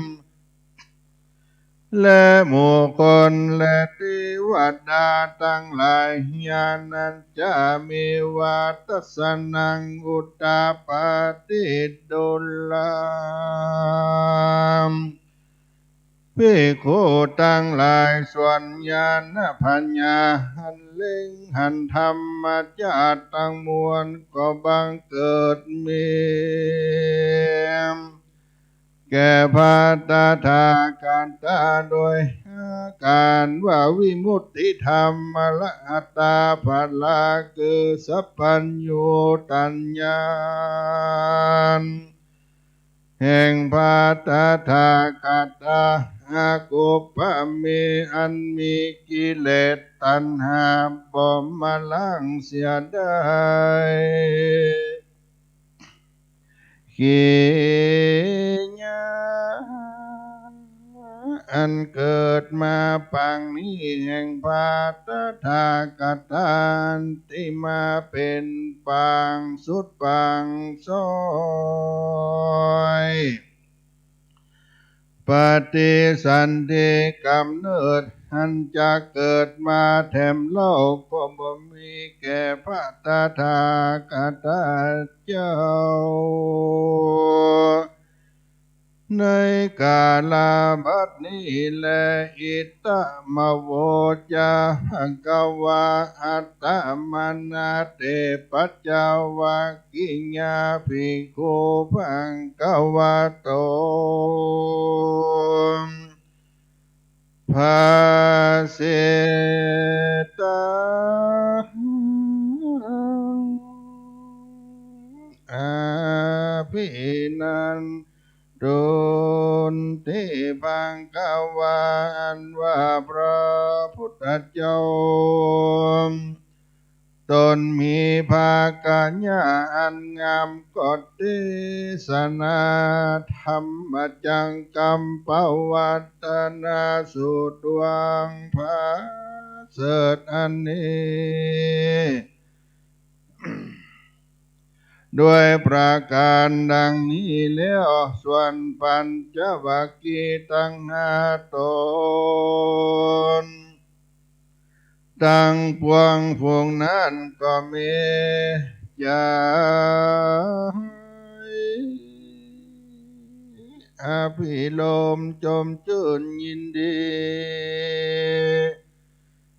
ย่ออัญจุลีพระนมกลมขับไว้ยกมือขึ้นตั้งไว้เหนือขมอมน้อมนมัสการรับเอาญาณลัสสะธรรมเทศนาแห่งพระพุทธเจ้าวาสาธุสาธุภาสิตังตถาการตังดังนี้ก็มีวันนั้นแลนาอิมัสสมิงจาปนาวัยญาครณัสสมิงในเมื่อแล้วธรรมเทศนาธรรมจากกัมปวัตตนาสุดดวงบานงามวันทาเสดนี้แล้วมีคาถานับใดชื่อว่าเยญากัลนาพระพุทธเจ้าหักเทศนาโดยพระกรดังนี้ส่วนธรรมจักคือโสตาปาติมกัญญาณนันผาสจากพงธุลีกิเลสอันเป็นมัลลามนตินคือกิเลสหากกาดแก้วไปแล้วก็เกิดมีแก่คนดัญญาทินเจ้าตนมีอายุโดยกรรมว่ายังกินจิสังขารธรรมจาตังว่าสังขารธรรมอันใดน้อยเนื่องอันมีสภาวะรู้เกิดเป็นดัง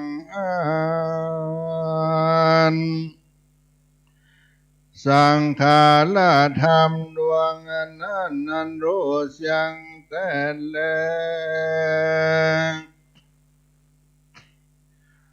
ปวัติเต จาพังกาวาธรรมจักเกภุมมาเทวาในเมื่อแล้วธรรมมาเทศนาธรรมจังกัปวัตนาสูตรดวงอันประเสริฐนี้แล้วพรหมและเทวดาทั้งมวลก็จมชื่นยินดี ก็ส่งเสียงขึ้นไปเฮือได้ยินโดยคำว่าธรรมจักกัปวัตนาสูตรดวงนี้ลำเลิศพระเสริฐยิ่งนักอันพระพุทธเจ้าตนมีโสภาเกียอันงามหักใดหักมั่งเสียยามโลภะโทสะโมหะเสียแล้วก็ติสนาธรรมอันนี้เป็นไปในป่าไม้อิสิปตนะมิกาตาเยอันมีติ่งไกลเวียงปาลานาสี พรหมและเทวดาทั้งหลายก็ได้ยินมากนักอันพวกกันลาผู้ใดผู้หนึ่งในโลกนี้บ่อาจจักเฮอเป็นไปได้และนาภูมิมานังเทวานังสัตตังสุตุจาตุมมหาลาจิกาเทวาสัตตามนุสสาเวสงสวรรค์เทวดาฟงอันนั้นอยู่ในจันฟ้าจาตุมมหาลาจิกาได้ยินเสียงแห่งพรหมและเทวดาทั้งหลายก็ส่งเสียงสาธุการแล้วก็ปากันส่งเสียงต่อขึ้นไปบนส่วนเทวดาทั้งหลายอันอยู่ในจันฟ้าตาวาติงสาได้ยินเสียงแห่งเทวดาทั้งหลายอันอยู่ในจันฟ้าจะตุมมหาลาจิกานั้นก็ส่งเสียงขึ้นไปบนอันว่าเทวดาอันอยู่จันฟ้ายามาได้ยินแล้วแห่งเสียงเทวดาทั้งหลายอันอยู่ในจันฟ้าตาวติงสานั้นก็ส่งเสียงขึ้นไปบนส่วนเทวดาทั้งหลายอันอยู่ในจันฟ้าทุสิดาได้ยินแล้วก็ส่งเสียงขึ้นไปบนแถมเล่ายามนั้นเทวดาต่างหลายอันอยู่ในจันฟ้านิมานาราติได้ยินเสียงสาธุการนั้นแล้วก็ซ้ำส่งเสียงขึ้นไปบนอันว่าเทวดาทั้งหลายอันอยู่ในจันฟ้าพรหมปริสัจจาก็พากันส่งเสียงขึ้นไปบนทัดนั้นแถมเล่าพรหมทั้งหลาย อันอยู่ในจันทร์ฟ้ามหาพรหมได้ยินเสียงแห่งพรหมทั้งหลายทั้งมวลนั้นอยู่ในจันทร์พรหมปันโลหิตามก็ส่งเสียงขึ้นไปบนและส่วนว่าพรหมต่างหลายอันอยู่ในจันทร์ฟ้าปาลิตาพาได้ยินเสียงอันนั้นแล้วก็ส่งเสียงขึ้นไปบนและส่วนว่าพรหมทั้งหลายอันอยู่ในจันทร์ฟ้าอัปปมานาภาได้ยินเสียงแห่งพรหมทั้งหลายอันอยู่ในจันทร์ฟ้าปลิตาปานั้นแล้วก็ส่งเสียงต่อขึ้นไปบนส่วนว่าพรหมทั้งหลายอันอยู่ในจันทร์ฟ้าภัสลานั้นได้ยินเสียงนั้นแล้วซ้ำส่งเสียงขึ้นไปบนแห่มเล่าแลยำนั้นพรหมทั้งหลายอันอยู่ในจันทร์ฟ้าปลิตาสุภาได้ยินเสียงนั้นแล้วก็ส่งเสียงขึ้นไปบนส่วนว่าพรหมทั้งหลายอันอยู่ในจันทร์ฟ้าอัปปมานาสุธาได้ยินเสียงแห่งพรหมทั้ง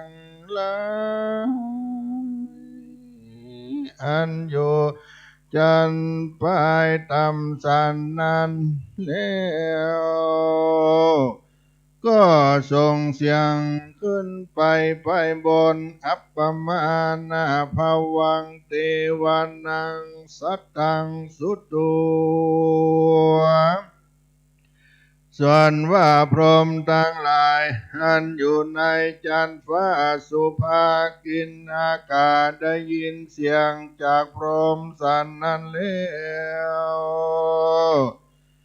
ก็ส่งเสียงขึ้นไป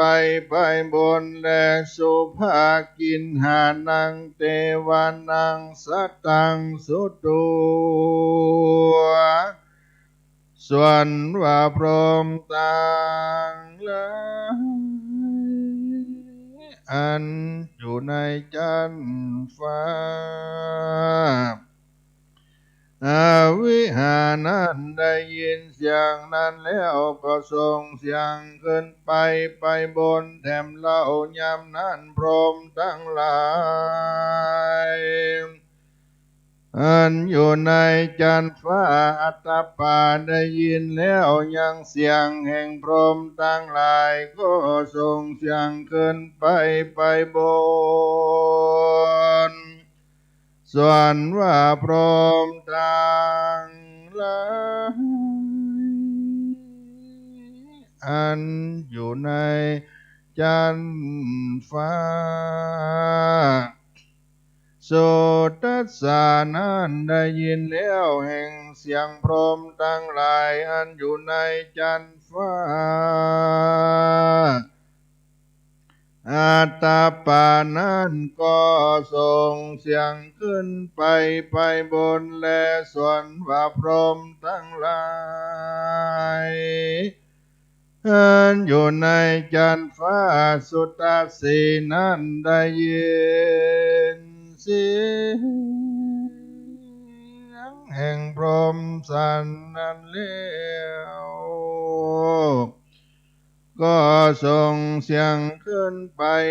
บนสุภากินหานังเทวานังสุตุ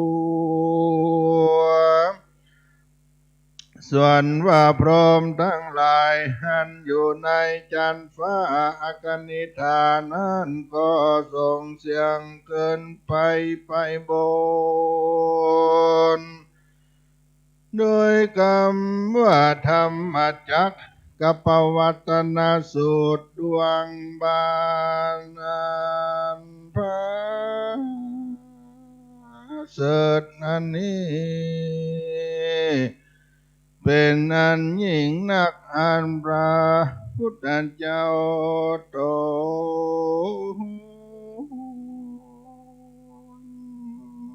มีโสภาเกียอันเล่างามหากเทศนาเป็นไปในป่าอิสิปตนามิกาตายะอันมีจิมไกลเมืองปาลานาสีก็มีแลธรรมจักกัปปวัตตนาสูตรดวงอันเนสลมก็ดีพรามก็ดีเทวดาก็ดีมารพรหมก็ดีปุกาละผู้ใดในโลกนี้บ่อาจจักเป็นไปได้และสัตตะสำเนียงเสียงอันเทวดาพรหมทั้งหลา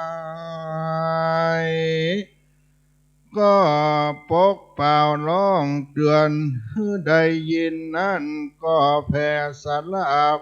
ปราบขึ้นไปบนตั้งแต่เปิ้นพัทวีแผ่นดินนี้ขึ้นไปทลาบต่อดาวถึงอากานิธาพรหมโลกในขณะบัดเดียวมหุตตะยามเดียวโดยประการดังกล่าวมานี้แลส่วนว่าหมื่นโลกจักรวาลทั้งมวลนี้สังกัมปิไว้ขึ้นไปบนสัมปากัมปิตั้งไปลุ่มไปบนสัมปเวทิก็สนานหวาน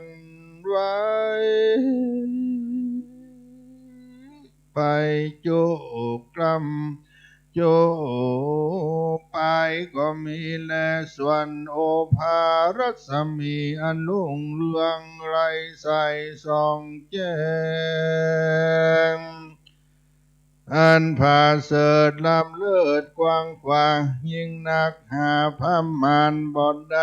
ล่วงคำอนุภาวะแห่งเท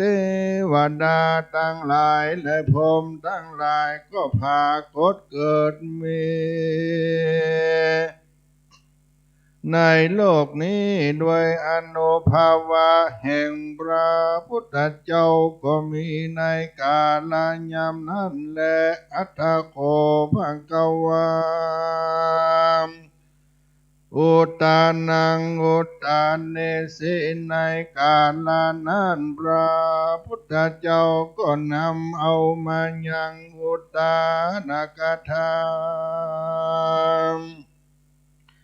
อันนี้ว่าโพดุกัลลากนดัญญะรู้แล้วแต่นอว่าอันใดชื่อว่าโกนดัญญาเถระเจ้าด้วยพระดังกล่าวมานี้แลหิโดยมีแต่แลพระพุทธเจ้าทั้งหลายกันว่าได้ทัลัดปัญญาสัพพัญโยตัญญาแล้วเตียนย่อมเทศนาธรรมอันเจอว่าธรรมจังกัมปวัตตนาสูตรดวงนี้ก่อนธรรมตั้งหลายตั้งมวลเหตุดังอันปรากฏธรรมเจ้าแห่งเราได้ทลัสสะปัญโยเป็นพระพุทธเจ้าแล้วสหัมปติมหาพรหมก็ ก็อาลาตนาขอซึ่งพระพุทธเจ้าเพื่อเฮเทศนาธรรมในกาลนั้นในเมื่อสหัมปติมหาพรหมอาลาธนาแล้วพระตนแก้วสัทธาสัพพัญญูก็เทศนาธรรมจักกะปวัตนาโสดวงอันนี้แก่ปัญจวัคคีย์ตั้งอาตนในป่าอิสิปตนามิกตาญะในป่าที่นั้นในเดือน10เป็งอันเป็นวันเข้าวัดสานั้นแลในเมื่อแล้วธรรมจักกะปวัตนาสูตรดวงพระเสดนี้ลำดับปัญจวัคคีย์ตั้งอาตนนั้นส่วนกนดัญญะเทนเจ้าก็ได้ถึงโสตาปฏิภลาเม่นสลาเม่นวาสลมทั้งหลายอันมากนักประมาณว่าได้18 โกฏก็ได้ถึงมรรคผลธรรมทั้งมวลเหตุใดฟังธรรมจักกะปวัตนาสูตรดวงอันนี้อันพระพุทธเจ้าหากเทศนาก่อนธรรมทั้งมวลโดยประการหนึ่งผู้ใดได้สร้างยังธรรมจักกะปวัตนาสูตรดวงอันพระเสดนี้ก็มีพลานิสงส์อนันตาหาพระมารบ่ได้อันกว้างขวางมากนักก็มีโดยประการดังกล่าวมานี้แลนะธรรมจังกัมปะวันตานาสุตตะเนติตังขีญานเก่ายังธรรมจักกัมปวัตนาสูตรก็บังโกมสมเด็จเสด็จสาธุสาธุสาธุที่เราท่านทั้งหลายนะครับได้สดับรับฟังไปนั้นนะครับเป็นพระธรรมเทศนาชื่อว่าธรรมจักรปวัตนสูตรนะครับได้รับการเทศนาธรรมโดยท่านพระครูปัญญาสังฆการนะครับผู้ช่วยเจ้าวาดพระอารามหลวงวัดศรีโสดานะครับวันนี้นะครับเราก็ได้รับฟังแล้วนะครับท่านอาจารย์พระครูก็ได้เทศนาธรรมจักรนะครับตั้งแต่อริยสัจนะครับตั้งแต่ทุกข์สมุทัยนิโรธมรรคนะครับไปจนถึงเทวดาสวรรค์ชั้นฟ้านะครับตั้ง16ชั้นฟ้าไล่ไปตั้งแต่สวรรค์ชั้นทั้ง6ชั้นนะครับพรหมโลกไปจนถึงชั้นสุทธาวาส5ชั้นนะครับซึ่งเป็นที่สถิตของพระอนาคามีเจ้านะครับท่านพระครูปัญญาสังฆการก็ได้อัญเชิญเทวบุตรเทวดานะครับทั่วสวรรค์ชั้นฟ้านะครับตั้งแต่ชั้นชะกามาพจรไปจนถึงพรหมโลกนะครับวันนี้เมื่อคณะสัทธาทั้งหลายได้รับฟังแล้วนะครับก็มีการติดการเทศเพิ่มเนอะก็คือนางสุพินจันวงศ์นะครับอำเภอพร้าวนะครับก็ได้ติดกันเทศได้ฟังอาจารย์พระครูไปแล้วซึ้งอกซึ้งใจเนาะหอมกันเทศเนี่ยหอมกันเทศไปตัวนะครับ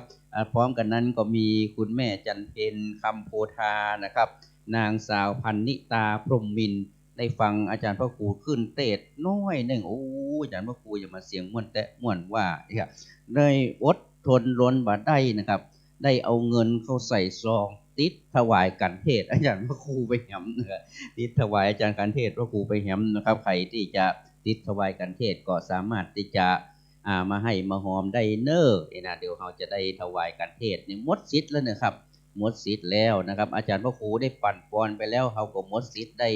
ติดถวายกันเทศละต่อยอดถวายกันเทศใครจะต่อยอดก็สามารถเอามาวางไว้ที่บนขันนี้ได้นะครับทนายก้อยจกมาแล้วนะจกมาแล้วนะวางบนกันเทศก่อนนะครับในติดถวายกันเทศนะครับอาจารย์พระครูนะครับท่านได้เทศนาธรรมชื่อว่าธรรมจักรกับปวัตนสูตรซึ่งองค์สมเด็จพระสัมมาสัมพุทธเจ้านะครับพระองค์ทรงได้แสดงธรรมจักรกับปวัตนสูตรนะครับแก่ปัญจวัคคีย์ทั้ง5นะครับเมื่อได้จบแล้วนะครับปัญจวัคคีย์ทั้ง5ก็คือพระอัญญาโกณฑัญญะนะครับซึ่งเป็นพี่ใหญ่ที่สุดในจำนวนปัญจวัคคีย์นะครับก็ได้ดวงตาเห็นธรรมนะครับได้บังเกิดพระสังฆเจ้ารูปแรกนะครับในพระศาสนาได้บรรลุธรรมเป็นพระโสดาบันนะฉะนั้นอาจารย์พระครูก็ได้ประพรมน้ำพระพุทธมนต์นะครับใน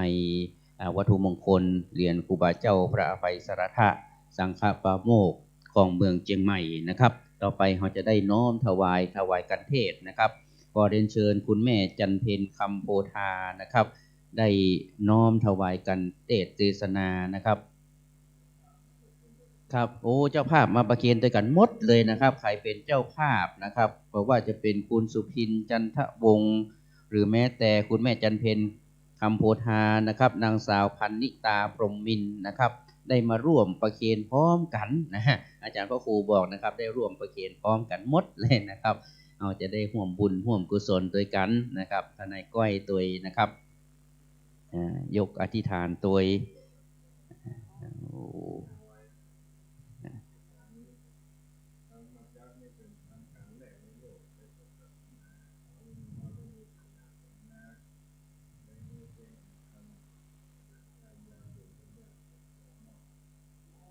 โอ้สาธุสาธุสาธุนะฮะได้ร่วมโมทนาสาธุนะครับมีน้ำหยาดเป็นนั่งที่เดิมนะเดี๋ยวอาจารย์พระครูจะได้ปั่นปอนนะอาจารย์พระครูจะได้ปั่นปอนซึ่งเป็นธรรมที่มีความสลักสำคัญมากนะครับธรรมจักรกับปวัตนสูตรนะครับและสำนอง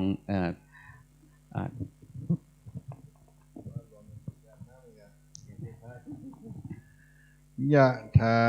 วาลิวหาปุราปริปุเรนติสากาลังเอวะเมวะอิโตทินังเปตานังอุปกปติอิชิตังปฏิตังตุมหังคิปะเมวะสมิจจันตุสัพเพปุเรนตุสังกปาจันโตปนะระโส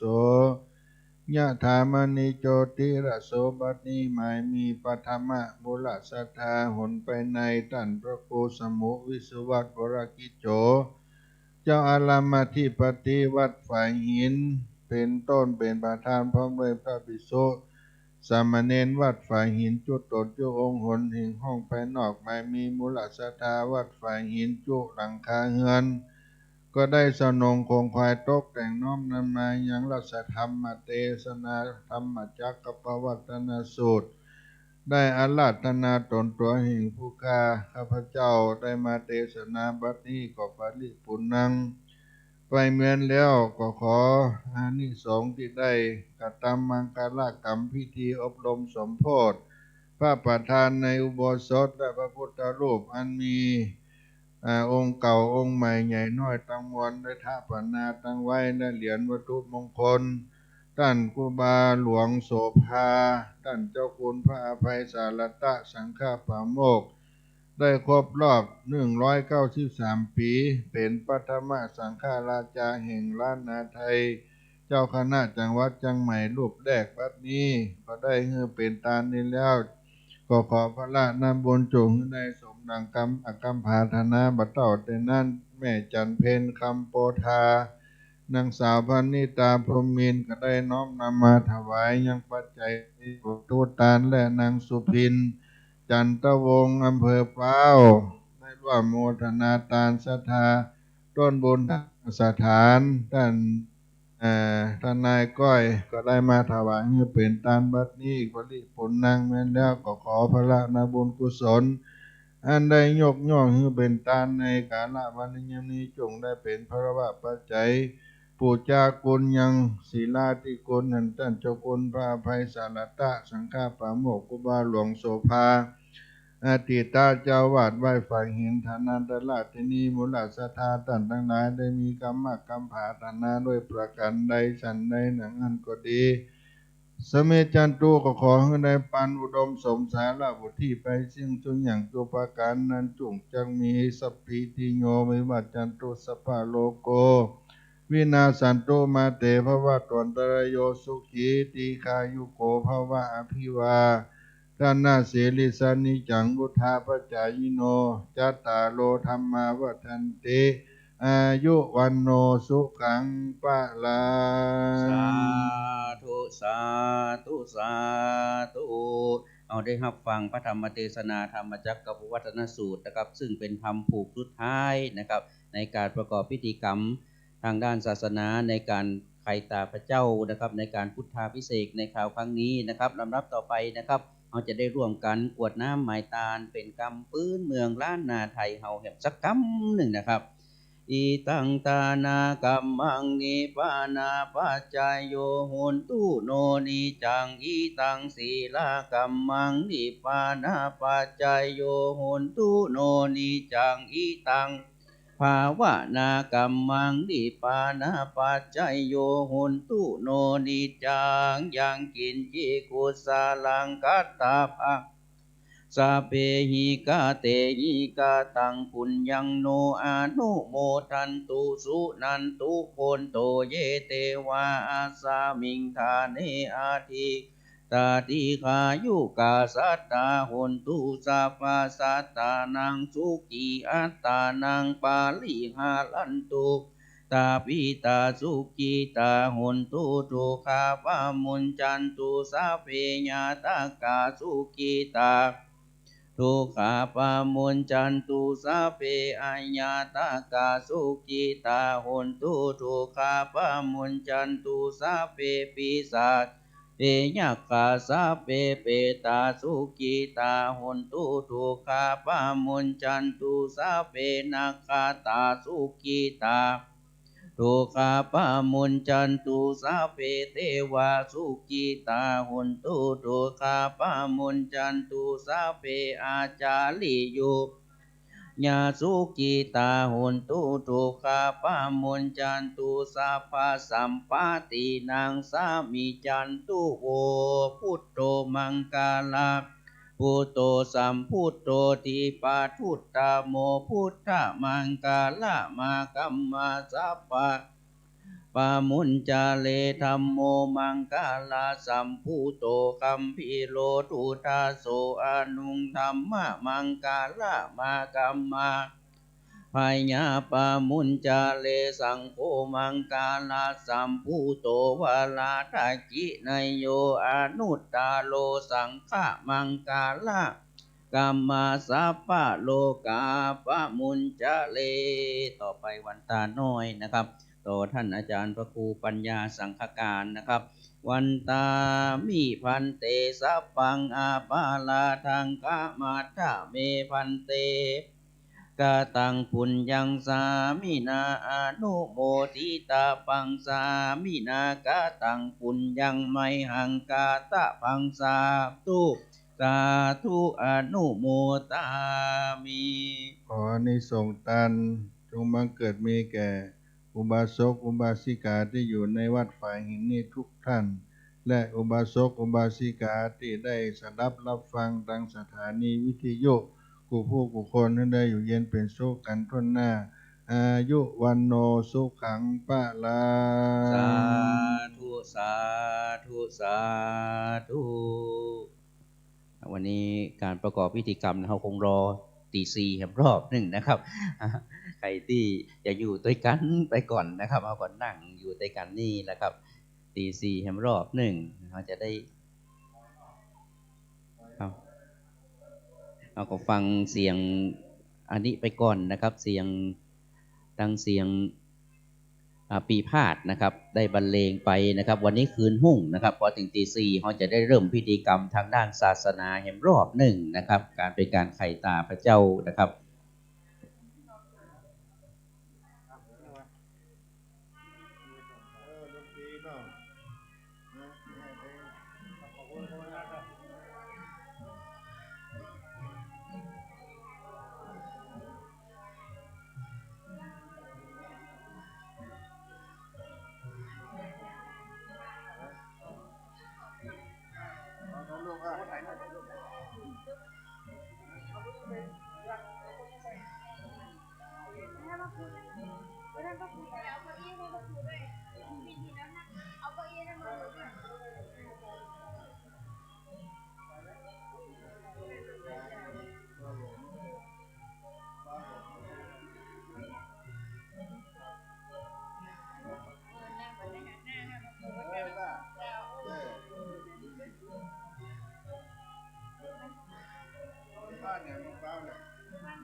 ลำไย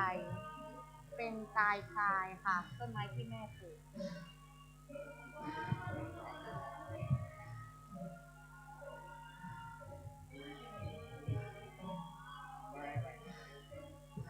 อันไม้อันนี้ไม้ลำไยอันนี้ไม้ขนุนมันตายพายแล้วแกะเสร็จมาเมื่อวันที่9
ได้ประมาณงานเสร็จอยู่บ่อยครับ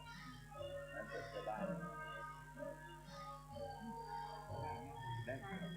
รถอยู่ข้างล่างครับ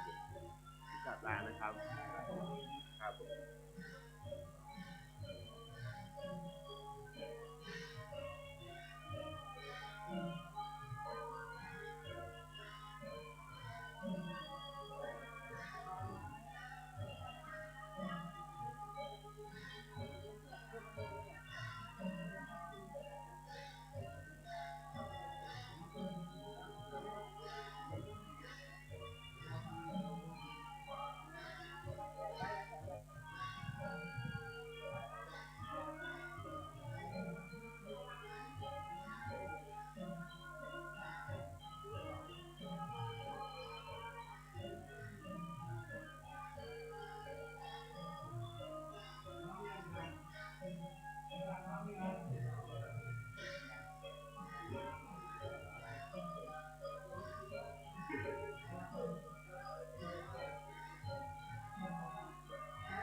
ขณะนี้ท่านกำลังฟังสถานีวิทยุกระจายเสียง FM 104.5 เมกะเฮิรตซ์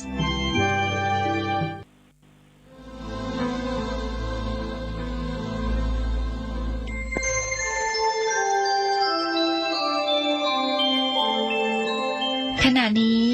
ท่านกำลังฟังสถานีวิทยุกระจายเสียง FM 104.5 เมกะเฮิรตซ์ศรัทธารวมสามัคคีพี่น้องพระสิงห์ในแดนสถานเจริญสุขศรัทธาสาธุชนพุทธบริษัททุกท่านวัดพันอ้นขอเชิญทุกท่านรวมใจเป็นหนึ่งเดียวเพื่อทำบุญทอดพระป่าสามัคคีร่วมกันสร้างพุทธมณฑลจังหวัดเชียงใหม่ตั้งอยู่ที่บ้านโทกเสือตำบลดอยหล่ออำเภอดอยหล่อจังหวัดเชียงใหม่ในเนื้อที่190 ไร่กำหนดทอดพระป่าสามัคคีในวันพุธที่12 มิถุนายน 2567 เวลา 14 นาฬิกาณศาลาอเนกประสงค์อมรธรรมทัศน์ศรัทธาอุปถัมภ์โดยวัดพันอ้นรับเป็นเจ้าภาพสร้างอาคาร2 หลังคือ 1. อาคารสำนักงานพุทธมณฑลจังหวัดเชียงใหม่ขนาดกว้าง12 เมตรยาว16 เมตร 2. อาคารหอประชุมคณะสงฆ์จังหวัดเชียงใหม่ขนาดกว้าง12 เมตรยาว28 เมตรใช้งบในการก่อสร้างจำนวน5,187,969 บาทกำหนดสร้างให้แล้วเสร็จในวันที่6 กันยายน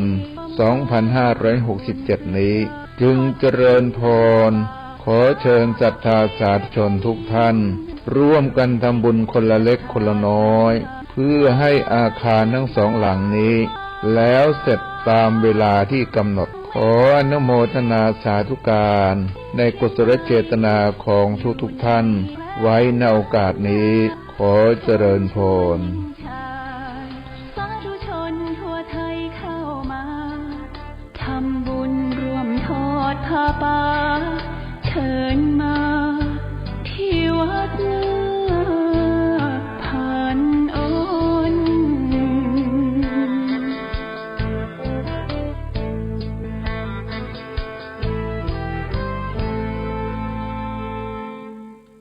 ศรัทธารวมสามัคคีพี่น้องพระสิงห์ในแดนสถานเจริญสุขศรัทธาสาธุชนพุทธบริษัททุกท่านวัดพันอ้นขอเชิญทุกท่านรวมใจเป็นหนึ่งเดียวเพื่อทำบุญทอดพระป่าสามัคคีร่วมกันสร้างพุทธมณฑลจังหวัดเชียงใหม่ตั้งอยู่ที่บ้านโทกเสือตำบลดอยหล่ออำเภอดอยหล่อจังหวัดเชียงใหม่ในเนื้อที่190 ไร่กำหนดทอดพระป่าสามัคคีในวันพุธที่12 มิถุนายน 2567 เวลา 14 นาฬิกาณศาลาอเนกประสงค์อมรธรรมทัศน์ศรัทธาอุปถัมภ์โดยวัดพันอ้นรับเป็นเจ้าภาพสร้างอาคาร2 หลังคือ 1. อาคารสำนักงานพุทธมณฑลจังหวัดเชียงใหม่ขนาดกว้าง12 เมตรยาว16 เมตร 2. อาคารหอประชุมคณะสงฆ์จังหวัดเชียงใหม่ขนาดกว้าง12 เมตรยาว28 เมตรใช้งบในการก่อสร้างจำนวน5,187,969 บาทกำหนดสร้างให้แล้วเสร็จในวันที่6 กันยายน 2567 นี้จึงเจริญพรขอเชิญศรัทธาสาธุชนทุกท่านร่วมกันทำบุญคนละเล็กคนละน้อยเพื่อให้อาคารทั้ง2 หลังนี้ แล้วเสร็จตามเวลาที่กำหนดขออนุโมทนาสาธุการในกุศลเจตนาของทุกท่านไว้ในโอกาสนี้ขอเจริญพร